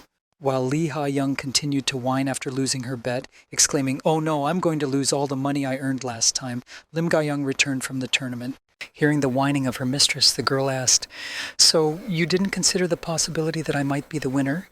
Continuing to walk toward her supervisor, the girl bodyguard smiled and said, "Of course I expected this, but it was still offensive." In response to her mentee's words, Lee Ha-young replied, "You shouldn't have lost almost as soon as the fight started." Continuing to express her remarks to her subject, Lee Ha-young added, "You had to stay longer for me to at least pay attention to you." Even after reprimanding her subject, when she saw that she was not offended, she said in surprise, "But I can see that she is in a good mood." Immediately afterwards, Lee Ha-young added, "I have an interesting feeling that a heavy burden has fallen from your shoulders," to which the subject replied, "Yes, I feel something similar." Starting to recall the period of time when she fought Jihan, Lim Ga-yoon said, "Our fight showed me that I continue to get stronger." Continuing to feel that exhilarated feeling of joy, the girl added, "I will not stop there," and after listening to her bodyguard, the lady smiled happily. After a short pause, after Lim Ga-yoon's speech, Lee Ha-young said, "Well then, I'll be rooting for you," and she replied, "Thank you very much." The next moment she heard a commentator shouting from the phone where the live broadcast was going on, saying that something incredible had happened. Forgetting about the conversation with her subject, the girl grabbed the phone and said, "Oh, that's my money." Seeing that she had already been forgotten, Lim Ga-yoon asked, "Are you still betting?" The next moment, the commentator's voice came out of the phone again, as you all saw, and then Lim Ga-yoon said in surprise, "What the heck?" followed immediately by Lee Ha-young as well. At the same moment, watching the broadcast from his seat after Baron's defeat, Sun Ji-han angrily said, "He wasn't aiming at me." Continuing to comment on everything that was happening in the arena, the man added, "I destroyed the barrier." After the protective barrier protecting the audience was destroyed, Song Ji-han spoke to the audience. Concentrating his gaze on the person who no longer had anything protecting him from him, the boy said, "Queen of Shadows." Immediately after this phrase, a dark aura began to emanate from the dark elf, filling the entire arena. At the same moment, the live broadcasts were interrupted for their viewers, after which a system notification appeared which said there was no signal. After the incident, Sung Ji-han found himself in a dark place and thought, "It's quite dark here." Watching his seat in the stands covered in shadows, he added in his head that even the air was cold and heavy, making it hard to breathe. Sung Ji-han said in his head, "She's definitely watching me, but if there's no notification, she's not watching me." It can hardly be considered a test, after which a system notification appeared describing an epic task among the Colosseum's spectators: find the Shadow Queen and provoke her. Seeing the description of the task he was to perform again, the boy clutched the spear tightly in his hand and said, "If that's the case." Pointing his weapon toward the girl, he added, "Then I will use my skill to follow the path of the immortal sage." As soon as he made his attack, he noticed that she disappeared into the pitch blackness, and then he was surprised to hear that she had absorbed the sword's chi. After trying a few more times to do something to the darkness, the guy mentally said, "None of my attacks work on it." The next moment, noticing that shadowy soldiers began to appear behind him, the boy destroyed one of them with a single fist punch that appeared behind him. However, he thought so. Immediately after this action, without feeling any interaction with the body of the creature, Songji said in surprise in his head, "I have struck the void." Looking back and surveying the battlefield at the same time, the boy added in his mind that they were all just shadows. At that very moment, defending himself from the attack of the shadows that suddenly appeared on the battlefield, one of the tournament participants shouted out in confusion what the hell was going on. Also, under attack from the shadow enemies, Song Ji-han moved to a defensive position to protect himself from the shadow soldier's attack. Trying to figure out how he should confront this person, the guy mentally said that physical attacks are not effective at all. The next moment, having created a small fireball in his hand, the guy mentally added, "Well, if that's the case, then..." Using his skill of divine power and mixing it with flame, the guy fired a fireball at the enemy and said, "How about that divine power?" Looking at the consequences of his attack on the shadow with divine power, the boy said thoughtfully, "It did not cause direct damage, but it did destroy a small part of the shadow." The next moment, after thinking about the decision, the guy said in his head, "I think if this is really a shadow, then the light is its weakness," and then he felt something grab his leg. After the boy was immobilized, another shadow with a weapon in its hands rushed at Sun Ji-han. Watching the shadows continue to advance, the guy said in his head, "Well then, I need to make a blast of light around me."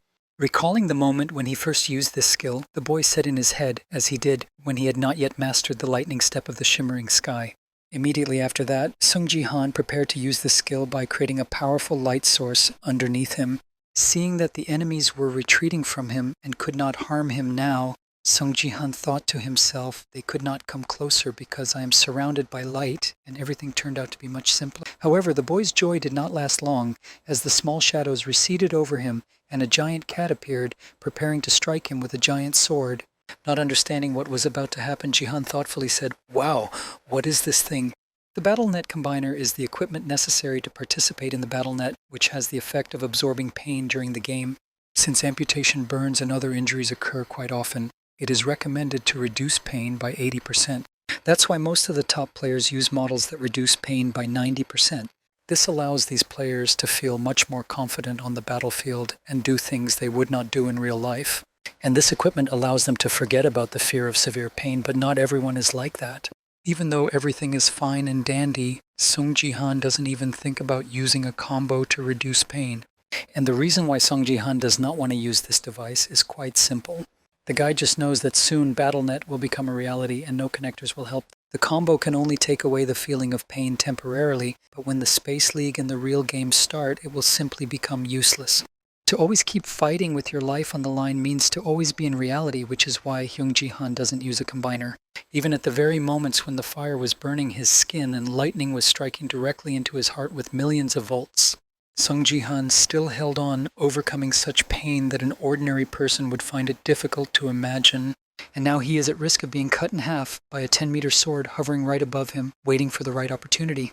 At the same time, watching what was happening on the battlefield, one of the players confusedly said what the other had said to him, and I didn't understand what had happened. Watching what was happening in front of them at the giant shadow fighting with Ji-han, one of the players exclaimed what the hell was going on. Noticing something interesting in this situation, one of the players said that for some reason it only attacked Song Ji-han.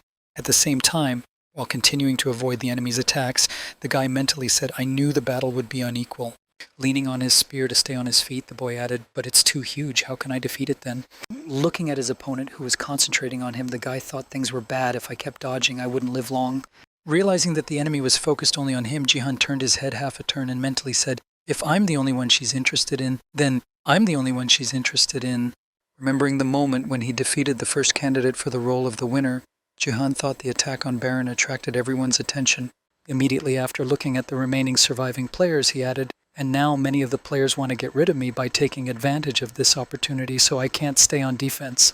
Realizing that his options were limited, the guy sighed heavily and said, "It looks like I don't have a lot of options." Clutching the spear in his hand, the guy confidently said the word strength and then put his characteristic into action. Creating a flame in his hand which enveloped the weapon, the guy said in his head, "I will meet the fire face to face." Immediately after these thoughts, he raised his head up and looked into the eyes of the enemy and said, "If you want to cover me in darkness, I will." Using his nameless divine art skill of the 3 talents of martial favor of the heavens, the boy lit up the entire arena with flames. After this action, he freed himself from the shadows that surrounded him nearby and added, "Then I will destroy it and create light." Immediately afterwards, the guy used his skill called the pressure of a giant mountain to shed light on the dark situation. After clearing the way a little and lighting the arena with flames, the guy said thoughtfully, "I wonder if it worked." As soon as the first problem was solved, the guy looked around at the players behind him and wondered what about the rest of the players. As they began to weave away from Ji and Han, they talked, "Let's go somewhere else. Why is this even happening? My father told me that avoiding a losing battle is the way to win." When he saw the boys running away from him, he said in his head, "They retreated, so she was the only one left." Turning his gaze to the last enemy left on the battlefield, the boy spoke in his head to the Queen of Shadows. As soon as he dealt with the problem of unscrupulous players, he saw that a shadow had appeared around him again, and he said unhappily that it had again.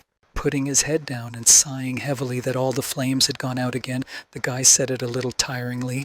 Resigned to his fate, the guy clutched the spear tightly in his hand and said that it would not end until the real body was in order. Preparing for the battle with the Queen of Shadows, the guy confidently said, "I will put an end to this," and then received a system notification 3 Dantians are rebooting. Recalling his first use of the skill, Jihan mentally said, "I should use the high-level martial arts as the 3 talents of martial affection and nameless divine arts." As he fired his spear in the direction of the enemy, he said in his head, of course, that I would not be able to do it perfectly given my current level. Observing the trajectory of his arrow, the guy confidently added, "But I can add the power of the Phoenix's arrow." Recalling the description of his weapon in which he wrote it becomes stronger when thrown, returns to the owner's hands after use, the Phoenix fire will disappear after 5 throws. The guy mentally said the Phoenix fire is activated when thrown. It compensates for the lack of strength. Moving into the memories of the past, the guy said in his head that lightning was previously considered divine anger. Continuing his reflections on ancient times, the boy mentally added some of the punishments that the angry god inflicted on humanity when the world was filled with darkness and chaos. Stretching his arm upwards with the spear, the boy became a lightning rod and then mentally spoke light. The next moment, when lightning struck the spear, a warning appeared in front of Jihan, saying that you have gone beyond your potential and your life is in danger. However, the guy did not pay any attention to the risks to his life. He continued to realize his plan by reciting the martial arts of the god of lightning. As he prepared to launch a lightning-fueled attack on the Shadow Queen, he said in his head the words that purify all demons and evil. As he began to throw, Songji gritted his teeth and recited an unnamed divine art in his head. Divine lightning technique. After using the skill, the guy shot a spear at the enemy at the speed of light. The technique that the guy was using now is different from all the others. It is on a completely different level from all martial arts. Due to the lack of strength of the Phoenix arrow, the boy had to use other methods to compensate for its shortcoming. And that's why Song Ji-han used the power of thunder and lightning to use another absolutely unearthly ability. To be more precise, not the full power of this skill, but only 80% of the total power, which is all his endurance was enough for. From the very beginning, a lightning flash is a synthesis of numerous lightning bolts that appear. However, no matter how hard he tried, Song Ji-han still failed to achieve the effect of uniting them. And that's why they didn't match the speed of the Phoenix's arrow in this unfinished technique. At the same time, the Shadow Queen was standing still and watching a lightning bolt approach her, even when the weapon was already in front of the girl's face and she did not show any sign of being afraid. This attack only managed to reveal the face of the Shadow Queen but did not harm her at all because it stopped before it hit its target. Although at least that's how it might have seemed at the last moment, a piece of lightning carved a small incision in the Queen's cheek. Seeing that he was still able to inflict at least some damage on the enemy, Ji-han smiled happily and said, "I did it." The next moment, using his characteristic strength, the boy brought the spear back to his hands, which froze in front of the Queen's face. Not believing his own eyes, the guy admiring what he had done said in his head, "I was really lucky the delayed lightning worked in my favor." When he got his weapon back in his hands, the guy held the spear in front of him and said, "Who would have thought that lack of skill would be useful?" Immediately after this action, the guy looked up at the Shadow Queen and said, "Well, now it's time for the last big attack." Focusing his gaze on the girl standing in the stands, he wondered if I had provoked her enough. When he saw the excited queen, the guy received a notification that said, "Congratulations, you have completed the epic task of provoking the queen." Immediately after feeling that someone was sucking her off, the girl started attacking Jihan again, forcing him to move right into her trap. Trying to somehow prevent the attacks that were directed at him, from which running away was not an option, the guy tried to repel them with a spear. Realizing that things would not go on like this, the guy gritted his teeth and said in his head, "I pushed myself too hard." Watching the moments of the attack of the shadowy tentacles that were chasing him, Sung Ji-han said in his head, "I won't be able to hold out much longer because of the condition of my arm." However, this was not the only thing that could worry Ji-han. As he looked at the shadowy tentacles that continued to hunt him, he added something much more important. After these thoughts, the guy looked back to where the other fighters in the bronze medal tournament were standing behind him. Gritting his teeth in dissatisfaction and roughly understanding the Shadow Queen's plan, Song-ji said she only captured them but did not destroy them. The next moment, having fully realized what the Shadow Queen could be up to, Song Ji-hana said in his head that this was part of her plan. While he was standing in one place, tentacles began to spin around him and took away his ability to move. Realizing that he no longer had a chance to escape from captivity, the guy said in his head, "Oh shit, she probably wants to finish me off first."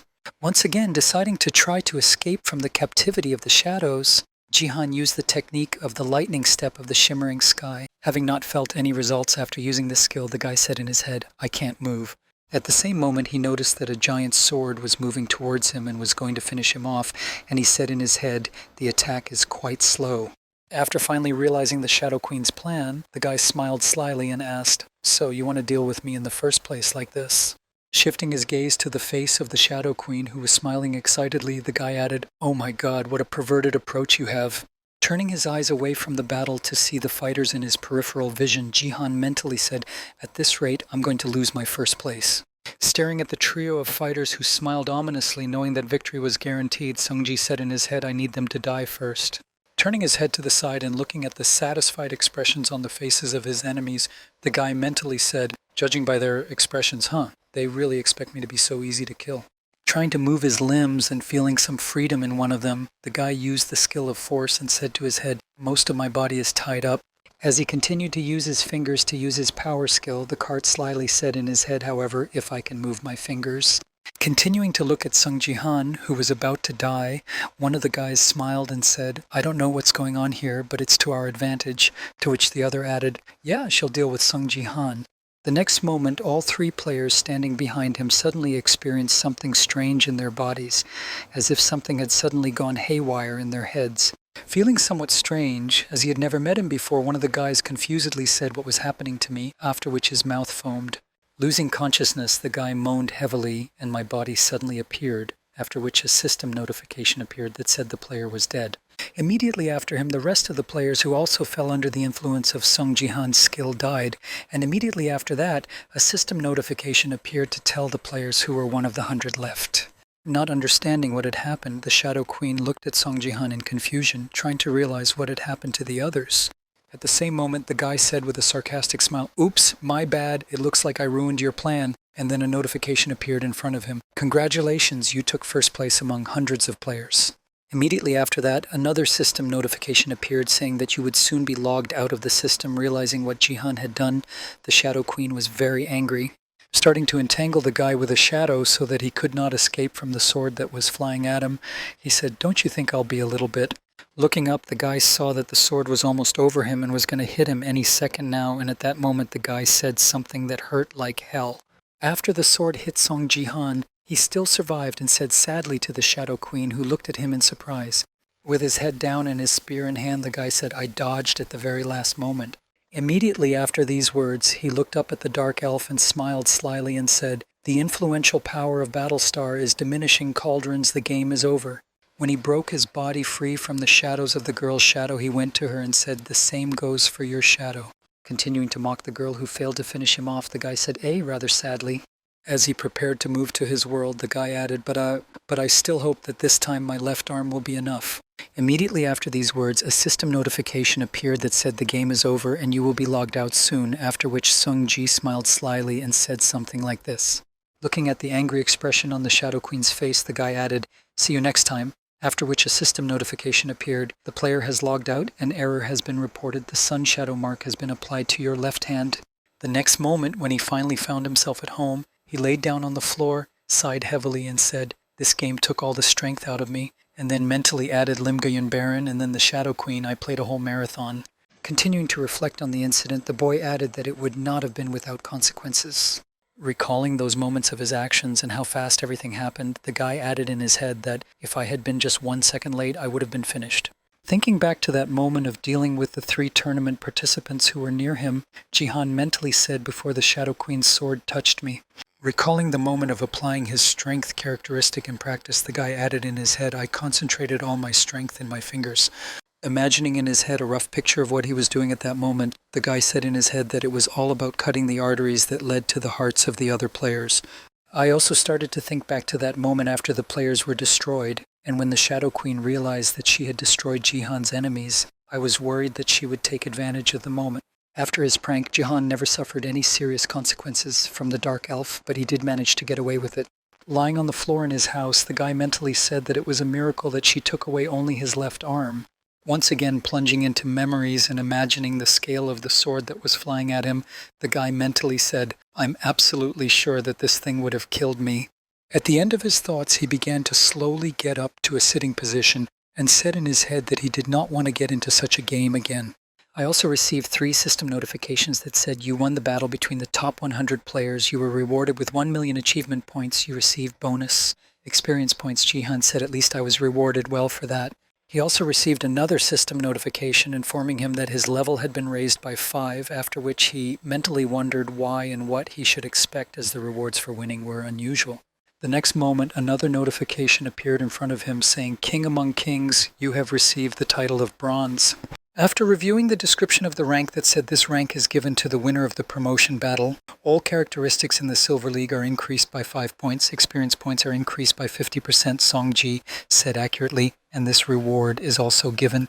Being happy to receive the title, the guy said in his head that it was time to change my title to Conqueror of Training, and by changing his title in the profile, he added the Silver League to the list so I could level up faster. The next moment, he began to look through the other rewards he had received after the tournament and thought, let's see, the awards for special achievements, 10,000 points for winning the tournament, that means.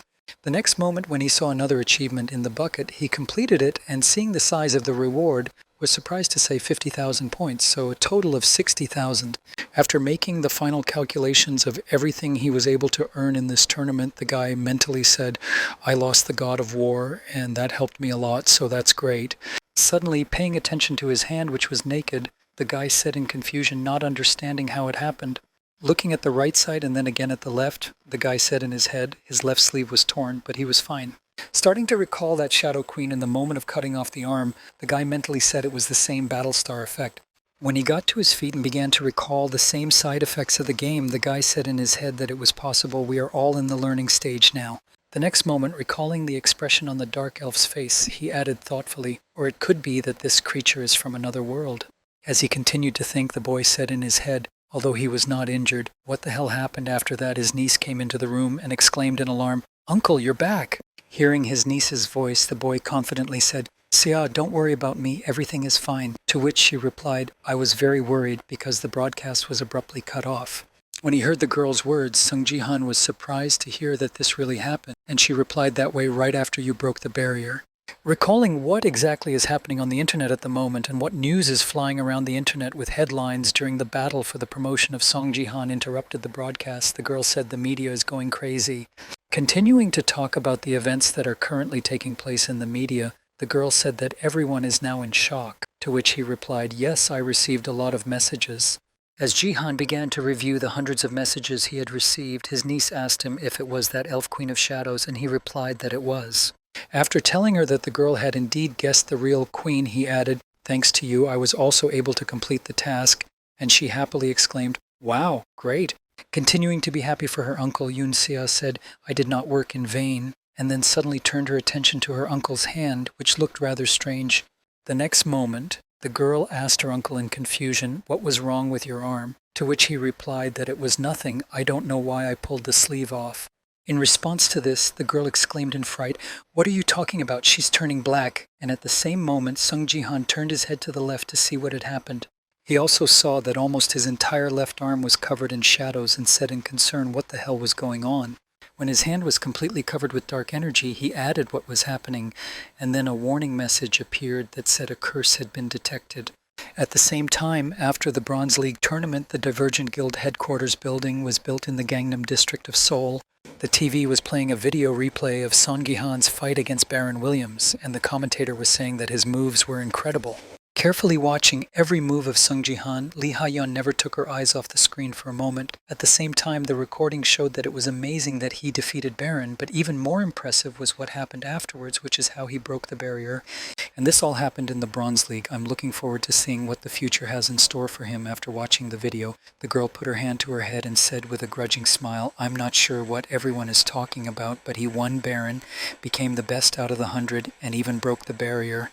Looking down, she added worriedly in her head, "Sung Ji-han is getting much stronger every day. We need to hire him no matter what it takes." However, this fight made him too famous. At the same time, somewhere in the conference room, one of the conference participants put Sung Jin's personal file on the table and said, "Well, what do you think?" Watching the video of Ji-han defeating Baron Williams, another participant in the meeting added that I think he is a very valuable player, and the director added that I couldn't agree more. After all the discussions were over, one of the men confidently said to contact him as soon as possible. All these conversations took place in Manhattan, New York, in the building of the American Leadership Guild. At the same time, also interested in the guy, somewhere in Japan, a man sitting at a table said in Japanese Takeda was telling the truth and was told that he should hire Sung Ji-han. In response to the manager's words, the director said that there would be a problem with this. How should we do it? Didn't he say that he would not join us for any money? To which the manager replied that we have a special measure. Hearing these words, the director immediately objected, saying, "I told you it was impossible because of the king's sword. Who would control it if not her?" Having received a remark from his superiors, the manager confidently said, "Don't worry, I have a special idea for such cases," to which the latter replied in surprise, "What are you talking about?" Then the manager replied, "I think there is a way to keep the Sword King with us, in the meantime while seducing Song Ji-han." Then the director asked in surprise, "Are you serious now?" To which the subject bowed and replied, "Yes." Continuing to convince the director, the manager added, "I'm sure she's on her way," and at the same time the people who accompanied the girl have already gathered at the runway. Standing in front of the helicopter on the landing pad, the man looked at his beloved and asked, "Are you really not going to tell me where you are going?"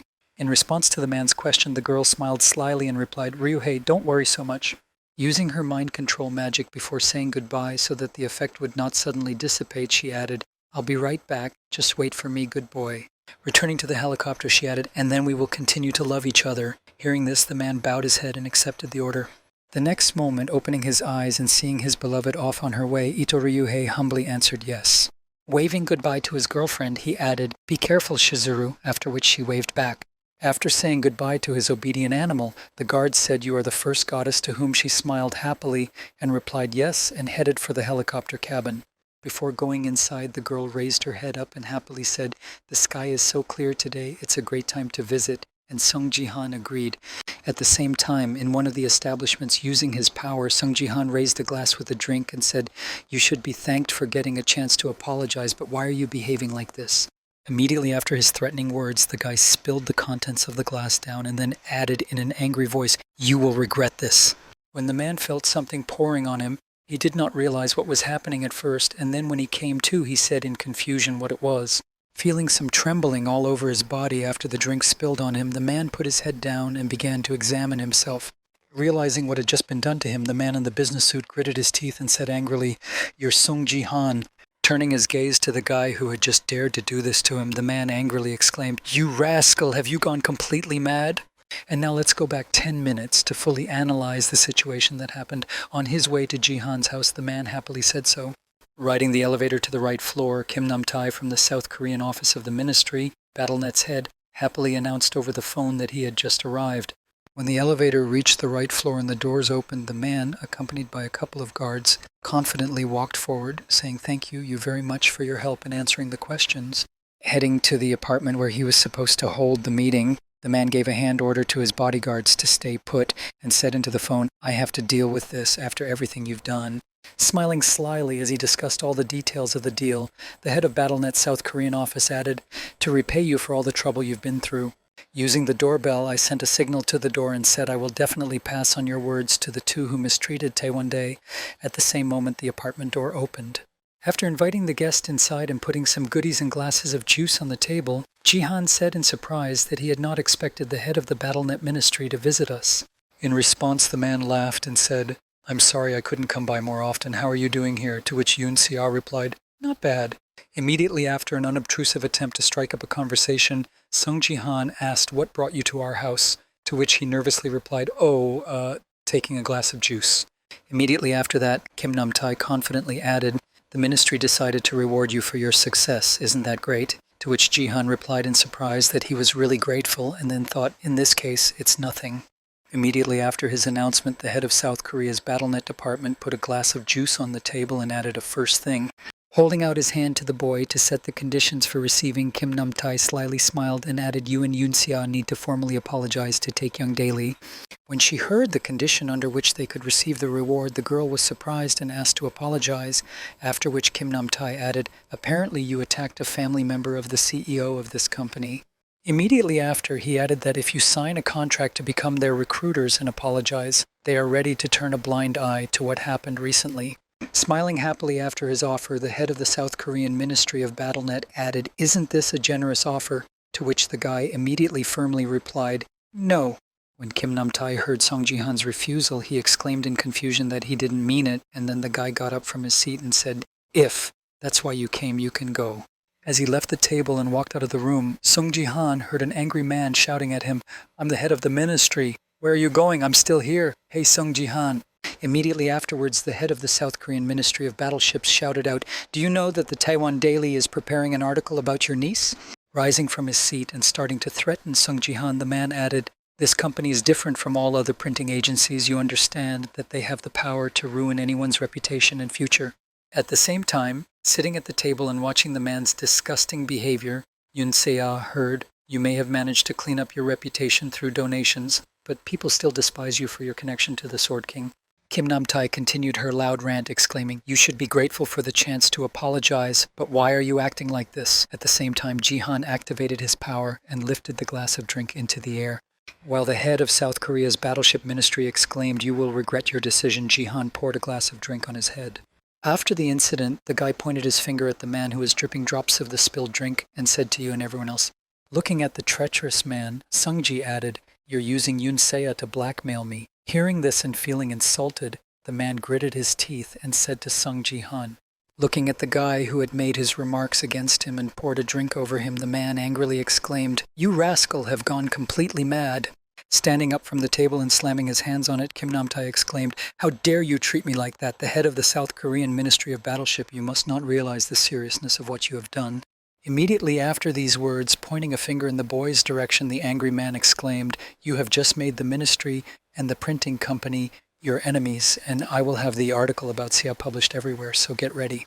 After hearing this, Ji-han looked at his niece and smiled happily and said, Does it bother you?" To which she smiled happily and answered her uncle, "Not at all." Sometime after the meeting with the head of the South Korean Ministry of Battlespace, he headed to the headquarters of the Taiwan Daily. Wiping the remnants of the drink on his face and head with a napkin, the man angrily shouted, "You're uneducated, snot-nosed brats!" Having finished removing the remnants of what had been spilled on him, the man threw the napkin aside and exclaimed angrily with me as the victory in BattleNet had never done before clouded his eyes. In response to the angry comments from his friend Kim Hyun-chul, CEO Taiwan Daily, holding a cup of coffee in his hands, said that it would not be easy to deal with them. The next moment, Kim Hee-so broke into the conversation between the two high-ranking officials and showed his phone to the company director and said, "Look, Daddy, watch." Showing the article she published, the girl happily added that everyone is talking about the article about Yoon Se-ah's gift. Looking at the article published by his daughter Kim Hyun-chul, he said that it was not necessary to wait so long to publish it. She got what she deserved. Immediately after putting a cup of tea on the bowl, the man added, "Well, if that's the case, you don't have to be sad anymore. Even if they are not well-mannered, they will learn humility when they face the consequences of their actions." After hearing from his friend, the head of the South Korean Ministry of Battlespace laughed and said, "That's right, you are." But before he could finish, the door to the room suddenly opened and the subject exclaimed, "Sir!" Seeing the nervousness of his subject, Kim Hyun-chul asked what was the rush. "Can't you see that I have a guest?" To which he exclaimed, "Excuse me, but I think you should see this right now." Turning on a live broadcast hosted by a guy, the subject added anxiously, a player named Sun Ji-han. Turning on a live video of a guy standing on a roof with his niece, the subject nervously shouted out, revealing Taiwan Dai and the ministry on the broadcast. While recording the video, Sun Ji-han turned on the voice recording of the dialogue with the head of the South Korean Ministry of Battleship and said, "You should be grateful for the chance to apologize, but why are you behaving like this? You have just made the ministry and the printing company your enemies to hell with an article about Seo. I will ask to publish it everywhere, so get ready." Immediately after the end of the voice recording of the dialogue with the representative of the head of the ministry, Song Ji-han, along with the phone, said to the camera, "I think you get the point. So this is what Taewon-dae and the Battleship Ministry did to me in Seo." Continuing to comment on this situation, the guy added, "I was attacked by a family member of the CEO Taiwan Daily who wanted to write a malicious article about Seo, and the head of the ministry with this company tried to put pressure on us." The next moment, turning the camera lens to his niece, the guy confidently added that he had failed and that they could only publish an article about Seo's gift. After the announcement, the guy said in his head, "I've already analyzed what Seo's gift is capable of using the Hermes monocle," recalling his past life as well as some fragments from his present life to complete the picture. He mentally added when the true essence of the gift would be revealed and others would be able to see it. At the same time, watching the broadcast, the entire crowd at Taiwan Daily's headquarters heard that it was time to publicly present Seo's gift to the world. After the question, the girl confidently answered, "Yes, my status window is open." Then a description of the gift appeared in the cameras, which said the gift was a late flower F. The number of games you need to participate in to level up is 50. The condition for leveling up, you need to participate in BattleNet games. The number of games you can participate in daily rises by 1 every day. The natural growth of status is increased by 100%. When she saw the description of the gift her former classmate Kim Hiso received, she exclaimed in confusion that it was a gift that could be upgraded. She continued to be surprised and added, "Is it possible?" At the same time, other viewers began to write that it was too much. Then what do we get after reaching A rank? The next one will be SSS. Immediately after demonstrating the gift to his niece, the guy said, "As you can see for yourself, Seo's gift is not in vain, and I hope there will be no more misunderstandings." After the loud statement and the revelation of the truth, the guy smiled slyly and said in his head, "Actually, it's for the best, although I would have preferred to fool them more." Immediately after that, on a live broadcast, the guy received a donation that said, "Gates RE donated 100,000 units to you, player Sung Ji-han. I am a scout of the American Leaders Guild, Robert Gates." When he saw who had contacted him in this way, he was surprised to hear that it was American Leaders. Immediately afterwards, another donation from him appeared, and he wrote, "I am impressed with your fights in today's broadcast. I would like to offer you a deal. Could you open access to personal messages afterwards?" He mentally added that this way I would be able to deceive them more. Immediately afterwards, the guy added, "Well, I have no choice. Since you donated so much, you won't mind if I show the contract on the live broadcast." In response to the question, the man replied, "Of course, but first I will tell you the amount of the salary we can offer you, $300 million. Immediately after that, Jihan replied, "Thank you, Mr. Gates. To be honest, I have a little dream of starting a guild in Korea when I reach the Silver League." Continuing to comment on the proposal, he added that since not only large companies like Taiwan Daily and the Ministry of BattleNet treat us badly, I don't see how I can develop in such conditions without being under the wing of another guild. Hearing this, Kim Nam-tae angrily exclaimed, "You rascal, Sun Ji-han!" Immediately after this statement, the guy put his hand to his chest and said, "I still like my country, so it would be great if you could help me." Smiling happily to demonstrate his patriotism and to further mislead the audience, he added that I could stay in Korea. When the stream ended with this speech, Yoon Se-ah asked her uncle in surprise what you were going to do now. In response to his niece's words, the guy looked back and said, "You don't have to worry about that." Smiling happily, holding the phone in his hands, he added confidently, "I'm going to take care of some business." At the same time, Lee Ha-young was standing in the wardrobe asking what to wear, why he asked to meet at such a time, and then she heard Lim Gan say what you were doing. Then, taking two kinds of dresses in her hands, she nervously added to Ga-yoon, "How about this one or this one that looks more suitable for everyday style, looks natural and at the same time professional and pretty?" To which she replied, "Where are you going?" Having not received an answer to her question, the girl asked God in love what he could need so urgently. At the same time, when he went down to the parking lot to take the car and go to the meeting place, Sunji met a group of armed men and froze in his tracks. The next moment, he said to the people who blocked his passage, "I seriously doubt that you guys are a group of ninja cosplayers who were just passing by." When he saw that they began to take out their weapons and create fireballs to attack, the guy said that the head of the ministry or Taiwan Daily sent you. Having not received any response from a group of people dressed in all black who were waiting for him in a deserted place without cameras, he added that it was probably both. Realizing that he would definitely have to get into a fight against these people, he wondered if he should take the chance and try it out. Immediately after his reflections, the boy called the name of the Shadow Queen, whose support he had enlisted, and told Ariel. The next moment, the shadow beneath Jihan began to change, and the aura began to spread, and a giant shadowy image appeared above him, saying, "You, tactless man, you summoned me to fight against miserable vermin." In response to the girl's question, the guy replied, "Think of it as a warm-up. They're perfect for testing your skills." At which point the attackers became visibly nervous. After that, Ariel began to grab the guy's arm, which had a mark on it. At the same moment, Jihan said, "I had to be in the cell for quite a long time, and it was quite dark." When his entire arm was completely shrouded in shadow, Sungji smiled happily and said, "Well, in that case, we can begin." After a while, half of the enemies were already destroyed, and their lifeless bodies lay on the ground with deep wounds. When a little more time passed, all the enemies were defeated, and the boy looked back and saw that they would never be able to attack him again. Appreciating the power he now wielded thanks to the Shadow Queen, the boy looked at the shadow disappearing from his hand and said, "Quite well." In response to the guy's praise, the Shadow Queen replied offensively, "Not well, but simply amazing." Continuing to express her dissatisfaction, the girl looked at the guy and added, "Be grateful to me for this, man."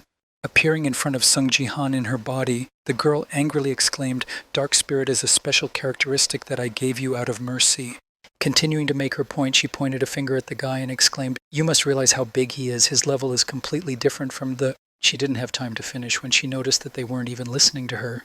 At the next moment, putting the phone to his ears, the Lord said hello. At the same time, the Shadow Queen exclaimed irritatedly, "Hey, did you just ignore me?" At that moment, the phone rang with a surprised voice asking Jihan.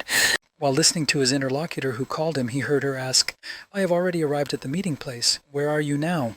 After being asked about his whereabouts, the guy awkwardly replied, "I'm sorry, I just heard what he told her," and the girl was surprised to hear him say that so suddenly.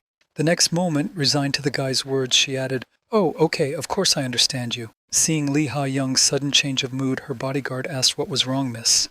In response to her subject's question, Lee Ha-young, feeling her self-esteem sinking lower and lower, said, "I just got rejected." Lim Ga-yun also froze in place and let her soul float freely, and she was amazed to hear herself say in her head that after all that time spent gathering. At the same time, somewhere in the building of the Taiwan Daily Company, a man began to beat his son with a cane and heard a heavy groan and shouted to his father, "Please let me speak." Covering his face with his hands to prevent blows from hitting him, the man exclaimed, "I can explain everything, it hurts." Seeing her father being beaten so badly for the problem he created, Kim Hiso grabbed her grandfather's hand and exclaimed, "Grandpa, stop, it was those bastards who started it all." Trying to stop her grandfather's actions, the girl added that before she could finish speaking, the elderly man slapped her, knocking her down. Looking at the girl with an angry look, the elderly man added, "I raised you like a princess because you are my only granddaughter." Immediately after these words, Kim Tae-won, who was the CEO of Taiwan Daily, said angrily, "So you decided to do this?"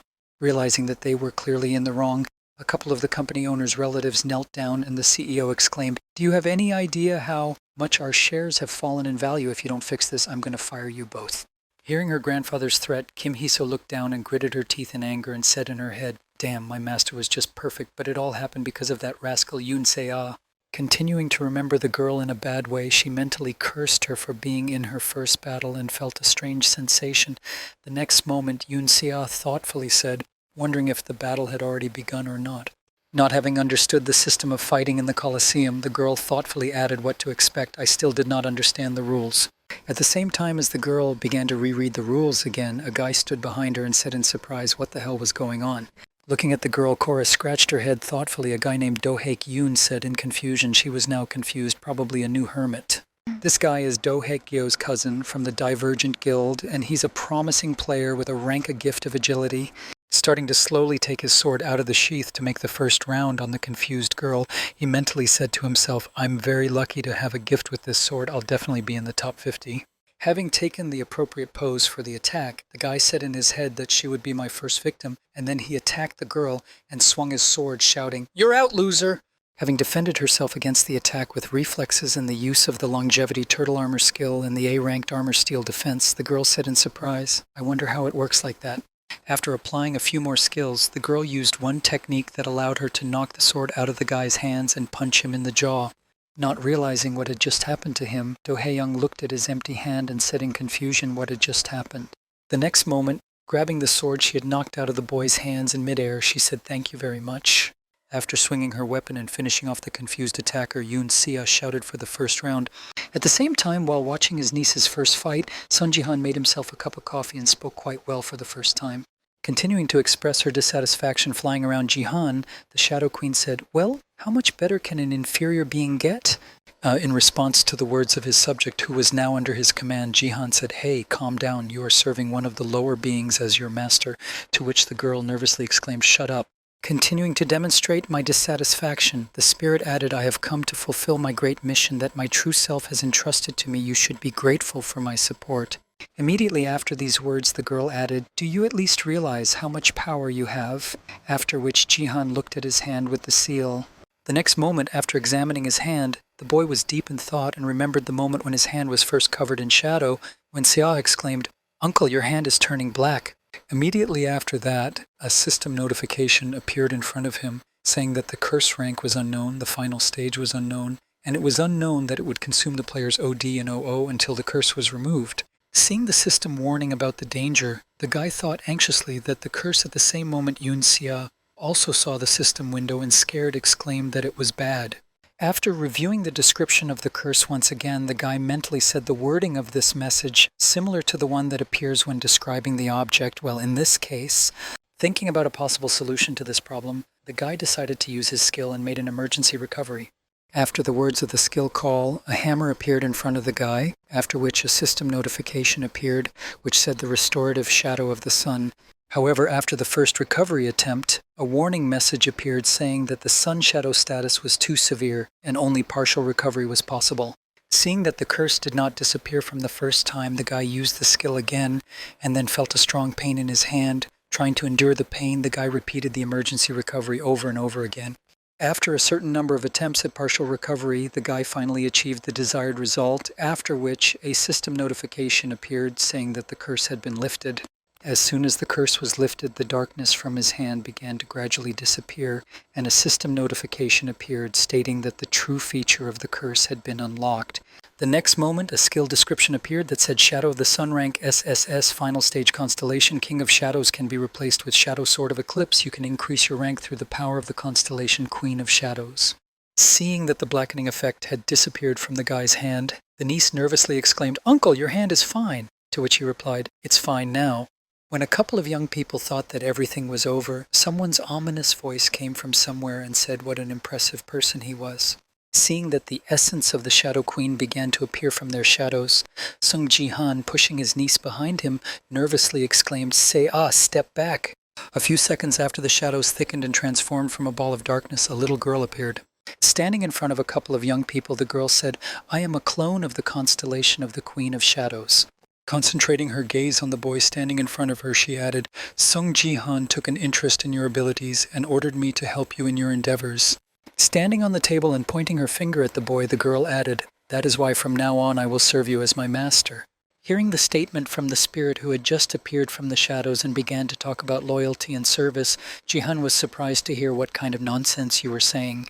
Immediately after this question, the guy saw a system notification in front of him that said the clone of the constellation Shadow Queen Ariel gave you the characteristic of a dark spirit. Looking at his hand after seeing the system notification, the guy said in surprise that it was a dark spirit. Having roughly realized what exactly it could be, Ji-han smiled and mentally said, "This power allows you to use shadows as weapons. You should use it. In BattleNet, it's quite useful." As he was exploring his new abilities, he heard the irritated cry of the Shadow Queen's spirit, "Hey, can you hear me?" If so, he raised his dark spirit characteristic. When the girl returned home after her first battle in Battlestar, she sighed heavily and said, "The training was very hard," and was answered, "You did a good job for your first time. You did great." Immediately after, the girl turned her attention to her uncle and added, "By the way, what do you think about the American Leaders Guild?" After this question, the boy looked up from his dinner and looked at Seal. After thinking about the girl's question for a while, he said firmly, "I will refuse." After hearing his uncle's decision, the girl was surprised to hear that they had offered so much money, and he replied that I would be able to earn it myself later. Immediately after his firm decision, the guy put a spoon on the table and added, "And besides, I have other plans for my life."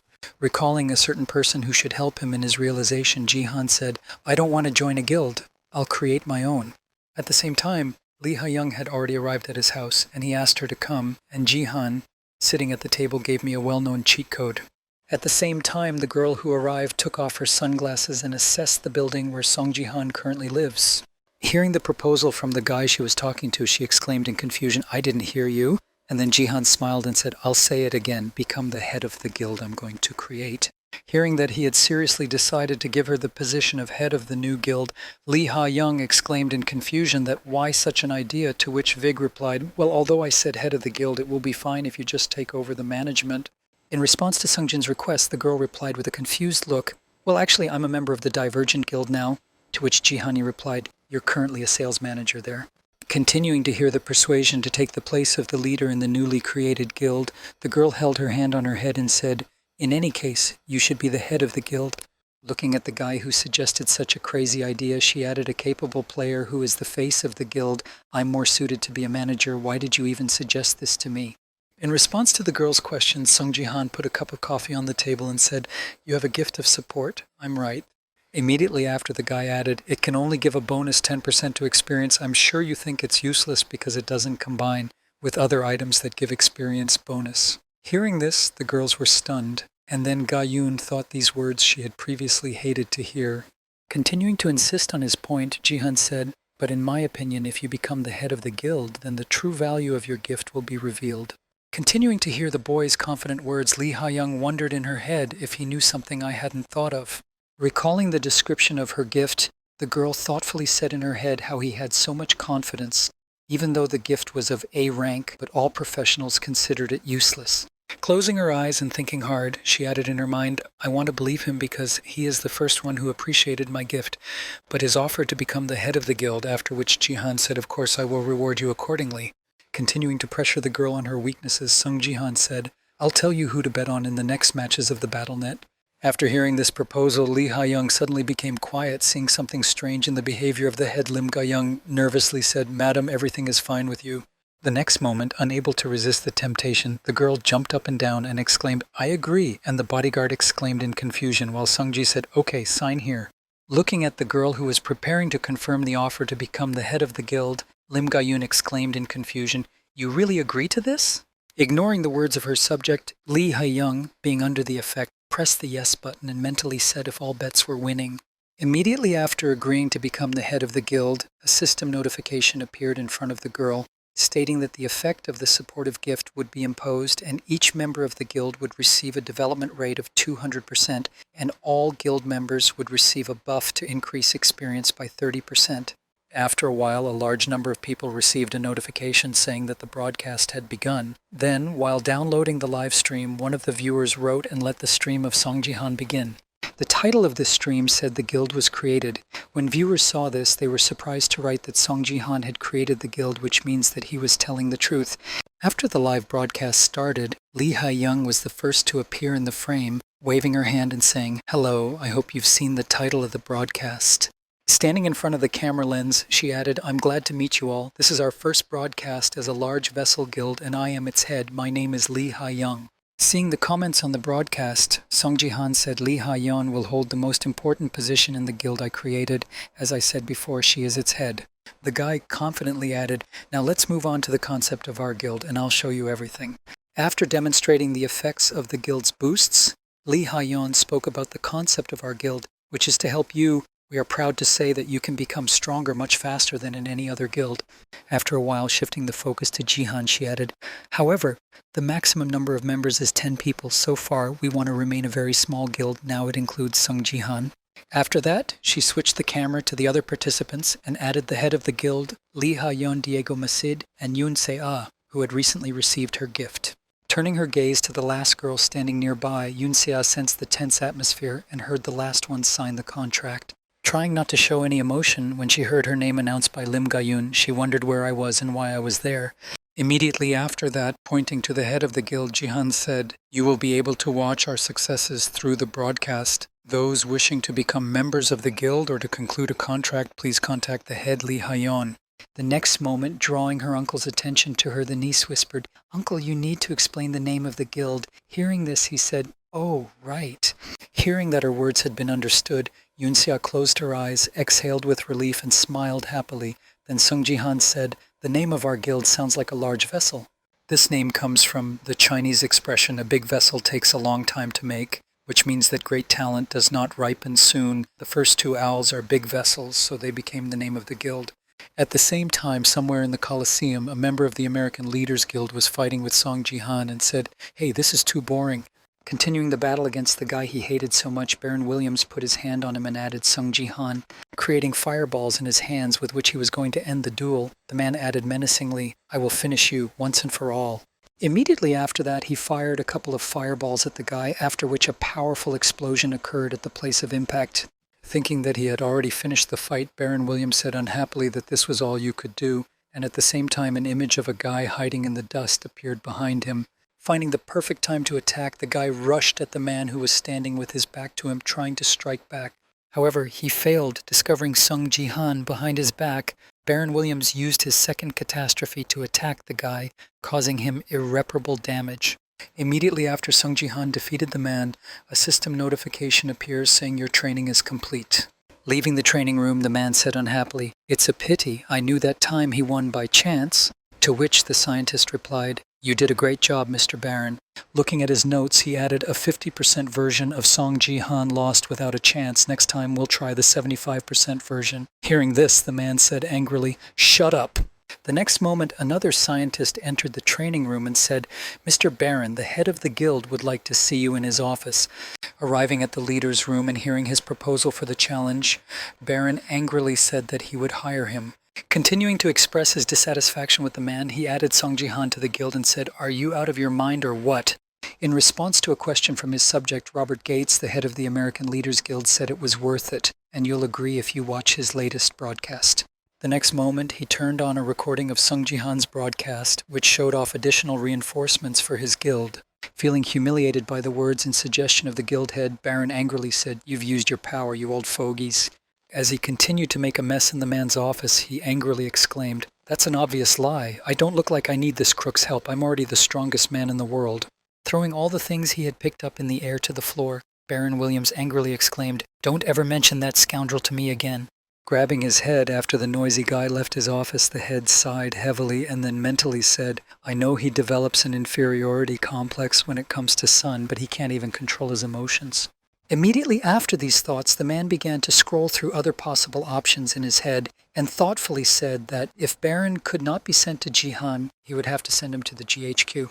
Recalling another suitable candidate for this mission, he added confidently, "Then I'd better send her to South Korea."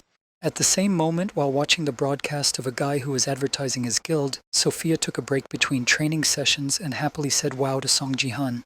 Being happy for the guy with all her heart while watching his broadcasts, the girl happily added that he was so cool. Sometime after the broadcast was distributed to the masses, Lee Ha-young, sitting in a cafe, exclaimed to Jihan that the American guild leaders offered us a large sum of money in exchange for the secret of where we got the buffs for the China Guild, to which he replied cautiously, "I told you just in case, but never share them." In response to the warning, the girl exclaimed, "What do you take me for?" and then joyfully said in her head, "I never would have thought that my gift was so big." The next moment, the girl plunged into memories of returning to her guild Divergent, where the head of the guild spoke to her and said that he only needed your gift. Continuing to give orders to the girl, the head smiled defiantly and added, "I'm sure it's just a lie to cover up his personal interest in you, so take this opportunity to try to seduce him." Continuing to talk to the girl, the head of the Divergent Guild added unhappily, "It's all the same to our guild and you're of little use to us." After recalling this conversation, the girls said to their new friend Jihan, "I will try very hard to be helpful." In response to Lee Ha-young's words, the guy was surprised to hear that you were the one who was suddenly required to only nominally remain the head of the guild, to which she exclaimed, "No, then Sung Ji thought I was going to get rid of the guild when I got the achievements and when the players leveled up." Immediately after her denial, the girl exclaimed, "Actually, my true dream was to become a guild owner. I was betting in BattleNet to save up money to open one, right?" Gayun Na-oh nervously replied, "Oh, I guess so." Immediately after these words, putting her hand on her chest, the girl added, "That's why until I can make my own guild, I will try my best to help your great vessel." Continuing to talk about her future plans, she said, "First we need to open an office, and we can use the common rooms in the Gaian Sword Palace for it." She replied, "I'm a bodyguard, not a secretary." After a while, after gathering the candidates in one room to review who could take the position, Lee Ha-young said, "Thank you all for coming." After looking around the room, she added, I'd like you all to introduce yourselves." Hearing a request from the head of the guild who needed an editor, the first of the candidates, Ju Yoon-ji, nervously said, "Good morning, my name is Ju Yoon-ji." She began to talk about her experience in this field and said, "I've been creating commercials and other promotional videos since high school and majored in this area in college." Hearing this, Lee Ha-young thought it was pretty good. I was in a hurry to find people, but she exceeded my expectations. After listening to the first candidate for the position of a girl, she turned her attention to the man in front of her and said, "Thank you. Now the next one, your name is quite unique." After reading out the name, the girl said Lee Kim, and hearing his name, the boy jumped up and down and put his hand to his head and said, "Congratulations, I was counting down to the moment when I could work with Song Ji-han. My name is Lee Gimbit. Nice to meet you, Chairman Lee Ha-yeon. I know how to edit, I can do commercials, and anything else you need. I'm a real treasure. Lee Gumbit. I've respected Mr. Song Ji-han since his very first days as a streamer." And when I heard that, Lee Ha-yeon fell into a stupor and Lim Ga-yoon grabbed her sword. Continuing his presentation, the Golden Ray added, "My head is full of ideas about how to make his channel perfect. If you hire me, I will give all of me to the big vessel." Being in a state of shock, she said, "Thank you, please sit down." And he exclaimed, "Yes, that's right." And Lee Ha-young thought, I invited him for an interview because he's a famous blogger, but what's wrong with his head? The next moment, the chairman added, "Please next," after allowing the third candidate, Kim Gong-woo, spoke, "Hello, I am Kim Gong-woo. I have been a video editor in Guild 20 for 4 years, and I am proud to call myself a veteran in battle tubing. If you hire me, I will use my past experience to become a suitable member of your team." Hearing who exactly came to them, Lee Ha-young asked, "This guild is quite famous, so why did you come to us?" The man replied, "The Big Vessel is a new guild, but it's owned by Mr. Song Ji-han, so it's already known." And continuing to advertise himself as a worthy candidate, the guy added, "I'm sure I can improve my abilities in this position." After hearing this, Golden Ray nervously said in his head, "My competitor is quite experienced." After listening to the third candidate talk about his skills, Lee Ha-young mentally said he had successfully passed the interview and then said, "Thank you, you have questions for us." After hearing this question from the head of the guild, Kim Gong-woo asked if Mr. Song Ji-han would not participate in the interview. After receiving a question from the third candidate for the position, the girl replied, "Oh, well, I'm responsible for management here, and I'm sure you're a fan of his as well." To which he said, "I see." Having not received what he came for, the guy from Guild 20 added, "Then please tell me on which floor of this building he lives." Having received a new question from the last candidate for the position, Lee Ha-young thoughtfully said, "Well," when the second candidate got up from his seat after hearing about the guy's questions about such personal matters, he said, "Wait, you're still annoying me." Grabbing the guy by the shoulder and pulling him toward him, he said, "But it was me who wanted to meet Song Ji-han the longest, and you may be his fan, but don't try to get into his personal life." Immediately after this action, having heard some noise from the metal falling to the floor, the Golden Ray said in surprise, not realizing what it was. Lee Gumbit looked at the object with a confused look and said, "What is this?" The next moment, grabbing the knife that had fallen out of his pocket, Ju Yoon-ji shouted out, "You vile henchman of Song Ji-han, do you really think you can run the guild in peace after you destroyed the reputation of the king of the sword?" Grabbing his sword and pushing his lady aside, Ga-yoon and the rest of the audience heard where this bastard was. Because of him, the Sword King could not return, and then thought that he was a fan of the Sword King. Looking at Song Ji-han's subjects and pointing his knife at them, the third candidate shouted menacingly, "I will finish you bastards to teach him a lesson." Before he could do anything, a Golden Ray grabbed him by the collar and threw him back, thus reducing his fervor. When he saw that someone else decided to interfere in his fight with Song Ji-han, the guy rubbing his bruises said angrily, "You're a little man." Gripping his knife tightly, Ju Yoon-ji got to his feet and swung the weapon, trying to harm the boy, shouting that he wanted to die first, but the latter easily dodged it. Immediately after the enemy missed, the guy gave him a straight punch in the jaw, forcing him to sit on his ass again and let go of the cold weapon. The Golden Ray knocked out the guy who decided to make a bloody massacre in the recruitment office with just one punch. Seeing what had just happened in Lee Ah-young's office, she looked at the rescuer and said in her head, "Stop this guy." Thinking of the man in front of her, she added that he was in the Golden League, but he had downgraded his rank on purpose, and his main theme was to intimidate other players. Just as she was beginning to change her mind about him, she mentally added that he was strange, but his abilities were quite good. Before she could finish, he exclaimed happily, "Wow, that was cool." Taking the phone in his hands and starting to take pictures of himself, the guy exclaimed, "Oh, you need to film this." And I defended Mr. Jihana from the terrorist, which will be the title of the video. After that, grabbing the attacker by the collar and shaking him, he added, "Hey, I'm going to start broadcasting now, so don't bother me anymore," he said. As Lee Ha-young continued to watch the events unfold, she told Ga-young in a menacingly stern tone to call the police, to to which she replied, embarrassed, "Okay now." After a while, when she arrived at Sung Ji-han's house, she told him everything that had happened and heard him say in an angry voice that he had come for me and not Sia, what a rascal. Then Lee Ha-young, trying to calm the guy down, nervously said, "It's okay, we'll fix it." Picking up the phone and exhaling heavily, the guy said, "I'm sorry, we need to strengthen security. We'll have to look for another installer." To which the girl confidently replied, "No, we don't need to." Recalling the Golden Spear who was among those who wanted to take over, Lee Ha-young confidently added, "There was a good candidate and I have already contacted him." At the same time, the guy was still nervous, chewing on his nails. He got up from his chair and exclaimed in confusion, "When will the results come?" At that moment, a day had passed since the interview. Starting to shed tears and praise himself, the guy mentally said to himself, "They won't say no, I didn't overdo it, I should have dealt with that rascal in an epic way." The next moment, the guy heard a notification that came to his phone and opened it and saw a message about the result of the interview. "Congratulations on passing the interview for the position of assembler in the Guild of the Great Vessel. We will send you more details by mail within a few days. Please prepare yourself. Thank you." When Ju Yun-ji saw that this notification came to her phone, she happily said that I really got the job. Hearing the message from the girl who was sitting in the yoga room, Takeda Kazuo slyly rubbed his hands together and said what one would expect from a goddess. Immediately afterwards, the man added, confused, "Is it okay that you came to the palace as an editor? Working on video is hard." To which she confidently replied, "Don't worry." Reaching for her glasses and smiling slyly, the girl added confidently, "You don't have to worry about it." Taking off my glasses and starting to bring myself back to the original image, Ito Shizuru added to the editing, "I can definitely tell." After a while, having never received a job offer, Golden Ray became depressed. Seeing this, one of the viewers asked what was wrong with him, to which the other replied that he had not been hired as a video editor in the Great Vessel Guild. The next moment, the boy just sighed heavily and exclaimed, "Why did they refuse me? I demonstrated my loyalty to Mr. Jihan and also revealed the spy of the Sword King fans and defeated him. It was perfect." The next moment, you donated 10,000 points of equipment to the guy and wrote in a comment under him, "Why don't you ask to be a bodyguard so you have many more stories?" Having received one interesting piece of advice from his fantasy, the boy clenched his hand into a fist and said happily, which must have been anxious for him because of his worries that other killers might come after him. Immediately after these words, having imagined what a glorious warrior he was, the guy confidently exclaimed, "I decided to try to become his bodyguard."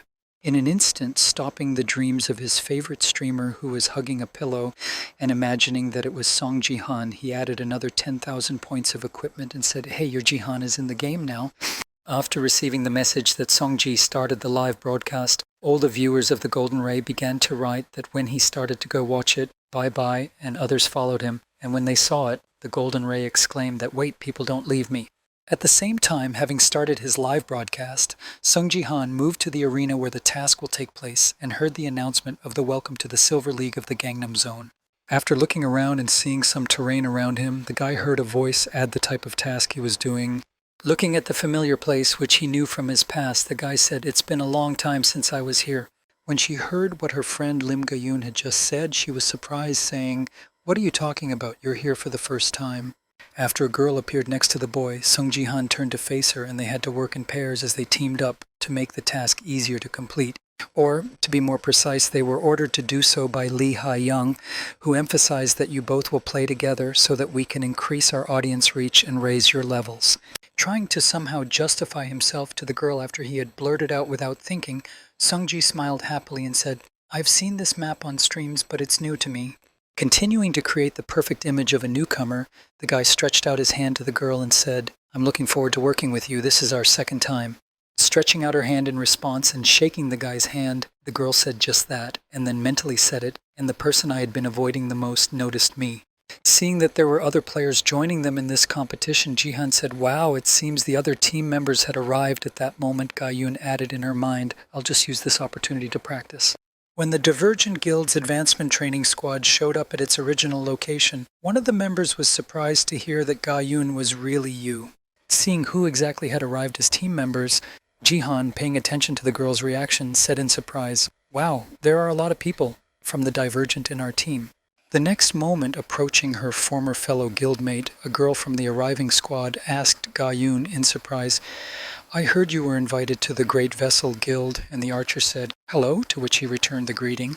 Continuing to talk happily with the former member of her guild, the girl asked, "Well, how are you doing there? Do you like it in the Great Vessel? You didn't leave us forever, but when are you going to return?" At the same time, looking at the distraught girl, the mage behind him said to Gayun, "She's as beautiful as ever. It's only been a few days since she left, and I've already suffered terribly." Imagining him helping a girl with whom a boy in love added in my head, I wanted to teach her everything when she got to the Silver League. At the same time as the boy was imagining wet dreams in his head, the girl felt an unpleasant chill on her body and confusedly said in her head why I suddenly had goosebumps. After completing his wet desires, the wizard from the Divergent Guild squad looked at the boy and angrily said in his head, "My Ga-yun left the guild because of that bastard." The next moment, deciding to find out more information from her comrades, she asked Ga-yun and Jihan, "Is this your first time on a mission?" And with a kind of admiration, she asked them to explain how everything works here, and they replied, "Let's just do it briefly." When asked for an explanation, the girl pictured a picture in her head and said, 10 players take part in the game, divided into 2 teams, the camps of angels and demons, and it's a 5-on-5 group battle. Imagining an approximate map of the area in her head, she added, the left side of the map is called the top line, the middle center line, and the right side the bottom line. Continuing to explain the basic rules of this mode, the girl added the team that will be the first to destroy the base of its opponent wins. Immediately after, she added that it is also important to note that outside the main lines there is a forest, and players can get a variety of power-ups by destroying monsters in the forest. After hearing Jihan's explanation, he mentally said, "This time we are on the side of the demons," and then raised his hand and asked if anyone from our team was going to go to the forest.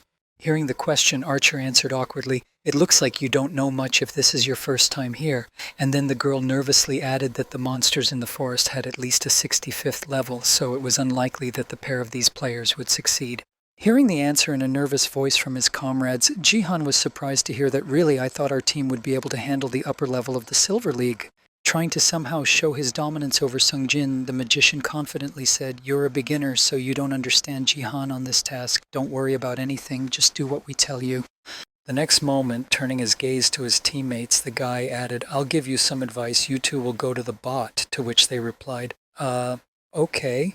After sending his comrades to the task, the wizard looked at his competitor and mentally said to Sun Jihan, "You may be famous lately, but you are still an ordinary beginner," and then said, "Let's go." Heading to the mobs to give some introductory instructions, the guy mentally added, "Trying to do more than necessary in a group game will only get you in the way of ours, so I'll take this chance to show Gayun how cool I am." Approaching the opponents, the magician said, "See those little guys? They're the creeps. Their attack style is very simple, but it's hard for the Silver League players to beat them, so work together to win. If you die, you'll be reborn, but we'll lose, so don't rush." The next moment, adjusting his glasses, the boy added, "Trying to impress." And before he could finish, Sungji interrupted him, saying that it sounded quite simple. Activating his shadow hand skill, the guy mentally confidently said, warming up before the battle, "In short, you need to fight without allowing death correctly." Asking his friend a question, Sung Ji-han walked forward, and when he saw this, the guy exclaimed in confusion, "What are you talking about?" The next moment, as he approached the enemies at the right distance, On Ji-han stretched out his hand in front of him and prepared to use shadow magic. Preparing to use his new weapon, the guy mentally said, "I've never used a dark spirit in BattleNet before. I wonder how effective it is." Appearing at the summons of the boy who summoned her, the Shadow Queen drew her sword and began to fight. Then Ji-han thought this was not even close to the level of the Shadow Queen. As he continued to lead his subjects, who destroyed all the enemies that approached him, he added in his mind that he was fighting against the little creeps. Having destroyed a certain number of enemies, they still continued to attack them in a crowd of several people, but the Queen of Shadows easily dealt with them. Every time the enemies came within range, Song Ji-han's subject would slaughter everyone within her reach. After Sung Ji-han had dealt with all the enemies blocking their way, Gayun said, "I think we can move on now," to which the magician nervously replied yes. After some time of confronting the monsters, Sung Ji-han received a system notification that said, "You have destroyed 50 creeps. The demon rewards you with a blessing. All your characteristics will be increased by 20%. When he saw how much he had been reinforced after hunting mobs, the guy was surprised to say in his head that with this kind of reinforcement I could go to the forest by myself. The next moment he opened his status window and looked at his own settings and asked Gayung what was wrong. After the girl responded to his words, the guy said, "I'll be back soon, give me 10 minutes, and she asked him confusedly where he was going. Then stopping in his tracks and turning to the girl, Sung Ji-han pointed behind him and said, "I'll go raise the level myself." Seeing him rush into the forest, despite the fact that it was quite dangerous, the girl exclaimed that she was waiting for Sung Ji-han. Trying to somehow catch up with her friend, the girl, not paying attention to the fact that she was attacked from the net, exclaimed, following him, "You can't just leave." The next moment, a couple of attackers from the enemy team, who had hit the barrier after their sudden attack had failed, said in their heads that they were mages. And now let's fast forward 5 minutes to this moment. As the wizard walked away from the newcomers who had ruined his plans, he thought, what a petty, arrogant bastard. Continuing to mentally curse Song Ji-han so that no one would know, the guy mentally added, all my plans were ruined because of him. I wanted to show Ga-yoon my coolness, tbh. Immediately after stopping on the spot and imagining the map of the player's placement, he mentally added, what's the point of me going to the mid? Ga-yoon and I will just stay in the top and Sung Ji-han will go to the mid. Immediately afterwards, the guy quickly headed back to his friend and said, I'm a genius. If he doesn't listen to me, then let him play by himself. And then exclaimed, wait, I have Ga-yoon Yi. Continuing his joy, he was surprised to see a couple of enemies approaching the girl from her blind spot, and then he mentally said that the attack was from a blind spot. Realizing that things were bad, the wizard boy nervously said in his head, my Ga-yoon is in danger. And at the last moment before the attack, by creating a protective barrier, the boy managed to protect the most precious thing he valued most, thus blocking the enemy's attack. Seeing that she had just been saved from an attack by the barrier, the girl looked at the enemies in surprise, while the mage said in his head, I didn't expect the opposing team to attack like that, so they knew it would happen. Holding back the barrier the girl was in, the boy said tiredly, don't worry about me, I'll protect you at all costs, no matter what it takes. The next moment, the enemy mage cast a lightning spell and eliminated the girl's protector, thus destroying the barrier that covered her. Seeing that a member of her team was seriously injured, Lim Ah-yoon rushed to him, shouting out sorcerer in concern. Crouching over the boy, the girl said, hey, are you okay? To which he replied with a heavy groan, I'm sorry, I really wanted to protect you. Stretching out his hand to the face of the girl who was leaning over him, the boy said in a heavy voice before disappearing, I think it's too late to talk about it, but... Smiling happily and shedding a tear, he added, I still have to say it. I really like you, Ga-yoon. Seeing the strange scene that had just taken place before their eyes, one of the attackers mentally said he would revive in 1 minute, and then asked what was wrong with him, and he replied, I have no idea. The next moment, throwing the sword from his shoulder, the warrior said, if we are done admiring, then we can continue, after which the mage added, don't relax just because there are 2 of us against 1. It's Lim Ga-yoon. She is the Eastern Star of the Divergent Guild. At the same moment, she looked at her opponents and said irritably in her head, where did that bastard Sun Ji-han go? The game is a team game, so he should have played with his friends. Immediately after expressing her dissatisfaction, the girl noticed the effect of the shadows around her and said in surprise, but now she didn't understand. At the same time, having left support for his ally, Song Ji-han met the first of the enemies he would have to fight in the forest. This monster was a 2-headed wolf, a rather strange creature, but no less terrifying and dangerous. This type of monster was the most common one encountered in the forest. When it attacked the boy, it tried to eat him immediately, but he caught its teeth and tried to hold his jaw. The height of this monster is about 3 meters, and its jaws are powerful enough to crush a skull. Continuing the fight, Sun Gi tried to stand still while pushing against the monster. Having pressed his opponent, the guy picked him up and threw him to the ground, inflicting the first blow of this monster, which can be found in the forest, but usually. To defeat him, at least 3 silver players are needed, but at the moment Sung Ji-han has been holding him off perfectly well without too much help. After some time of fighting with the monster, the guy took a pose and said, oh shit, you scared me with your jump. A few seconds later, the 2-headed wolf used his jump again, but this time Ji-han dodged the attack and used shadow art to strike back with his shadow sword. After the counterattack was over, the guy looked at his hand, which held his weapon, and said, that sword is pretty good. Recalling where he had seen it before, the boy mentally added that it was an SS-ranked weapon that the Shadow Queen had used in a campaign match. A shadow sword like this could only be summoned by someone with a dark spirit. Continuing to inspect the magnificent weapon he has access to, Sungji added in his head, his form destabilizes as soon as you lose control, so it is difficult to control, and then he said happily, but powerful force is guaranteed. The moment after defeating the enemy that got in his way, Ji-han received system notifications informing him that you have earned the Silver Forest Forester achievement. You have earned 1,000 achievement points. After receiving the extra achievement points, the boy mentally said, I knew that I would earn them highly and that I would probably get other achievements if I cleared the forest of monsters. Continuing his thoughts after the destruction of the forest monsters, Songji mentally added, although it is necessary to destroy the players as well. Immediately after these words, a system notification appeared in front of the guy, informing him that the demon team had made the first destruction and received 100 points of achievement, which surprised the guy. At the same time, left alone against two when his friend was destroyed, the wizard of the opposing team was noticeably nervous and seriously frightened. Looking at the spirit that had just destroyed his ally in a few seconds, he exclaimed, "What a fool!" and then mentally wondered where the little maid had come from. The next moment, looking back at the girl she was helping in the battle with the enemy, the spirit of the Shadow Queen said, "Hey, what are you doing there, swordswoman? Get rid of the others." And the girl exclaimed, "Yes, ma'am." After receiving the order, Gyun went into battle and dodged a fireball fired by the enemy and prepared to eliminate the enemy. The next moment, the girl struck the enemy with a precise blow and destroyed the enemy wizard with just one blow. When the girl finished attacking the two enemies, she looked at the spirit and said, "Thank you for your help." In response to Ga Yun's words, the spirit replied that I do not need words of gratitude from members of an inferior species, to which the girl added, "Who are you?" In response to the girl's question, the spirit added, "Sung Ji-han made me stay by his side while he was away. He probably wanted me to fight in his place. That's right, kid." Not fully understanding the words of the Shadow Queen Ga Yun's projection, she mentally said to the spirit that Sung Ji-han had summoned. Immediately upon completion of her thoughts, the girl sheathed her sword and said, "Well, I'm glad he came up with a backup plan to leave us alone," and she heard back that you must be sad if he left alone. Hearing the question from the spirit, the girl answered, "No, not sad. I'm more interested in when he will return." To which the spirit replied, "I have no idea. I can't stay in this form for long." Continuing to think of the boyfriend who had left her to protect and help Ga Yun, the projection of the spirit queen said, "But I'm sure he won't die."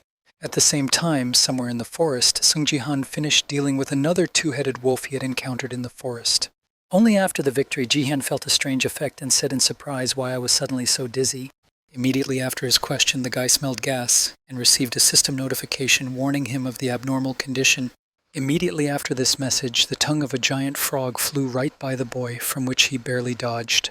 Having suffered some damage after the monster suddenly attacked him, the guy looked at his old friend and said, "Long time no see." Turning his gaze to the monster sitting right in front of him and smiling slyly, the boy said, "Poison frog."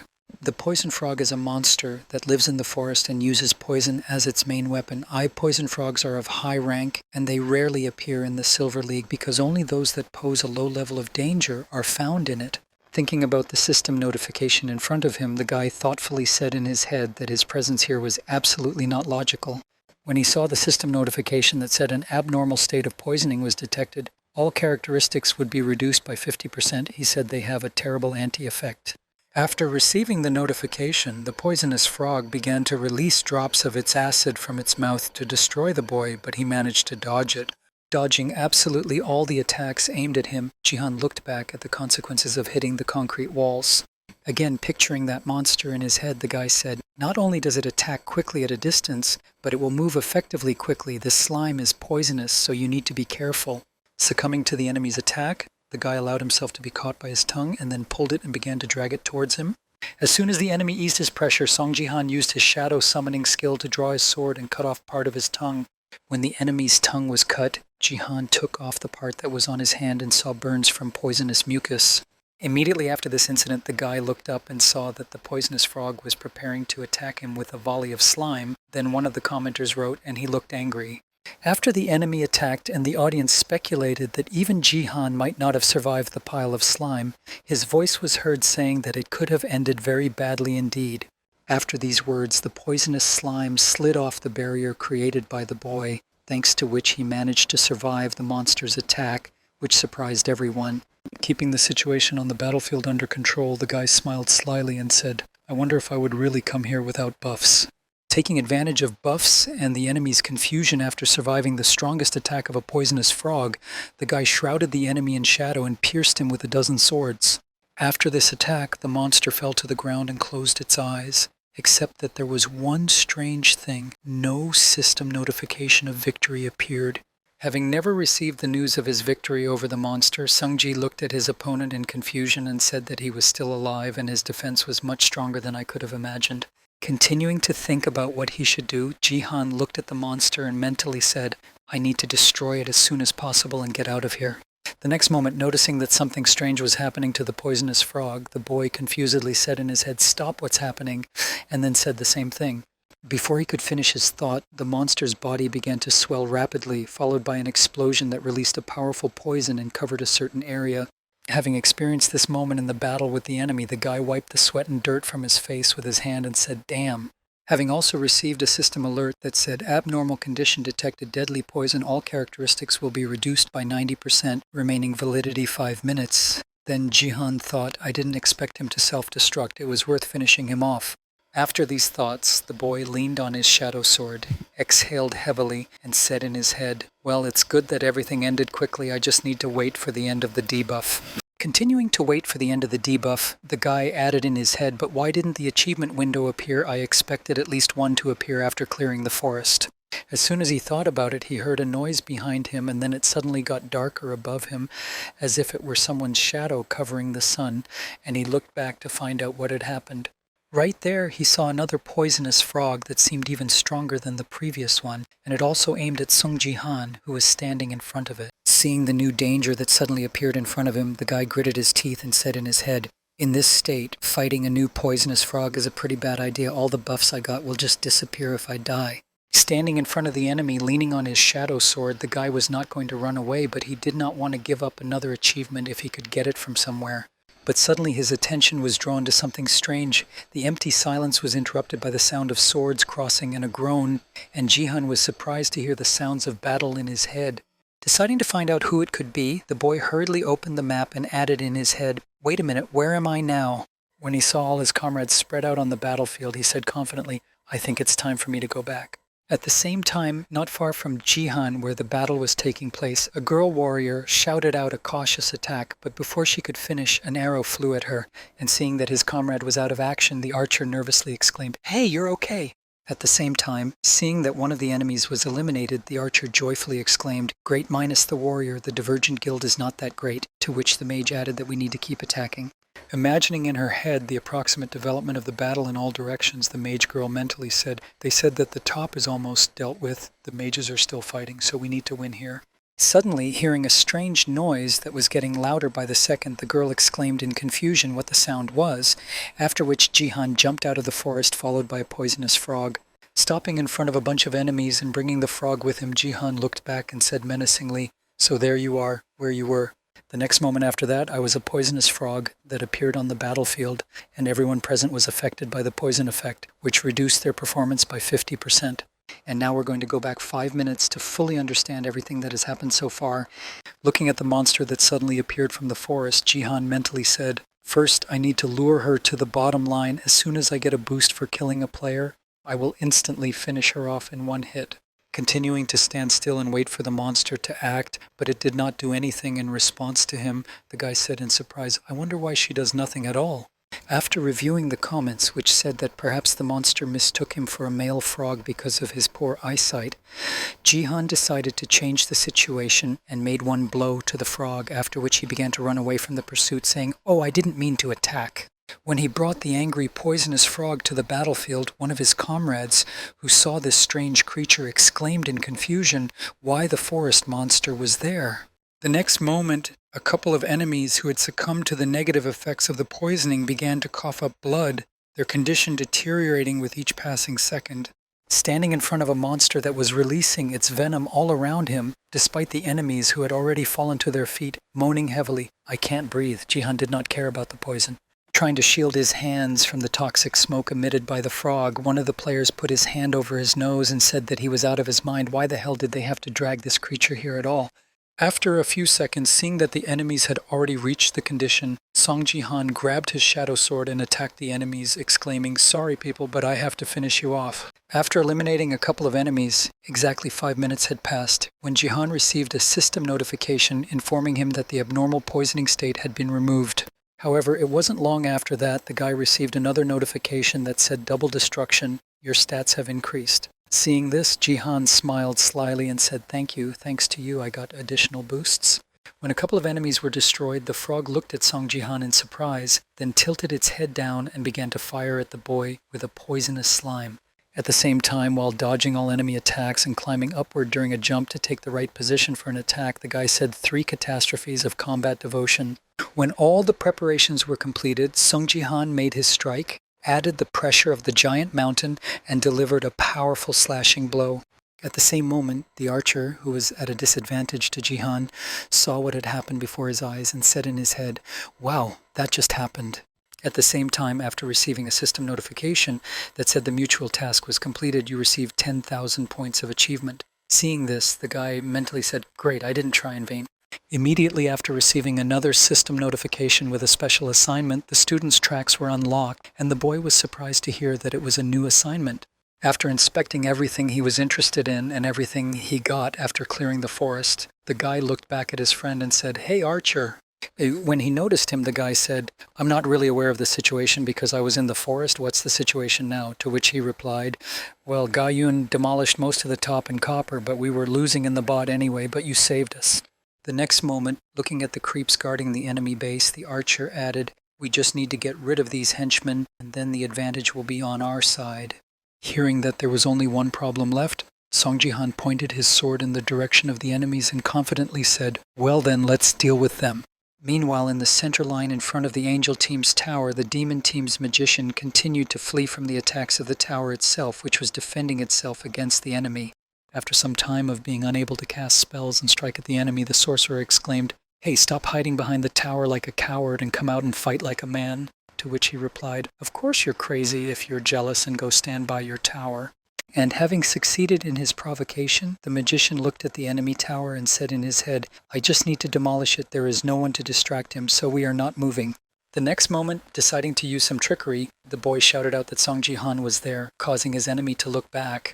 Confused by the name he heard, the warrior of the team of angels looked back in surprise and said, But there is no one there, but this is what the magician needed," and he seized the moment to rush at the enemy. However, despite this treachery, the enemy tower was able to repel the opponent's attack, after which he exclaimed with displeasure, "Wow, you are even capable of such treacherous tricks." Then lying on the ground, the mage thought, "I definitely can't handle it myself." Seeing a great opportunity to destroy the attacker, who was not so brave anymore, the enemy player swung his sword and said, "You held out for a long time, but now it's time for you to die."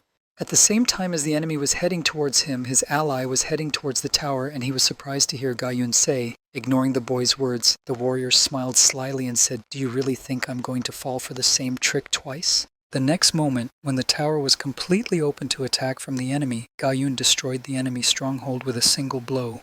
After this distraction of the enemy's attention to herself, when her mission was completed, the girl looked at her ally and spoke now. Hearing the command from the girl, the boy mage pointed his hand at the enemy and began casting a fireball. After the enemy was defeated, the virgin approached her ally and asked, "Are you all right?" After making sure that her friend was safe, Gayun looked towards the last tower and said, "I think the game will be over when we take out the bottom line." While enjoying the moment, the mage happily thought, "Gayun saved me." The next moment, Song Jihan arrived at the location of the central tower with an archer and exclaimed, "So you got here first?" To which she replied, "Oh, Song Jihan." At that moment, the magician thought unhappily, how dare he interfere with our time together. Approaching the girl, the boy added, "I'm sorry I was late. I owe you a debt of gratitude." To which Gayun replied, "It's okay. Your called-up spirit did a good job." To which she angrily exclaimed, "I'm not his called-up spirit." After this conversation, turning his head back to the place of rebirth, Sungji thoughtfully said that it looks like the Angels team doesn't even seem to be leaving the place of rebirth, to which Ga Young replied that it was fine, just destroy the last tower. After hearing that there was one last tower left, Jihan spoke clearly. The next moment, turning his gaze to the girl, the boy said, "Then let's do it, you do it." To which Ga Yun replied confusedly that I should do it. Realizing the plan of the guy who decided to do something crazy, Lim Ga Yun exclaimed in confusion, "Sung Jihan, you're coming over." Looking at the fountain near which the entire enemy team was located, the girl added a place of revival. The next moment, while waiting for the rebirth after the death, the warrior of the angel team gritted his teeth and angrily said, "Why the hell are they playing like this?" To which the archer replied, "I've already appeared, just give up and rest." Continuing to reassure her friend, the girl added, "We lost anyway." And suddenly noticing that Jihna was heading towards them, she added in surprise that why was he heading here? And then the warrior shouted, "Hey, you have no business here." Continuing to observe the behavior of the opponent, the girl added that he was going to attack, to which the warrior added that he was acting ridiculously like a beginner. When the boy made his shot, one of the enemy team confidently said that the barrier should not let him in anyway. But their joy did not last long as they noticed that the barrier began to crack and then collapse, and the archer girl screamed out in fright, "Hey, asshole, you shouldn't attack this place." In response to the girl from the enemy team's remark, Song Ji-han only smiled slyly and said that he was right. Continuing to perform the task, the guy added smilingly, "I'm still not familiar with the rules, but I'm still good at BattleNet." Starting to recall the description of the task, the guy mentally said, "Judging by how much better this reward is than the achievements in the forest, and because there will be a whole series of tasks, this is probably a continuation of the task from the golem I destroyed on the map with the type of defense. The fragment of the Archangel's sword and the scythe of the God of Death are symbols of each camp and are placed in the rest area where players are revived, protected by a barrier that the player cannot destroy." Continuing to push against the protective barrier, Jihan added in his head, "Well, at least it should be," at the same time watching their barrier slowly crack and collapse under the boys' attacks. The archer girl exclaimed in fright that it was simply impossible. Continuing to sound the alarm, the girl added that at this rate he would definitely break. Someone stop him, to which the warrior added how this idiot was able to break the barrier. Sometime later, after trying to break through the barrier of the recreation area, an archangel appeared in front of Jihan and forced him to stop. The next moment, he looked at the guy who was disturbing the peace of his sanctuary with a menacing look, and then a system notification appeared, indicating that the archangel was furious at the disrespectful behavior in the recreation area. Seeing that something strange was happening near the rest area, the sorcerer of the demon team screamed out in fright what it was, to which Gayun replied that first we need to quickly destroy the main camp, to which he replied, well, after giving out orders to her ally, the girl, in a pre-shock state, wondered what Jihan was planning to do. After demonstrating his irritation, the Archangel used his power to reinforce the barrier, restoring it to its original state. As a result of the blessing, the players in the recreation area received a system notification saying that the Archangel had strengthened the blessing in the recreation area. Starting to mock Song Jihan, the warrior poked a finger at him and exclaimed, "Boogaloo barrier is very strong," the girl archer said, trying to calm her husband down. "You better move away. Don't do anything stupid." Swallowing all the insults that flew at him from the enemy's mouth, the guy just kept silent, receiving all sorts of comments like, "Jihan is a barrier breaker." The next moment, the spirit of the Shadow Queen, who was next to the boy, said that this was all your strength for a low-grade creature, and that it was not bad. In response to his companion's question, the guy looked at her and said, "Yes, it was quite difficult." The next moment, using more power and pouring it into his shadow sword, Sung Jihan smiled slyly and said, "Now I'll have to go all out." Within the unnamed divine art, there are 3 different types of martial arts whose names contain the word God. The technique of the god who controls the power of destruction, the technique of the god of lightning who controls the power of light, and the technique of the god of shadow who controls the power of darkness. After recalling all the techniques that exist in the nameless martial arts, Jihan focused his attention on one and repeated the shadow god technique in his head. Recalling its abilities and properties, the boy added in his mind the ability to cover the whole world in pitch blackness. Recalling the possibilities of dark magic, the guy used a technique called the Dark Soul Tornado form. Grabbing his crown to hold onto the rest area, the warrior screamed out in fright that we would be pulled in, so grab onto something and hold on. Watching what the boy had just used to attack the barrier, the spirit of the Shadow Queen said in surprise in her head, "This power is impossible."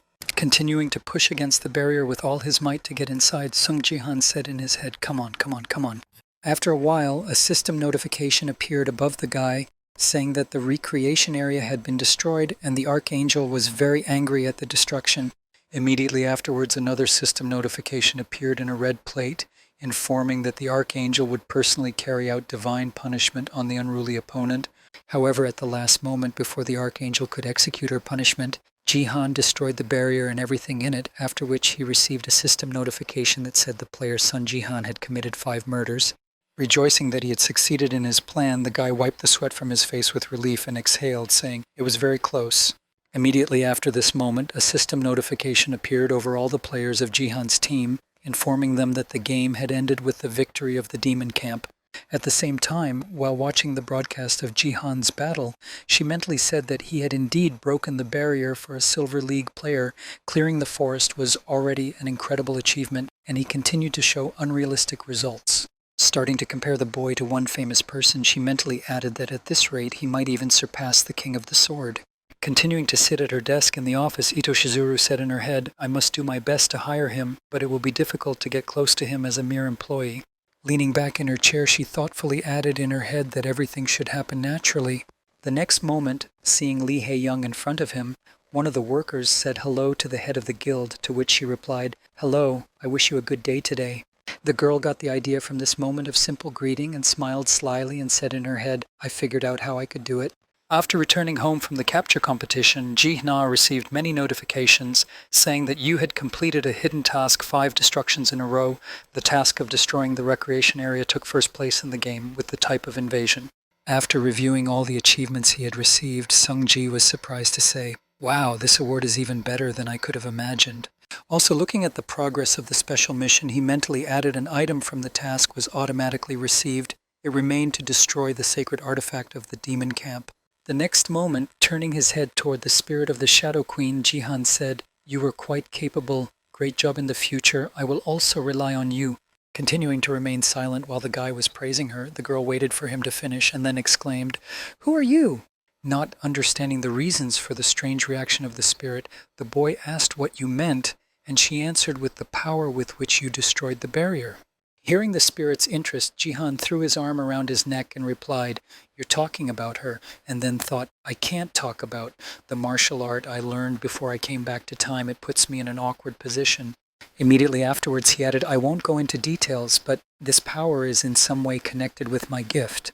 Continuing the dialogue with the girl, he added, why did you suddenly ask me that? Before he could finish, he saw the spirit get angry and start using its power. Not satisfied with the boy's answer, the Shadow Queen's part created several shadow swords and pointed them in Jihan's direction.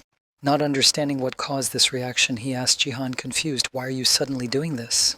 In response to the boy's question, holding her hand outstretched in front of her, the girl added, explain properly where you got this power from below the creature. Continuing to wonder about the behavior of the Shadow Queen's spirit, Sung Ji-han said, I don't understand why you suddenly reacted like that. Looking into the eyes of the girl who was trying to intimidate him, the boy added, you envy my ability to intimidate so much. In response to the boy's question, the girl replied that the strength you used in that fight belonged to a real body. The Shadow Queen, hearing the reason for this reaction, froze in place and said in his head that it was the power of the Shadow Queen. After that, continuing her story, the girl spirit added dark mana woven from pure darkness. She is very similar. Looking at the guy's surprised expression, she added, as far as I know, this is the only way to copy the power so accurately. After these words, the spirit suddenly became quiet and then with a short pause added, explain how you managed to use this ability. After listening to his companion's words, Sungji recited in his mind the Shadow God technique, one of the nameless divine arts I mastered before returning to time. Continuing his thoughts, the boy imagined in his head the Queen of Shadows and the God of War, and thought that if the wandering God of War and the Queen of Shadows had similar abilities, did it mean that they were somehow connected? At the end of his thoughts, the guy bowed his head down and told me I had nothing more to say to you. Surprised by this answer, the spirit asked if he wanted a goiter, to which he replied, interrupting her halfway through the words, this gift had already disappeared. Continuing to explain the possession of this ability, the guy added, I don't know why, but the constellation I tried to establish contact with earlier took my gift. I'm just a player who got a gift and then it was taken away. Bringing his story to a certain conclusion, Sung Ji-han confidently added, I can show you my state window so that you can believe me. After this story, the spirit asked him what the name of your gift was, and he thought, well, I can tell you that. Upon completion of the brainstorming session, looking into the girl's eyes, Sung Ji-han spoke with the eyes of a traveler. Thinking about the fact that this was a rather strange gift that should have nothing to do with his abilities, the girl said rather suspiciously, dispelling her shadow blade skill that was aimed at the boy to extract information, the Shadow Queen's spirit added a good one for now. After this incident, when the girl disappeared, the guy breathed a sigh of relief and said in his head, I was afraid she would start a pogrom here, and then heard his cell phone ring. Picking up the phone, the guy was surprised to hear Lee Ha-young say, I just watched your stream, what's going on there? Continuing to question the guy, she added, a portal site full of news about you. I would have made a lot of videos and uploaded them myself if you had warned me in advance, to which he replied in surprise, oh really? In response to the guy's question, the head of the guild added, well, at least we have new content for the guild channel, although I think we published too much related to Balanet. In response to the girl's remark, Sungji asked in surprise, isn't that bad? We're a guild after all, and then heard what you were talking about. The more diverse the content, the better. Didn't you know you had fans? When he heard about the fans, the guy was surprised to hear that I had them, after which Lee Ah-yeon happily added something else. Having thought of a way to earn a few million won, the girl said, I would like to ask you a favor. After a while, heading to an abandoned place, the 3 bandits grabbed the victim and said, it was quite a challenge to drag you here. She looked at the girl who was tied up and tied to a chair so that the man would not escape and added, I'll tie her to a large vessel so she won't run away. Standing behind his boss, one of the kidnappers said, "A bunch of guilds are giving her money now, and it's great. If we use her properly, we'll soon be sitting on mountains of money." After the bandits' line was over, Lee Ha-young angrily exclaimed, "What do you guys expect after what you did? You are very much mistaken if you think that I will want to cooperate with you. I did not become the head of the guild to help people like you." To which the leader of the bandits replied, "Boogaloo, scream as long as you can." Immediately after these words, the girl exclaimed in displeasure, "You're pretending to be cool, but you're nothing. Why do you need glasses if it's dark outside, you bald abomination?" Offended by the girl's words, the leader went back to cry, and one of his subjects consoled him, while the third kidnapper shouted out in displeasure, "Shut up, the commander is not bald, he just shaves." Continuing to threaten the girl, the kidnapper added, "If you think that someone will come to rescue you, you can give up hope." Circling the place where they were, the criminal added that it was an abandoned building not even marked on the maps, and I tried to fool the jeepney. Smiling ominously as he hovered over the girl, he added, "You can relax if you don't want to." And then a voice behind him said, "There you are." After someone's new voice was heard in the midst of the place, everyone turned their attention to the person who had arrived at this abandoned place. When they saw the guy who managed to find them, a bunch of bandits screamed out that Jisung Jihan, pulling a pistol out of his pocket and pointing it at the boy. The leader of the bandits shouted at Sung Jihan, "Where the hell is he from? Shoot him." As soon as the bullets flew at him, the guy used his strength skill to stop all the ammunition fired at him. Seeing that the previous weapon was ineffective, the bandit leader pulled out an RPG and pointed it at the guy and shouted, "All or nothing." Leaving his dark glasses on the released ammunition, the man shouted, "I'll blow you up with the building." However, even this attack did not have any effect, as Sung Ji-han used his power skill to change the flight path and direct the missile at the enemy. With a powerful blast in the background, the guy approached his guild leader and gave her a hand after untying the rope and asked if Lee Ha-young was okay, to which she replied, "How you found me." Immediately after the rescue of the girl, taking out a cell phone from his pocket and showing it to the camera, Jihan said that, thanks to the Space 23, the jeepneys in it cannot be affected, and it is very accurate. Hearing this, the girl was surprised to exclaim that it was a Space 23 with an updated current-absorbing coating and a flexible display. Continuing to watch the TV commercials, it sounded much smoother and more durable than other smartphones. The Space 23 is already available for sale. And finally, there is a photo of Jihan with a phone in his hand and the name of the phone, Space 23. After the commercial ended, Lee Ha-young got to her feet and exclaimed joyfully, clapping her hands, "Bravo, you're a great actor," while her niece was dying of laughter. After catching her breath and gesturing with the like, Yoon Se-ah said, "Uncle, you're really a photohygienic boogeyman. You should be an actor," and was told to wipe her tears before speaking. The next moment, Se-ah picked up the remote and started the videos again, saying that they needed to be watched again. At the same time, Jihan said, "I did it because you asked me to, but isn't the ad too exaggerated? I'm sure it won't harm the image of our guild," to which Lee Ha-young replied. Demonstrating the smartphone she had, the girl added, "The Divergent Electronics paid with their blood and then tears for it, and you didn't know they even used a scroll. The SS rank scroll is available only in the Platinum League and above, and at first no one could find a use for it, but its price skyrocketed when the company figured out how to improve technology with it." Hearing the methods of using a high-ranked magic item, the spirit that appeared behind Jihan asked in surprise that people would use a scroll for such nonsense. Hearing the spirit's question, Lee Ha-young exclaimed in surprise that it was nonsense, after which the boy added Ariel in surprise. Then the girl said what was to be expected from an inferior race. It was so wasteful to waste a rare item. Immediately after the Shadow Queen's words, Jihan asked the scroll if there was a special feature we didn't know about, and she replied, "Of course." A few seconds later, hearing a knock on the door, Lee Ha-young said, "It's probably the film crew," and then, getting up from her seat, Se-ah said, "I'll open the door." When my niece went to let the guests in, Jihan asked what we were filming today, and the head replied that we were training, so I thought I would make some videos of everyone training in the Sword Palace. Immediately after this message, the girl looked back at the door behind which footsteps could already be heard and added something to the story. Showing the 3 people who came to help with the filming, she added that today we will be helped by a team of editors from the Divergent Guild. Raising her head and looking into the eyes of the protagonist of this video, the girl said, "I welcome you, Sung Ji-han." Using her magic of seduction on the target she had been trying to reach for so long, the video editor added, "I, Ju Yun-ji from the Divergent Guild's editorial team, was happy to meet." When he heard who had come to the rescue, Song-ji asked if we needed a team of editors for the shoot, to which Lee Ha-young replied, "Well, actually." Starting to bow in front of the guy, the girl said, "I asked for it. I'm your fan. I really wanted to meet you in person, so I convinced Ms. Lee Ha-young Immediately after greeting the guy, the girl reached out her hand to him, smiling sweetly, and said, "Can I shake your hand?" In response to a request from a video editor from the Divergent Guild, Sung-ji surprisingly replied, "Of course, why not?" As soon as the handshake took place, she felt a powerful discharge throughout her body that made her perk up. After letting go of the guy's hand, she received a system notification that said, "You do not have enough authority to get closer to this goal." She continued to hold hands with the boy and looked at the notification that appeared in front of her, and she was in some shock. Suddenly releasing her hand after Lee Ha-young's clap, everyone heard her say, "Well, let's go to the gym."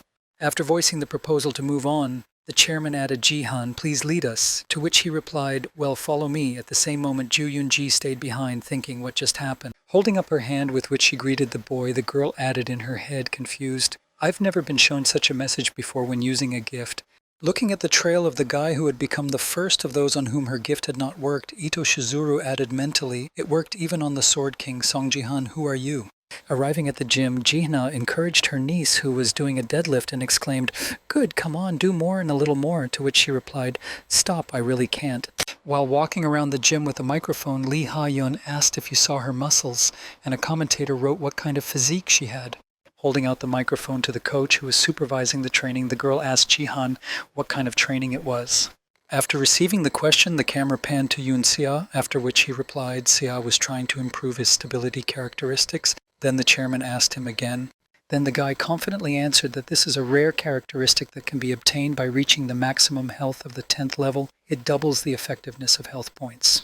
Hearing about the extra stat, the girl was surprised and said, "Wow, the effect is really not simple and good, but I've never heard of the characteristic of resistance." Then Ji-han said, "There is an additional condition that you need to get it within the first 100 days after awakening, which is difficult to do." Immediately after that, the guy looked into the lens and added, "I'm absolutely sure that Sia is a great addition to our guild and a great asset." Putting his hand on the girl's head, my ardent assistant added, smiling ominously at the girl's treatment, after which she exclaimed, "Just finish me off." Continuing to complain about the hellish training, the girl exclaimed tiredly that it was real torture, after which Ji-han said, "You will not die, say ah." The next moment, Lee Ha-young looked at the script and asked Eom Sung-ji-han, "Can you show us how your training goes?" Hearing the request, the guy stepped forward and said, "Then let's go to my personal gym." Hearing this, the girl happily exclaimed, "Wow, cool." Seeing the empty training room, Lee Ha-young was surprised to hear that there was nothing here. But then the guy climbed into the arena and said, "I don't need any equipment." After climbing into the arena, the boy summoned his spirit, the Shadow Queen, and spoke to Ariel. Hearing her name, the girl asked him what was wrong, and he said, "Do you want to repeat it again?" And she replied, "Attack with all your might." When the girl heard that he wanted to fight again, she created shadow blades and pointed them at the boy, and the impolite man said, gathering all her strength, she added that this time she would better prepare herself as there would be no pardons like the previous times. The next moment, a battle began in the arena, with Ariel on the offensive and Sung Ji-han dodging attacks and closing the distance. At the last moment, when he had almost reached the girl, she created 3 blades that burst out of the ground right in front of him. However, at the last moment, the guy managed to react and block his opponent's unexpected attack. At the last moment, as he approached the girl, he stuck a heart sticker on her forehead, signaling his victory. After sticking a heart sticker on the forehead of the Shadow Queen's spirit, the boy took his hand away, and at the same time the girl herself began to feel noticeably embarrassed and nervous. The next moment, angry at the guy's actions, Ariel angrily shouted tactless and Ji-hyun answered her, which was pretty close. Immediately after a short dialogue, one of the film crew asked in surprise that this was all he heard from the guy. After receiving an answer from Ji-han, Lee Za-yeon asked awkwardly, "How else do you train? We didn't have time to see anything." And then Ariel said with a heavy sigh, which was to be expected from lower beings, "They have terrible dynamic vision." As she continued to stand at the door and watch Ji-han from afar, Ju Yoon-ji mentally said, "I just can't believe it." Watching the dialogue between the spirit and the boy, she mentally added that the attack was aimed at his blind spot, but he used his strength at the very last moment to block it as best he could. Reaching into her purse to take out the magical object, she mentally added, "I took the scroll with me just in case." Looking down at her purse where the rare artifact was, the girl added in her head, "And most likely I will definitely need it." The next moment, Ju Yoon-ji gathered some courage and said to Ji-han, "I think I need to set up a microphone, let me do it." In response to the girl's request, the guy leaned over to her and said so well at that moment, attaching the device, and said, "1 second, wait a second." Attaching the microphone to the boy's clothes, the girl began to use her gift to promote the boy's gift of Ito Shizuru's incomparable beauty. This skill allows the girl to seduce others and control their minds, and the gift falls under the category of supportive, just like in the case of Lee Ha-yeon's up. And the scroll that was in the girl's purse, which she also brought with her for a reason, turned out to be quite useful in her case. As he approached the boy and used the skill, the scroll came into contact with him and began to amplify the effect of the supportive gift. Having failed to succeed in using her skill, the girl looked at the boy, who had not changed, and added that she had failed even with the scroll. Looking at the guy in front of her with a confused look, the girl spoke to the sword crawler, not sure what was going on at all. The next moment, the guy came to his senses after being exposed to the effect of Song Ji-han's absolute beauty, and looked at the girl and said, "Hey." With a cute expression on his face, the guy happily asked what you said your name was. Immediately after pulling out his phone, the guy hurried to exchange contacts with her. At the same moment, Yoon Sia, who was standing outside the door, saw it all. Feeling some strange and painfully familiar effect, the girl said in surprise that this could not be possible. Watching Song Ji-han's cute conversation with Ju Yoon-ji, she exclaimed in displeasure that he was seriously asking for her phone number. Feeling something strange about everything that was happening, Sia mentally added that I had never seen such an expression on his face before. He didn't care about a girl like Hae-young. Continuing to peep, she added in her head, "It was amazing to me that he seemed completely uninterested in dating," until she suddenly felt a certain ominous aura behind her. She looked back and saw Lee Ha-young, who was angrily saying, "Well, it turns out that he is interested in women after all, and he told me that he didn't know his phone number." Continuing to have a nice conversation with the girl, the guy happily said, "Thank you, it was sudden, but I'm glad you agreed to give it to me," to which she replied awkwardly, "Oh God, I'm your fan, of course I wouldn't say no." Continuing to play her role, the girl smiled happily and thought to Sung Ji-han, "You are quite difficult to deal with." Recalling the situation with the Sword King, she added in her head that the brainwashing did not work completely unless he fell to his knees on the spot submission, and the Sword King did not work. They both added to my troubles. As she continued to surround the guy in front of her with her own gift, Ju Yoon-gi added in her head that she needed to find a completely different approach for him.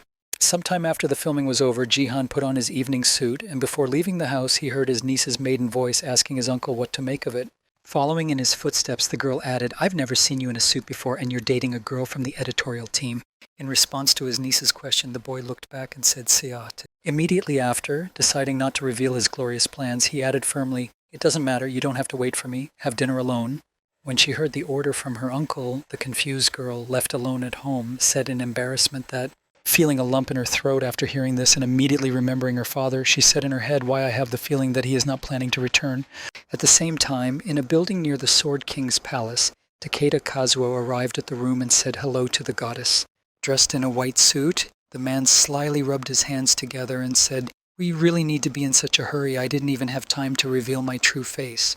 In response to a question from her subject, the girl replied, "A player like Song Ji-han can break this ability at any time. You know that I and the King of the Sword are constantly holding back," to which he nervously replied, "Yes, but..." Continuing to insist that there was no need to worry so much, the man said, "You even used a scroll, I'm sure you didn't," and then he was interrupted by a man saying something else. Taking off her glasses, Ito Shizuru said to her husband in a stern tone of voice, "Stop worrying and stick to our plan." The next moment, remembering the help of a certain creature that was nearby for reassurance, the girl added, "Even if something goes wrong, the shadow will help us." A few minutes later, there was a knock at the door, after which Sung Ji-han came in, happily saying he was sorry for being a little late, Ju Yoon-ji. Raising his head a little higher, the guy said, "You've been waiting for me for a long time." Before he could finish, he noticed a familiar face that made him interrupt. Looking at the man standing in front of him, the boy was surprised to hear that Takeda was Takeda, and after hearing his name, the man threw his arm around his neck and hesitated. Not understanding why this meeting with this man suddenly took place in the same room, the guy confusedly said, "Why are you here?" To which the man replied, "Well, I'm Sun-san." The next moment, the girl intervened in the men's conversation and said, "You don't have to pay attention to him, Ji-han." Folding her arms in front of her and taking off her glasses that were on the table, the girl said, smiling happily, "He came to help me with my work." Rising from her seat and walking over to Takeda, she smiled slyly and added, "That's exactly how my job is to take you to Japan." Immediately after these words, the girl exclaimed, Takeda hearing the signal, the man reached into his inner pocket and spoke precisely. Pulling out a scroll to reinforce his gift, the manager of the Japanese Self-Defense Forces exclaimed, "Let's share our emotions." Looking at the man who was doing his job of subduing the boy's emotions, the girl mentally said, "Takeda's gift is useless in battle, but it's just perfect with mine." Recalling its principle of operation, Jo Yoon-gi mentally said, "The gift of division allows you to share emotions with the target when combined with an aphrodisiac scroll. The target has no choice but to obey me." As she continued to watch the effect of her friend's gift approaching the boyfriend, Jo Yoon-ji confidently said in her head, "Now it's definitely over for Sung Ji-han." The next moment, when he dropped the scroll from his hands and saw that it suddenly burst into flames, Takeda Kazuo exclaimed in confusion that why the scroll was an aphrodisiac all of a sudden. After he destroyed the scroll to enhance the effect, Sung Ji-han smiled slyly and said, "I've always wondered why so many people chose to be with you." Using his characterization of strength, the guy smiled ominously and added, "But I couldn't even imagine something like this, Ito Shizuru." Seeing that the boy was doing as he pleased, Ju Yun-ji was frightened and said in her head that brainwashing had not worked on him. Gathering her strength, the girl looked at him with a nervous look and asked him, "What you were pretending from the very beginning," and then added in her head that he even knew who I was, which was bad.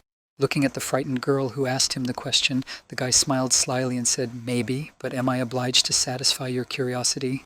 The next moment, Sung Ji-han abruptly moved to approach the girl and added, "The only thing that matters is that your ability doesn't work on me at all."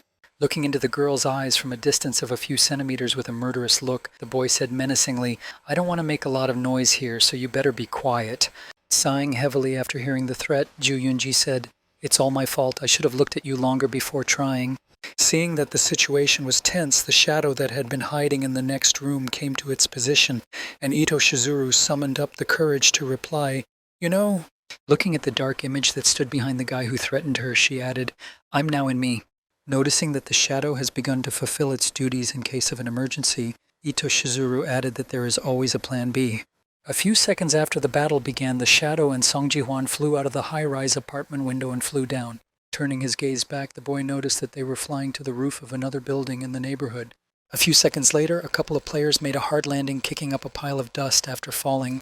After wiping his eyes after landing and looking at the enemy who had attacked him in a dangerous situation for Shizuru, he was surprised to hear who it was. Starting to look closely at the girl in a dark cloak, holding a weapon, he was surprised to add that she was the killer. At the same time, watching from a neighboring building, the girl said in her head that it was good that I had brought her with me just in case. Recalling the girl who is currently fighting Song Ji-han, she added, "Akari specializes in covert assassinations from the blind side. She is the best when the case needs to be solved secretly." Continuing to stand in front of the assassin who had attacked him to protect Shizuru, Ji-han, waiting for the battle to begin, thought this was a bit complicated.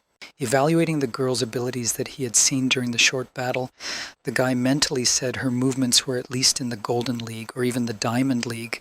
Immediately after remembering the girl who had planned it all by herself, he added in his head, "I didn't even expect her to be so well prepared. Shizuru is a really serious opponent."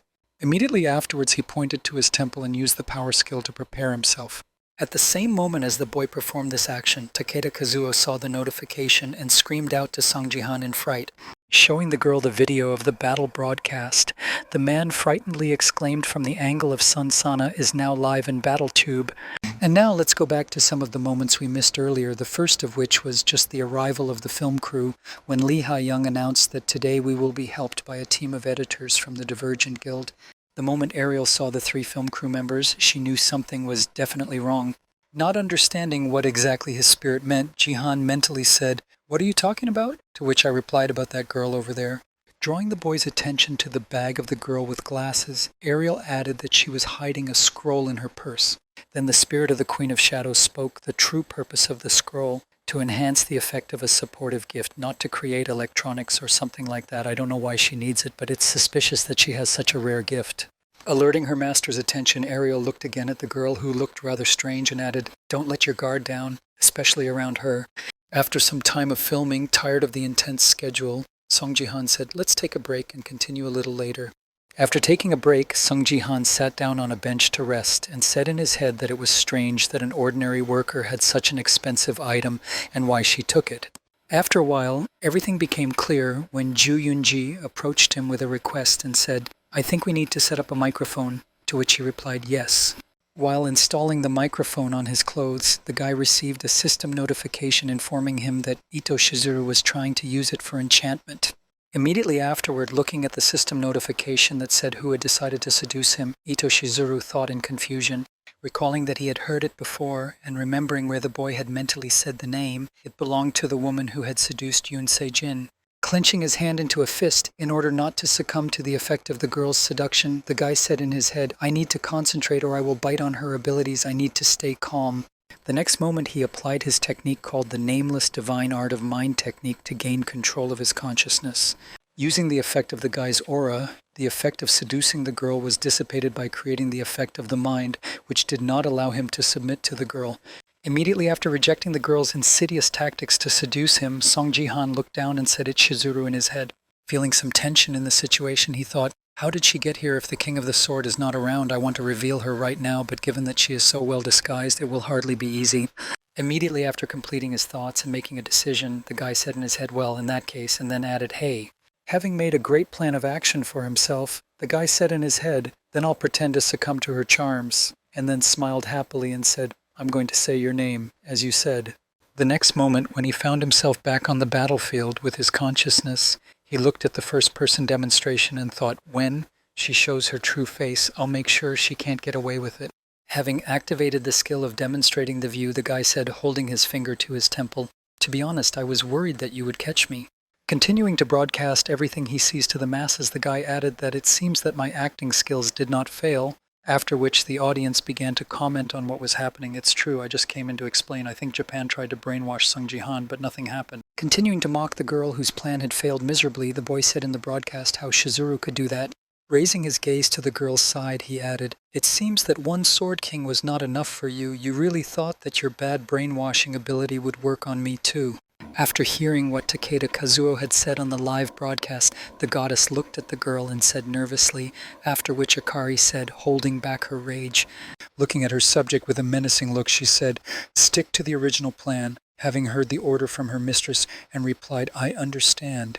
After hearing the instruction, the girl crossed her swords and said in Japanese, at the request of the lady, I am obliged to take you away, even if I have to break all your limbs. Hearing the words of his opponent, the guy was surprised to hear a compliment. It didn't look like it. And then Ariel replied to him, you really are a model. After trying to enter what the girl had said into the translator, Jihan said in frustration, let's see, the translation failed.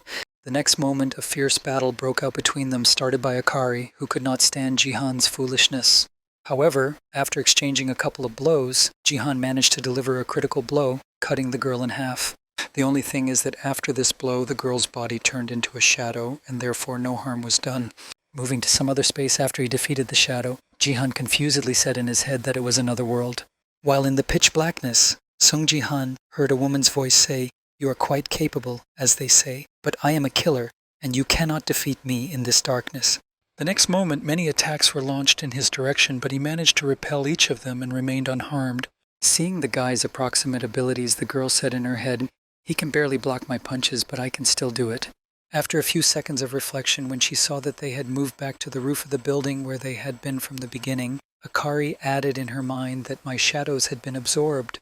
With a sly smile after dispelling his rival's skill, Jihan happily said, yes, you are.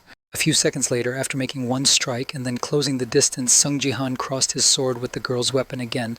Continuing to press her and smiling slyly, the guy confidently added, what a coincidence that I could say the same. Hearing what the boyfriend had just said to her, the girls quickly jumped back. Seeing this reaction from Akari, Jihan, who asked what was so surprising. Smiling slyly in the face of the killer, who had recently been confident of his victory, he added, I told you I came prepared. And now, let's go back 2 hours to when Sung Ji-han was just getting ready to go on a date, sitting in his room thinking. After upgrading to the 6th level of the store, Jihan saw that another gift slot had been added and a random chest had been added this month. Then he thoughtfully said, this is a unique thing. Standing in front of the system window, he said thoughtfully, I thought I would have everything ready for the meeting with Ito Shizuru, but I didn't get anything useful. A random chest. What is it? Immediately after that, reaching his hand out to that random chest, the guy said, a little element of gacha games here will not hurt. Seeing the guy's intentions, Ariel exclaimed, what are you doing? The next moment after pressing the button, a system notification appeared in front of Jihan, informing him that you had purchased a random chest and activated a special skill with an increased chance of winning this month's gift. When he saw what he got for his risk, the guy was surprised to say that a gift can be obtained from a chest, and it is also quite good. Finding the purchase chest in his inventory and clicking on it, the guy received a system notification that said, "Congratulations, you have received a gift of A-rank agility." Seeing what he got from the accidental gift, Sung Ji-han gritted his teeth and said, "I don't need it." Immediately afterwards, another notification appeared in front of the boy, saying that the constellation of the Queen of Shadows was paying a huge sum to replace the contents of a random chest. The next moment after this notification, another one appeared, informing that A's agility gift had been replaced by the moon's shadow. Seeing what had just happened, Jihan said something in surprise, but before he could finish, Ariel interrupted him, angrily exclaiming, "Hey, are you out of your mind?" Continuing to be angry with the Shadow Queen, the spirit exclaimed, "How could you give this wretched creature the shadow of the moon? If you are so reckless as to throw such things around, you will destroy the delicate balance of power." At the same time, looking at the gift he received, Sungji thought, "Wow, this is also an SS rank gift. It looks like the Shadow Queen wants to take me for herself no matter what." Continuing to express her dissatisfaction with the assignment of this gift to Sun Ji-han, Ariel added, "Besides, this ability is what allowed you to become a constellation." Hearing the spirit's last remark, the boy turned back and asked in surprise, "Wait, what did you just say?" Immediately afterwards, the boy added in surprise, "I thought that constellations were born, so does this mean that I can become one too if I get enough strength?" To which Ariel replied, "Pfft, there's no point in telling you about it now." Without giving a concrete answer to its master, the spirit added, "What were you thinking about when you gave away such a powerful ability?" As the guy was finishing up his preparations, he saw that it was time to go and straighten his tie, and suddenly heard from behind him what he should understand. Following her uncle, the girl added in surprise, "I've never seen you in a suit before. Who are you dating, that girl from the editorial team?" Continuing to walk to the entrance without saying anything, the boy wondered in his head if he should tell her the truth about the fact that the person who kidnapped her father was now in Korea. Summarizing his thoughts about the sad consequences of this mission, the guy added in his head that if everything goes wrong and I'm also brainwashed, Sia will be left alone. At the end of his thoughts, deciding that it was better not to make the girl worry once again, he said before leaving, "It doesn't matter, don't wait for me, have dinner alone." Walking out the door of the apartment and stopping on the spot, Jihan said in his head, "I think Shizuru will try to recruit me despite the fact that she knows that there is no one else left in Seah." Gathering his thoughts and raising his head up, the boy said in a stern tone to Ito Shizuru, "I will not allow you to do this." Having finished all his thoughts about what exactly was happening to him at the moment Ito Shizuru arrived on the set, Jihan said, preparing for battle, "I hadn't planned to use this ability."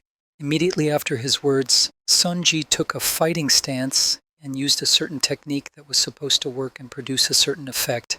Although the attack did not hit the girl, she managed to dodge it, but it did hit the object behind her and destroyed it quite well.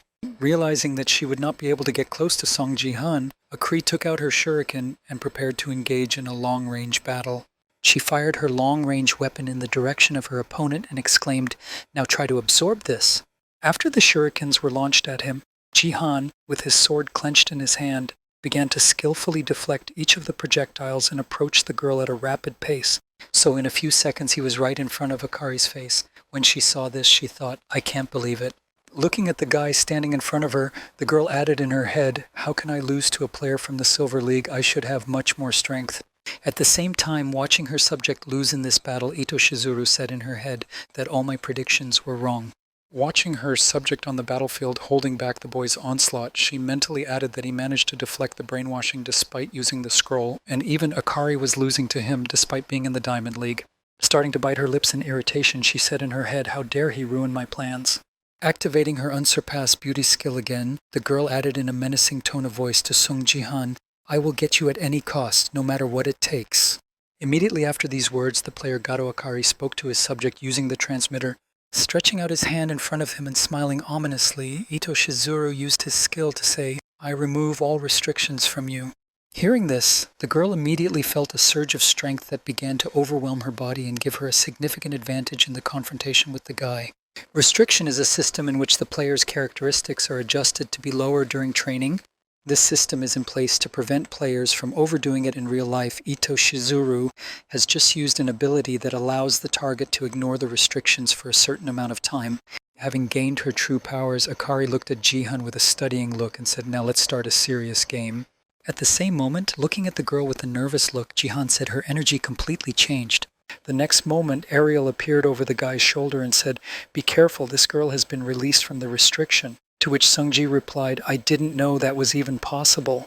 After hearing and adding his own words, The guy turned his head to the side where the girl was standing and said Ito Shizuru in his head.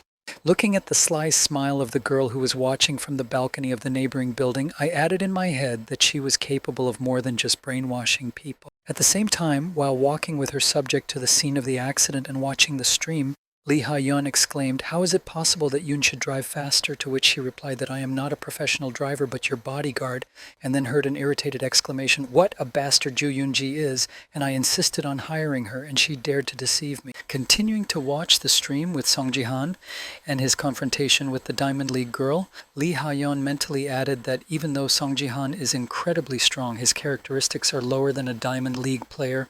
After one comment when I saw in the live broadcast that it was quite difficult for him after the restrictions were lifted, my opponent mentally added that the ban was lifted, things were very bad. Preparing for a massive attack with a large number of knives, the girl said, "This will be hard for you to block." The next moment after she said that, she launched an attack at the guy and spoke illusory hand blades. Trying to avoid the enemy's attacks, Song Ji-han used the absolute territory skill, but even with this effect, the enemy's attacks managed to hit and wound him. Realizing that he could not block the damage from the enemy's attacks, he mentally said, "I can't stop them with force. I managed to weaken the blow by slowing it down, but it will be bad if she continues to attack like this." At the same time, seeing that Sung Ji-han was still on his feet, Akari mentally said, "I didn't think he could survive even this attack. I have about 3 minutes left to defeat him before the ban returns." After determining the time she had left, the girl assessed the approximate situation on the battlefield and said in her head that it looked like he was summoning a shadow sword with his left hand. Immediately after identifying the boy's weakness, Akari swung her sword and shouted to Song Ji-han, "Then I'll have to take your left hand." After completing the preparations and striking the appropriate pose, the girl confidently said the phantom cut. The next moment, a shockwave attack severed Song Ji-han's left arm and hit the building behind him, causing him considerable damage. After completing her attack and eliminating the threat that Sung Ji-han could pose to her, the killer girl mentally held, and he turned out to be much better than I expected. Holding a sword full of energy, Akari looked at Sung Ji-han and added, "He is still only a Silver League player." A few seconds after the girl cut off the guy's arm, she received a system notification informing her that the restriction system had been restored. After she received a notification about the return of the ban, Akari looked at the guy without an arm and thought, if I took his arm away, he should definitely give up, since I was still sane and almost lost. Immediately after thinking about it in her head, she turned to the boy and said to Sung Ji-han, "Why don't you go now?" She was suddenly interrupted. It was caused by a strange sensation that did not allow her to move on. Looking at her right leg, she saw that it was enveloped in shadows and did not want to let go. Suddenly worried after what she saw, she thought, "I can't move." And then she heard how many times I would have to lose this arm. Having restored his limb and started waving it joyfully, the guy said, "You should have aimed, but I can't turn my leg or body into a shadow, although I would have tried to dodge." Immediately after these words, the guy took out his spear from his inventory and said, "But since you gave it your all," taking the appropriate pose to throw his phoenix arrow towards his opponent, Sung Ji-han said, "I should do the same." The next moment, gathering all his strength in his hand, the guy threw his weapon directly at the girl, after which he ran towards her with lightning speed. After being hit, the girl still remained on her feet, but Akari was a Diamond League player, so there is no reason to be surprised. But after that, despite the fact that she was still able to stay on her feet, she began to breathe heavily because even though she was a Silver League player, the damage caused by the blow was considerable. The next moment, strangers intervened in their battle from a helicopter that appeared over the building, and the player Gato Akari said, "You are under arrest. Drop your weapons and surrender. I repeat, drop your weapons." Seeing that the military had now joined them, Sun Ji-han looked at the helicopter in the sky and said, "I think I've finished my work here." The next moment, changing his mind, he added thoughtfully, although at the same moment having decided to flee the scene of the crime, Takeda Kazuo nervously exclaimed to the goddess that she had to get out of here. Before they could get far, Sung Ji-han appeared right in front of them, taking advantage of the lightning-fast steps of the shimmering sky. Smiling happily at the foreign agents, he said, stretching his tie, "We have a lot of different things to discuss." When Kazuo Takeda saw the boyfriend appear in their apartment, he was frightened and exclaimed that he was Sung-san, but Shizuru showed no emotion. Holding back her emotions, the girl leaned her head on her hand and said disappointedly, "Oh, I was discovered and I spent several scrolls with the rest of them. A very big loss, but okay." Immediately after these words, the girl smiled slyly and said in a heavy tone to Akari, "We have to go now." Hearing the order from her mistress, the assassin's servant girl used her spiritualization skill and quickly disappeared from the roof of the building turning into a shadow. Seeing the girl disappear from their sight, one of the soldiers who had been watching the suspect from a helicopter shouted out to them to run away and shoot at them. Seeing that Akari had disappeared from his field of vision, Jihan heard Ito Shizuru's voice saying, "I wanted to discuss things with you in more detail, it's a pity," and then he turned his head sharply in her direction. Looking with a confused look at the girl who was disappearing into thin air as if burning, she said one last time before disappearing completely, "I'll see you again, Sung Jihan." As soon as the main suspect disappeared, the guy suddenly heard the military who were monitoring the situation shouting, "Hey, we let them in," and immediately gave chase.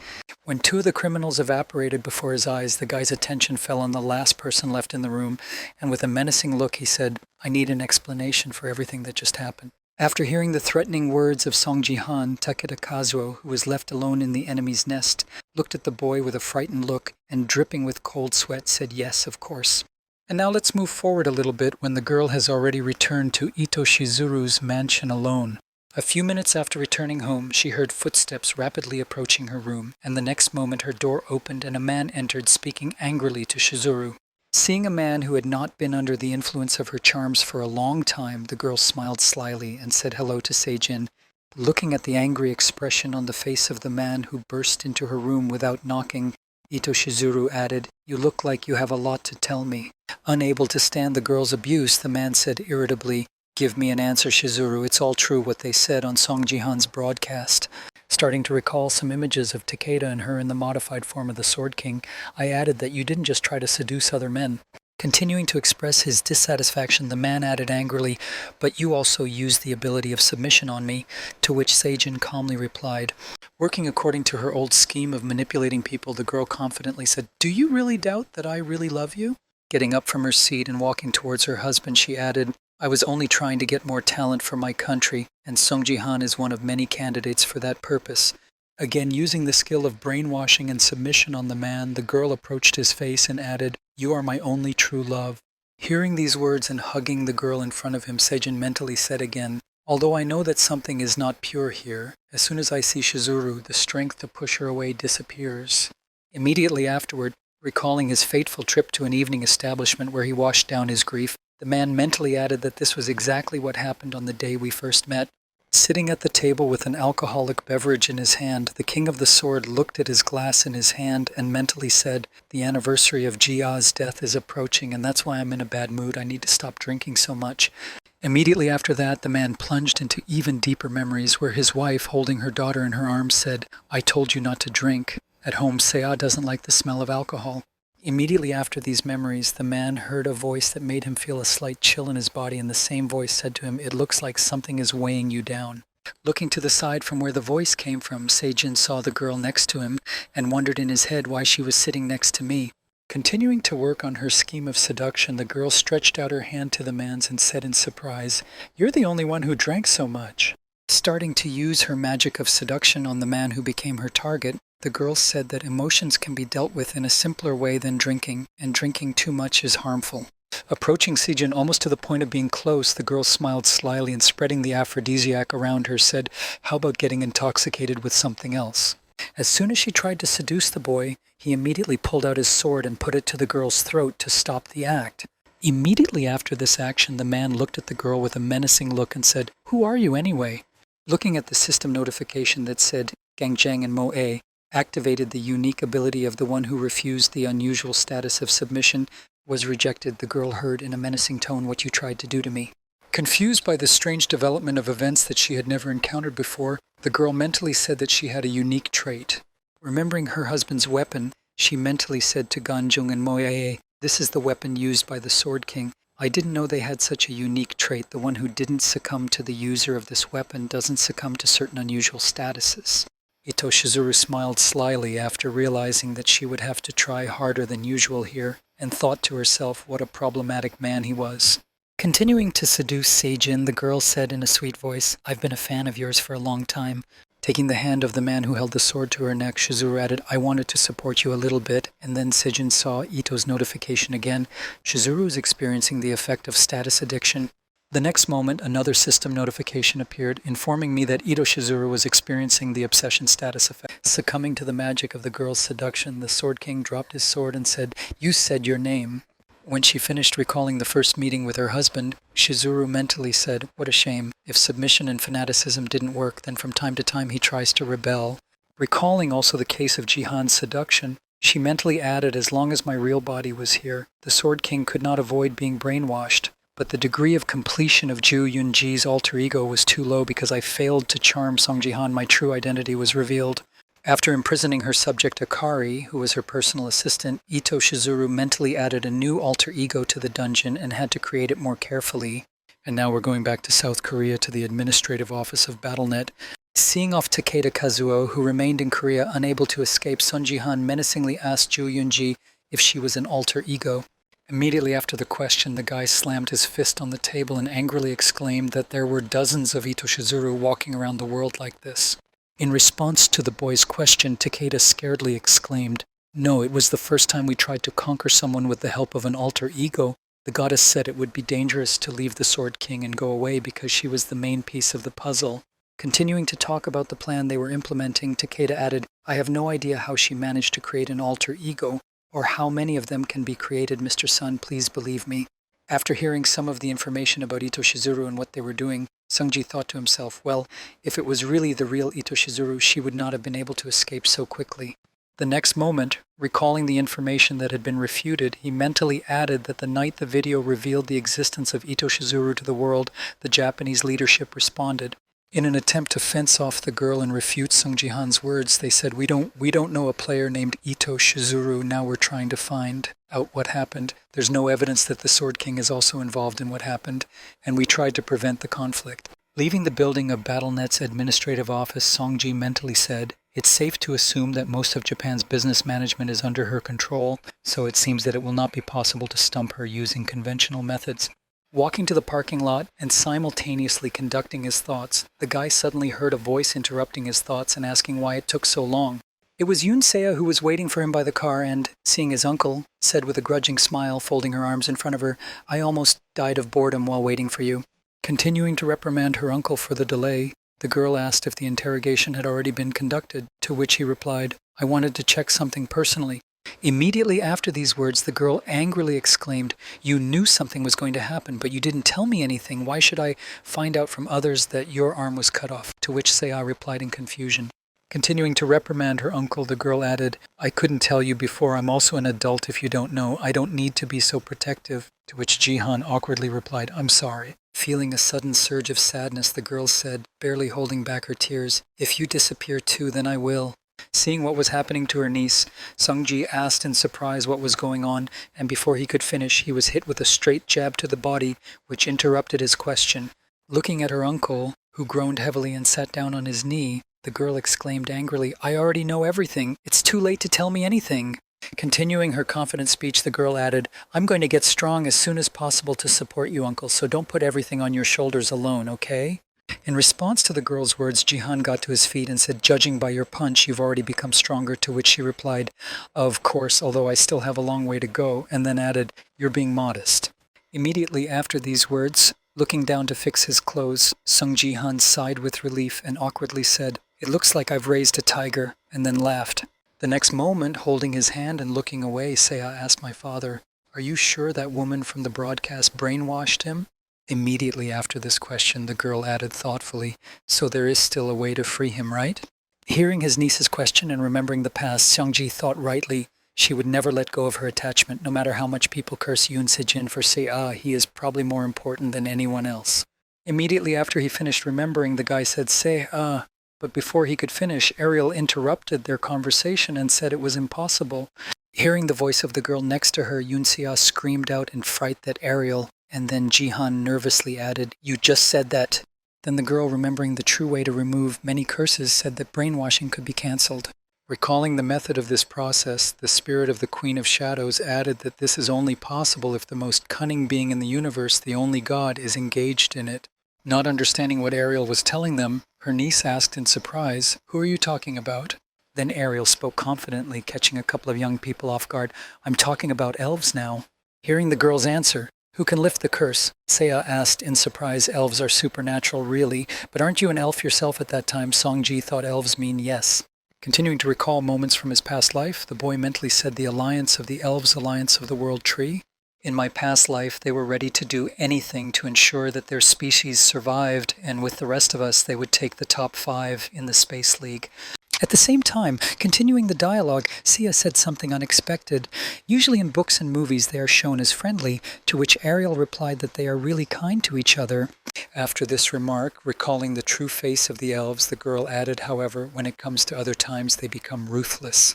Looking down at the mention of the elf race, the girl sadly added, a very cruel and truly unjust people. After hearing the story of the elf race, Yunsea asked who the only god was, and when the spirit of the Shadow Queen heard the question, she said this. Starting to recall another story, she said that there is a tree that gives life to all living things, which is called the World Tree. For the elves, it is their entire world and their only deity. Continuing to talk about the elf race, Ariel added that the World Tree can return the body to its original state, so your father needs to eat a leaf of the World Tree. After announcing the way to return the man to his consciousness, the spirit added or otherwise needed to touch its branches to get rid of hypnosis. Hearing the way Sijin returned to normal, Seiya asked if her father would be able to return home, to which he replied yes, but it would not be easy. After listening to the ways to regain a clear mind, Jihan mentally said, "Stop, is this why Yoon Sejin was so diligent in my past life?" At the same time, looking down, Yoon Se-ah mentally said, "Very well, now there is at least some hope." A short time after the end of the dialogue, a joyful cry of welcome was heard in the building of the Sword King's palace. Continuing to smile happily as I summarized the live broadcast on Lee Hae-young's channel, I happily exclaimed, "How are you doing there, Lee Hae-young, the head of the Great Arc Guild?" Continuing to rejoice at the event, she added that the last stream shocked you, PGC, but you shouldn't worry, the Ministry of Hunters has promised to pay more attention to player safety. Seeing the viewers' comments, she added happily, "I was thinking about informing you about Mr. Jihan and doing something else on today's broadcast." Not understanding what I was talking about, the audience was confused at first, but then remembered at that very moment Lee Ha-yeon joyfully exclaimed exactly what I said about the promise of showing Song Ji-han's status window in honor of 1 million followers. Continuing to broadcast live while Ga Yun was sweeping up, she said unhappily why I was doing this at all. Lee Ha-yeon happily informed him that he was actually in line right now, but we'll show you everything during the game, so don't switch. When she saw that the game had already started and Song Ji-han's stream was still going on, she added that it seemed like the right time. Looking at the guy who was standing surrounded by other players in the recreation area, the girl added that it looked like Mr. Song Ji-han had just entered the lobby. Watching Song Ji-han's live broadcast, a girl said on the air, "This is a map with a tower capture type. It looks like Song Ji-han is on the Angel team this time. Let's see how he does." As soon as she said this, she noticed that absolutely no one was listening to her. The audience continued to write in the chat that he had already turned his status window up, and another person added that he could actually see him. Angry that her advice was not heeded, the girl jumped up and shouted out to Mr. Song Ji-han, "I told you to wait for more viewers at the broadcast." Continuing to express her dissatisfaction, she added that if you show everything from the beginning, the audience will simply turn off. At the same time, the audience froze in place and looked at the guy's characteristics in confusion. The next moment, having fallen into a stupor along with the other spectators, the girl exclaimed in surprise a few seconds later that she was a third-degree martial artist in a subclass of a warrior. While Song Ji-han's friends were trying to collect their thoughts, Lee Ha-young added to Ji-han's question, "How can you be a wizard and an archer and a support person at the same time, and why do you have 2 titles?" Continuing to bombard the guy with questions, she added, "What did you do?" After which one of the viewers of the broadcast wrote that I don't think anyone will leave the stream after seeing what they saw. After receiving quite a few different questions about his status window, Sungji mentally recalled the recent times after Shizuru's disclosure. Song Ji-han held a huge amount of achievement points at the moment after the broadcast was over. He was bombarded with system notifications that said you have reached the mark of 5 million viewers in 24 hours. As a reward, you get 20,000 achievement points for 10 million, 31,000, and 50,000 achievement points for 1 million subscribers. Then a question appeared in Song Ji-han's mind as he thought about how to use these points. He currently had the support player and wizard classes, but if he chose the archer and warrior classes to have all of them, what would happen then? Continuing to be the center of attention and being questioned, Ji-han said, "That's right, martial artist of the 3rd rank is a subclass of warrior. I was able to get it because I fulfilled all the requirements," and then heard, "But weren't you a support player? Wow, please tell us how you did it." At the same time, being in complete confusion like everyone else, Lee Ha-yeon shouted out to Mr. Song Ji-han in confusion, after which one of the viewers wrote, "LOL, she knows no more than we do." After seeing a 1,000,001 donation and being asked how he managed to achieve it, Sungji said, "Thank you very much for the donation, but please understand that I won't be able to answer all your questions as I'm playing a game here." When one of the viewers wrote this, he purposely showed his status window during the game to avoid unnecessary questions. Immediately after this comment, quickly heading to the forest to clear out all the monsters in it, the boy exclaimed, "Oh, it looks like the game will start soon. Well, then I started to see the ally moving away from them," exclaimed, confusedly, looking at him in the wake of Mr. Jihan. After a while, when he found himself in front of the main tower of the opposing team and dealt with one of them, the guy heard why Song Jihan became our opponent. It was a violation of the Silver League ecosystem. In fact, he is an invasive species, to which he replied, "Thank you for your kind words." Looking at the enemy in front of them, one of the players of the demon team thought for 5 minutes from the beginning of the game, 10 kills and 0 deaths, and then said it was too early to give up. Continuing to prepare for the battle with a strong opponent, the male warrior said in a stern tone to Song Jihan, "I have heard a lot about you." Taking a fighting stance and grabbing his katana, releasing the aura of a dragon, the man added about the beautiful and powerful sword skills. "Every time I encountered the memory of you, a black dragon raged inside me." Trying to keep his emotions in check, the man nevertheless broke down and shouted, "Come on, let's attack and determine here and now who is the best swordsman of the Silver League." In response to the man's provocation, Sungji waved his sword and exclaimed, "You talk too much for someone who is now on the battlefield." Before losing his head from Song Jihan's punch, the swordsman exclaimed, "Hey, where are all your manners?" After destroying the last of the opponents who still had the will to resist, Sungji received a system notification informing him that the Reaper was wary of an aura that was approaching the tower. It all started happening after Sung Ji-han's attack reached the barrier of the demon's safe zone, and then another system notification appeared announcing the summoning of the Reaper. Seeing that the main representative of the enemy team revealed himself to be Sung Ji-han, he smiled slyly and said, "Well, it's only a matter of time before the task is completed." Seeing her master's self-confident actions, Ariel appeared behind him and worriedly told Sung Ji-han to be careful in this situation. Looking at the Reaper who appeared above the barrier of the safe zone of the enemies, she added, "The element that controls this demon is darkness. Using an ellipse against it is not the best idea, and the dark spirit will not help much."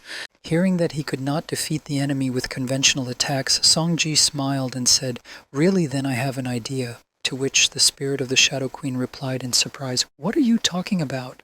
After receiving a question from his subject, Seongji summoned lightning with the help of a phoenix arrow and said that darkness begins to weaken before light. After calling down thunder and lightning while using his spear and taking a throwing stance, he said, "Well, let's see if the flames of hell can roast him." After these words, having completed the preparations for the attack, the guy shouted out the technique of the god of lightning, lightning, flash, lightning, strike. After launching a powerful attack on the safe zone of the demons, Sungji received a system notification that said, "You have destroyed a holy relic and have taken possession of a fragment of the Reaper's scythe." Seeing that he had managed to complete all the mission points, the boy raised his head and looked at the place of the hit, after which another notification appeared, "You have completed the task." Immediately after noticing that after completing the task, he was informed that he had received a new quest path of Student 2, Sungji said, "Well then, let's move on to the second phase." At the same time, she was also watching the live broadcast of Song Ji-han, who had just destroyed the enemy base, and holding the phone in her hands, she said happily, I'm finally going to meet him." Holding a suitcase in her other hand, she was heading to her original destination, America. Ahead, Sophia arrived in South Korea. Continuing to worry about meeting a famous personality, the girl exclaimed, "I'm so nervous since I'm a representative of American leaders. I need to make a good impression on him, and we're finally going to meet." As soon as she said this, she suddenly heard a strange noise behind her, and looking back, she noticed that the plane she had arrived on was spontaneously rising. After rising several tens of meters into the air, the vehicle began to fall rapidly to the ground and landed right next to the girl, frightening her. This situation took place with the participation of Baron Williams, who stood nearby and muttered to Song Ji-han, "Just wait." Radiating a powerful hatred for the guy, he added in a menacing tone, "I will show you what real power is. American leaders Sophia and Baron arrived in South Korea." Some time after completing the mission to capture the base, Ji-han showed his window to the girl personally and asked her, "Well, do you believe me now?" Looking at the characteristics that her friend had, Lee Ha-young was surprised to hear that they were real, and he replied that the status window could not be faked, and then she added a third-ranked martial art, which was why. In response to the girl's question about the choice of the skill, the third-ranked martial artist Ji-han said that it does not give bonuses to characteristics but increases the experience gained and allows you to grow faster with guild boosts. After telling the girl everything she wanted to know, Sungji reached for a cup of coffee and thought, if you add to this the amplification that only I have, you will have a better experience. Imagining an approximate picture of his future, the boy said in his head at the very moment when I would have all 4 classes at my disposal. Then I will have to make some difficult choices that I will have to make. The first way is a real master, where attention is paid to all classes, and the other option is the all-in-one skill, where all the time will be paid to one class. The wizard and support player classes were only needed to gain combat power, and that is why I will choose all of them, all at once, disable all classes except the selected one and strengthen it. The characteristics and skills gained so far will disappear, while gaining skills of disabled classes is impossible to strengthen the selected class 4 times. Thinking about the description of one of the proposed skills, the guy mentally said, thanks to all the effects of the 3rd-ranked martial arts skill also multiplied, I will soon reach gold. Having turned off the demonstration of his status window after reviewing the characteristics, the guy mentally said, but before that, I need to complete the task, so what did I need to do there? Looking at the description of the task he was about to perform, Jihan said thoughtfully, and Li Ha-young asked him what happened. Then, without taking his eyes off the task description, Sungji said Se-ah and Diego Ma said are members of the guild with bronze ranks, which is correct, and he heard back that everyone else was already in the bronze league. When he heard that he would still be able to realize his plan, the boy smiled slyly and said, there is something they need to see, and I think your skills will be useful. Feeling a certain pressure from Jihan's words, the girl exhaled nervously and said, well, okay then, but first let's say hello to our guests. They have traveled a long way. In his excited state, Baron Williams of the Great Arc Guild exclaimed in frustration, slamming his cup on the table, what the hell is wrong with this coffee?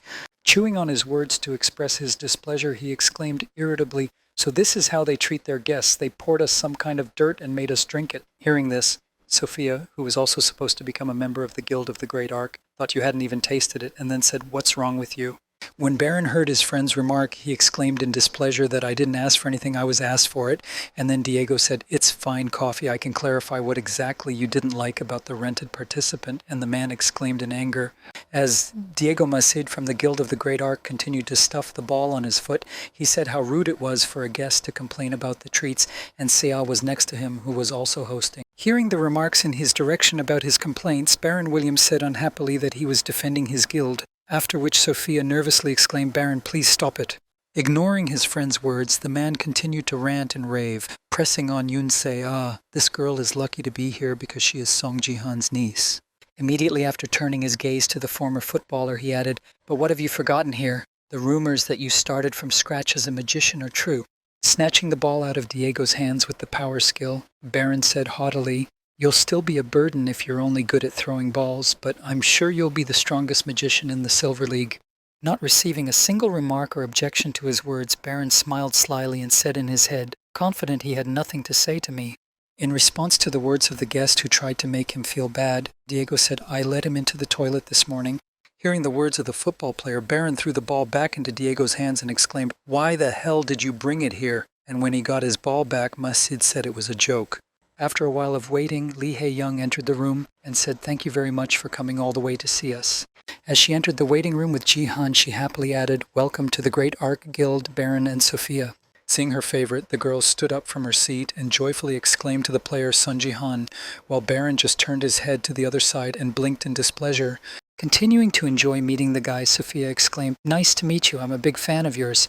Before she could finish speaking, Baron interrupted her, saying, who needs these introductions? Let's finish the registration as soon as possible. Hearing the words of his guest who had come from America to join their guild, Jihan said that they should not be in such a hurry. Looking at the girl sitting in front of him at the table, Jihan said in his head how long it had been since I had seen Sophia. Recalling his past life, in which he was the only one who supported him, he mentally added that he had not expected to meet her like this before the regression. After he finished recalling his past life and Sophia in it, the guy said confidently, before you join our guild, I wanted to offer you something. When Baron heard the words of the guy who created the Great Arc Guild, he was surprised to hear the proposal. Walking over to the TV and turning on the image of the monster, Sung Ji-han asked if you would like to join me in a Nisid hunt. Upon hearing Sung Ji-han's proposal, everyone in the room froze in shock and watched him with confused looks. Thinking about Jihan's suggestion, Baron mentally said Nessid is a giant snake-like monster that appears on the Platinum League maps. It is the strongest forest boss. Having finished his thoughts, Baron looked at the boy and exclaimed, "This is just crazy." Continuing to prove his point, he added that it was beyond our capabilities and that Nessid did not appear on silver, to which Jihan replied, "Don't worry, I know how to get him there." Immediately after the announcement of the ability to summon the monster, Jihan turned his gaze to his comrades and said, "I was going to take only Se-Ah and Masida. I thought that with you we would have a better chance." Hearing this, my niece asked me scared, and then Diego added, "You mean we can finish this thing?" After thinking about the boy's suggestion about hunting the monster, Sophia said, "If we succeed it will be great, but it will be a bit of a mess." Looking at the guy with a confused look, she added, "We won't be able to form a team because we have different citizenship and we are here only on a temporary contract." In response to the girl's remark, who mentioned some important aspects, Sungji confidently said that you don't have to worry about it either. Opening the status window of his guild, Sungji demonstrated additional features and said, "We have several ways to do this." After Jihan's announcement of the possibility of solving the problem, Li Ha-yeon confidently added this exclusive guild effect: we can form a team, regardless of the nationality or league of the participants. Continuing to discuss all aspects of this agreement, she added that there are some limitations, but in our case it does not matter. After the announcement of the opportunity, thanks to the guild, Li Ha-young mentally recited the Akashi page that Jihan had recently given me after using it gave such a unique effect on my gift, and then remembered the time when the boy handed it to her and said, "A gift from Takeda." Once at home with the expensive item, she thought for a minute, and if we sell it and use the proceeds for millions, Lim Ga-young heard the girl's plans and said to the lady in surprise. When he heard that there was a way to create a team, even though they had different nationalities, Baron said, "Okay, that's possible, but not with 2 bronze medals if we had a full roster of top players." Hearing Baron's dissatisfied words, who decided to say something against the Broncos, Sun Jihan replied that if you don't like something, you can stay.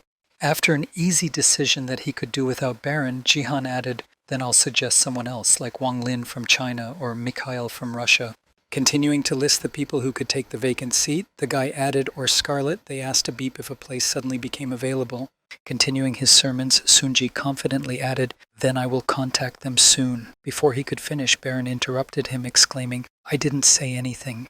Continuing to behave like a superior person, Baron said, "I know you really need me to balance the team with 2 bronzes. How can I refuse without being grateful?"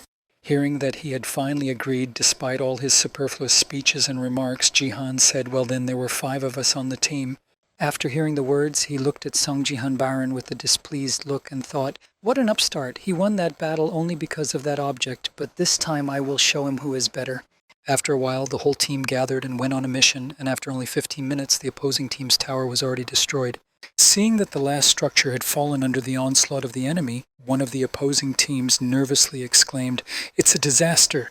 Appearing from behind his comrade, the archer shouted out that all the towers were destroyed and was told that we needed to somehow throw them back.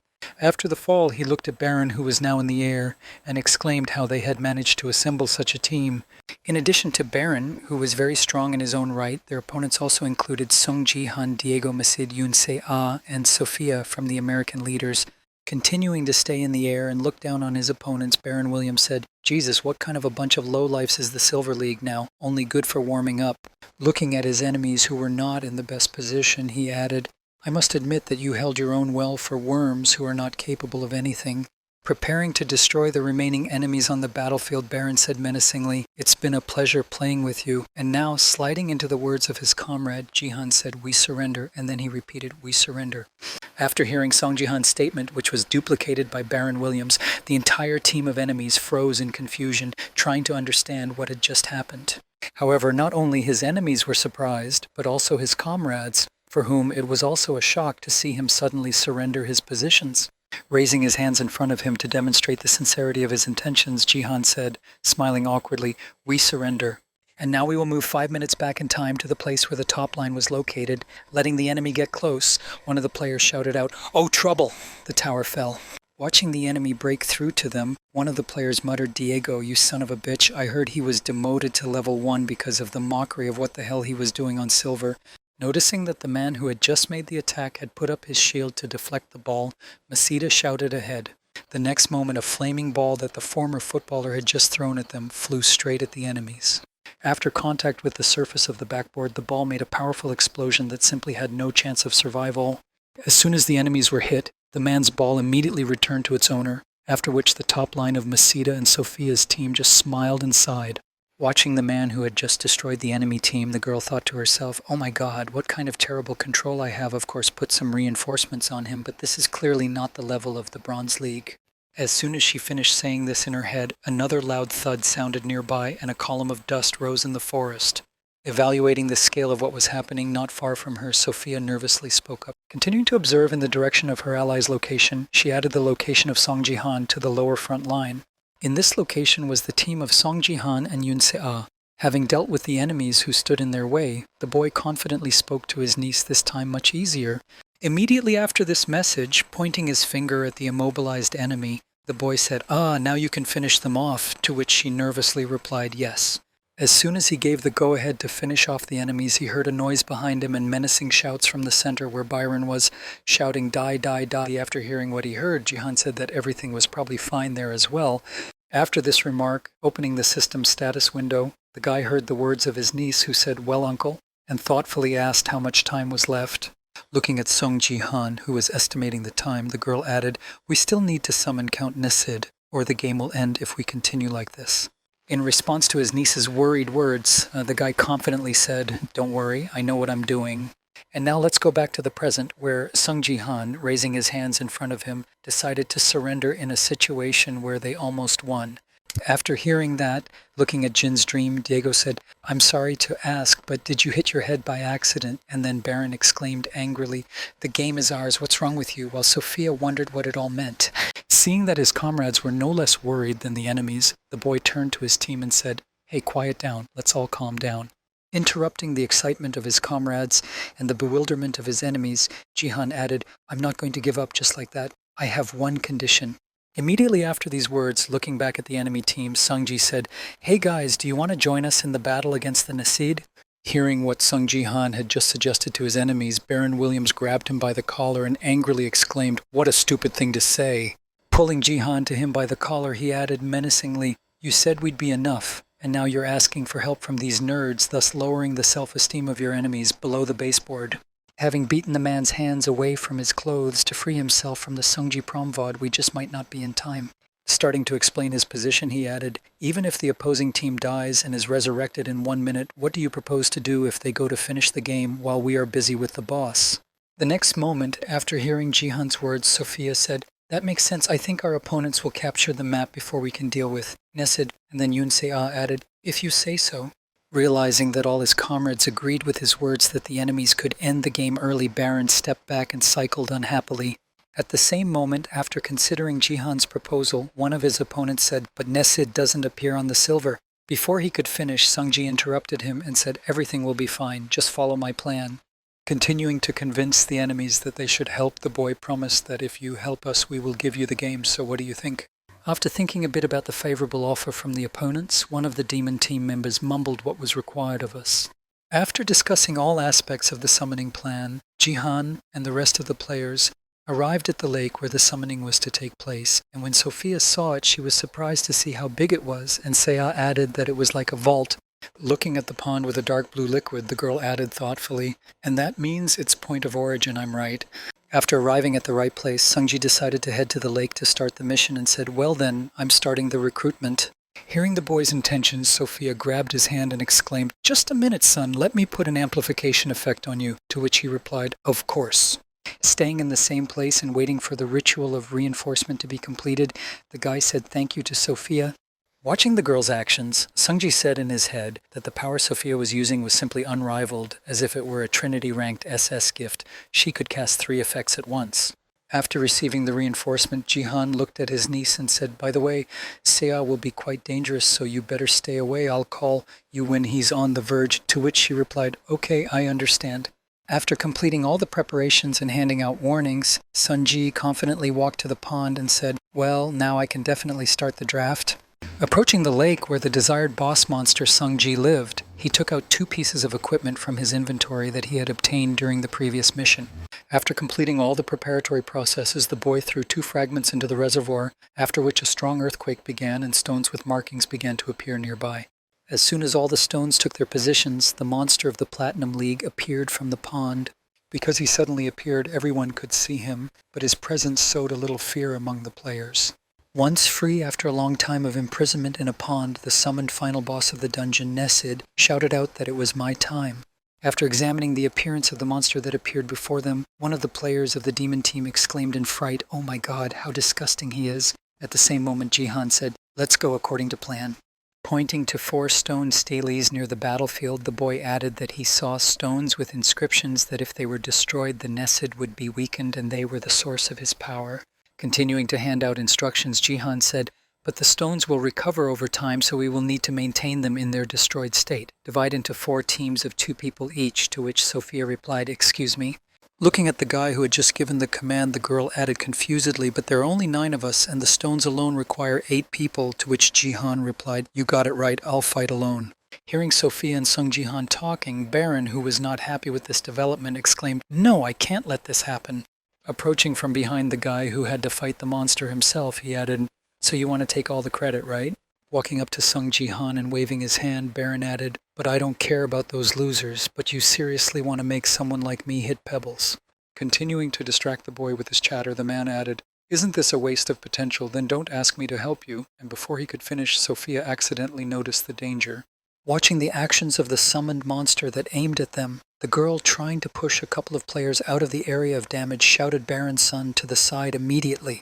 Before they could escape from the enemy's attack, the girl put her hand over her head and prepared to die, but their lives were saved at the last moment. He barricaded his comrades who had just been attacked by a Nesid and said, "Hey, what are you doing?" Looking at the man with a supercilious look, Jihan sternly added, "Stop whining and follow my orders and everything will be fine." At that very moment, when Sophia saw that they were saved thanks to Jihan's barrier, she joyfully exclaimed, "Thank you, son." After thanking the guy for saving her, she turned her eyes to Baron Williams and said, "Just follow Jihan's plan." And at that moment, the man was shaking from what had happened. Trying to reach her countrymen, she called out several times to Byron, "Can you hear me?" But he didn't hear her. In his head, it seemed that Sungji was mocking him and trying to subdue him. In Baron's eyes, the boy's words sounded like a boogeyman, and then he gritted his teeth in anger and said in his head, "Fuck!" While Baron continued to rage at his own fantasies, Sung Ji-han had already entered the battle against the Nesid and dodged his first attack. After successfully avoiding the enemy's attack, Ariel appeared behind the guy and said, "Hey man." Having attracted the boy's attention to herself, the girl added an impressive supply of dark mana to this monster. Just fighting with it increases your dark spirit. After hearing some information that would undoubtedly be useful to him, Sung Ji-han was surprised to hear that I would really squeeze everything out of him. After saying this, Sanji noticed the enemy attacking him again and quickly retreated from the area of attack. At the end of the enemy's attack, the guy counterattacked the enemy, making a deep cut on his body. After completing his attack, the guy jumped back and said in his head, of course, a little uneasy. The next moment, looking around and noticing that his comrades were doing their job, he added, "But they're keeping a good eye on the stones, so it will be even easier than I thought." After being inspired by the fact that his comrades were doing a great job, Ji-han was able to go on the offensive, and at that time one of the demon team who was with Byron was just destroying the stone. While doing her job of monitoring the stone's recovery, the mage girl said, "Wow, it's really strong. At this rate, we'll be done in 5 minutes." At the end of the assessment of Ji-han's strength, the girl watching the fight against the boss added, "Baron, you should give up your goal of becoming #1 in the world." Hearing his friend's words, the man asked in surprise what she meant by that, and looking back, she added, "What do you mean? Don't you agree with me?" Evaluating the man by his characteristics, she added, "You definitely give everyone a run for their money when it comes to brute force, but everyone says that you're not very good at anything else, and apparently Sung Ji-han is on your heels." After telling him that he had no chance of achieving the goal he wanted to realize, the magician added, "However, there is no need to be upset. You are still the top one in the United States." After listening to the girl's remarks, Baron, suppressing his emotions, silently reached out with his hand to her face. The next moment, when he almost touched her, he used his strength characteristic, thus finishing off his ally. Seeing what had just happened on the other side of the gorge to the girl who was on the team with him, Diego and Sophia immediately turned their attention to him. At that very moment, having finished with the girl who had offended him with her words, the man said in a menacing tone, "Shut up already." Not understanding what had just happened between the girl and him, Sophia exclaimed to Baron in confusion, after which Diego Macide added what was wrong with him. At the same time, seeing that his friend had just been killed, another member of the opposing team shouted out, "Hey Baron, what are you doing?" And then his body was covered with a light discharge. The next moment, a bolt of lightning flew toward the same man, which was William's second cataclysm. Hearing a strange noise coming from outside the battlefield, Sungji looked up to see what was happening. Having dealt with some of the players, Baron showed Jihan an unfriendly gesture and ominously said that he should have done this from the very beginning. The man, who had been lifted into the air with the help of force, said, "I can handle this monster with amplification on my own." Immediately after this statement, the man received a system notification saying that you have finished the 5 of them and your performance has been upgraded. Trying to calm Baron down, Sungi said, "You're a mess," but before he could finish, he was interrupted by Sungi. "Han, you rascal, decided to put us on a boat and take all the credit for himself." And the boy asked if you were completely shaken up, and he replied, "I immediately realized what you were up to. You think I'm just going to sit down and fold my legs." After finishing his discussion with Song Ji-han, Baron went to the monster and called out, "Hey, worm!" Stopping in front of the Nesid, he confidently said, "Are you tired of fighting this disgrace?" Immediately after his words, the man began to prepare for the attack, and now I spoke confidently.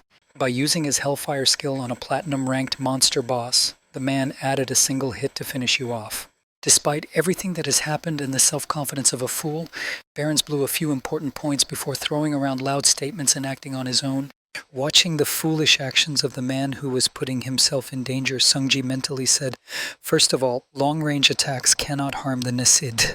Secondly, in order to continue to restrain the monster's onslaught, it was necessary to destroy the stones with seals that weakened the monster." When he had finished mentioning 2 points, he looked at the stones that were already piled up and mentally added the 3rd point, and because of his actions, the stones managed to recover. After Baron Williams's unsuccessful attack on an enemy he knew little about, Sung Ji-han watched him approach the man and said in his head, well, what was most important?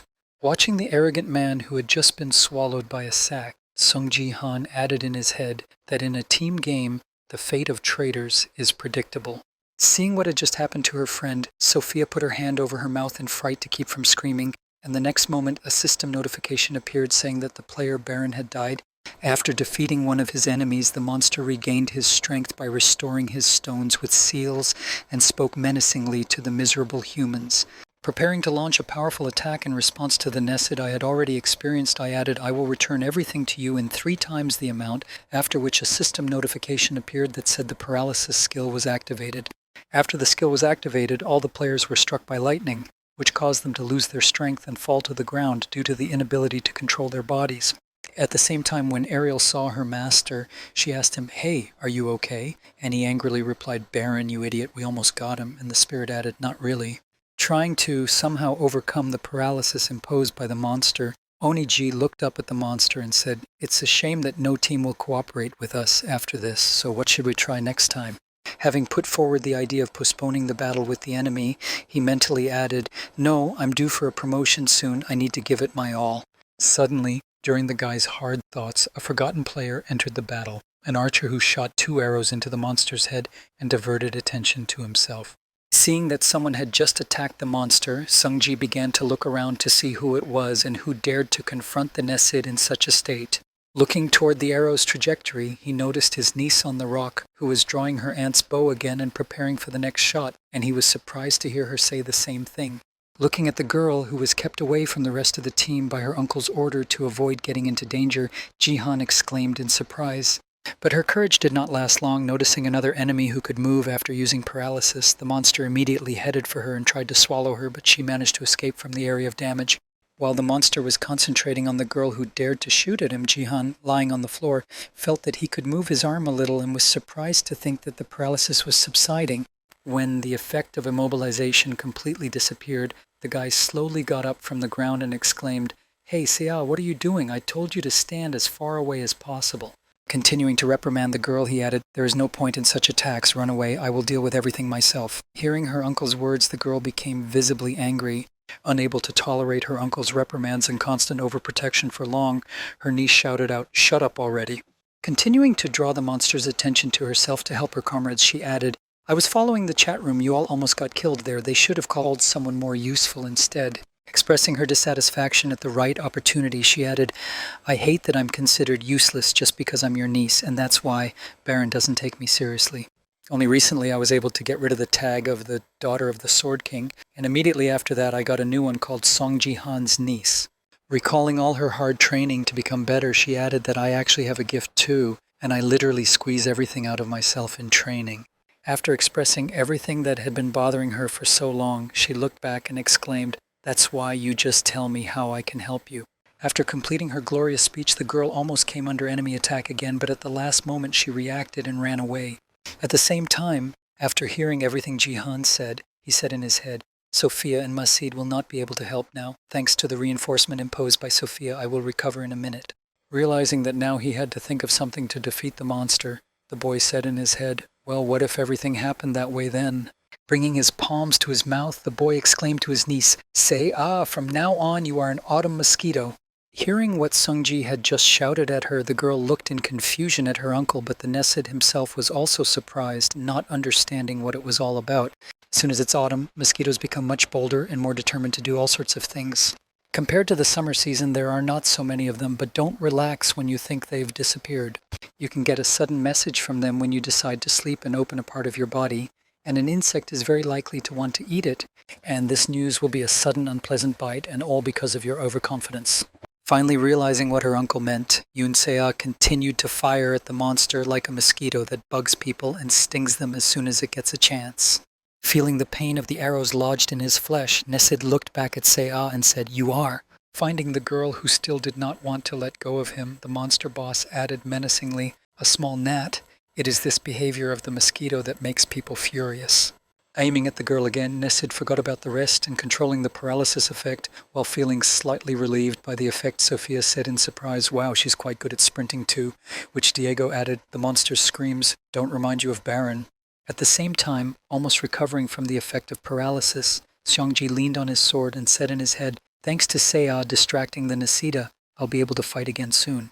Immediately after these thoughts, Jihan accidentally paid attention to his shadow sword and noticed some changes. Not understanding what exactly was happening, he mentally said what was wrong with this ellipse. The next moment, also noticing the changes in the boy's skill and his surprise, Ariel confidently said he was getting stronger. While the monster was concentrated on Ji-Ah, the spirit of the Shadow Queen added, "Your dark spirit increases. This should help you in the battle with the enemy." I'll tell you again.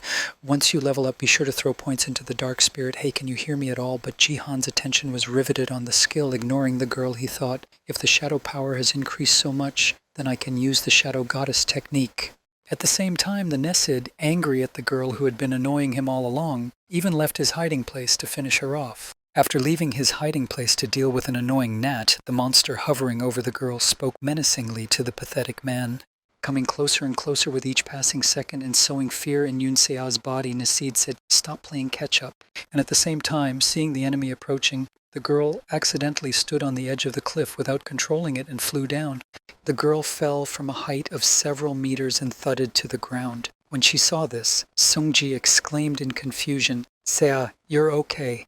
At the same time, being on the verge of her capabilities, the girl breathing heavily said in her head, "I need to continue, but I'm already at the end of my rope." Remembering her uncle and the friends who had pinned their hopes on her, she confidently added in her head, "I can only help my uncle now." Getting to her feet to continue to distract the monster, she thought it was just an execution. On her shaky legs from the stoma, Sea confidently added in her head and continued on, after which a system notification appeared next to her saying, "You have gained a rare characteristic of perseverance." At the same time, seeing that the girl was still continuing to climb and get on his nerves, the monster was preparing to finish with her once and for all. So much noise was made from you. Immediately after firing a deadly beam in the direction of the opponent, the monster added a simple dodge. After completing his attack on the girl's location, the Nesid exhaled a sigh of relief and confidently said, "Well, that's it. There's finally been silence." Just as he was about to relax, he suddenly heard Jihan's voice from behind him, confidently saying, "Hey, don't relax before the time is up." Looking back to the source of the sound, he saw a guy holding his niece, whom he thought he had just dealt with.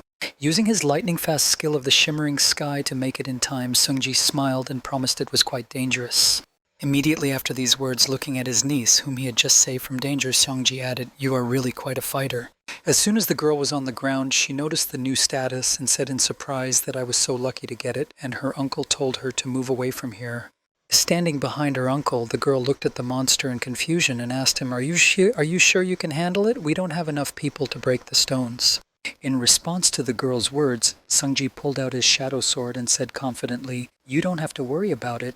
Having prepared for the confrontation with the enemy that was targeting him, Sunji confidently added, I am well aware of what I am doing now. Immediately after his sit-down, the boy threw his shadow sword not far in front of him, which surprised the monster. However, that was not all. After this action, Jihan raised his hands in front of him, smiled happily, and said, I give up. Hearing the boy's words, Sophia and Diego Macide, who had just recovered from paralysis, said in confusion that he had repeated it again. At the same time, being completely confused by what had just happened, the girl asked her uncle what the joke was, and at the same moment, a loud laugh from the monster was heard. After making sure that his enemy did not want to continue fighting, Nasid became too safe and confidently exclaimed, Well, then these will be your last words. Standing behind her uncle, who continued to hold his hands up in the air, Seiya, visibly nervous, heard the monster speak quite well for a mortal. The next moment, starting to crawl along the ground toward Jihan, opening his mouth to eat him, the level boss exclaimed, Then I will swallow you all at once in just one go. However, he failed. A few meters away, a trap was set, and he fell into it as soon as he was in the right place. Watching the monster struggle in agony, Sungji smiled slyly and said, I really wanted to tell you about this. Watching the shadows from the trap piercing his entire body, Sung Ji-han confidently added, These shadows will not stop until you die. This skill is the second technique of the Shadow God, and it goes against all laws and common sense, and all because it can absorb even darkness. Having been hit by a powerful pillar of black magic, Nessid finally heard the technique of the Shadow Goddess of the heavens of the Dark Shadow Ascension. While Sung Ji-han was fighting with Nasid, Baron was standing near the safe zone of his team and thoughtfully said, If I hadn't let my guard down, when would they have shown up here? As soon as he said this, he saw a newly appeared system notification and exclaimed in surprise what the hell was going on. In this notification, the Angel Team defeated the boss of the Nasil level. The Angel Team received the blessing of the Void. Grabbing the system plate with his hands, Baron Williams exclaimed in confusion, What the hell do you mean they defeated the Nessid without me? Continuing to express his dissatisfaction, he angrily shouted out what a fool he was. After which the players of the demon team began to approach him from afar, shouting out to Baron. Wanting to repay the man in the same coin, the player of the demon team angrily said to the piece of shit, How dare you betray us? After which the mage girl added why only he was revived. Walking closer and closer to Baron Williams, the man added, This game is still ours to play, get lost, you sneaky coward. The next moment, noticing something strange in Baron's behavior, the mage girl nervously said, Hey, don't you think he's a little bit... Enraged that the Nasidians had won without him and that his enemies had come to accuse him, Baron released the energy he had accumulated from his rage and shouted, No way! Starting to rage for directing hellfire at his opponents, he repeatedly shouted, Get lost, die, Sun Ji-han. At the same time, a girl mage running away from the fire screamed out in fright, Why are you snapping at us? Continuing to show my sincere emotions by destroying everything around Baron, I am the strongest player, said in a crazy voice. And with the rest, Baron managed to break his own record for kills and thus led the team to victory. Sometime later, after the competition, Seiya was sitting in her apartment looking at the window of the mill and exclaimed, Uncle, look, I'm now at level 20. It's really cool. Continuing to rejoice at her achievement, she added, Actually, I only had level 5, so in just one battle I got 15 levels. To which Songji replied, Well, you got tenacity before you got level 10. Having reached a certain key point in her development, Seiya said thoughtfully, So I need to decide on a class. I'm not sure what I should choose. When Songji heard this, he asked in surprise, You didn't do that. Immediately after his question, recalling the last battle, he asked if she wanted to become an archer. You were good with a bow and arrow. And she replied, Well, that sounds logical.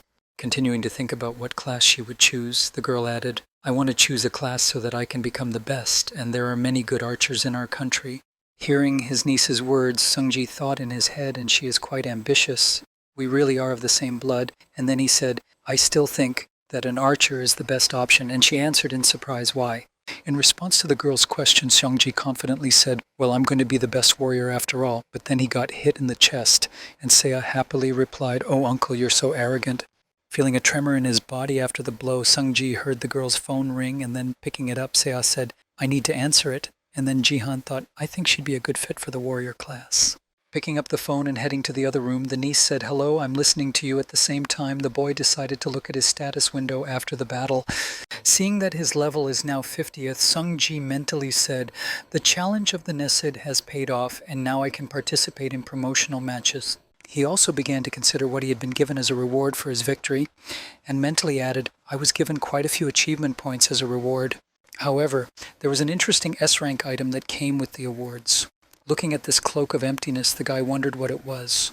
Throwing his arm behind his neck, the guy thought confusedly, I was certainly happy when I received a gift of S-rank, but the isolation from the outside world, what kind of effect is this, is somehow suspicious. Deciding to find out the information from a reliable source, the guy said to Ariel, you can come over.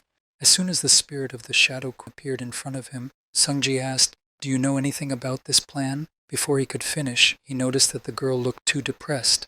Not understanding the reason for the strange appearance of the spirit, the boy suddenly asked what had happened, and in response he heard only a heavy groan. In response to her master's question, a dejected Ariel replied, the skill you used to win that worm, or who it was, is not my concern. Hearing the girl's answer, the boy was surprised to ask if she meant the paradise of shadows, and she replied that it was his pea, and Sungji asked what was wrong. In response to the girl's question, the spirit of the Shadow Queen answered by mentioning this skill no matter what I think. By turning her gaze to the confused boy who did not realize the whole situation, she added a complete form of power. Hearing this, Jihan threw his arm around his neck and thought about how the technique of the Shadow God and the Queen were connected, and then asked me again, saying that I didn't know anything about it because I had already explained everything last time. Immediately after the boyfriend's excuses, Ariel said to Sung Jihan, I'm going to tell you everything straight. Approaching the boy almost closely, the girl said, now we will talk about the constellation that gave you your gift, the traveling god of war. Hearing the girl name the person who had stolen his gift, Sungji mentally wondered how she knew, and then Ariel added without even trying to understand. Having attracted the boy's full attention, the girl said the reason why the original sent me to you was this, that she felt his energy coming from you, and hearing the reason for the spirit's presence, Sungji was surprised. The next moment, remembering the queen's reaction to him, Sungji said in surprise, I thought I was just unlucky to be in her strange perverted taste, to which Ariel angrily replied, shut up. Immediately afterwards, Sungji breathed out a sigh of relief and said, I don't think it's any big secret, you're right. Continuing to observe the girl in front of him, the boy added, but is the traveling god of war so skilled if the Shadow Queen decided to send her clone? When Ariel heard the question from the boy, she bowed her head down and spoke to us the constellations of the traveling god of war. Remembering that person who does not follow clear rules, she added, is the true embodiment of disaster. Starting her story about the constellations, the girl said that usually constellations refer to the star in which they were born as their own mother. Continuing her story, she added that they also protect her, but as soon as she said this, Song Ji-han interrupted her saying, yes, and now please stop. Raising his hand up after stopping, the boy added that it meant born. I thought that constellations were gods. Then Ariel added that they were beings who went beyond their species and became gods. Continuing her story, the girl added that when you reach the 777th level, you will also be able to become a constellation. Hearing the possibility of becoming a constellation at a high level, Sungji was surprised to hear me say in my head that the 500th level was the ceiling, and then I asked what was really going on. In response to the boy's question, Ariel said, well, right now I can't explain everything to you directly, but at the end of the training you will be told everything. The spirit of the Shadow Queen added, but let's get back to where we left off. Remembering the wandering god of shadows again, the girl said he created his own star and called it the Star of War. As he began to visualize that terrible picture in his mind, Ariel added he tracked the constellations himself. Observing the picture of other constellations that were hung on chains on the columns before her eyes, Ariel added and imprisoned them on the Star of War. Recalling the fate of those who fell into the yogi's hands, the spirit of the Shadow Queen added to the constellation. They lost their strength and were trapped between life and death, which is why they fear the traveling god.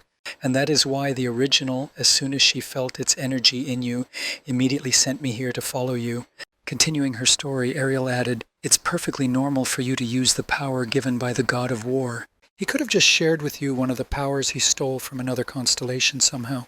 The next moment, remembering that Sungji still possessed some skills that shouldn't have been available to him, she added that the Shadow Queen had never fallen victim to him. After she finished her story about the traveling god of war, she began to bombard Sung Ji-han with questions saying, you could use her power, where did it come from, how should I react to it? After listening to Ariel's story from beginning to end, the boy looked ahead of him with a stern look and said in his head, now I finally understand everything. Starting to equalize his lives, he mentally recited in his past life while in the Diamond League, I learned the technique of the Shadow God. The God of War must have absorbed the Shadow Queen and created the technique of the Shadow God. Imagining a not-so-great picture of a traveling war god and the Shadow Queen in his head, Sungji said in his head that meant, realizing that the girl was in danger, he mentally added that the god of war might soon get to the Queen of Shadows. After telling the story of the traveling god of war, Ariel said, "So, to summarize, I understand that your strongest skill is from the god of war." In response to the girl's question about the skill, Sungji confidently replied, "No, I have something else that will be more effective." Having received the answer to the question, the girl was surprised and asked what you could demonstrate, to which he replied that it would not work right now because there was not enough level and I could use the Shadow Paradise only thanks to the amplification. Starting to think about what kind of skill Sungji was talking about, Ariel thought to herself, if I can find out his strongest skill, the original will be able to strengthen his power. The next moment, Yoon Se-ah interrupted their conversation. After finishing the phone call, she ran into the room and exclaimed joyfully to her uncle. Approaching Sung Ji-han, the girl happily asked him if he had any free time tonight since he had no plans, and he replied in surprise. In response to the boy's question, the niece happily replied that your fans wanted to meet you today. When he heard the reason for these inquiries from his niece for the evening, Sung-ji was surprised to hear that my fans were. After a while, when Sophia arrived at the meeting place, she was nervous about the meeting and said, "I hope I didn't rush into it too much, or should I order drinks? I think I used too much perfume." As she began to check her general appearance, she saw that the meeting time was approaching and reached for her makeup bag and nervously exclaimed, "No, I forgot to take my lipstick," and at the same time Lee Ha-young was also going to go to a meeting with a certain person and was getting ready. Looking at herself in the reflection of her phone before the meeting, she mentally said, "I hope my makeup didn't get ruined and I was also wearing it in a hurry. How exciting." After a while, when she arrived at the meeting place, she heard a question from the person for whom she had been waiting for me for a long time. Right in front of Sophia's eyes was Song Ji-han, who arrived just in time at the designated meeting place. Still visibly nervous about the guy's presence, she stood up and nervously exclaimed, "No, I'm not." When she saw the guy who had come to the meeting at her invitation, she spoke happily for a short time. At the same time, when she saw who came to meet her, Lee Hae-young heard her husband say, "You're even prettier in person." She thought, "Why are the guys I go on blind dates with always like this?" Sitting at the table with the girl and cutting the steak that was served, Sung-ji must have been very surprised by the sudden proposal to meet. Continuing to set the pace of the conversation, Sophia added, "As you know, I'm a fan of yours, but let me introduce myself properly," to which Ji-han replied, "All right, I think it would be nice to have dinner with the temporary members of our guild." Immediately afterwards, he added, "By the way, since when did you and Sia start talking?" Then recalling the moment after the first game together when she approached Sia and nervously asked you, "You must have been offended by Baron's words, just ignore this asshole." To which she replied, "I'm an asshole." After this mention, Sophia said we exchanged numbers after talking about Count Nasid, and I was glad to see her because there are no American leaders of my age. After telling me about the meeting and making friends with her niece, she added awkwardly that at my request she immediately arranged to meet you. In response to the girl's words, Ji-han, trying to diffuse the atmosphere, said not to worry, even if it is temporary, but we are all in the same guild, to which she replied that she was. Feeling somewhat relieved in the calm atmosphere, the girl said happily, I've heard that Korean girls call guys older than me, so I can call you that." Hearing the girl's request, Sung-ji asked the oppa in surprise and then mentally said, "She's always been like this. I remember her less bright." Feeling a little difficulty in this situation, Sung-ji thought to himself, "Oh right, in that life she was a little older. What should I do now? She's more like a girl, so obviously younger." The next moment, deciding to find out more about his interlocutor, the guy asked Sophia how old you are now, and she asked me in surprise. Smiling happily at Ji-han, the girl said, "Sia and I are the same age. I'm 20. I'm an adult." And the guy said, "Ah," in confusion. Holding back his emotions with the help of willpower, the boy smiled happily and casually said, "Call me Ji-han." Immediately afterwards, he added, "I'll pay for dinner. Eat more. You're still growing." Hearing this, the girl asked in confusion, "I'm sorry," and then thought about why he suddenly started treating me like a child. Deciding not to focus on the guy's behavior, the girl said, "By the way, Ji-han, what level are you at now?" When he received Sophia's question, he was surprised to hear her answer, and she said, "I've almost reached the promotion games in the Silver League, so I was wondering if you would be there now. I'm in the top 100.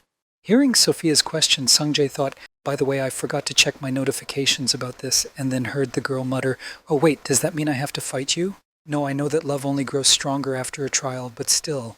After listening to the girls mumbling and worrying about their relationship, Sung-ji said, "Wait, let me check it out quickly." Opening the system window, he saw that you have reached the first place in the Silver League, you have received the title of Silver League ruler, and now you have the right to participate in the game for the promotion of the Silver League among the top 100 players. And then he thought, yes, and I knew I was easily among the best. Immediately after that, he received another system notification informing him that your level was higher than the allowed level in the Silver League. The next moment, a window appeared in front of him with a choice that said, now you have the right to participate in the promotion game of the Kanama Zone 1 Gold League, in which game you want to participate in the promotion game of the Gold League promotion game of the Gold League. Seeing this large window, he was surprised to see what this was.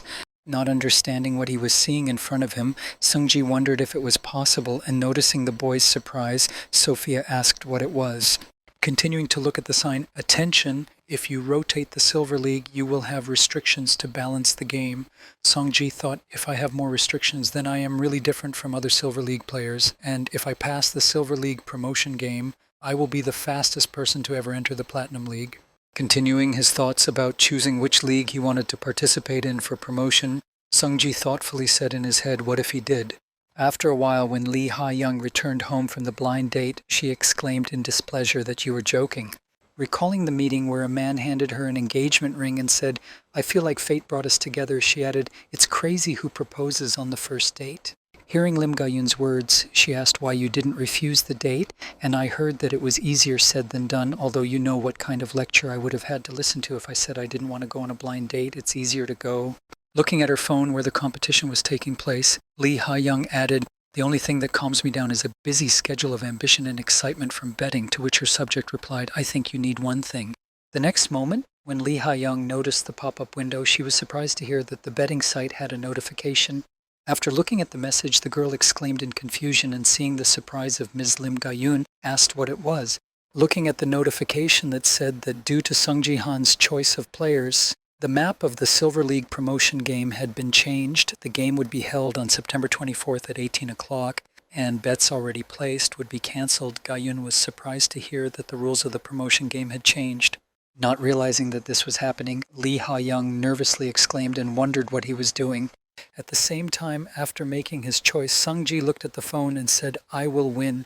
And with the restrictions, Sung Ji-han chose to participate in the Silver League promotion game. His choice was quite reasonable. If he had made a different choice, he would have had to miss the Golden League. And if he had missed the Golden League, he would not have been able to complete the exclusive task there either. Among other things, Sung Ji-han also needed to control his growth and progression in the leagues because he was very different from ordinary players. After watching all the news, after the choice was made, Sung-ji said in his head, the promotion game will be held at the end of September. In 3 months, the training will be over and Earth will join the Space League.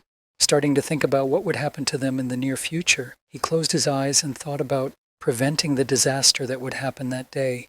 Then he began to recall the moment of a live broadcast in which many strong and ordinary players simply fell victim, shouting, I don't want to die, and their deaths were broadcast everywhere. Feeling a chill run through his body, the boy opened his eyes and nervously said in his head, I have to stay in the Platinum League by all means. The next moment, looking at the restrictions on advancement, which said the game map would be changed to a map with a defense type, the team ratio would change from 50-50 to 10 to 90. Player Song Ji-han would be with the 9 strongest players. Player Ji-han would face stronger monsters.